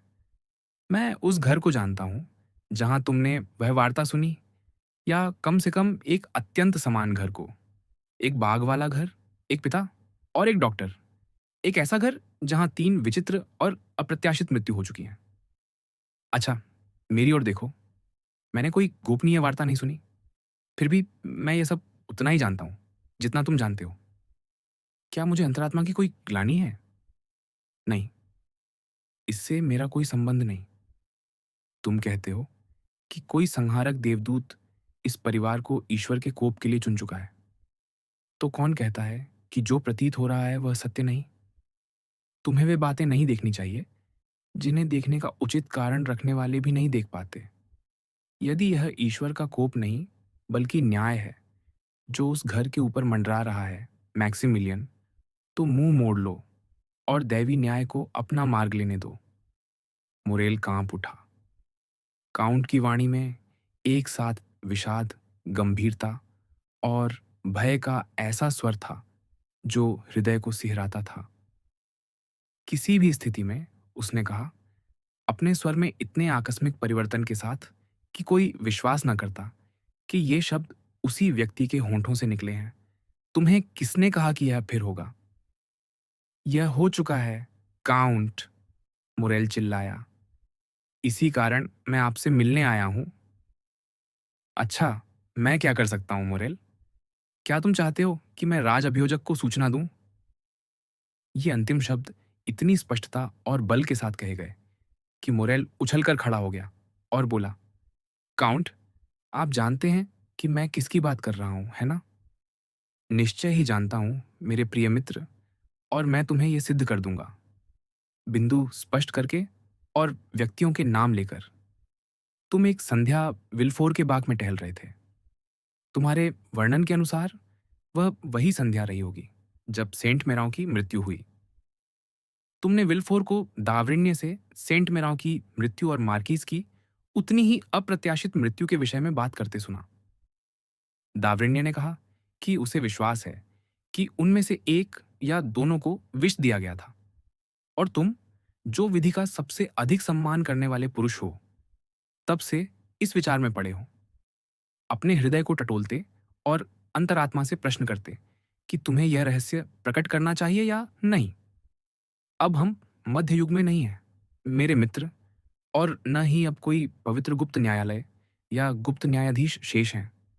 तुम उन लोगों से क्या पूछने जाओगे? हे अंतरात्मा, तू मुझसे क्या चाहती है? जैसा कि स्तर्ण कहता है। नहीं, मेरे मित्र, यदि वे सो रहे हैं तो उन्हें सोने दो। यदि अनिद्रा उन्हें श्वेतकेशी बना दे तो होने दो।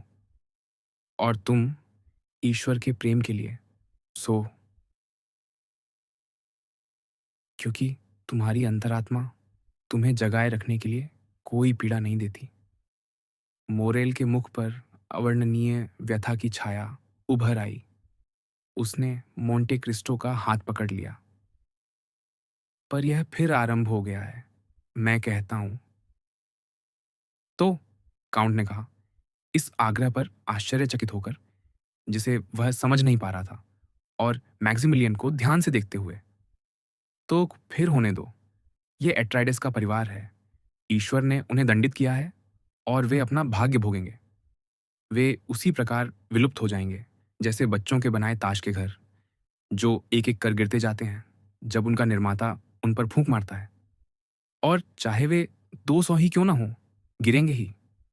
3 महीने पहले सेंट मेराव था, 2 महीने पहले सेंट मेराव की पत्नी, अभी हाल में 12वां, और आज वृद्ध नोर्तिये या युवा वैलेंटीन।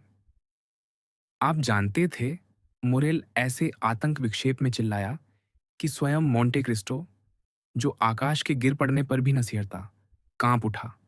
आप जानते थे और आपने कुछ नहीं कहा। क्यों? इससे मेरा क्या संबंध? काउंट ने कंधे उचकाते हुए कहा। क्या मैं उन लोगों को जानता हूं? क्या मुझे एक को बचाने के लिए दूसरे का नाश करना चाहिए? ईश्वर न करे, क्योंकि अपराधी और पीड़ित के बीच मुझे कोई भी पक्ष अधिक प्रिय नहीं। पर मुझे है, मुरेल वेदना में चिल्लाया। मुझे है, मैं उससे प्रेम करता हूं। तुम किससे प्रेम करते हो? मोंटे क्रिस्टो उछलकर खड़ा हो गया और उन दोनों हाथों को थाम लिया जिन्हें मोरेल आपस में गूंथा कर आकाश की ओर उठा रहा था। मैं उन्मत्त प्रेम करता हूं। मैं पागलों की भांति प्रेम करता हूं। मैं ऐसे प्रेम करता हूं कि उसके एक आंसू को बचाने के लिए अपना जीवन रक्त दे दूं। मैं वैलेंटीन द विल्फोर से प्रेम करता हूं, जिसे इस क्षण मारा जा रहा है। क्या आप समझते हैं? मैं उससे प्रेम करता हूं, और मैं ईश्वर से और आपसे प्रार्थना करता हूं कि मुझे बताइए, मैं उसे कैसे बचाऊं? मोंटे क्रिस्टो ने एक उग्र चीख मारी, ऐसी जिसकी कल्पना केवल वही कर सकते हैं जिन्होंने घायल सिंह की गर्जना सुनी हो। अभागे! उसने अपने हाथ मरोड़ते हुए पुकारा। अभागे! तुम वैलेंटीन से प्रेम करते हो। तुम उस अभिशप्त वंश की पुत्री से प्रेम करते हो। मोरेल ने ऐसा भाव पहले कभी नहीं देखा था। कभी भी उसके सामने ऐसी भयानक दृष्टि नहीं देखी थी, और न ही आतंक की वह आत्मा, जिसे वह अनेक बार रणभूमि पर या रक्त पिपासु अल्जीरियाई रात्रि में देख चुका था।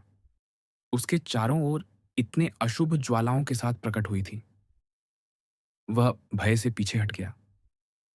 जहां तक मोंटे क्रिस्टो का प्रश्न है, इस विस्फोट के बाद उसने एक क्षण के लिए अपनी आंखें बंद कर लीं, मानो किसी भीतरी बिजली की चमक से चकाचौंध हो गया हो। उस क्षण के भीतर उसने अपने को ऐसी शक्ति से संयत किया कि धीरे धीरे देखा जा सकता था। उसका वक्ष, जो भीतर उठते तूफानों से उफन रहा था, शांत होने लगा, जैसे समुद्र का प्रचंड उछाल और झाग शांत हो जाता है जब बादल छूटते हैं और सूर्य पुनः चमक उठता है। यह मौन, यह आंतरिक संघर्ष लगभग 20 सेकंड तक चला। फिर काउंट ने अपना पीला चेहरा उठाया। तुम देखते हो, उसने एक खिंचे हुए स्वर में कहा, देखते हो मेरे प्रिय मित्र, ईश्वर किस प्रकार उन मनुष्यों को दंडित करता है जो सबसे अधिक गर्वीले और सबसे अधिक उदासीन होते हैं, उन भयानक दृश्यों के प्रति जिन्हें वह उनके सामने प्रकट करता है। मैं, जो इस भीषण त्रासदी के उद्घाटन को एक निष्प्रह और जिज्ञासु दर्शक की भांति देख रहा था, मैं, जो गिरे हुए देवदूत की तरह उस बुराई पर हंसता था जो मनुष्य करते हैं जब वे गोपनीयता से सुरक्षित होते हैं। और गोपनीयता धनवानों और शक्तिशालियों के लिए सुरक्षित रखना कितना सरल है। अब मैं स्वयं उसी सर्प द्वारा दंशित हूं जिसकी गति को मैं देख रहा था, हृदय तक दंशित। मोरेल के मुंह से एक मध्यम कराह निकली। अब आओ, काउंट ने कहा, और आए नहीं। पुरुष बनो, दृढ़ बनो, आशा से पूर्ण रहो, क्योंकि मैं यहां हूं, तुम्हारी देख रेख कर रहा हूं। मोरेल ने उदासी से सिर हिला दिया। क्या तुम समझते नहीं? मैंने तुमसे कहा था, आशा रखो, मोंटे क्रिस्टो ने पुकारा। ये सीख लो, मैं कभी असत्य नहीं बोलता, मैं कभी भूल नहीं करता। अभी दोपहर है, मैक्सिमिलियन। स्वर्ग का धन्यवाद करो कि तुम दोपहर में आए, इस संध्या या कल प्रातः नहीं। जो मैं तुम्हें बताने जा रहा हूं उसे सुनो, मोरेल। अभी दोपहर है, और यदि वैलेंटीन इस समय मृत नहीं है तो वह नहीं मरेगी। हे ईश्वर, मेरे ईश्वर, मोरेल चिल्लाया, और मैं उसे मरती हुई छोड़ आया। मोंटे क्रिस्टो ने अपना हाथ अपने मस्तक पर रख लिया। उस मस्तिष्क के भीतर क्या चल रहा था जो अपने भयानक रहस्यों के भार से इतना भारी था? प्रकाश का देवदूत और अंधकार का देवदूत उस मन से क्या कह रहे थे, जो एक साथ कठोर और मानवीय था? केवल ईश्वर जानता था। मोंटे क्रिस्टो ने पुनः दृष्टि उठाई, और इस बार वह उतना ही शांत था जितना कोई बालक निद्रा से जागते समय होता है। मैक्सिमिलियन, उसने कहा, शांतिपूर्वक अपने घर लौट जाओ। मैं तुम्हें आदेश देता हूं, तुम कुछ न करो, कोई प्रयास न करो। अपने चेहरे पर एक भी चिंता की छाया ना आने दो। तुम्हें समाचार मिलेगा। अब जाओ। हे ईश्वर, मुरेल ने कहा, आपकी यह निर्विकारता मुझे भयभीत करती है, काउंट। क्या आपके पास मृत्यु का कोई उपाय है? क्या आप मनुष्य से अधिक हैं? क्या आप देवदूत हैं? कोई देवता? और वह युवक जो कभी किसी भी संकट से नहीं सिहरता था, मोंटे क्रिस्टो से दूर हट गया, अव्यक्त आतंक से ग्रस्त। किंतु मोंटे क्रिस्टो उसे ऐसी मुस्कान से देख रहा था जो एक साथ इतनी विषादपूर्ण और इतनी कोमल थी कि मैक्सिमिलियन की आंखों में आंसू भर आए। मैं बहुत कुछ कर सकता हूं, मेरे मित्र, काउंट ने उत्तर दिया। अब जाओ, मुझे अकेला रहने की आवश्यकता है। अतः मोरेल उस प्रबल प्रभाव के अधीन, जो मोंटे क्रिस्टो अपने चारों ओर सब पर स्थापित कर देता था, आपत्ति करने का प्रयास भी न कर सका। उसने काउंट का हाथ दबाया और चला गया, किंतु द्वार पर वह ठहर गया, बैप्तिस्ता की प्रतीक्षा करने के लिए, जिसे उसने अभी अभी रियू मातिन्यों के मोड़ से दौड़ते हुए आते देखा था। इस बीच विल्फोर और दावरिन्य शीघ्रता से घर लौट आए थे। जब वे पहुंचे, वैलेंटीन अभी भी अचेत थी, और डॉक्टर ने परिस्थितियों की मांग के अनुरूप सावधानी और उस रहस्य के ज्ञान से उत्पन्न और भी सूक्ष्म ध्यान के साथ अपनी रोगिणी की परीक्षा की।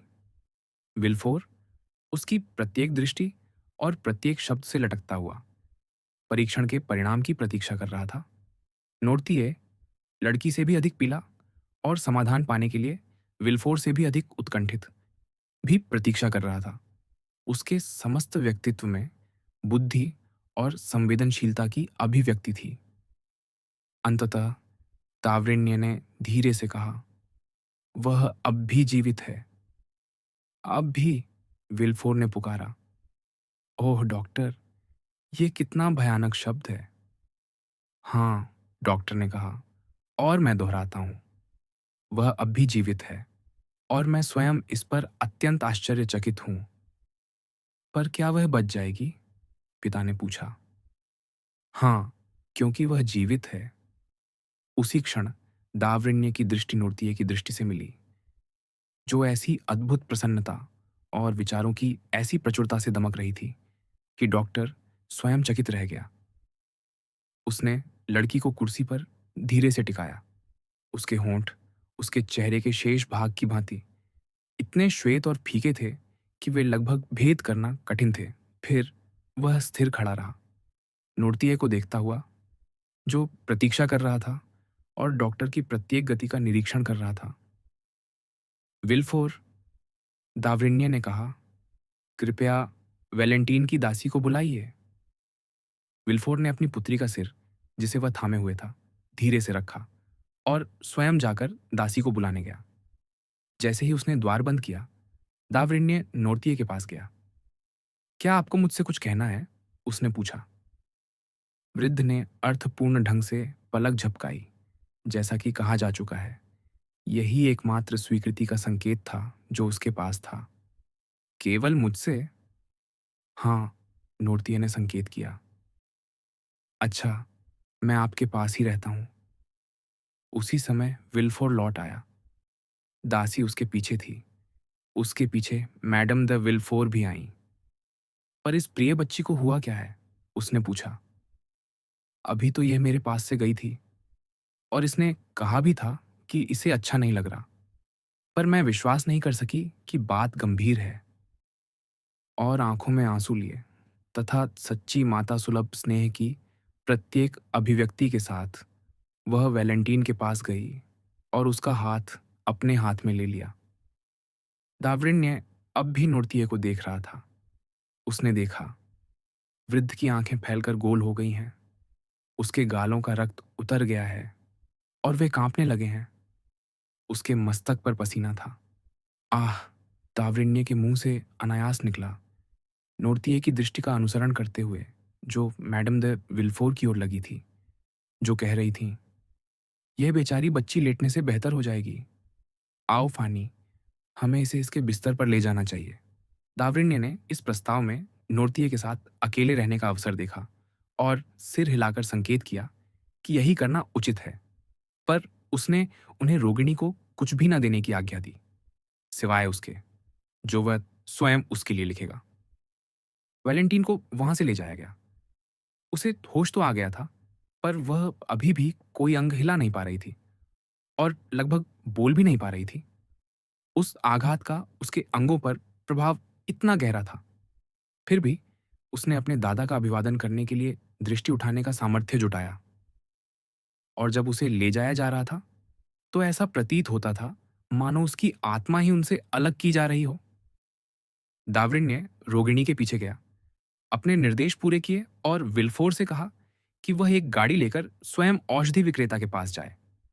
औषधियां उसकी आंखों के सामने तैयार कराए, फिर उन्हें लेकर लौटे और अपनी पुत्री के कक्ष में उसकी प्रतीक्षा करे। अंत में यह आदेश दोहराने के बाद कि वैलेंटीन को कुछ भी लेने न दिया जाए, वह पुनः नीचे नोरतिये के पास गया। दरवाजे सावधानी से बंद किए और यह सुनिश्चित करने के बाद कि उनकी बातचीत कोई सुन न सके, बोला, अब क्या तुम अपनी पोती की बीमारी के विषय में कुछ जानते हो? हाँ, वृद्ध ने संकेत किया। सुनो, हमारे पास समय नहीं है। मैं तुमसे प्रश्न करूंगा और तुम उत्तर दोगे। नोरतिये ने संकेत किया कि वह उत्तर देने को तैयार है। क्या तुम्हें आज वैलेंटीन के साथ जो हुआ, उसका पूर्वाभास था? हाँ। दावरिन्य ने एक क्षण सोचा, फिर नोरतिये के निकट आकर जोड़ा, जो मैं कहने जा रहा हूं उसके लिए मुझे क्षमा करना, पर इस भयानक परिस्थिति में कोई भी सूत्र उपेक्षित नहीं किया जा सकता। क्या तुमने बेचारे बारवा को मरते देखा था? नोरतिये ने आंखें आकाश की ओर उठा दी। क्या तुम जानते हो वह किससे मरा? दावरिन्य ने उसके कंधे पर हाथ रखते हुए पूछा। हाँ, वृद्ध ने संकेत किया। क्या तुम्हें लगता है उसकी मृत्यु स्वाभाविक थी? नूर्तिये के पक्षाघातग्रस्त होठों पर कुछ वैसा आया जो मुस्कान जैसा था। तो तुम्हारे मन में यह विचार आया कि बारवा को विष दिया गया था? हाँ। क्या तुम्हें लगता है कि जो विष उसे मार गया, वह उसी के लिए अभिप्रेत था? नहीं। अब क्या तुम्हें लगता है कि वही हाथ जिसने बारवा को गिराया, किसी और को लक्ष्य करके अब वैलेंटीन पर प्रहार कर चुका है? हाँ। क्या वह भी उसका शिकार हो जाएगी? दावरिन्य ने ध्यानपूर्वक नोरतिये को देखते हुए पूछा। वह इस प्रश्न का वृद्ध पर प्रभाव देखना चाहता था। नहीं, वृद्ध ने ऐसे विजयी भाव से संकेत किया जो किसी भी कुशल भविष्यवक्ता की भविष्यवाणी को झुठला सकता था। तो तुम्हें आशा है? दावरिन्य ने आश्चर्य से कहा। हाँ। तुम किस बात की आशा कर रहे हो? वृद्ध ने दृष्टि से संकेत किया कि वह ऐसे प्रश्न का उत्तर नहीं दे सकता। आह! निस्संदेह, दावरिन्य बुदबुदाया।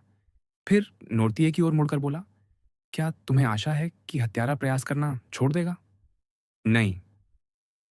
तो तुम्हें आशा है कि विष वैलेंटाइन पर प्रभाव नहीं डालेगा?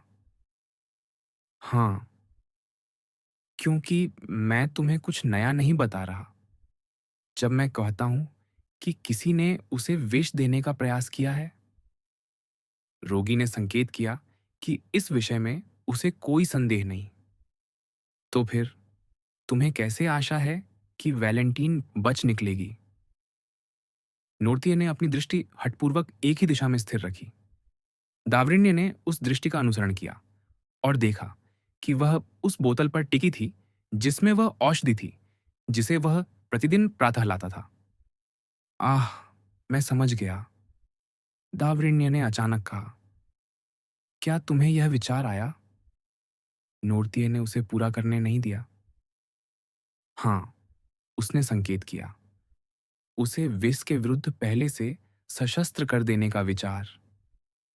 हाँ, उसे धीरे धीरे अभ्यस्त करके।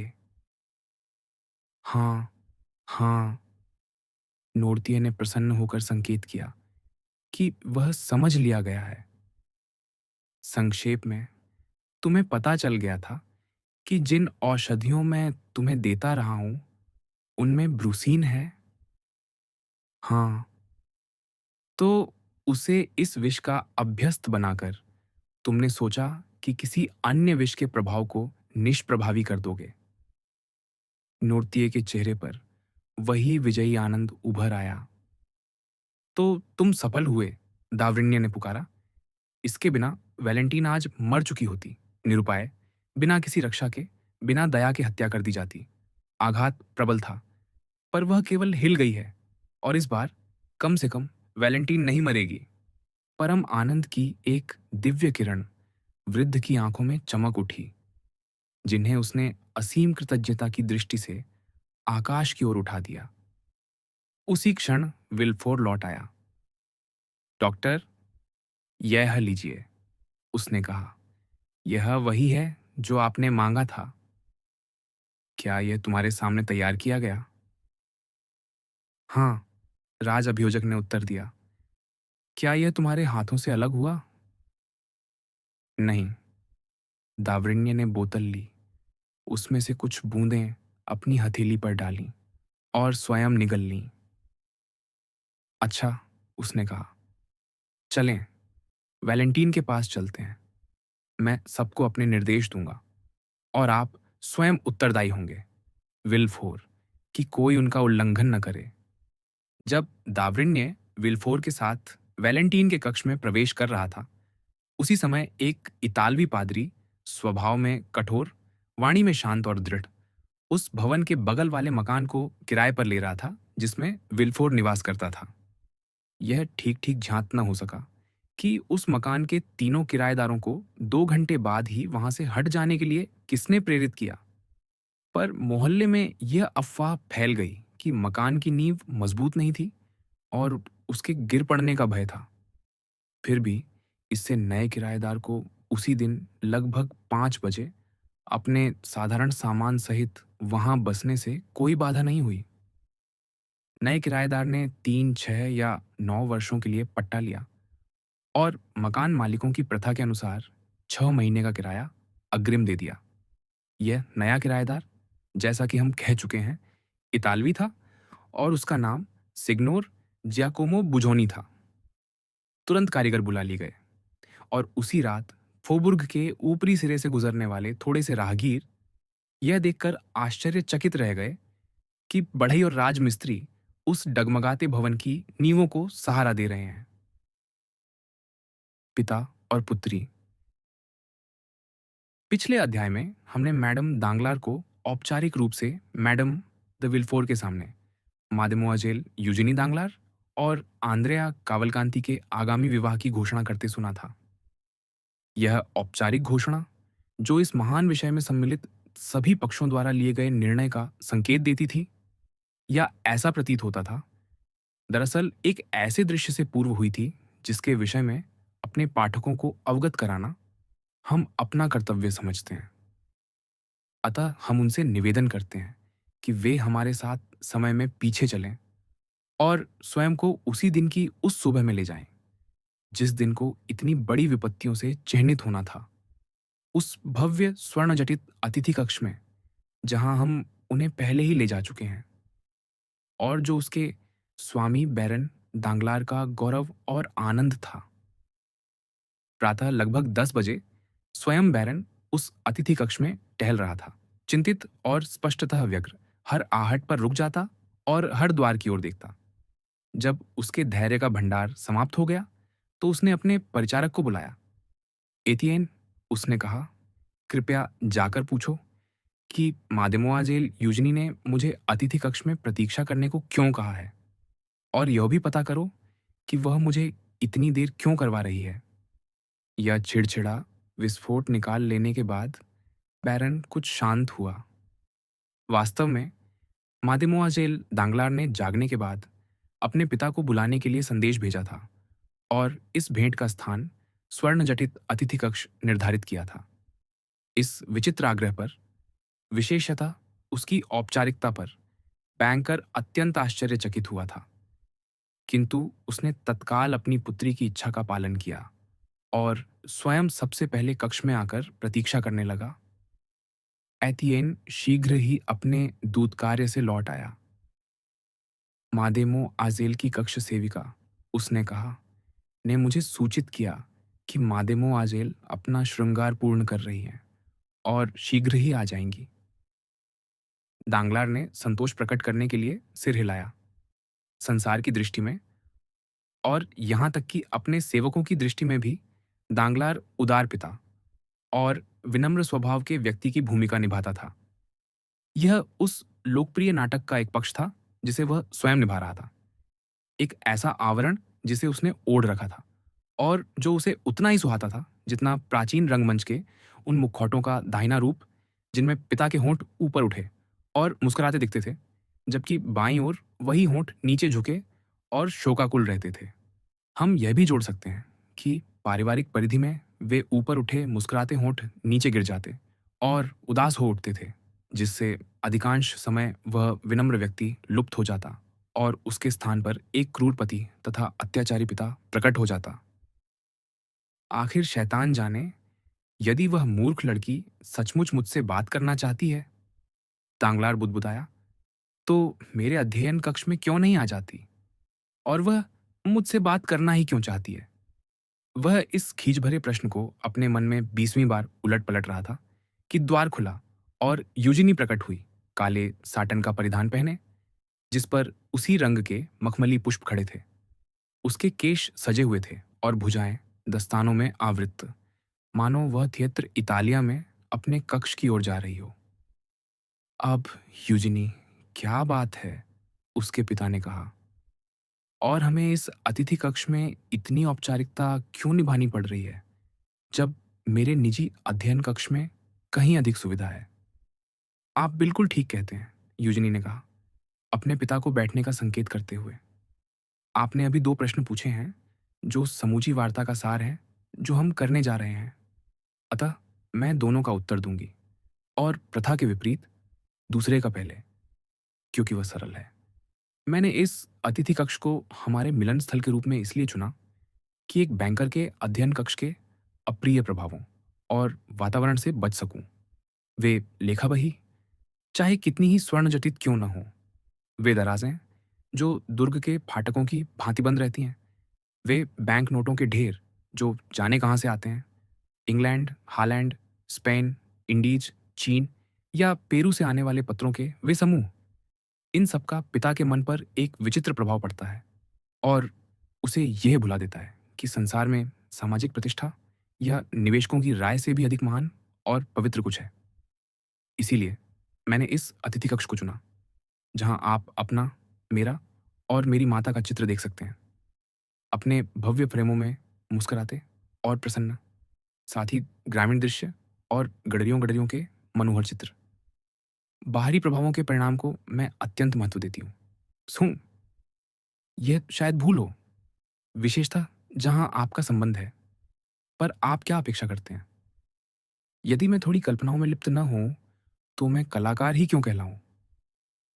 अच्छा, मोंसियर दांगलार ने कहा, जो इस समूचे भाषण को पूर्ण निर्विकारता से सुन रहा था, पर उसका एक शब्द भी नहीं समझ रहा था, क्योंकि हर वह मनुष्य जो गुप्त उद्देश्यों से भरा होता है, वक्ता के विचारों में अपने ही विचारों की धारा खोजने में व्यस्त रहता है।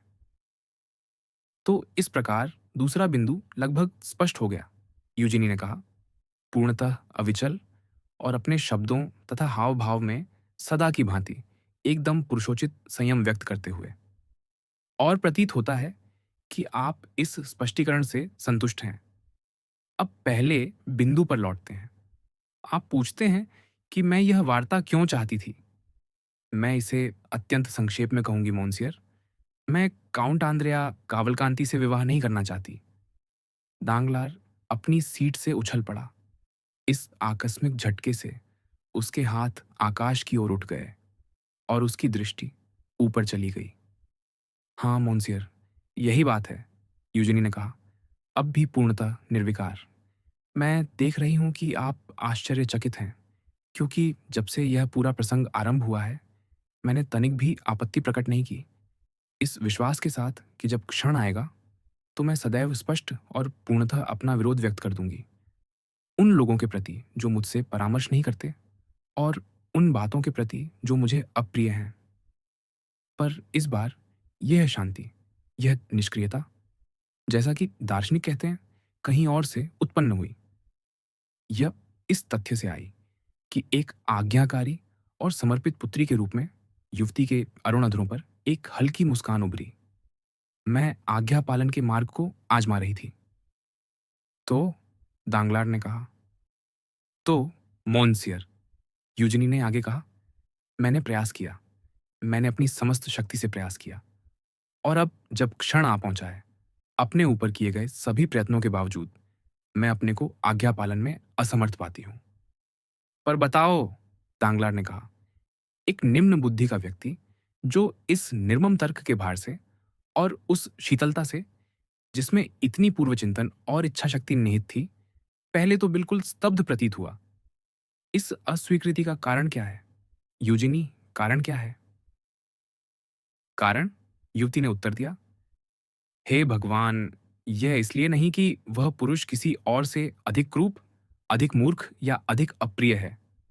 नहीं, जो लोग पुरुष को उसके मुख और देह के दृष्टिकोण से देखते हैं, उनके लिए मोन्सियर आंद्रेया कावलकांति एक अत्यंत सुंदर प्रतिरूप भी समझे जा सकते हैं।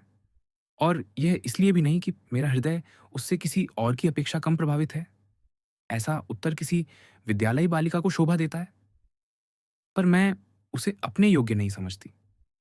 मैं किसी से भी प्रेम नहीं करती, मोन्सियर, आप ये जानते हैं, है ना? अतः मैं नहीं समझती कि जब तक मुझे बाध्य न किया जाए, मैं अपने जीवन को किसी शाश्वत साथी से क्यों बोझल करूं? क्या किसी मनीषी ने कहीं नहीं कहा, अधिकता में कुछ नहीं, और कहीं और सब कुछ अपने साथ लेकर चलो? मुझे तो ये दोनों सूक्तियां लैटिन और ग्रीक में भी सिखाई गई थी। एक फेडरस की है, मेरा विश्वास है, दूसरी ब्यास की। खैर, मेरे प्रिय पिता, जीवन नौका के इस जहाज डूब में, क्योंकि जीवन हमारी आशाओं का एक अनंत जलपोत विनाश है, मैं अपना सारा निरर्थक सामान समुद्र में फेंक देती हूँ, बस, और अपनी इच्छा के साथ रह जाती हूँ, पूर्णतः अकेले, और इस प्रकार पूर्णतः स्वतंत्र जीवन के लिए तैयार। दुष्टा, दांगलार बुदबुदाया। उसके चेहरे से रक्त उतर गया था, क्योंकि दीर्घ अनुभव से वह उस अवरोध की दृढ़ता को पहचानता था जिससे वह अचानक टकरा गया था। दुष्टा, यूजिनी ने दोहराया। क्या आपने कहा दुष्टा, मोन्सियर? कदापि नहीं, मैं आपको आश्वस्त करती हूँ। और यह विस्मय उद्गार मुझे अत्यंत नाटकीय और आडंबरपूर्ण प्रतीत होता है। इसके विपरीत मैं तनिक भी दयनीय नहीं हूँ। मैं आपसे पूछती हूँ, मुझे और क्या चाहिए जो मेरे पास नहीं? लोग मुझे सुंदर मानते हैं, जो अनुकूल स्वागत के लिए पर्याप्त है। मुझे मुस्कान के साथ स्वागत किया जाना अच्छा लगता है, ऐसी मुस्कान जो चेहरे को शोभा देती है और मेरे चारों ओर के लोगों को सामान्य से कम क्रूप बना देती है। मुझ में कुछ बुद्धि है और एक प्रकार की सापेक्ष संवेदनशीलता, जो मुझे अस्तित्व की सामान्यता से वह निकाल लेने देती है जिसे मैं स्वीकार्य समझती हूँ और उसे अपने भीतर ले आती हूँ। जैसे कोई बंदर हरे मेवे को फोड़कर भीतर का अंश निकाल ले। मैं धनी हूँ क्योंकि आपके पास फ्रांस की उत्कृष्टतम संपत्तियों में से एक है। मैं आपकी एकमात्र संतान हूँ और आप रंगमंचों के उन पिताओं की भांति हठी नहीं हैं, जो अपनी पुत्रियों को केवल इसलिए उत्तराधिकार से वंचित कर देते हैं कि वे उन्हें नाती-पोते देने से इनकार करती हैं। वैसे भी विधि ने अपनी बुद्धिमत्ता में आपको मुझे उत्तराधिकार से वंचित करने का अधिकार नहीं दिया। कम से कम पूर्णतः तो नहीं, जैसा कि उसने आपको मुझे किसी मोंसियर या अन्य से विवाह के लिए बाध्य करने की शक्ति भी नहीं दी। अतः सुंदर, बुद्धिमती, कुछ प्रतिभा से संपन्न, जैसा कि हास्य ओपेराओं में कहा जाता है, और धनी। क्यों? यही तो सुख है मोंसियर। तो आप मुझे दयनीय कैसे कह सकते हैं? दांगलार अपनी पुत्री को मुस्कुराते और गर्व से लगभग उद्दंड होते देखकर आक्रोश की एक तरंग को दबा न सका, जो एक तीव्र चीत्कार के रूप में व्यक्त हुई। पर बस उतना ही। अपनी पुत्री की प्रश्नवाचक दृष्टि के सामने, उस सुंदर काली भौं के सम्मुख, जो जिज्ञासापूर्वक उठी हुई थी, वह सावधानी से मुड़ा और तत्काल अपने क्रोध को संयत कर लिया। विवेक के लोहे के हाथ से उसे दबा दिया। वास्तव में, मेरी बच्ची, उसने मुस्कुराते हुए उत्तर दिया, तुम वह सब कुछ हो जिसका तुम गर्व करती हो, सिवाय एक बात के, और मैं उसे तुम्हें सीधे-सीधे बताना नहीं चाहता। मैं चाहूंगा कि तुम स्वयं अनुमान लगाओ। यूजिनी ने दांगलार की ओर देखा, अत्यंत आश्चर्य से, कि वह उस मुकुट के किसी रत्न को चुनौती दे सकता है, जिसे वह अभी-अभी इतनी उद्दंडता से अपने सिर पर धारण कर चुकी थी। मेरी पुत्री, बैंकर ने आगे कहा, तुमने मुझे अत्यंत स्पष्ट रूप से उन भावनाओं का विवेचन कर दिया है, जो तुम्हारे जैसी किसी युवती के संकल्प का मार्गदर्शन करती हैं, जब वह विवाह न करने का निश्चय कर लेती है। अब मेरी बारी है तुम्हें यह बताने की कि मेरे जैसे किसी पिता के क्या कारण होते हैं, जब वह यह निर्णय कर लेता है कि उसकी पुत्री विवाह करेगी। यूजिनी ने सिर झुका लिया।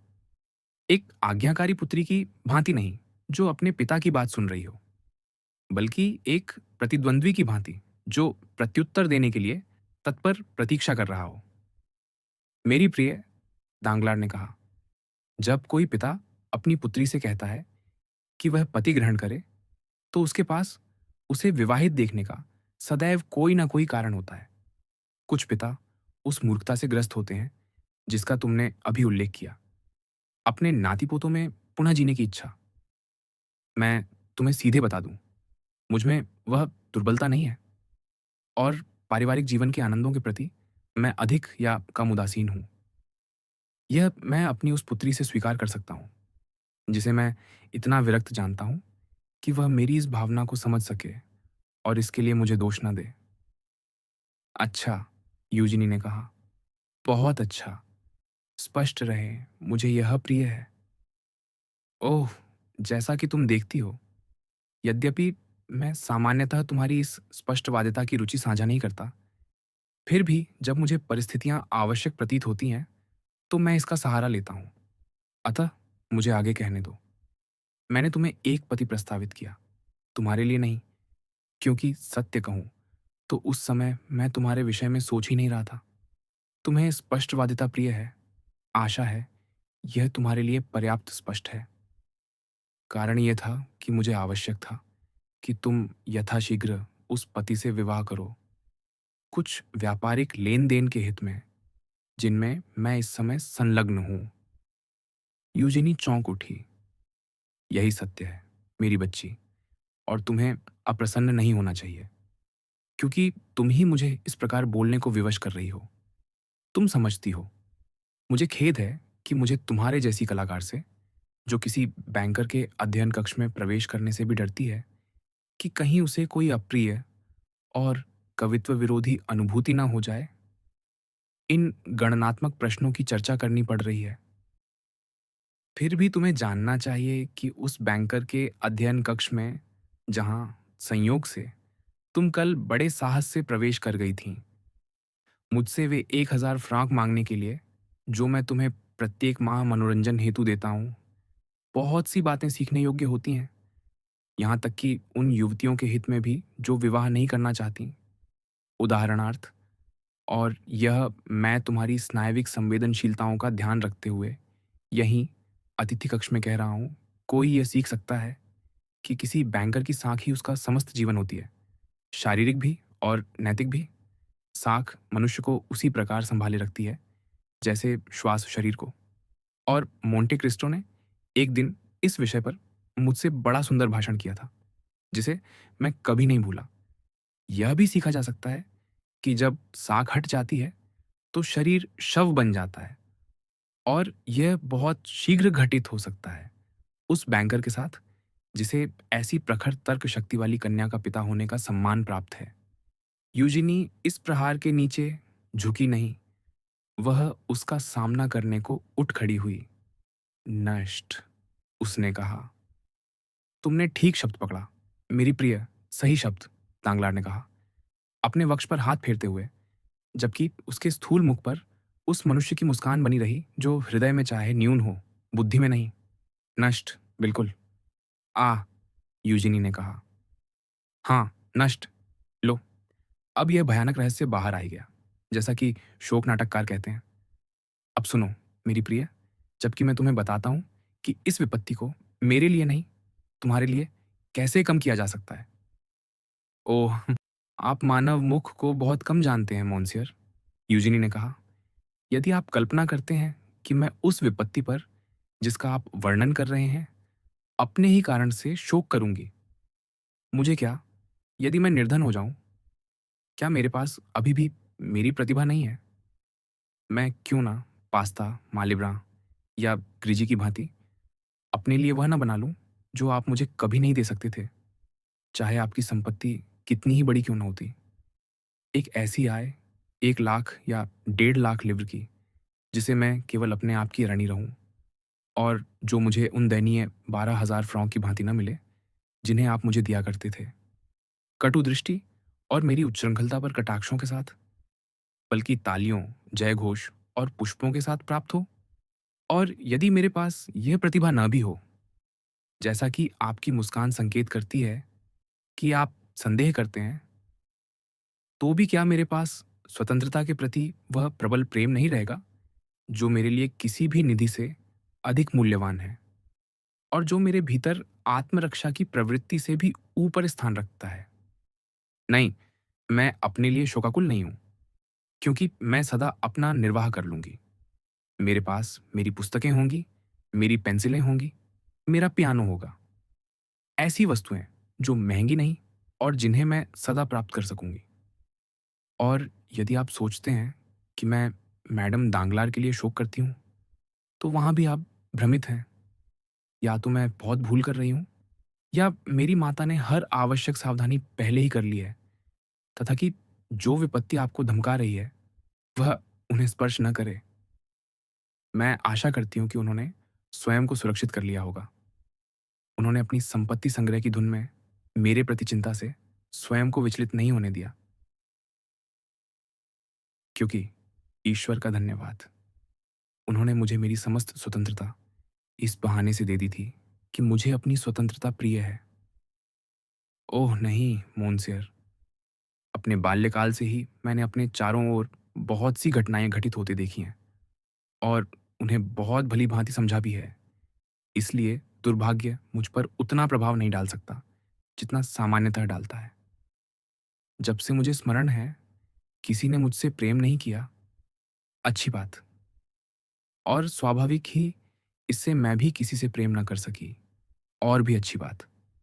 यही है मेरा सिद्धांत। उस स्थिति में, दांगलार ने कहा, ऐसे क्रोध से पीला पड़कर जिसका उद्गम आहत पितृस्नेह में नहीं था, मादेमोआजेल, उस स्थिति में क्या तुम मेरे सर्वनाश का कारण बनने पर ही अड़ी रहना चाहती हो? आपका सर्वनाश, यूजिनी ने कहा। मैं आपका सर्वनाश करूं? आपका क्या आशय है? मैं आपका अर्थ नहीं समझ रही। यह सुनकर मुझे प्रसन्नता हुई। इससे मेरे लिए आशा की एक किरण शेष रहती है।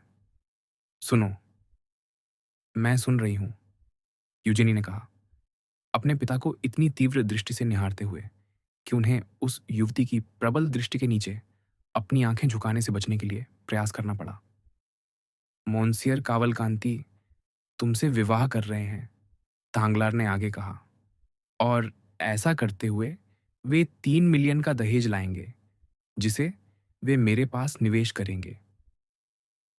अत्युत्तम, यूजिनी ने अत्यंत तिरस्कार के साथ कहा, अपने दस्तानों को आपस में समतल करते हुए। क्या तुम्हें लगता है कि मैं उन 3 मिलियन को तुम्हारे विरुद्ध रखूंगा? तांगलार ने कहा, कदापि नहीं। वे 3 मिलियन तो कम से कम 10 और उत्पन्न करने के लिए हैं। एक अन्य बैंकर, मेरे एक सहकर्मी के साथ मिलकर मैंने एक रेल पथ का अधिकार प्राप्त किया है। आजकल वही एक उद्योग है जो तत्काल सफलता के वे चमत्कारिक अवसर देता है, जिनका विश्वास लॉ ने पेरिस के उन भले लोगों को दिलाया था जो सदैव सट्टा व्यापार से मोहित रहते हैं, कि वे किसी काल्पनिक मिसिसिपी में पाए जाएंगे। मेरे अनुमान से रेल की 1 मिलियनवां अंश उतना ही लाभ देगा जितना पूर्व काल में ओहायो के तट की 1 प्रति एकड़ भूमि देती थी। यह बंधक निवेश है, प्रगतिशील, जैसा कि तुम देखती हो, क्योंकि एक व्यक्ति अपने धन के बदले कम से कम 10, 15, 20 या 100 पाउंड लोहे का अधिकार प्राप्त करेगा। खैर, एक सप्ताह बाद मुझे अपने नाम से 4 मिलियन लगाने होंगे। जैसा कि मैंने कहा, ये 4 मिलियन 10 या 12 उत्पन्न करेंगे। पर जब मैं आपसे मिलने आई थी परसों, मोन्सियर, जैसा कि आपको स्मरण होगा, यूजिनी ने आगे कहा, तो मैंने आपको नकद करते देखा था। यही शब्द है, मेरा विश्वास है, 5 मिलियन और आधा। आपने मुझे वे 2 कोषागार बॉन्डों में दिखाए भी थे, और आप आश्चर्यचकित थे कि इतना मूल्यवान कागज मुझे बिजली की चमक की भांति चकाचौंध नहीं कर गया। हाँ, पर वे 5 मिलियन और आधा मेरे नहीं हैं। वे तो केवल उस विश्वास का प्रमाण है जो लोग मुझ पर रखते हैं। जनधन के बैंकर के रूप में मेरी उपाधि ने मुझे चिकित्सालयों का विश्वास दिलाया है, और वे 5 मिलियन और आधा उन्हीं के हैं। किसी और समय मैं उन्हें प्रयोग में लाने में संकोच न करता, पर आज लोग उन भारी हानियों को जानते हैं जो मैंने उठाई हैं, और जैसा कि मैंने तुमसे कहा, मेरी साख मुझसे दूर हटने लगी है। किसी भी क्षण अधिकारी वह जमा राशि वापस मांग सकते हैं, और यदि मैंने उसे किसी और प्रयोजन में लगा दिया हुआ तो मुझे लज्जाजनक दिवालियापन का सामना करना पड़ेगा। विश्वास करो, मुझे दिवालियापन से आपत्ति नहीं, जब तक वह मनुष्य को और धनी बना दे और उसे नष्ट न करे। या तो तुम मोन्सियर कावलकांति से विवाह करो और मुझे दहेज के वे 3 मिलियन प्राप्त हों, या लोग समझेंगे कि मुझे वे मिलने वाले हैं। तब मेरी साख सुदृढ़ हो जाएगी, और मेरी संपत्ति, जो पिछले 1-2 महीनों से किसी असीम गर्त में मेरे सामने ढसती चली जा रही है, किसी अविश्वसनीय दुर्भाग्य के कारण पुनः स्थापित हो जाएगी। क्या तुम मेरा अभिप्राय समझती हो? हाँ, आप मुझे 3 मिलियन के बदले गिरवी रख रहे हैं। क्या मैं ठीक कह रही हूँ? राशि जितनी बड़ी हो, उतनी ही प्रशंसात्मक होती है। इससे तुम्हें अपने मूल्य का कुछ अनुमान होता है। धन्यवाद। एक अंतिम शब्द, मोन्सियर। क्या आप मुझे वचन देते हैं कि मोन्सियर कावलकांति जो दहेज लाएंगे, उसकी राशि का उपयोग आप जितने समय चाहें करेंगे, पर मूलधन को नहीं छुएंगे? यह स्वार्थ का विषय नहीं, बल्कि नैतिक संकोच का है। मैं आपकी संपत्ति के पुनर्निर्माण का साधन बनने को तैयार हूं, पर दूसरों के विनाश में आपकी सह अपराधिनी नहीं बनना चाहती। पर मैं तुम्हें बता रहा हूं कि इन 3 मिलियन से क्या आप इनके मूलधन को छुए बिना काम चला सकेंगे, मोन्सियर? मैं आशा करता हूं, यदि विवाह मेरी साख को सुदृढ़ कर दे। क्या आप मोन्सियर कावलकांति को वे 5 लाख फ्रांक दे सकेंगे जो आप मेरे अनुबंध के लिए मुझे दे रहे हैं? उन्हें मिल जाएंगे जब वह नगर पालिका से लौटेंगे। अच्छा। क्यों? अच्छा, तुम्हारा आशय क्या है? मेरा आशय है कि जब आप मुझसे मेरे हस्ताक्षर मांगेंगे तो मेरे व्यक्तित्व को पूर्णतः स्वतंत्र छोड़ देंगे। पूर्णतः? तो अच्छा, जैसा कि मैंने आपसे कहा, मोंसियर, मैं मोंसियर कावलकांति से विवाह करने को तैयार हूं। पर तुम्हारे मन में क्या है, यह मेरा रहस्य है। यदि आपके रहस्य को जानकर मैं अपना रहस्य आपको सौंप दूं, तो आप पर अपनी श्रेष्ठता कहां से पाऊंगी? दांगलार ने अपने होंठ काट लिए। तो उसने कहा, तुम वे कुछ औपचारिक भेंट भोज करने को तैयार हो जो अत्यंत आवश्यक है? हाँ, यूजिनी ने उत्तर दिया। और 3 दिन में अनुबंध पर हस्ताक्षर करने को? हाँ, तो मुझे भी अपनी ओर से अच्छा कहना होगा। और उसने अपनी पुत्री का हाथ लेकर उसे अपने हाथों के बीच दबा लिया। पर जो बात विचित्र थी वह यह कि जब उनके हाथ जुड़े हुए थे, पिता यह कहने का साहस न कर सका, धन्यवाद मेरी बच्ची। और पुत्री के अधरों पर अपने पिता के लिए कोई मुस्कान न थी। क्या भेंट समाप्त हुई? यूजिनी ने पूछा। ढांगलार ने संकेत किया कि उसे और कुछ कहना नहीं। 5 मिनट बाद मादेमो अजेल दारमिली की उंगलियों के नीचे पियानो गूंज रहा था और मादेमो अजेल तांगलार डेस्देमोना से ब्राबांतियों का अभिशाप गा रही थी। रचना के अंत में एतियन भीतर आया और यूजिनी को बताया कि घोड़े जोत दिए गए हैं और बैरोनेस उनके साथ भेंटों पर जाने की प्रतीक्षा कर रही है। हम पहले ही देख चुके हैं कि दोनों महिलाएं विल्फोर के यहाँ गईं और फिर वहां से निकलकर अपनी शिष्टाचार भेंटों का क्रम जारी रखा। विवाह अनुबंध। उस घटना के 3 दिन बाद जिसका वर्णन हम अभी कर चुके हैं, अर्थात उस दिन की संध्या लगभग 5 बजे, जो मादेमोआजेल यूजिनी दांगलार और आंद्रेया कावलकांति के विवाह अनुबंध पर हस्ताक्षर के लिए निर्धारित था, जिसे बैंकर प्रिंस कहकर संबोधित करने पर आग्रह करता था, मोंटे क्रिस्टो के भवन के सामने स्थित छोटे से उपवन में एक ताजी समीर ने समस्त पत्तों को सरसराया। काउंट बाहर जाने की तैयारी कर रहा था। उसके घोड़े प्रतीक्षा में खड़े थे, अपने खुरों से भूमि गुरेदते हुए, और सारथी उन्हें रोके हुए था, जो पौन घंटे से अपने आसन पर बैठा था। उसी क्षण वह सुरुचिपूर्ण फैटन, जिससे हमारा कई बार सामना हो चुका है, विशेषतः ओतुई की संध्या में द्वारगृह के सामने तीव्रता से घूमता हुआ आया और उतारा नहीं, मानो उछालकर भवन की सीढ़ियों पर आंद्रेया कावलकांति को उतार गया। स्वर्णाभूषणों से दमकता हुआ, उतना ही दीप्तिमान, मानो वह स्वयं किसी राजकुमारी से विवाह करने जा रहा हो। उसने अपनी सामान्य घनिष्ठता से काउंट के स्वास्थ्य का समाचार पूछा और हल्के उछाल के साथ प्रथम तल पर चढ़ गया, जहां सीढ़ियों के शीर्ष पर उसका सामना स्वयं मोंटे क्रिस्टो से हुआ। युवक को देखकर काउंट ठिठक गया। जहां तक कावलकांति का प्रश्न था, वह पूर्ण वेग में था और एक बार चल पड़ने पर उसे रोकना कठिन था। आह, मेरे प्रिय मोंटे क्रिस्टो, नमस्कार, उसने कहा। मोन्सियर आंद्रेया, दूसरे ने अपने अर्ध परिहासपूर्ण स्वर में कहा। कैसे हैं आप? अत्युत्तम। जैसा कि आप देख रहे हैं, मैं आपको बहुत सी बातें बताने आया हूं, पर पहले आप भीतर आ रहे हैं या बाहर जा रहे हैं? मैं बाहर जा रहा था, मोन्सियर। तो फिर आपको विलंब ना हो, यदि अनुमति हो तो मैं आपकी गाड़ी में बैठ जाता हूं और टॉम मेरी फैटन को पीछे पीछे ले आएगा। नहीं, काउंट ने कहा, अत्यंत सूक्ष्म उपेक्षा मिश्रित मुस्कान के साथ, युवक के साथ देखे जाने की इच्छा न रखते हुए। नहीं, मैं यहीं आपकी बात सुनना पसंद करूंगा, मेरे प्रिय मोन्सियर आंद्रेया।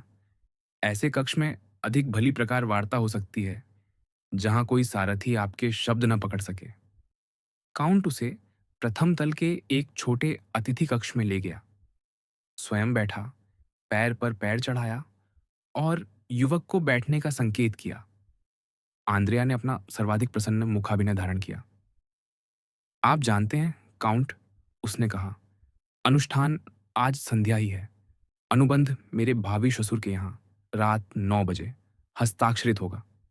सच? मोंटे क्रिस्टो ने पूछा। क्या यह समाचार आपको ज्ञात नहीं? क्या मोंसियर दांगलार ने आपको इस गंभीर अवसर की सूचना नहीं दी?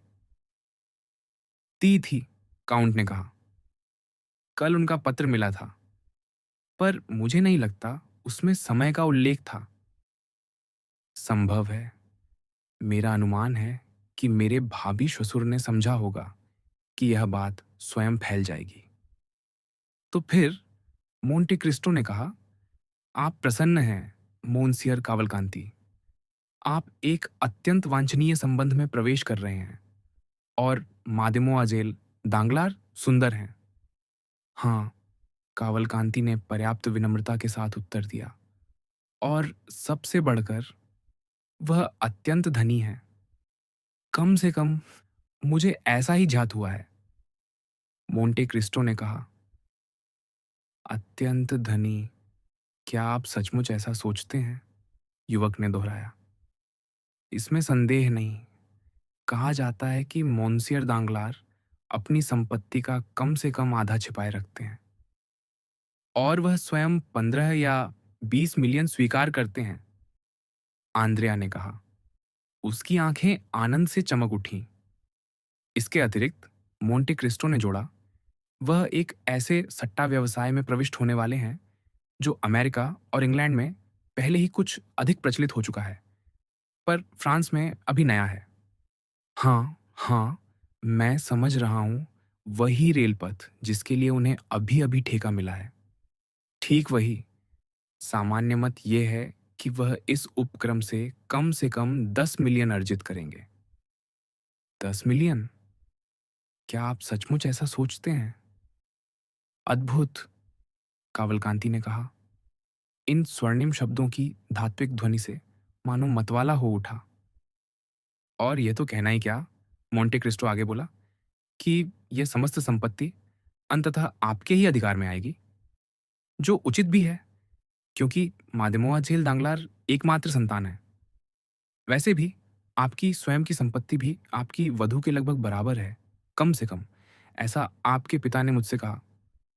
पर इन धन संबंधी बातों को रहने दें। क्या आप जानते हैं, मोंसियर आंद्रेया, आपने इस संपूर्ण प्रसंग को अत्यंत चतुराई और कुशलता से संचालित किया है।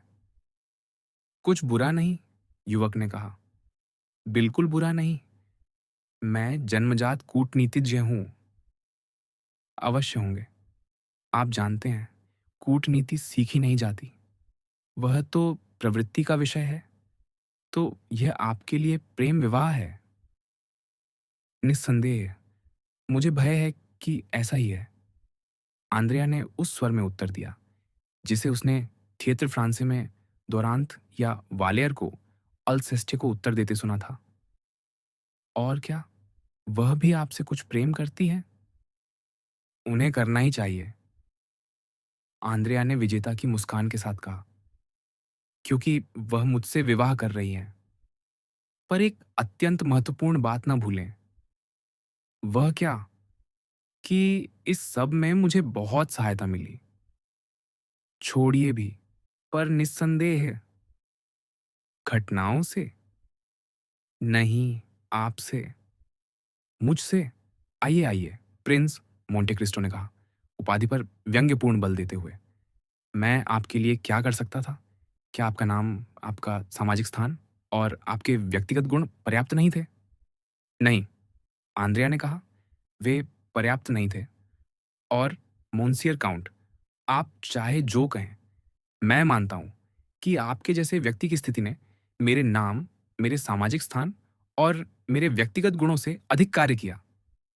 आप पूर्णतः भ्रमित हैं, मोंसियर, मोंटे क्रिस्टो ने कहा, युवक की कपटी चतुरता और उसके शब्दों के संकेत को भांपते हुए।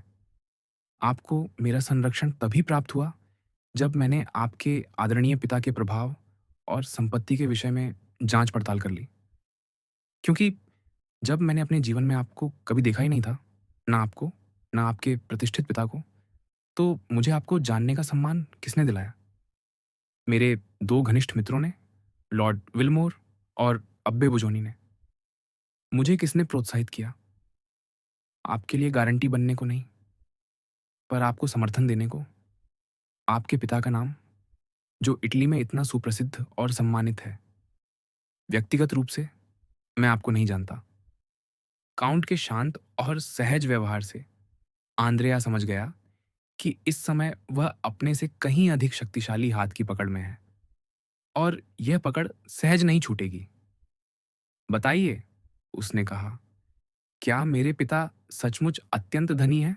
काउंट, ऐसा ही प्रतीत होता है, मोन्सियर, मोंटे क्रिस्टो ने उत्तर दिया। क्या आपको झांत है कि उन्होंने जो दहेज मुझे देने का वचन दिया है, वह आ चुका है?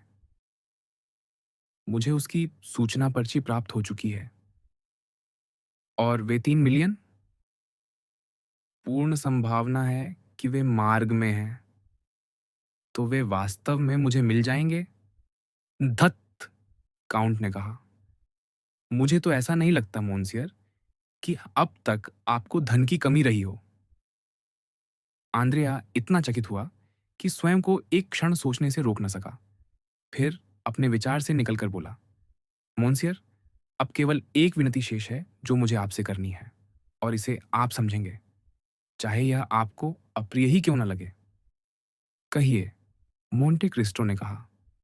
मेरी संपत्ति के कारण मैं अनेक प्रतिष्ठित व्यक्तियों के संपर्क में आया हूं, और कम से कम अभी के लिए मेरे मित्रों की कमी नहीं, परंतु जिस प्रकार मैं विवाह करने जा रहा हूं, समूचे पेरिस समाज के सम्मुख, मुझे किसी प्रसिद्ध नाम वाले व्यक्ति का संरक्षण चाहिए। और यदि मेरे पिता का हाथ उपलब्ध नहीं, तो किसी ऐसे प्रभावशाली पुरुष का जो मुझे वेदी तक ले जाए। मेरे पिता कभी पेरिस नहीं आते, क्या ऐसा नहीं?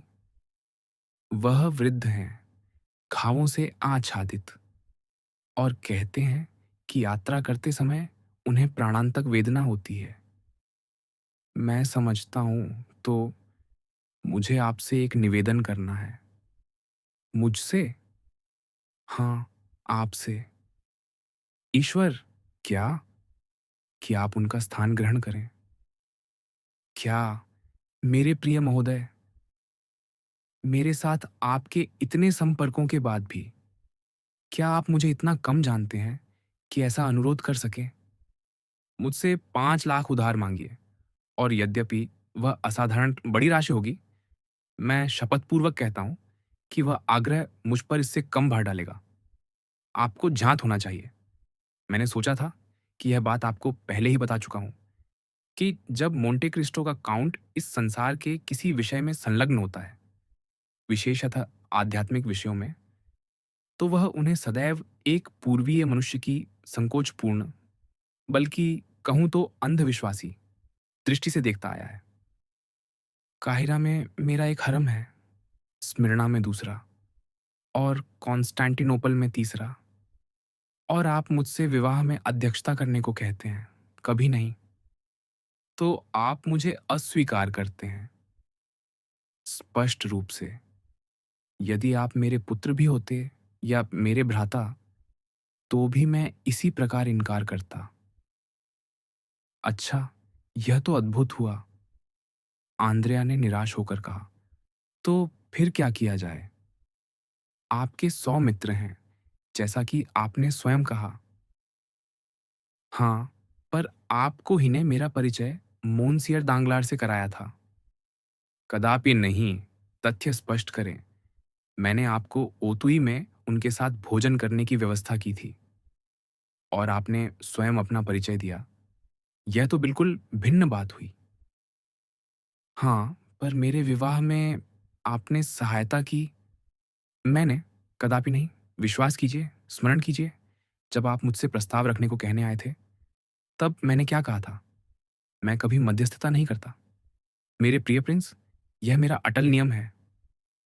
आंद्रेया ने अपने होंठ काट लिए। पर कम से कम आप वहां उपस्थित तो होंगे।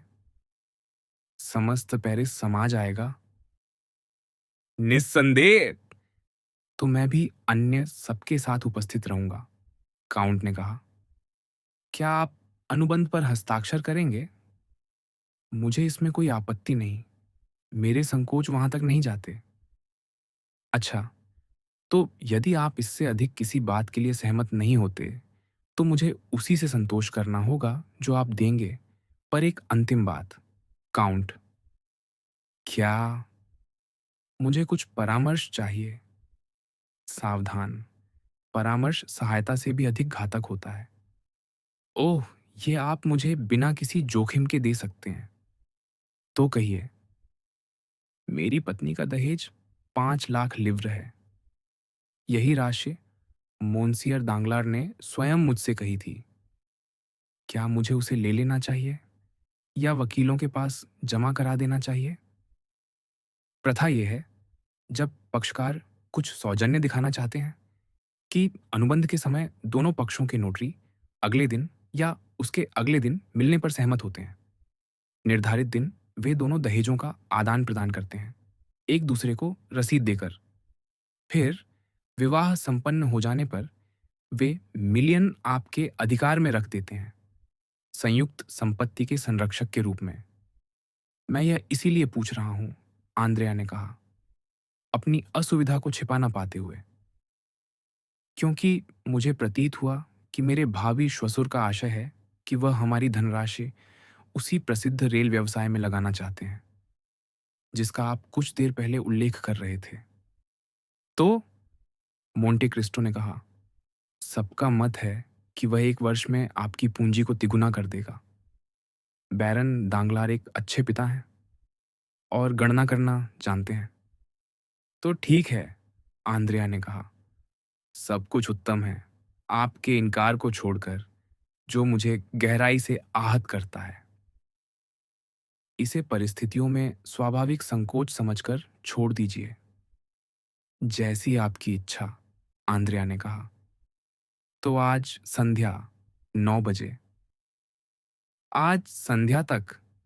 और यद्यपि काउंट तनिक पीछे हट गया, उसके अधर फीके पड़ गए, फिर भी अपनी विनम्र मुस्कान बनाए रखते हुए आंद्रेया ने उसका हाथ थाम लिया, दबाया, अपने फैटन में कूद बैठा और चला गया। उसने 9 बजे तक के अंतिम 4 या 5 घंटे खरीदारी में और उन मित्रों के यहाँ भेंटों में बिताए, जिन्हें उसने बैंकर के यहाँ अपनी सर्वश्रेष्ठ गाड़ियों में उपस्थित होने के लिए आमंत्रित किया था। उन्हें उन शहरों के वचन से चकाचौंध करते हुए, जो बाद में सबका सिर घुमा देने वाले थे, पर फिलहाल जिनकी पहल दांगलार के हाथ में थी। 8 बजकर 30 मिनट पर दांगलार का मुख्य स्वागत कक्ष, उससे जुड़ी दीर्घा और उसी तल के अन्य 3 स्वागत कक्ष सुगंधित जनसमूह से भर गए, जिनमें बहुत कम लोग सहानुभूति से आकर्षित थे और बहुत अधिक वे, जिन्हें वहां उपस्थित होने की एक अपरिहार्य इच्छा थी, जहां उन्हें झांक था कि कुछ घटित होने वाला है। कोई आत्ममुग्ध शैलीकार कह सकता था कि समाज समारोह एक पुष्पशैया है, जो चंचल तितलियों, भूखी मधुमक्खियों और भनभनाते भृंगों को आकर्षित करती है। यह कहना अनावश्यक है कि कक्ष मोमबत्तियों की आभा से जगमगा रहे थे और स्वर्ण जटित आलेखनों से प्रकाश रेशमी पर्दों पर झर रहा था, और साज सज्जा का वह समस्त दुर्विन्यास, जो केवल संपत्ति का प्रदर्शन करता था, अपने पूर्ण वैभव में दमक रहा था। मादेमोआ जेल यूजनी अत्यंत सुसंस्कृत सरलता से परिधानित थीं। श्वेत रेशमी पोशाक, जिस पर श्वेत कढ़ाई थी, और उनके काले केशों में आधी छिपी एक श्वेत गुलाब, बस यही उनका संपूर्ण वेश था, जिसे किसी एक भी रत्न ने अलंकृत नहीं किया था। फिर भी उनकी आंखें पूर्ण आत्मविश्वास से दमक रही थीं, जो उस परिधान के उस अर्थ का प्रतिवाद कर रही थीं, जिसे वह भद्रहीन कौमार्य का संकेत मानती थी।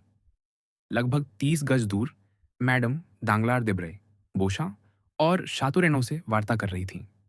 देब्रे इस गंभीर अवसर के लिए घर में प्रविष्ट हुआ था, पर अन्य सभी की भांति, बिना किसी विशेषाधिकार के। मोंसियर दांगलार सांसदों और धनिकों से घिरे हुए कराधान की एक नई सिद्धांत की व्याख्या कर रहे थे, जिसे वह उस समय लागू करने का विचार रखते थे जब परिस्थितियां सरकार को उन्हें मंत्री पद पर बुलाने को बाध्य कर देंगी। आंद्रेया ओपेरा के सबसे फैशनेबल युवकों में से एक के साथ बाहों में बाह डाले उसे अपने भावी योजनाएं समझा रहा था, कुछ असभ्य आत्मविश्वास के साथ, क्योंकि उसे सहज प्रतीत होने के लिए साहस का प्रदर्शन करना आवश्यक था। और यह कि वह अपनी 75,000 लिव्र की आय से पेरिसी फैशन की उन्नति कैसे करेगा। मुख्य भीड़ कक्षों में ज्वार भाटे की भांति उठती गिरती फिर रही थी, फिरोजों, माणिकों, पन्नों, औपलों और हीरों की एक लहर की तरह। जैसा कि प्रायः होता है, सबसे वृद्ध महिलाएं सबसे अधिक आभूषणों से लदी थीं और सबसे कुरूप स्वयं को प्रदर्शित करने को सर्वाधिक आतुर। यदि कोई श्वेत कुमुदिनी या कोई सुगंधित मखमली गुलाब वहां उपस्थित थी, तो उसे अवश्य ढूंढकर प्रकट करना पड़ता, जो किसी पगड़ीधारी माता या स्वर्गीय पक्षी सजी किसी मौसी के पीछे किसी कोने में छिपी होती। समय समय पर इस कोलाहल, इस गुंजन, इस हास्य ध्वनि के ऊपर परिचारकों की आवाजें सुनाई देती, जो किसी वित्त जगत में प्रतिष्ठित, सेना में सम्मानित या साहित्य जगत में विख्यात व्यक्ति का नाम उद्घोषित करती, और उस नाम पर समूहों में एक हलचल सी उठती। पर जितने एक को इस मानव तरंगों के समुद्र में हलचल उत्पन्न करने का सौभाग्य प्राप्त था, उतने ही कितने ऐसे थे जिनका स्वागत उदासीनता या उपेक्षापूर्ण मुस्कान से होता। जैसे ही उस विशाल घड़ी की सुई, जिस पर निद्रामग्न एंडीमियोन अंकित था, स्वर्णिम पटल पर 9 पर पहुंची और घंटी ने यंत्र की भावना का निष्ठापूर्वक अनुवाद करते हुए 9 बार ध्वनि की, मोंटे क्रिस्टो के काउंट का नाम भी गूंज उठा और भीड़ में उपस्थित सभी लोग मानो किसी विद्युत चमक से आकृष्ट द्वार की ओर मुड़ गए। काउंट अपने सामान्य सादे परिधान में काले वस्त्रों में थे। श्वेत वास्कट उनके विस्तृत और गौरवपूर्ण वक्ष को आच्छादित कर रहा था, और उनका काला कॉलर उनकी वर्ण धवलता के पुरुषोचित पीलेपन के सामने असाधारण रूप से सुसज्जित प्रतीत हो रहा था। उनका एकमात्र आभूषण एक घड़ी श्रृंखला थी, इतनी सूक्ष्म कि उसका पतला स्वर्ण तंतु श्वेत सिलाई के सामने प्रायः अदृश्य था। तुरंत ही एक भीड़ उनके चारों ओर एकत्र हो गई। एक दृष्टि में काउंट ने कक्ष के एक छोर पर मैडम दांगलार को, दूसरे पर मोन्सियर दांगलार को और अपने सामने मादेमोआजेल यूजनी को देख लिया। वह सबसे पहले बैरोनेस की ओर बढ़े, जो मैडम द विल्फोर से वार्ता कर रही थीं, जो अकेली आई थीं क्योंकि वैलेंटीन अभी भी अस्वस्थ थी। अपने मार्ग से विचलित हुए बिना भीड़ उनके सामने हटती चली गई। वह बैरोनेस से यूजनी तक पहुंचे, जिन्हें उन्होंने कुछ संक्षिप्त और संयत शब्दों में बधाई दी, जो उस गौरवमयी कलाकार पर प्रभाव डाल गए। मादेमोआजेल लुईस दारमिली उनके समीप खड़ी थीं। उन्होंने काउंट को उन सिफारिश पत्रों के लिए धन्यवाद दिया जो उन्होंने कृपापूर्वक उन्हें इटली के लिए दिए थे, और जिनका उपयोग, उन्होंने कहा, वह शीघ्र ही करने वाली हैं। इन महिलाओं से हटकर वह मुड़े और स्वयं को दांगलार के समीप पाया, जो उनका हाथ बढ़ाने के लिए आगे आए थे। इन 3 सामाजिक कर्तव्यों की पूर्ति के पश्चात मोंटे क्रिस्टो रुके और अपने चारों ओर उस आत्मविश्वासी दृष्टि से देखा, जो समाज के एक विशिष्ट स्तर से संबंधित व्यक्तियों की अभिव्यक्ति की मुहर लिए होती है, और विशेषतः उन लोगों की जो उसमें एक निश्चित प्रभाव रखते हैं। ऐसी दृष्टि जो मानो कहती हो, मैंने अपने कर्तव्य पूरे किए, अब अन्य लोग अपना दायित्व निभाए। आंद्रेया, जो समीपवर्ती कक्ष में था, उस प्रकार की सिहरन अनुभव कर उठा जो मोंटे क्रिस्टो की उपस्थिति से भीड़ में फैलती थी, और शीघ्र ही अपना सम्मान अर्पित करने पहुंचा। उसने उन्हें पूर्णतः लोगों से घिरा पाया।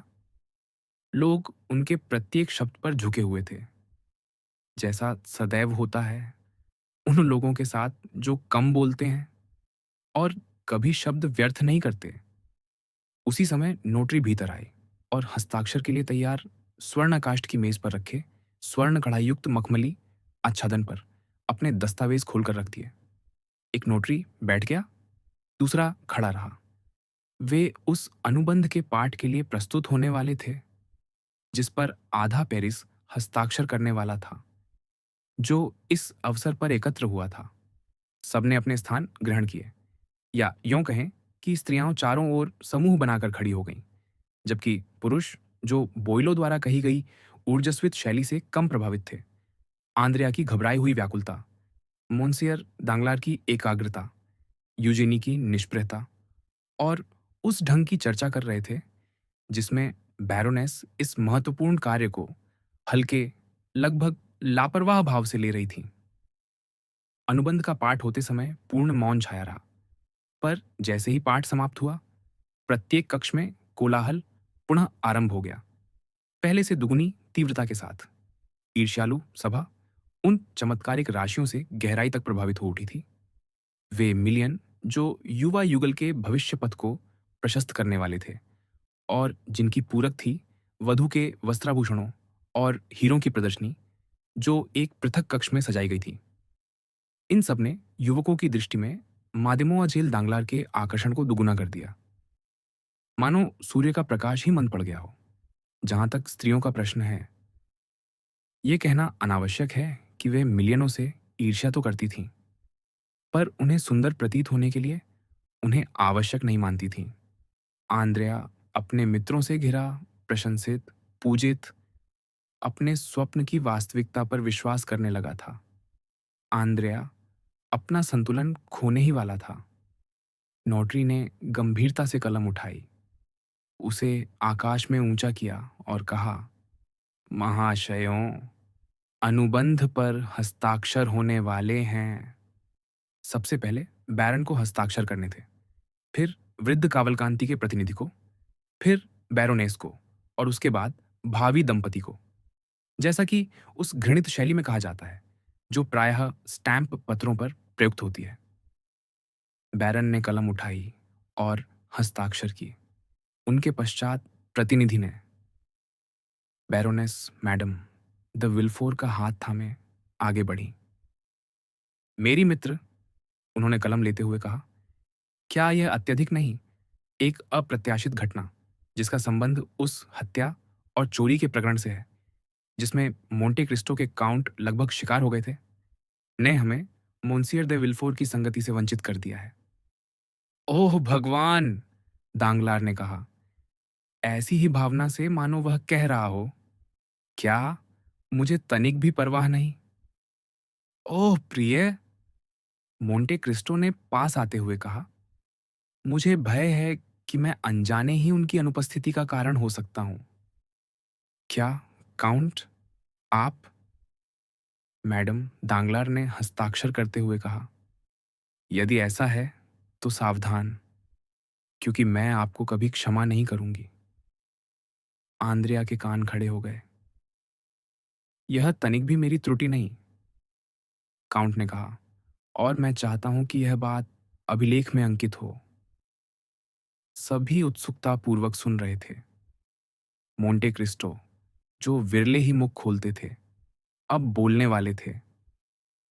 आपको स्मरण है, काउंट ने पूर्ण मौन के मध्य कहा, कि वह दुष्ट जो मुझे लूटने आया था, मेरे ही घर में मरा था और जिसे, जैसा कि माना जाता है, उसके साथी ने घर से निकलते समय मार डाला था। हाँ, दांगलार ने कहा। तो उसकी सहायता करने के लिए उन्होंने उसके वस्त्र उतार दिए और उन्हें एक कोने में फेंक दिया, जहां से पुलिस ने उन्हें उठा लिया। पर पुलिस कोट और जैकेट को प्रमाण के रूप में लेते समय वास्कट भूल गई। आंद्रिया के चेहरे से रंग उड़ गया और वह धीरे धीरे द्वार की ओर खिसकने लगा। वह क्षितिज पर एक बादल उभरता देख रहा था और वह बादल अपने पीछे तूफान खींचता प्रतीत हो रहा था। तो वह दयनीय वास्कट आज मिली, रक्त से सनी और हृदय के ऊपर छिद्र लिए। स्त्रियों ने चीखें मार दी और एक दो मूर्छित होने को हुई। उसे मेरे पास लाया गया। कोई नहीं जानता था कि यह चिथड़ा कहाँ से आया। केवल मैंने सोचा कि यह संभवतः उस पीड़ित का होगा। तभी अचानक मेरा परिचारक, कुछ घृणा और सावधानी से इस शोकपूर्ण अवशेष को उलट पुलट कर देखते हुए, जेब में कागज का एक टुकड़ा महसूस किया। उसने उसे निकाला और एक पत्र पाया। किसे संबोधित? क्यों, बैरन? आपको?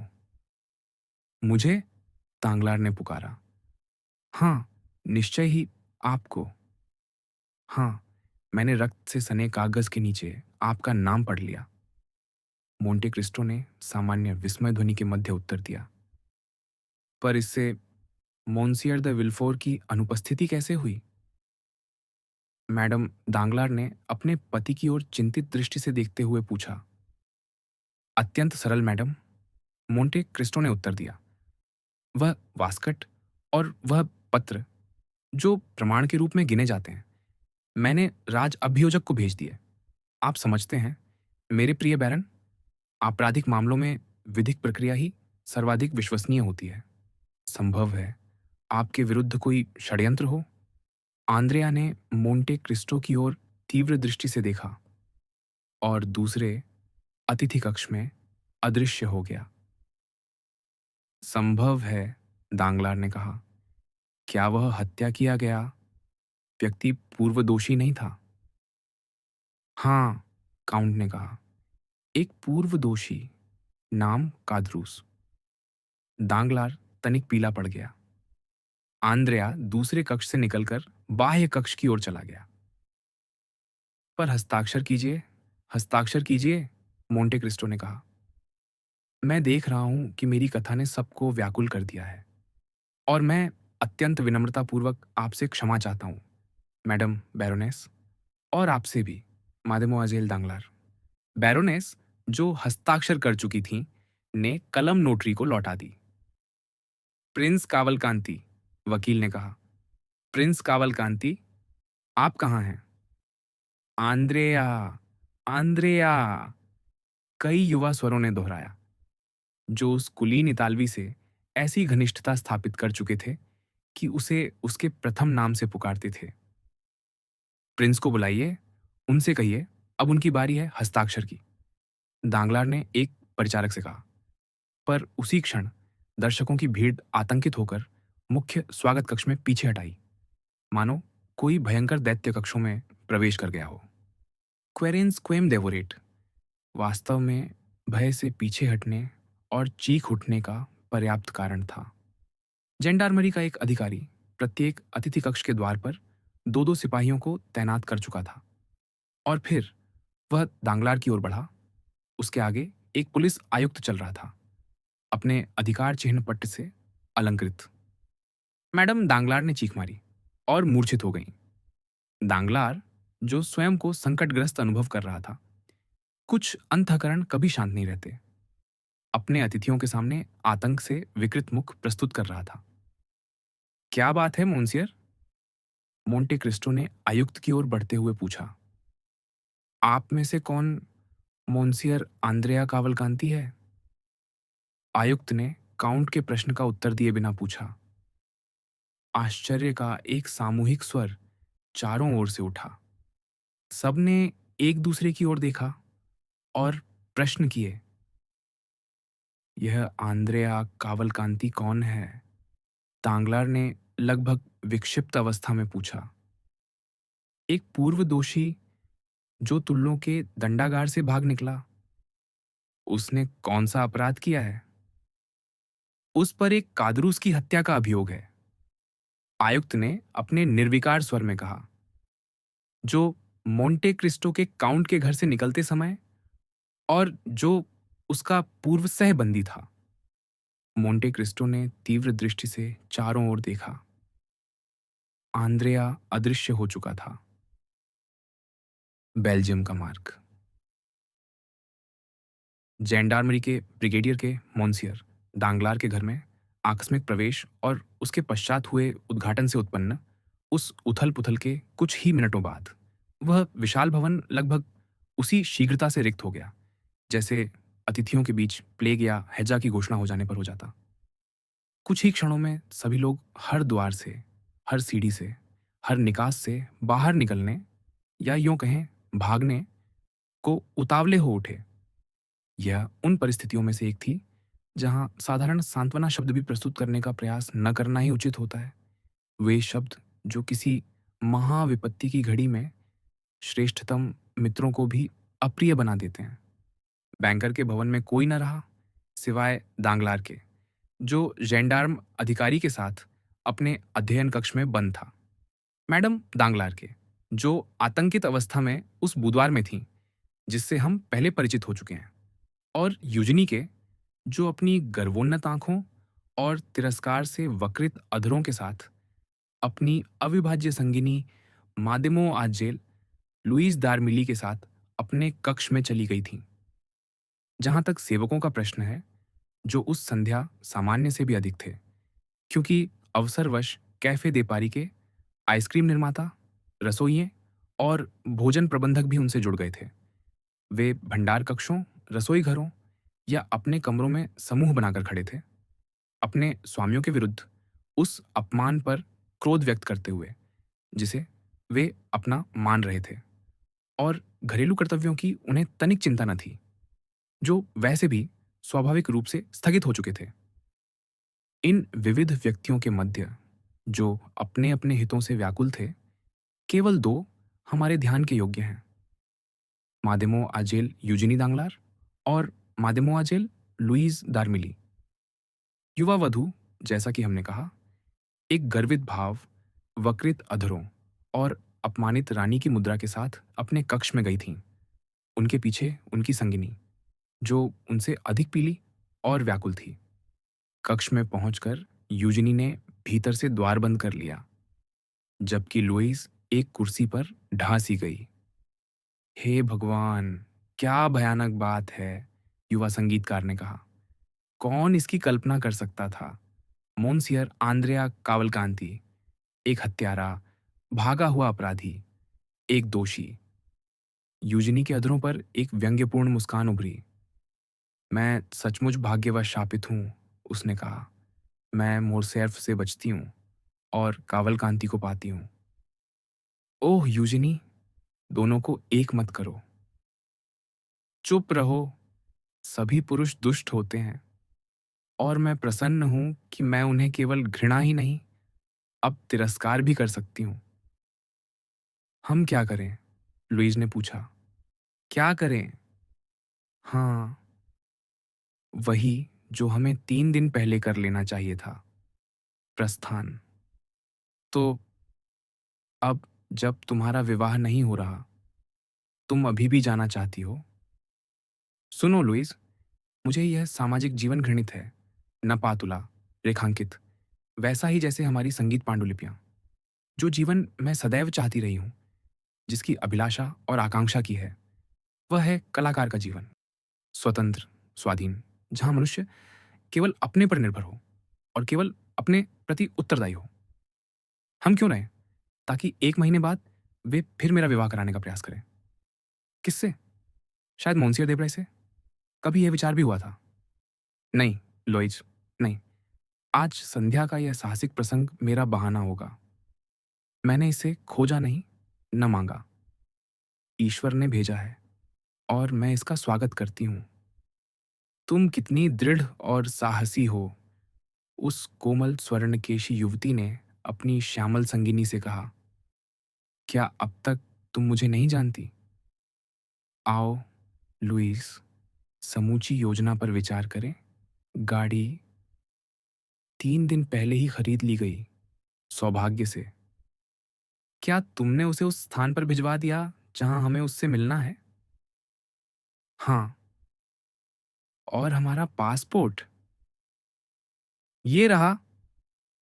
और यूजिनी ने अपने स्वाभाविक धैर्य के साथ दस्तावेज खोला और पढ़ा। मोन्सियर लियोन दारमिली, 20 वर्ष, पेशे से कलाकार, काले केश, काली आंखें, अपनी बहन के साथ यात्रा पर। अद्भुत!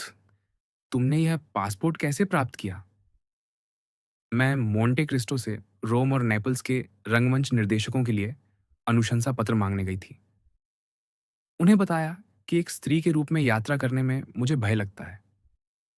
उन्होंने मेरी भावना को भली भांति समझा और पुरुष पासपोर्ट दिलाने का प्रस्ताव किया। 2 दिन बाद मुझे यह प्राप्त हुआ और मैंने स्वयं अपने हाथों से जोड़ दिया, अपनी बहन के साथ यात्रा पर। उत्तम! यूजिनी ने प्रसन्नता से कहा। अब शेष है सामान बांधना। हम अनुबंध हस्ताक्षर की संध्या को ही प्रस्थान करेंगे। विवाह रात्रि की प्रतीक्षा नहीं करेंगे। बस इतना ही। भली भांति सोच लो यूजिनी। ओह, मैं सोच चुकी हूँ। मैं ऊब चुकी हूँ ये सुन सुनकर। रिपोर्ट, महाअंत, चढ़ाव, उतार, स्पेनी निधियां, हैती कागज। इसके स्थान पर लुईज। कल्पना करो, वायु, स्वतंत्रता, पक्षियों का गीत, लोम्बार्दी के मैदान, वेनिस की नहरें, रोम के महल, नेपल्स का तट। हमारे पास कितना धन है लुईज।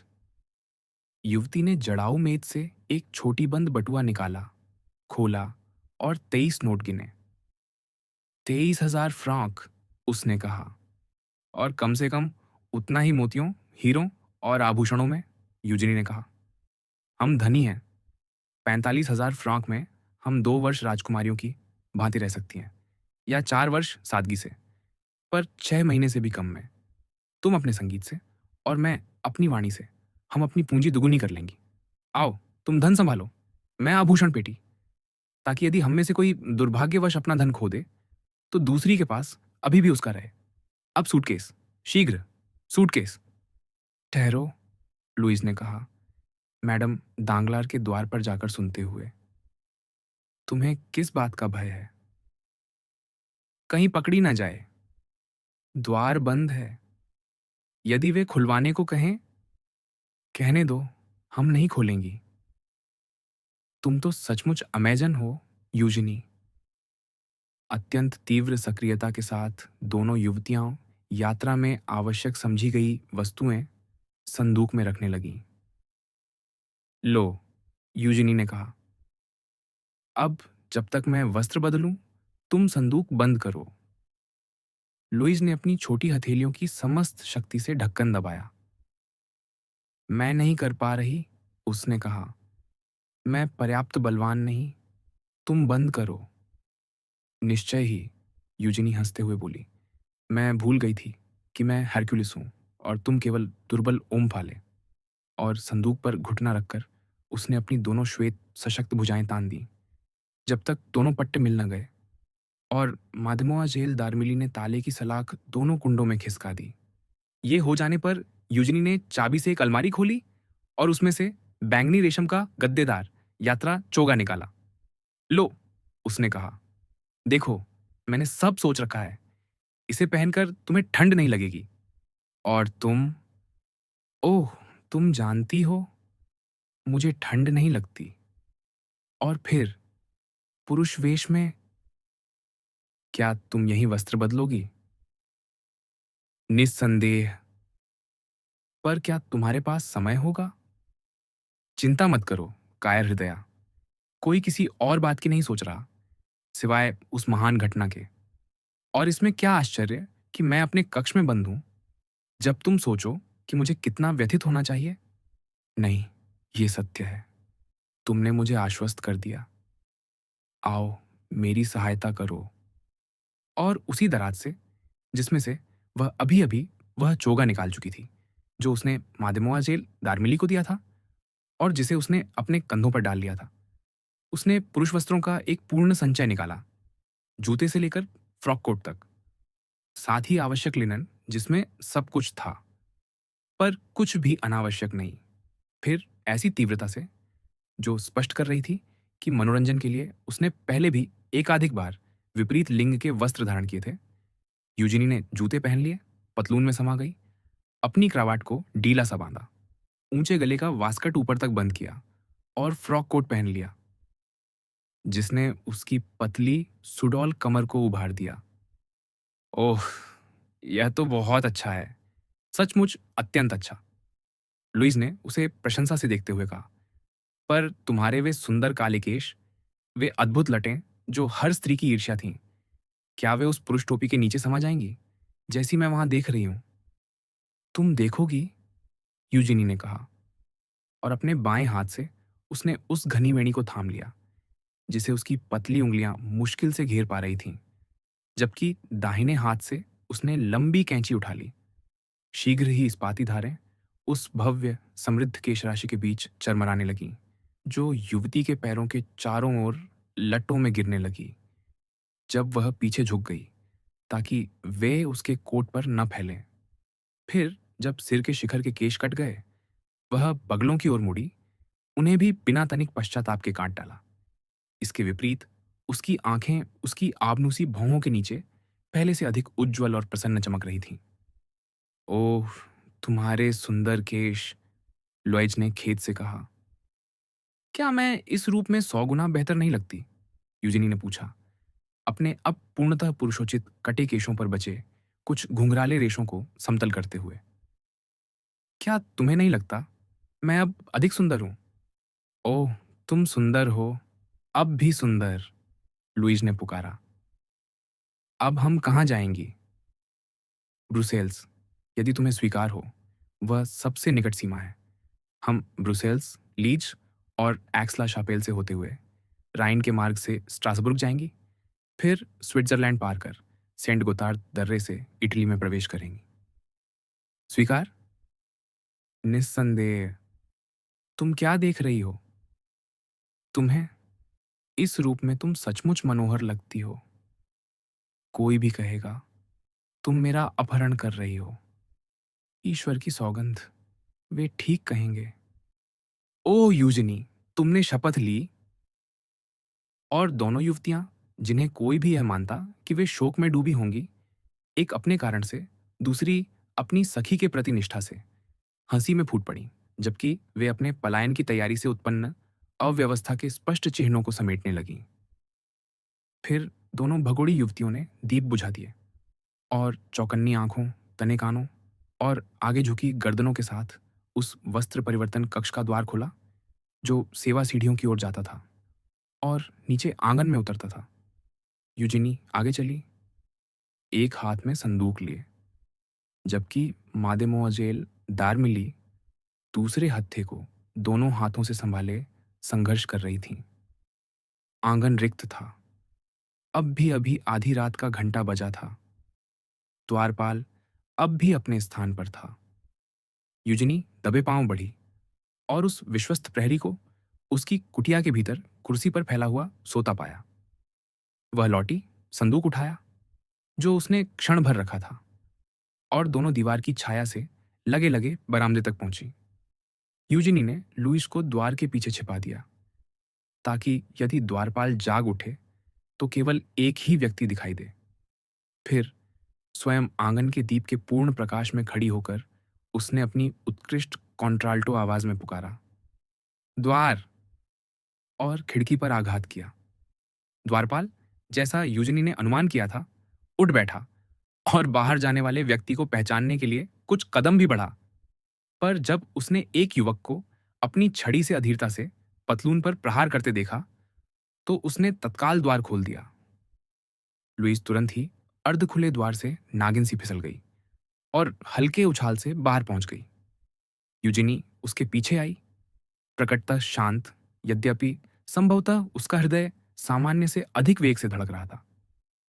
एक मालवाहक वहां से गुजर रहा था। उन्होंने उससे संदूक उठाने को कहा और उसे बताया कि वे व्यक्तवार मार्ग संख्या 36 जा रही हैं। फिर वे उसके पीछे पीछे चलीं, जिसकी उपस्थिति से लुईस को आश्वासन मिला। जहां तक यूजिनी का प्रश्न था, वह जुडिथ या डेलाइला के समान दृढ़ थी। वे संख्या 36 के द्वार पर पहुंची। यूजिनी ने मालवाहक से संदूक रखवाया, उसे कुछ सिक्के दिए और झरोखे पर आघात कर उसे विदा किया। वह झरोखा एक छोटी धोबिन का था, जिसे उनके आगमन का पूर्व संदेश दिया जा चुका था।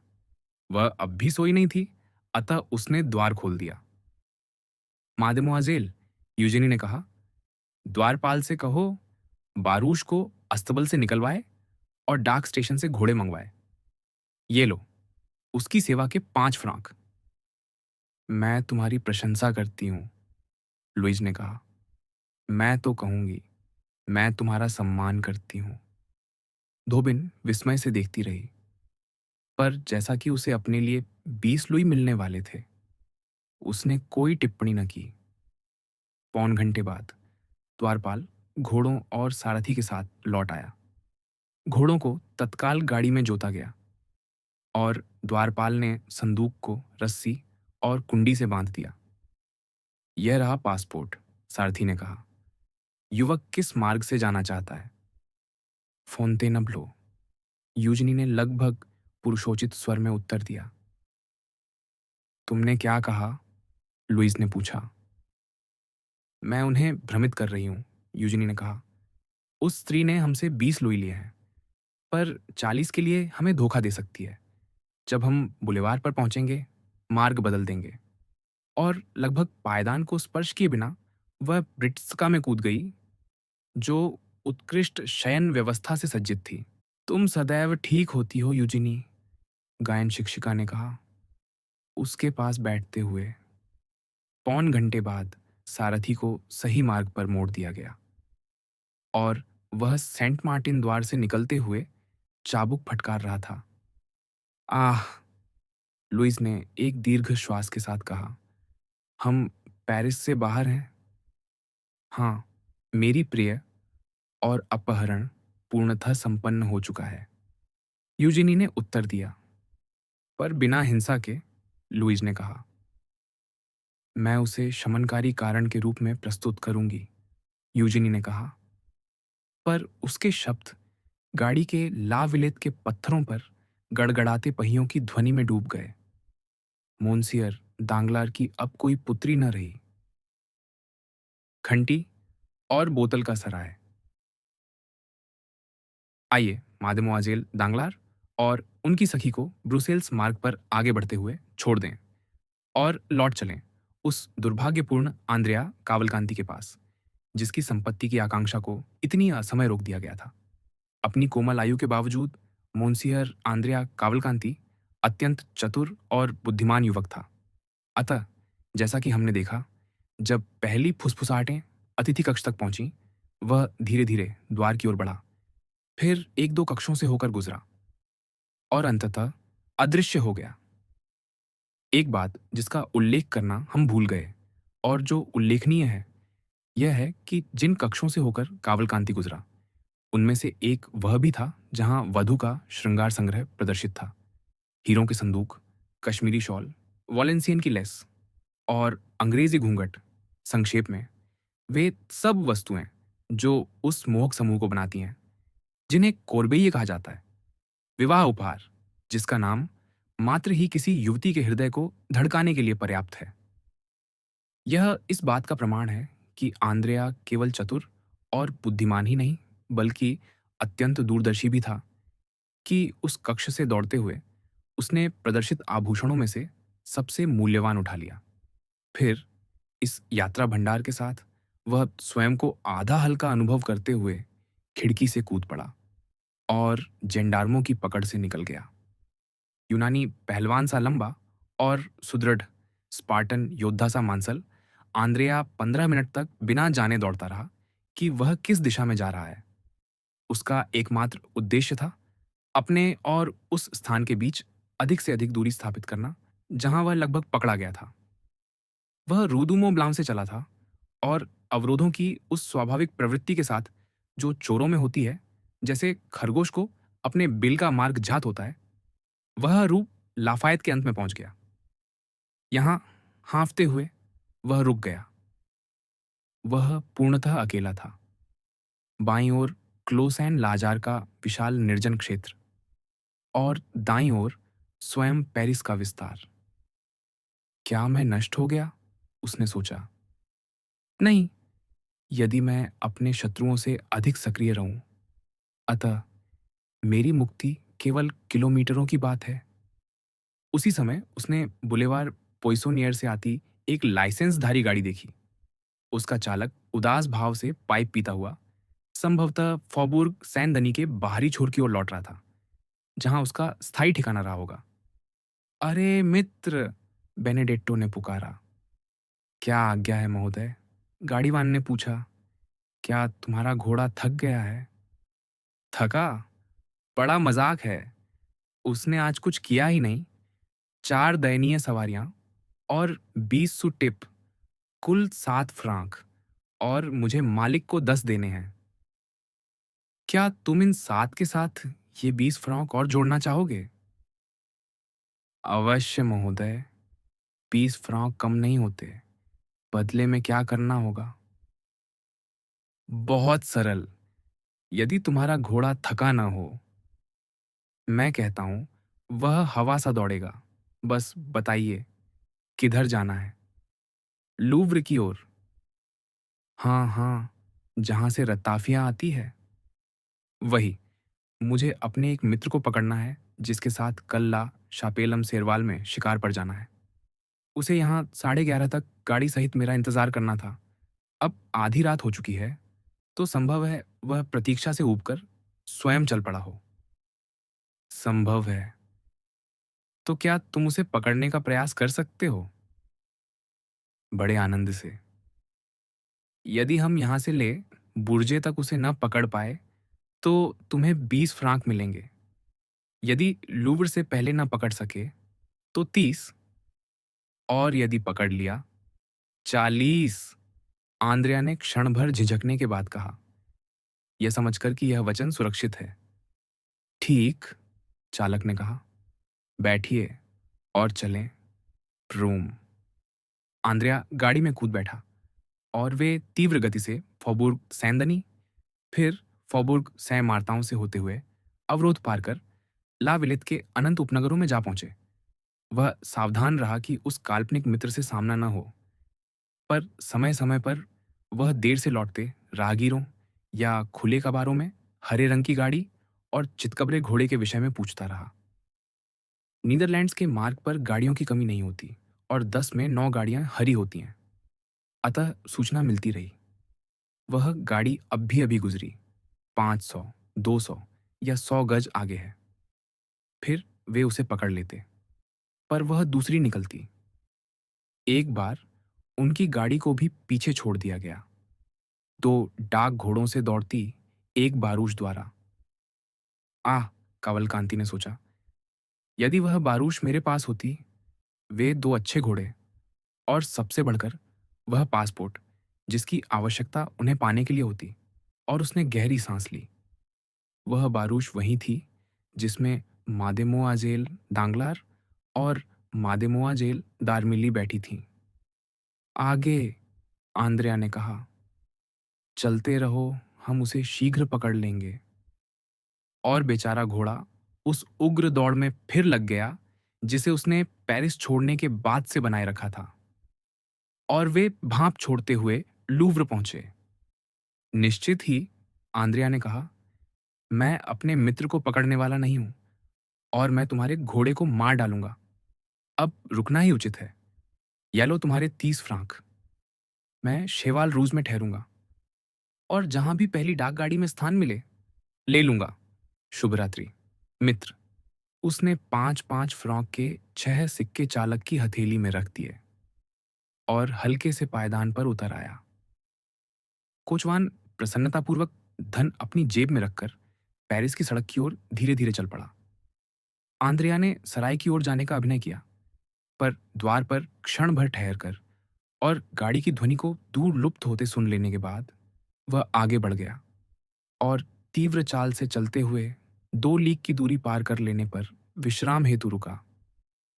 अब तक वह ला शापेलम सेरवाल के अत्यंत निकट आ पहुंचा होगा, जहां जाने का उसने उल्लेख किया था। आंद्रिया को थकान ने नहीं रोका था, उसे रोका था निर्णय लेने की आवश्यकता ने, एक योजना निश्चित करने की अनिवार्यता ने। उसके लिए डाक गाड़ी में बैठना असंभव था और मेल कोच लेना भी उतना ही असंभव, क्योंकि दोनों के लिए पासपोर्ट आवश्यक था। और विशेषतः अपराध विषयों में आंद्रिया जैसे निपुण व्यक्ति के लिए ओआज विभाग में ठहरने की कल्पना करना भी असंभव था, जो फ्रांस के सबसे अधिक खुली निगरानी वाले प्रदेशों में से एक था। आंद्रिया खाई के किनारे बैठ गया, सिर दोनों हाथों में थाम लिया और विचार करने लगा। 10 मिनट बाद उसने सिर उठाया। वह निर्णय पर पहुंच चुका था। उसने एक बिना बाहों का कोट पहन रखा था, जिसे उसने बाह्य कक्ष के एक हैंगर से झपट लिया था और अपने सायंकालीन परिधान के ऊपर बटन कर लिया था। और उसने उसके एक ओर धूल मल ली। फिर ला शापेलम सेरवाल में प्रवेश कर वह निर्भीकता से गांव की एकमात्र सराय के द्वार पर पहुंचा और आघात किया। स्वामी ने द्वार खोला। मित्र, आंद्रिया ने कहा, मैं मोर्तफोंतेन से सैनलिस जा रहा था कि मेरा घोड़ा, जो बड़ा दुष्ट स्वभाव का है, चौंक पड़ा और मुझे गिरा दिया। मुझे आज ही कॉम्पियन पहुंचना है, अन्यथा मेरा परिवार अत्यंत चिंतित होगा। क्या आपके पास कोई घोड़ा है जिसे मैं किराए पर ले सकूं? अच्छा, बुरा या साधारण, सराय स्वामी के पास घोड़ा अवश्य होता है। इसने अपने अस्तबल लड़के को बुलाया, धूसर को काठी कसने का आदेश दिया और अपने 7 वर्ष के पुत्र को जगा दिया, जो सज्जन के पीछे बैठकर घोड़े को वापस ले आएगा। आंद्रिया ने सराय स्वामी को 20 फ्रांक दिए और जेब से निकालते समय जानबूझकर एक विजिटिंग कार्ड गिरा दिया।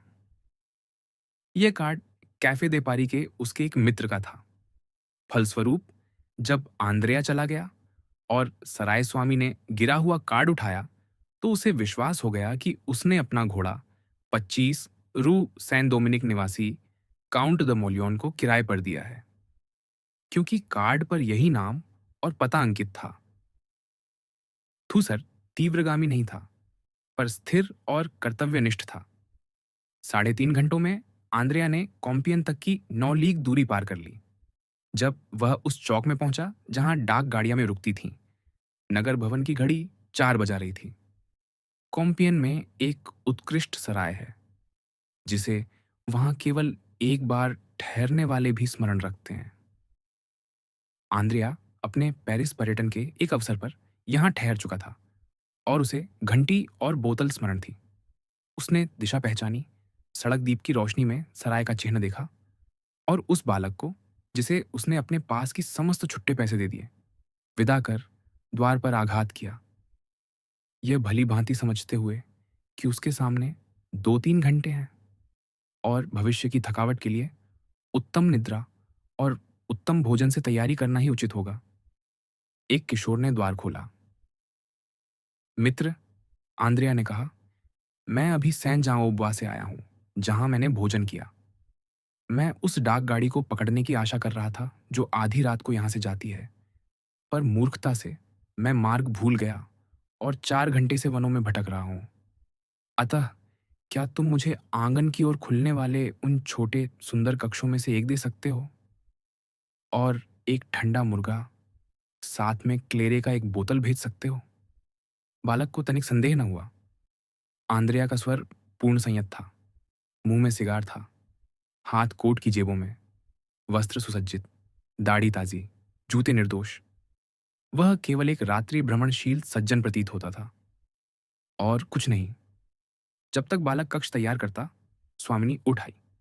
आंद्रिया ने उसे अपने सर्वाधिक आकर्षक मुस्कान से अभिवादन किया और कक्ष संख्या 3 की मांग की, जहां वह पिछली बार ठहरा था। दुर्भाग्यवश कक्ष 3 पहले से भरा था, एक युवक द्वारा, जो अपनी बहन के साथ यात्रा कर रहा था। आंद्रिया अत्यंत निराश प्रतीत हुआ और तभी सांत्वना मिली जब स्वामिनी ने आश्वासन दिया कि कक्ष संख्या 7, जो उसके लिए तैयार किया जा रहा है, उसी प्रकार का दृश्य प्रस्तुत करता है जैसा कक्ष 3।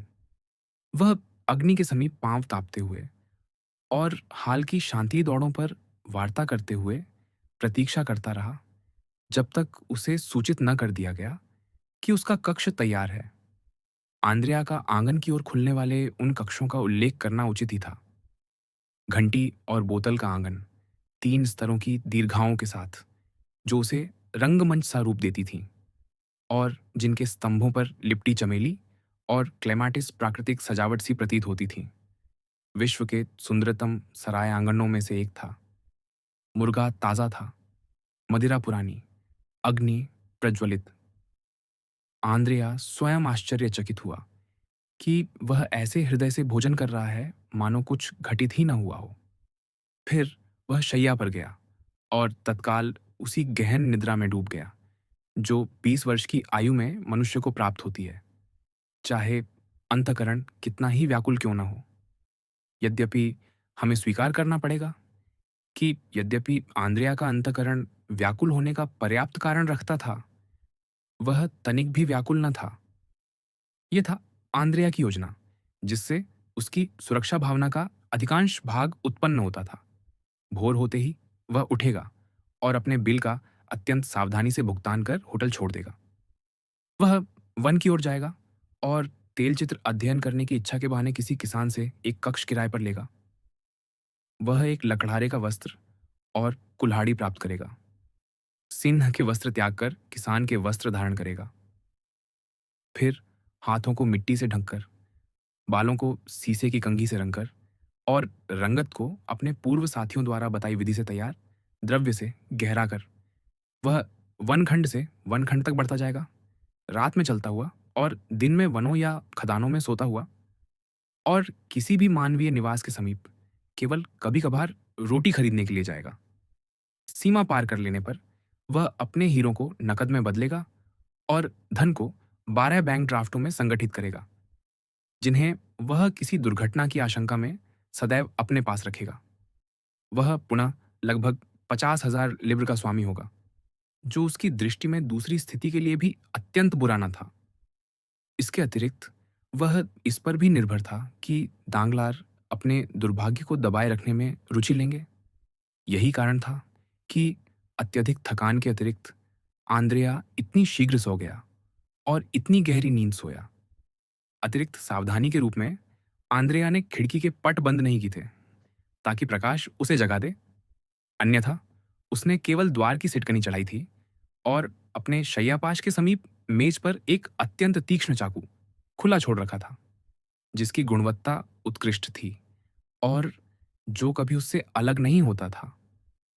लगभग 7 बजे एक उज्ज्वल ऊष्म सूर्य किरण उसके मुख पर आकर ठहरी और वह जाग उठा।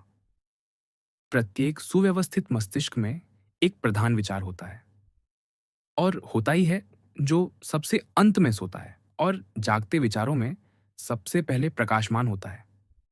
आंद्रेया ने आंखें पूर्णतः खोली भी न थीं कि वही प्रधान विचार उस पर छा गया, उसे बताता हुआ कि वह अधिक सो गया है। वह पलंग से उछल पड़ा और खिड़की की ओर दौड़ा। एक जेंडार्म आंगन पार कर रहा था। जेंडार्म की वर्दी पीत, नीली और श्वेत एक निश्चिंत अंतःकरण वाले व्यक्ति की दृष्टि में भी प्रभावशाली होती है, पर भयभीत आत्मा या चिंतित मन के लिए उसका रंग आतंककारी हो उठता है। यह जेंडार्म क्यों? आंद्रेया ने सोचा, फिर अपने ही तर्क से उत्तर दिया, जिसे पाठक पहले ही उसमें देख चुके हैं। सराय में जेंडार्म होना अस्वाभाविक नहीं, फिर भी वस्त्र धारण कर लेना चाहिए। और उसने उसी तीव्रता से वस्त्र पहने जिसे पेरिस के फैशनेबल जीवन में कुछ महीनों तक सेवक रखने के बाद भी उसने नहीं खोया था। अच्छा, उसने वस्त्र धारण करते हुए कहा, मैं उसके जाने की प्रतीक्षा करूंगा और तब चुपके से निकल जाऊंगा। यह कहते हुए जूते पहनकर और क्रावत बांधकर वह पुनः खिड़की के पास गया और जाली का पर्दा उठाया। पहला जेंडार्म न केवल गया नहीं था, बल्कि उसने सीढ़ियों के तल पर दूसरा भी देखा, वही एकमात्र मार्ग जिससे वह नीचे जा सकता था। और तीसरा, घोड़े पर कार्बाइन लिए मुख्य द्वार पर पहरा दे रहा था, वही द्वार जिससे सड़क तक पहुंचा जा सकता था। यह तीसरा विशेष अर्थपूर्ण था, क्योंकि उसके पीछे अर्धवृत्त में दर्शकों की भीड़ खड़ी थी। वे मेरे पीछे हैं, आंद्रेया का पहला विचार था। धिक्कार!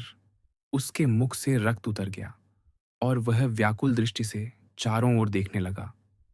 उसका कक्ष जैसे उस तल के अन्य कक्ष केवल बाहरी दीर्घा की ओर खुलता था, जो सबकी दृष्टि में थी। मैं नष्ट हो गया, उसका दूसरा विचार था। वास्तव में आंद्रेया की स्थिति में गिरफ्तारी का अर्थ था अदालत, दंडादेश और मृत्यु।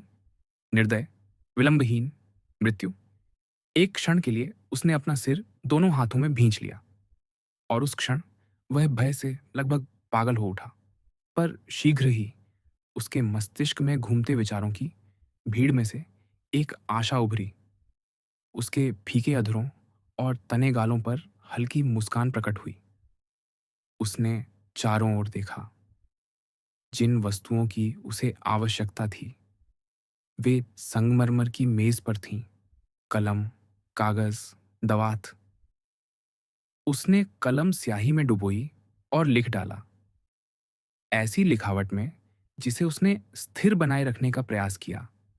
निम्न पंक्तियां: मेरे पास आपको भुगतान करने के लिए धन नहीं है, पर मैं बेईमान मनुष्य नहीं हूं।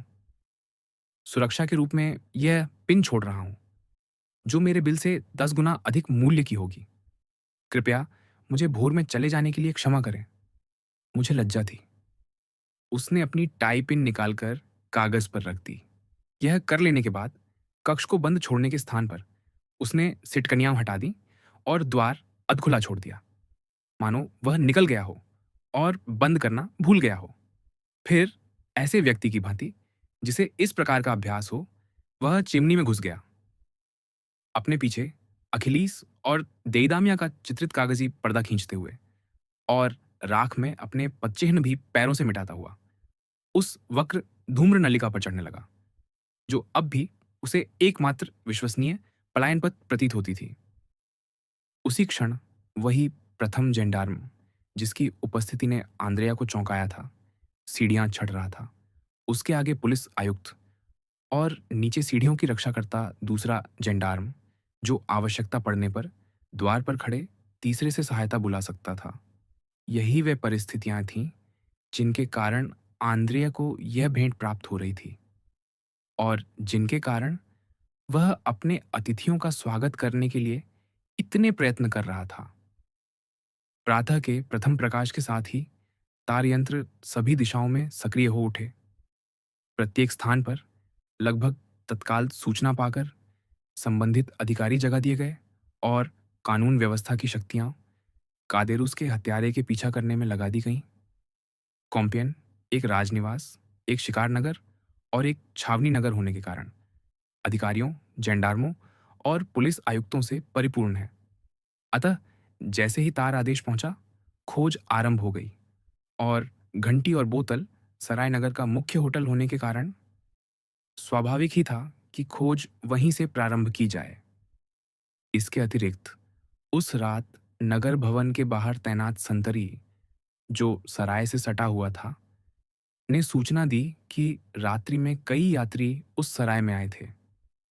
यहां तक कि वह संतरी, जिसे प्रातः 6 बजे बदला गया था, अपने पद ग्रहण करने के तुरंत बाद, अर्थात 4 बजे के कुछ ही मिनट पश्चात, एक युवक को श्वेत घोड़े पर आते हुए देखना स्मरण कर सका, जिसके पीछे एक छोटा कृषक बालक बैठा था। उक्त युवक मुख्य चौक में उतरा, बालक और घोड़े को विदा किया, फिर घंटी और बोतल के द्वार पर जाकर आघात किया, जो खुला और उसके पीछे बंद हो गया। यह युवक, जो उस विलक्षण घड़ी में जाग रहा था, संदेह का विषय बना और वही युवक आंद्रेया था। इसी सूचना के आधार पर पुलिस आयुक्त और जेंडार्म, जो ब्रिगादियर था, आंद्रेया के कक्ष की ओर बढ़े। उन्होंने द्वार अध खुला पाया। ओह हो! ब्रिगादियर ने कहा, एक चतुर वृद्ध लोमड़ी, जो अपने पेशे की युक्तियों में पारंगत था। खुला द्वार, अशुभ संकेत। मैं तो इसे तिहरे ताले में देखना पसंद करता। वास्तव में मेज पर रखा छोटा पत्र और पिन, जो आंद्रेया छोड़ गया था, उस दुखद तथ्य की पुष्टि करते प्रतीत होते थे, या कम से कम उसकी ओर संकेत करते थे कि आंद्रेया जा चुका है। मैं प्रतीत कहता हूं, क्योंकि ब्रिगादियर ऐसा व्यक्ति न था जो एक ही प्रमाण पर मामला बंद कर दे। उसने चारों ओर देखा, पलंग के नीचे, पर्दों के पीछे, अलमारियों में और अंततः चिमनी पर आकर रुका। आंद्रेया की सावधानियों के कारण राख में पदचिह्न का कोई चिन्ह न था। फिर भी यह एक मार्ग था और वर्तमान परिस्थिति में प्रत्येक निकास की जांच आवश्यक थी। अतः ब्रिगादियर ने लकड़ी और पुआल मंगाया, उसे चिमनी में ऐसे ठूंस दिया जैसे तोप में बारूद, और आग लगा दी। अग्नि से ईंटें चटकने लगीं और धुइयों का घना स्तंभ मार्गों से होकर आकाश की ओर ऐसे उठा जैसे ज्वालामुखी से उठता काला धुआं। पर उसने बंदी को नीचे न गिराया, जैसा ब्रिगादियर ने आशा की थी। कारण यह था कि आंद्रेया, जो जीवन भर समाज से युद्धरत रहा था, कम से कम एक जेंडार्म का प्रतिद्वंद्वी तो था ही। चाहे वह ब्रिगादियर पद तक पहुंचा हुआ क्यों ना हो। आग की आशंका भांपकर वह छत पर निकल गया था और धुएं स्तंभ के पीछे छिपा था। क्षण भर उसे आशा हुई कि वह बच जाएगा, क्योंकि उसने ब्रिगादियर को दोनों जेंडार्मों को पुकारते और चिल्लाते सुना, वह जा चुका। पर गर्दन बढ़ाकर देखने पर उसने देखा कि वे लोग जाने के स्थान पर, जैसा स्वाभाविक था, और अधिक सतर्क हो गए। उसने भी चारों ओर देखा। दाईं ओर अंधकारमय प्राचीर सा नगर भवन था, षोडश शताब्दी की एक विशाल इमारत, जिसकी खिड़कियों और झरोखों से छत का प्रत्येक कोना ऐसे देखा जा सकता था जैसे पर्वत से घाटी। आंद्रिया ने समझ लिया कि किसी भी क्षण ब्रिगादियर का सिर उन झरोखों में प्रकट हो सकता है। यदि वह देख लिया गया तो वह नष्ट था। छत पर पीछा होने की दशा में उसके बच निकलने की आशा न थी। अतः उसने निश्चय किया कि वह उसी चिमनी से नीचे न उतरे जिससे ऊपर आया था, बल्कि किसी अन्य समान मार्ग से। उसने ऐसी चिमनी खोजी जिससे धुआं न उठ रहा हो। छत पर रेंगते हुए वहां पहुंचा और किसी की दृष्टि में आए बिना उसमें उतर गया। उसी क्षण नगर भवन की एक छोटी खिड़की खुली और जेंडार्म ब्रिगादियर ने उसमें से सिर निकाला। कुछ समय तक वह सिर स्थिर रहा, मानो भवन को अलंकृत करती पत्थर की मूर्ति हो। फिर एक दीर्घ निराश श्वास के साथ वह ओझल हो गया। ब्रिगादियर उस कानून की भांति अचल और सीधा जिसका वह प्रतिनिधि था, चौक में एकत्र भीड़ के बीच से बिना किसी प्रश्न का उत्तर दिए सराय में लौट आया। तो दोनों जेंडार्मों ने पूछा। तो साथियों, ब्रिगादियर ने उत्तर दिया, दुष्ट आज प्रातः ही दूर निकल गया होगा, पर हम वियर कोतरे और नोयोन की सड़कों पर दस्ता भेजेंगे, वन की तलाशी लेंगे और वहीं निर्विवाद रूप से यह आदरणीय अधिकारी अभी अपने इस उच्च ध्वन्यात्मक क्रिया विशेषण को अपनी जाति के विशिष्ट उच्चारण के साथ पूर्ण ही कर रहा था कि आतंक की एक लंबी चीख और साथ में घंटी की उन्मत्त ध्वनि सराय के आंगन को हिला गई। हूं, ब्रिगादियर चिल्लाया, ये क्या? कोई अतिथि है जो अत्यंत व्यग्र प्रतीत होता है, सराय स्वामी ने कहा। कौन सा कक्ष बज रहा है? संख्या 3। तो जाओ वहां लड़के। उसी क्षण घंटी और चीखों की तीव्रता बढ़ गई। लड़का दौड़ने ही वाला था। नहीं, रुको, ब्रिगादियर ने उसे रोकते हुए कहा। मुझे लगता है घंटी बजाने वाले को परिचारक से अधिक किसी की आवश्यकता है। हम उसे जेंडार्म देंगे। संख्या 3 में कौन ठहरा है? वह छोटा युवक जो कल रात अपनी बहन के साथ डाक गाड़ी में आया था और 2 पलंग वाला कक्ष मांगा था। घंटी पुनः बजी, इस बार व्याकुल स्वर में। आओ मेरे पीछे, ब्रिगादियर ने आयुक्त को पुकारा। मेरे पीछे, और शीघ्र। एक क्षण, सराय स्वामी ने कहा। कक्ष संख्या 3 तक 2 सीढ़ियां जाती हैं, एक भीतर की, एक बाहर की। अच्छा, ब्रिगादियर बोला, मैं भीतर वाली से जाऊंगा। भीतरी मामले मेरे विभाग के हैं। कार्बाइन भरी हुई है। हाँ, ब्रिगादियर। तो तुम सब बाहर पहरा दो, और यदि वह भागने का प्रयास करे, गोली मार देना। तार में लिखा है, वह घोर अपराधी है। ब्रिगादियर आयुक्त के साथ तुरंत भीतर की सीढ़ी से ऊपर चला गया और उसके द्वारा आंद्रेया के विषय में कही बातों ने भीड़ में उत्तेजना की गुनगुनाहट भर दी। घटना यह थी, आंद्रेया अत्यंत चपलता से चिमनी से 2/3 नीचे उतर आया था, पर उस बिंदु पर उसका पैर फिसल गया और यद्यपि उसने हाथों से स्वयं को रोकने का प्रयास किया, वह उससे अधिक वेग से और विशेषतः अधिक शोर के साथ नीचे आया, जितना वह चाहता था। यदि कक्ष रिक्त होता तो इससे कोई अंतर न पड़ता, पर दुर्भाग्यवश वह आबाद था। एक ही पलंग पर 2 स्त्रियां सो रही थीं और ध्वनि से जाग उठीं। उन्होंने उस दिशा में देखा और अग्निकोष्ठ में एक पुरुष को प्रकट होते देखा। उनमें से एक स्वर्णकेशी ने वह भयानक चीख भरी जो पूरे भवन में गूंज उठी, जबकि दूसरी, श्यामकेशी ने घंटी की रस्सी पकड़कर उसे पूरी शक्ति से खींचते हुए संकट संकेत दे दिया। जैसा स्पष्ट है, दुर्भाग्य आंद्रेया का पीछा कर रहा था। दया करो, वह चिल्लाया, पीला और व्याकुल, ये देखे बिना कि वह किससे बोल रहा है। दया करो, किसी को मत बुलाओ, मुझे बचाओ, मैं तुम्हें हानि नहीं पहुंचाऊंगा। आंद्रेया, हत्यारा, युवतियों में से एक ने पुकारा। यूजिनी, मादेमोआजेल दांगलार, कावलकांति बुदबुदाया, आतंक से विस्मय में परिवर्तित होता हुआ। बचाओ, बचाओ, मादेमोआजेल दारमिली चिल्लाई, यूजिनी के निष्प्राण हाथ से घंटी की रस्सी छीनकर, और उससे भी अधिक बल से झंझना दी। मुझे बचाओ, वे मेरे पीछे हैं, आंद्रेया ने हाथ जोड़ते हुए कहा। दया करो, मुझे मत पकड़वाओ। अब देर हो चुकी है, वे ऊपर आ रहे हैं, यूजिनी बोली। तो मुझे कहीं छिपा दो, कह देना कि तुम बिना कारण भयभीत हुई थीं। संदेह शांत हो जाएगा और तुम मेरा जीवन बचा लोगी। दोनों युवतियां एक दूसरे से लिपटी, कंबलों में लिपटी, उस विनती से बाहरी बनी रहीं।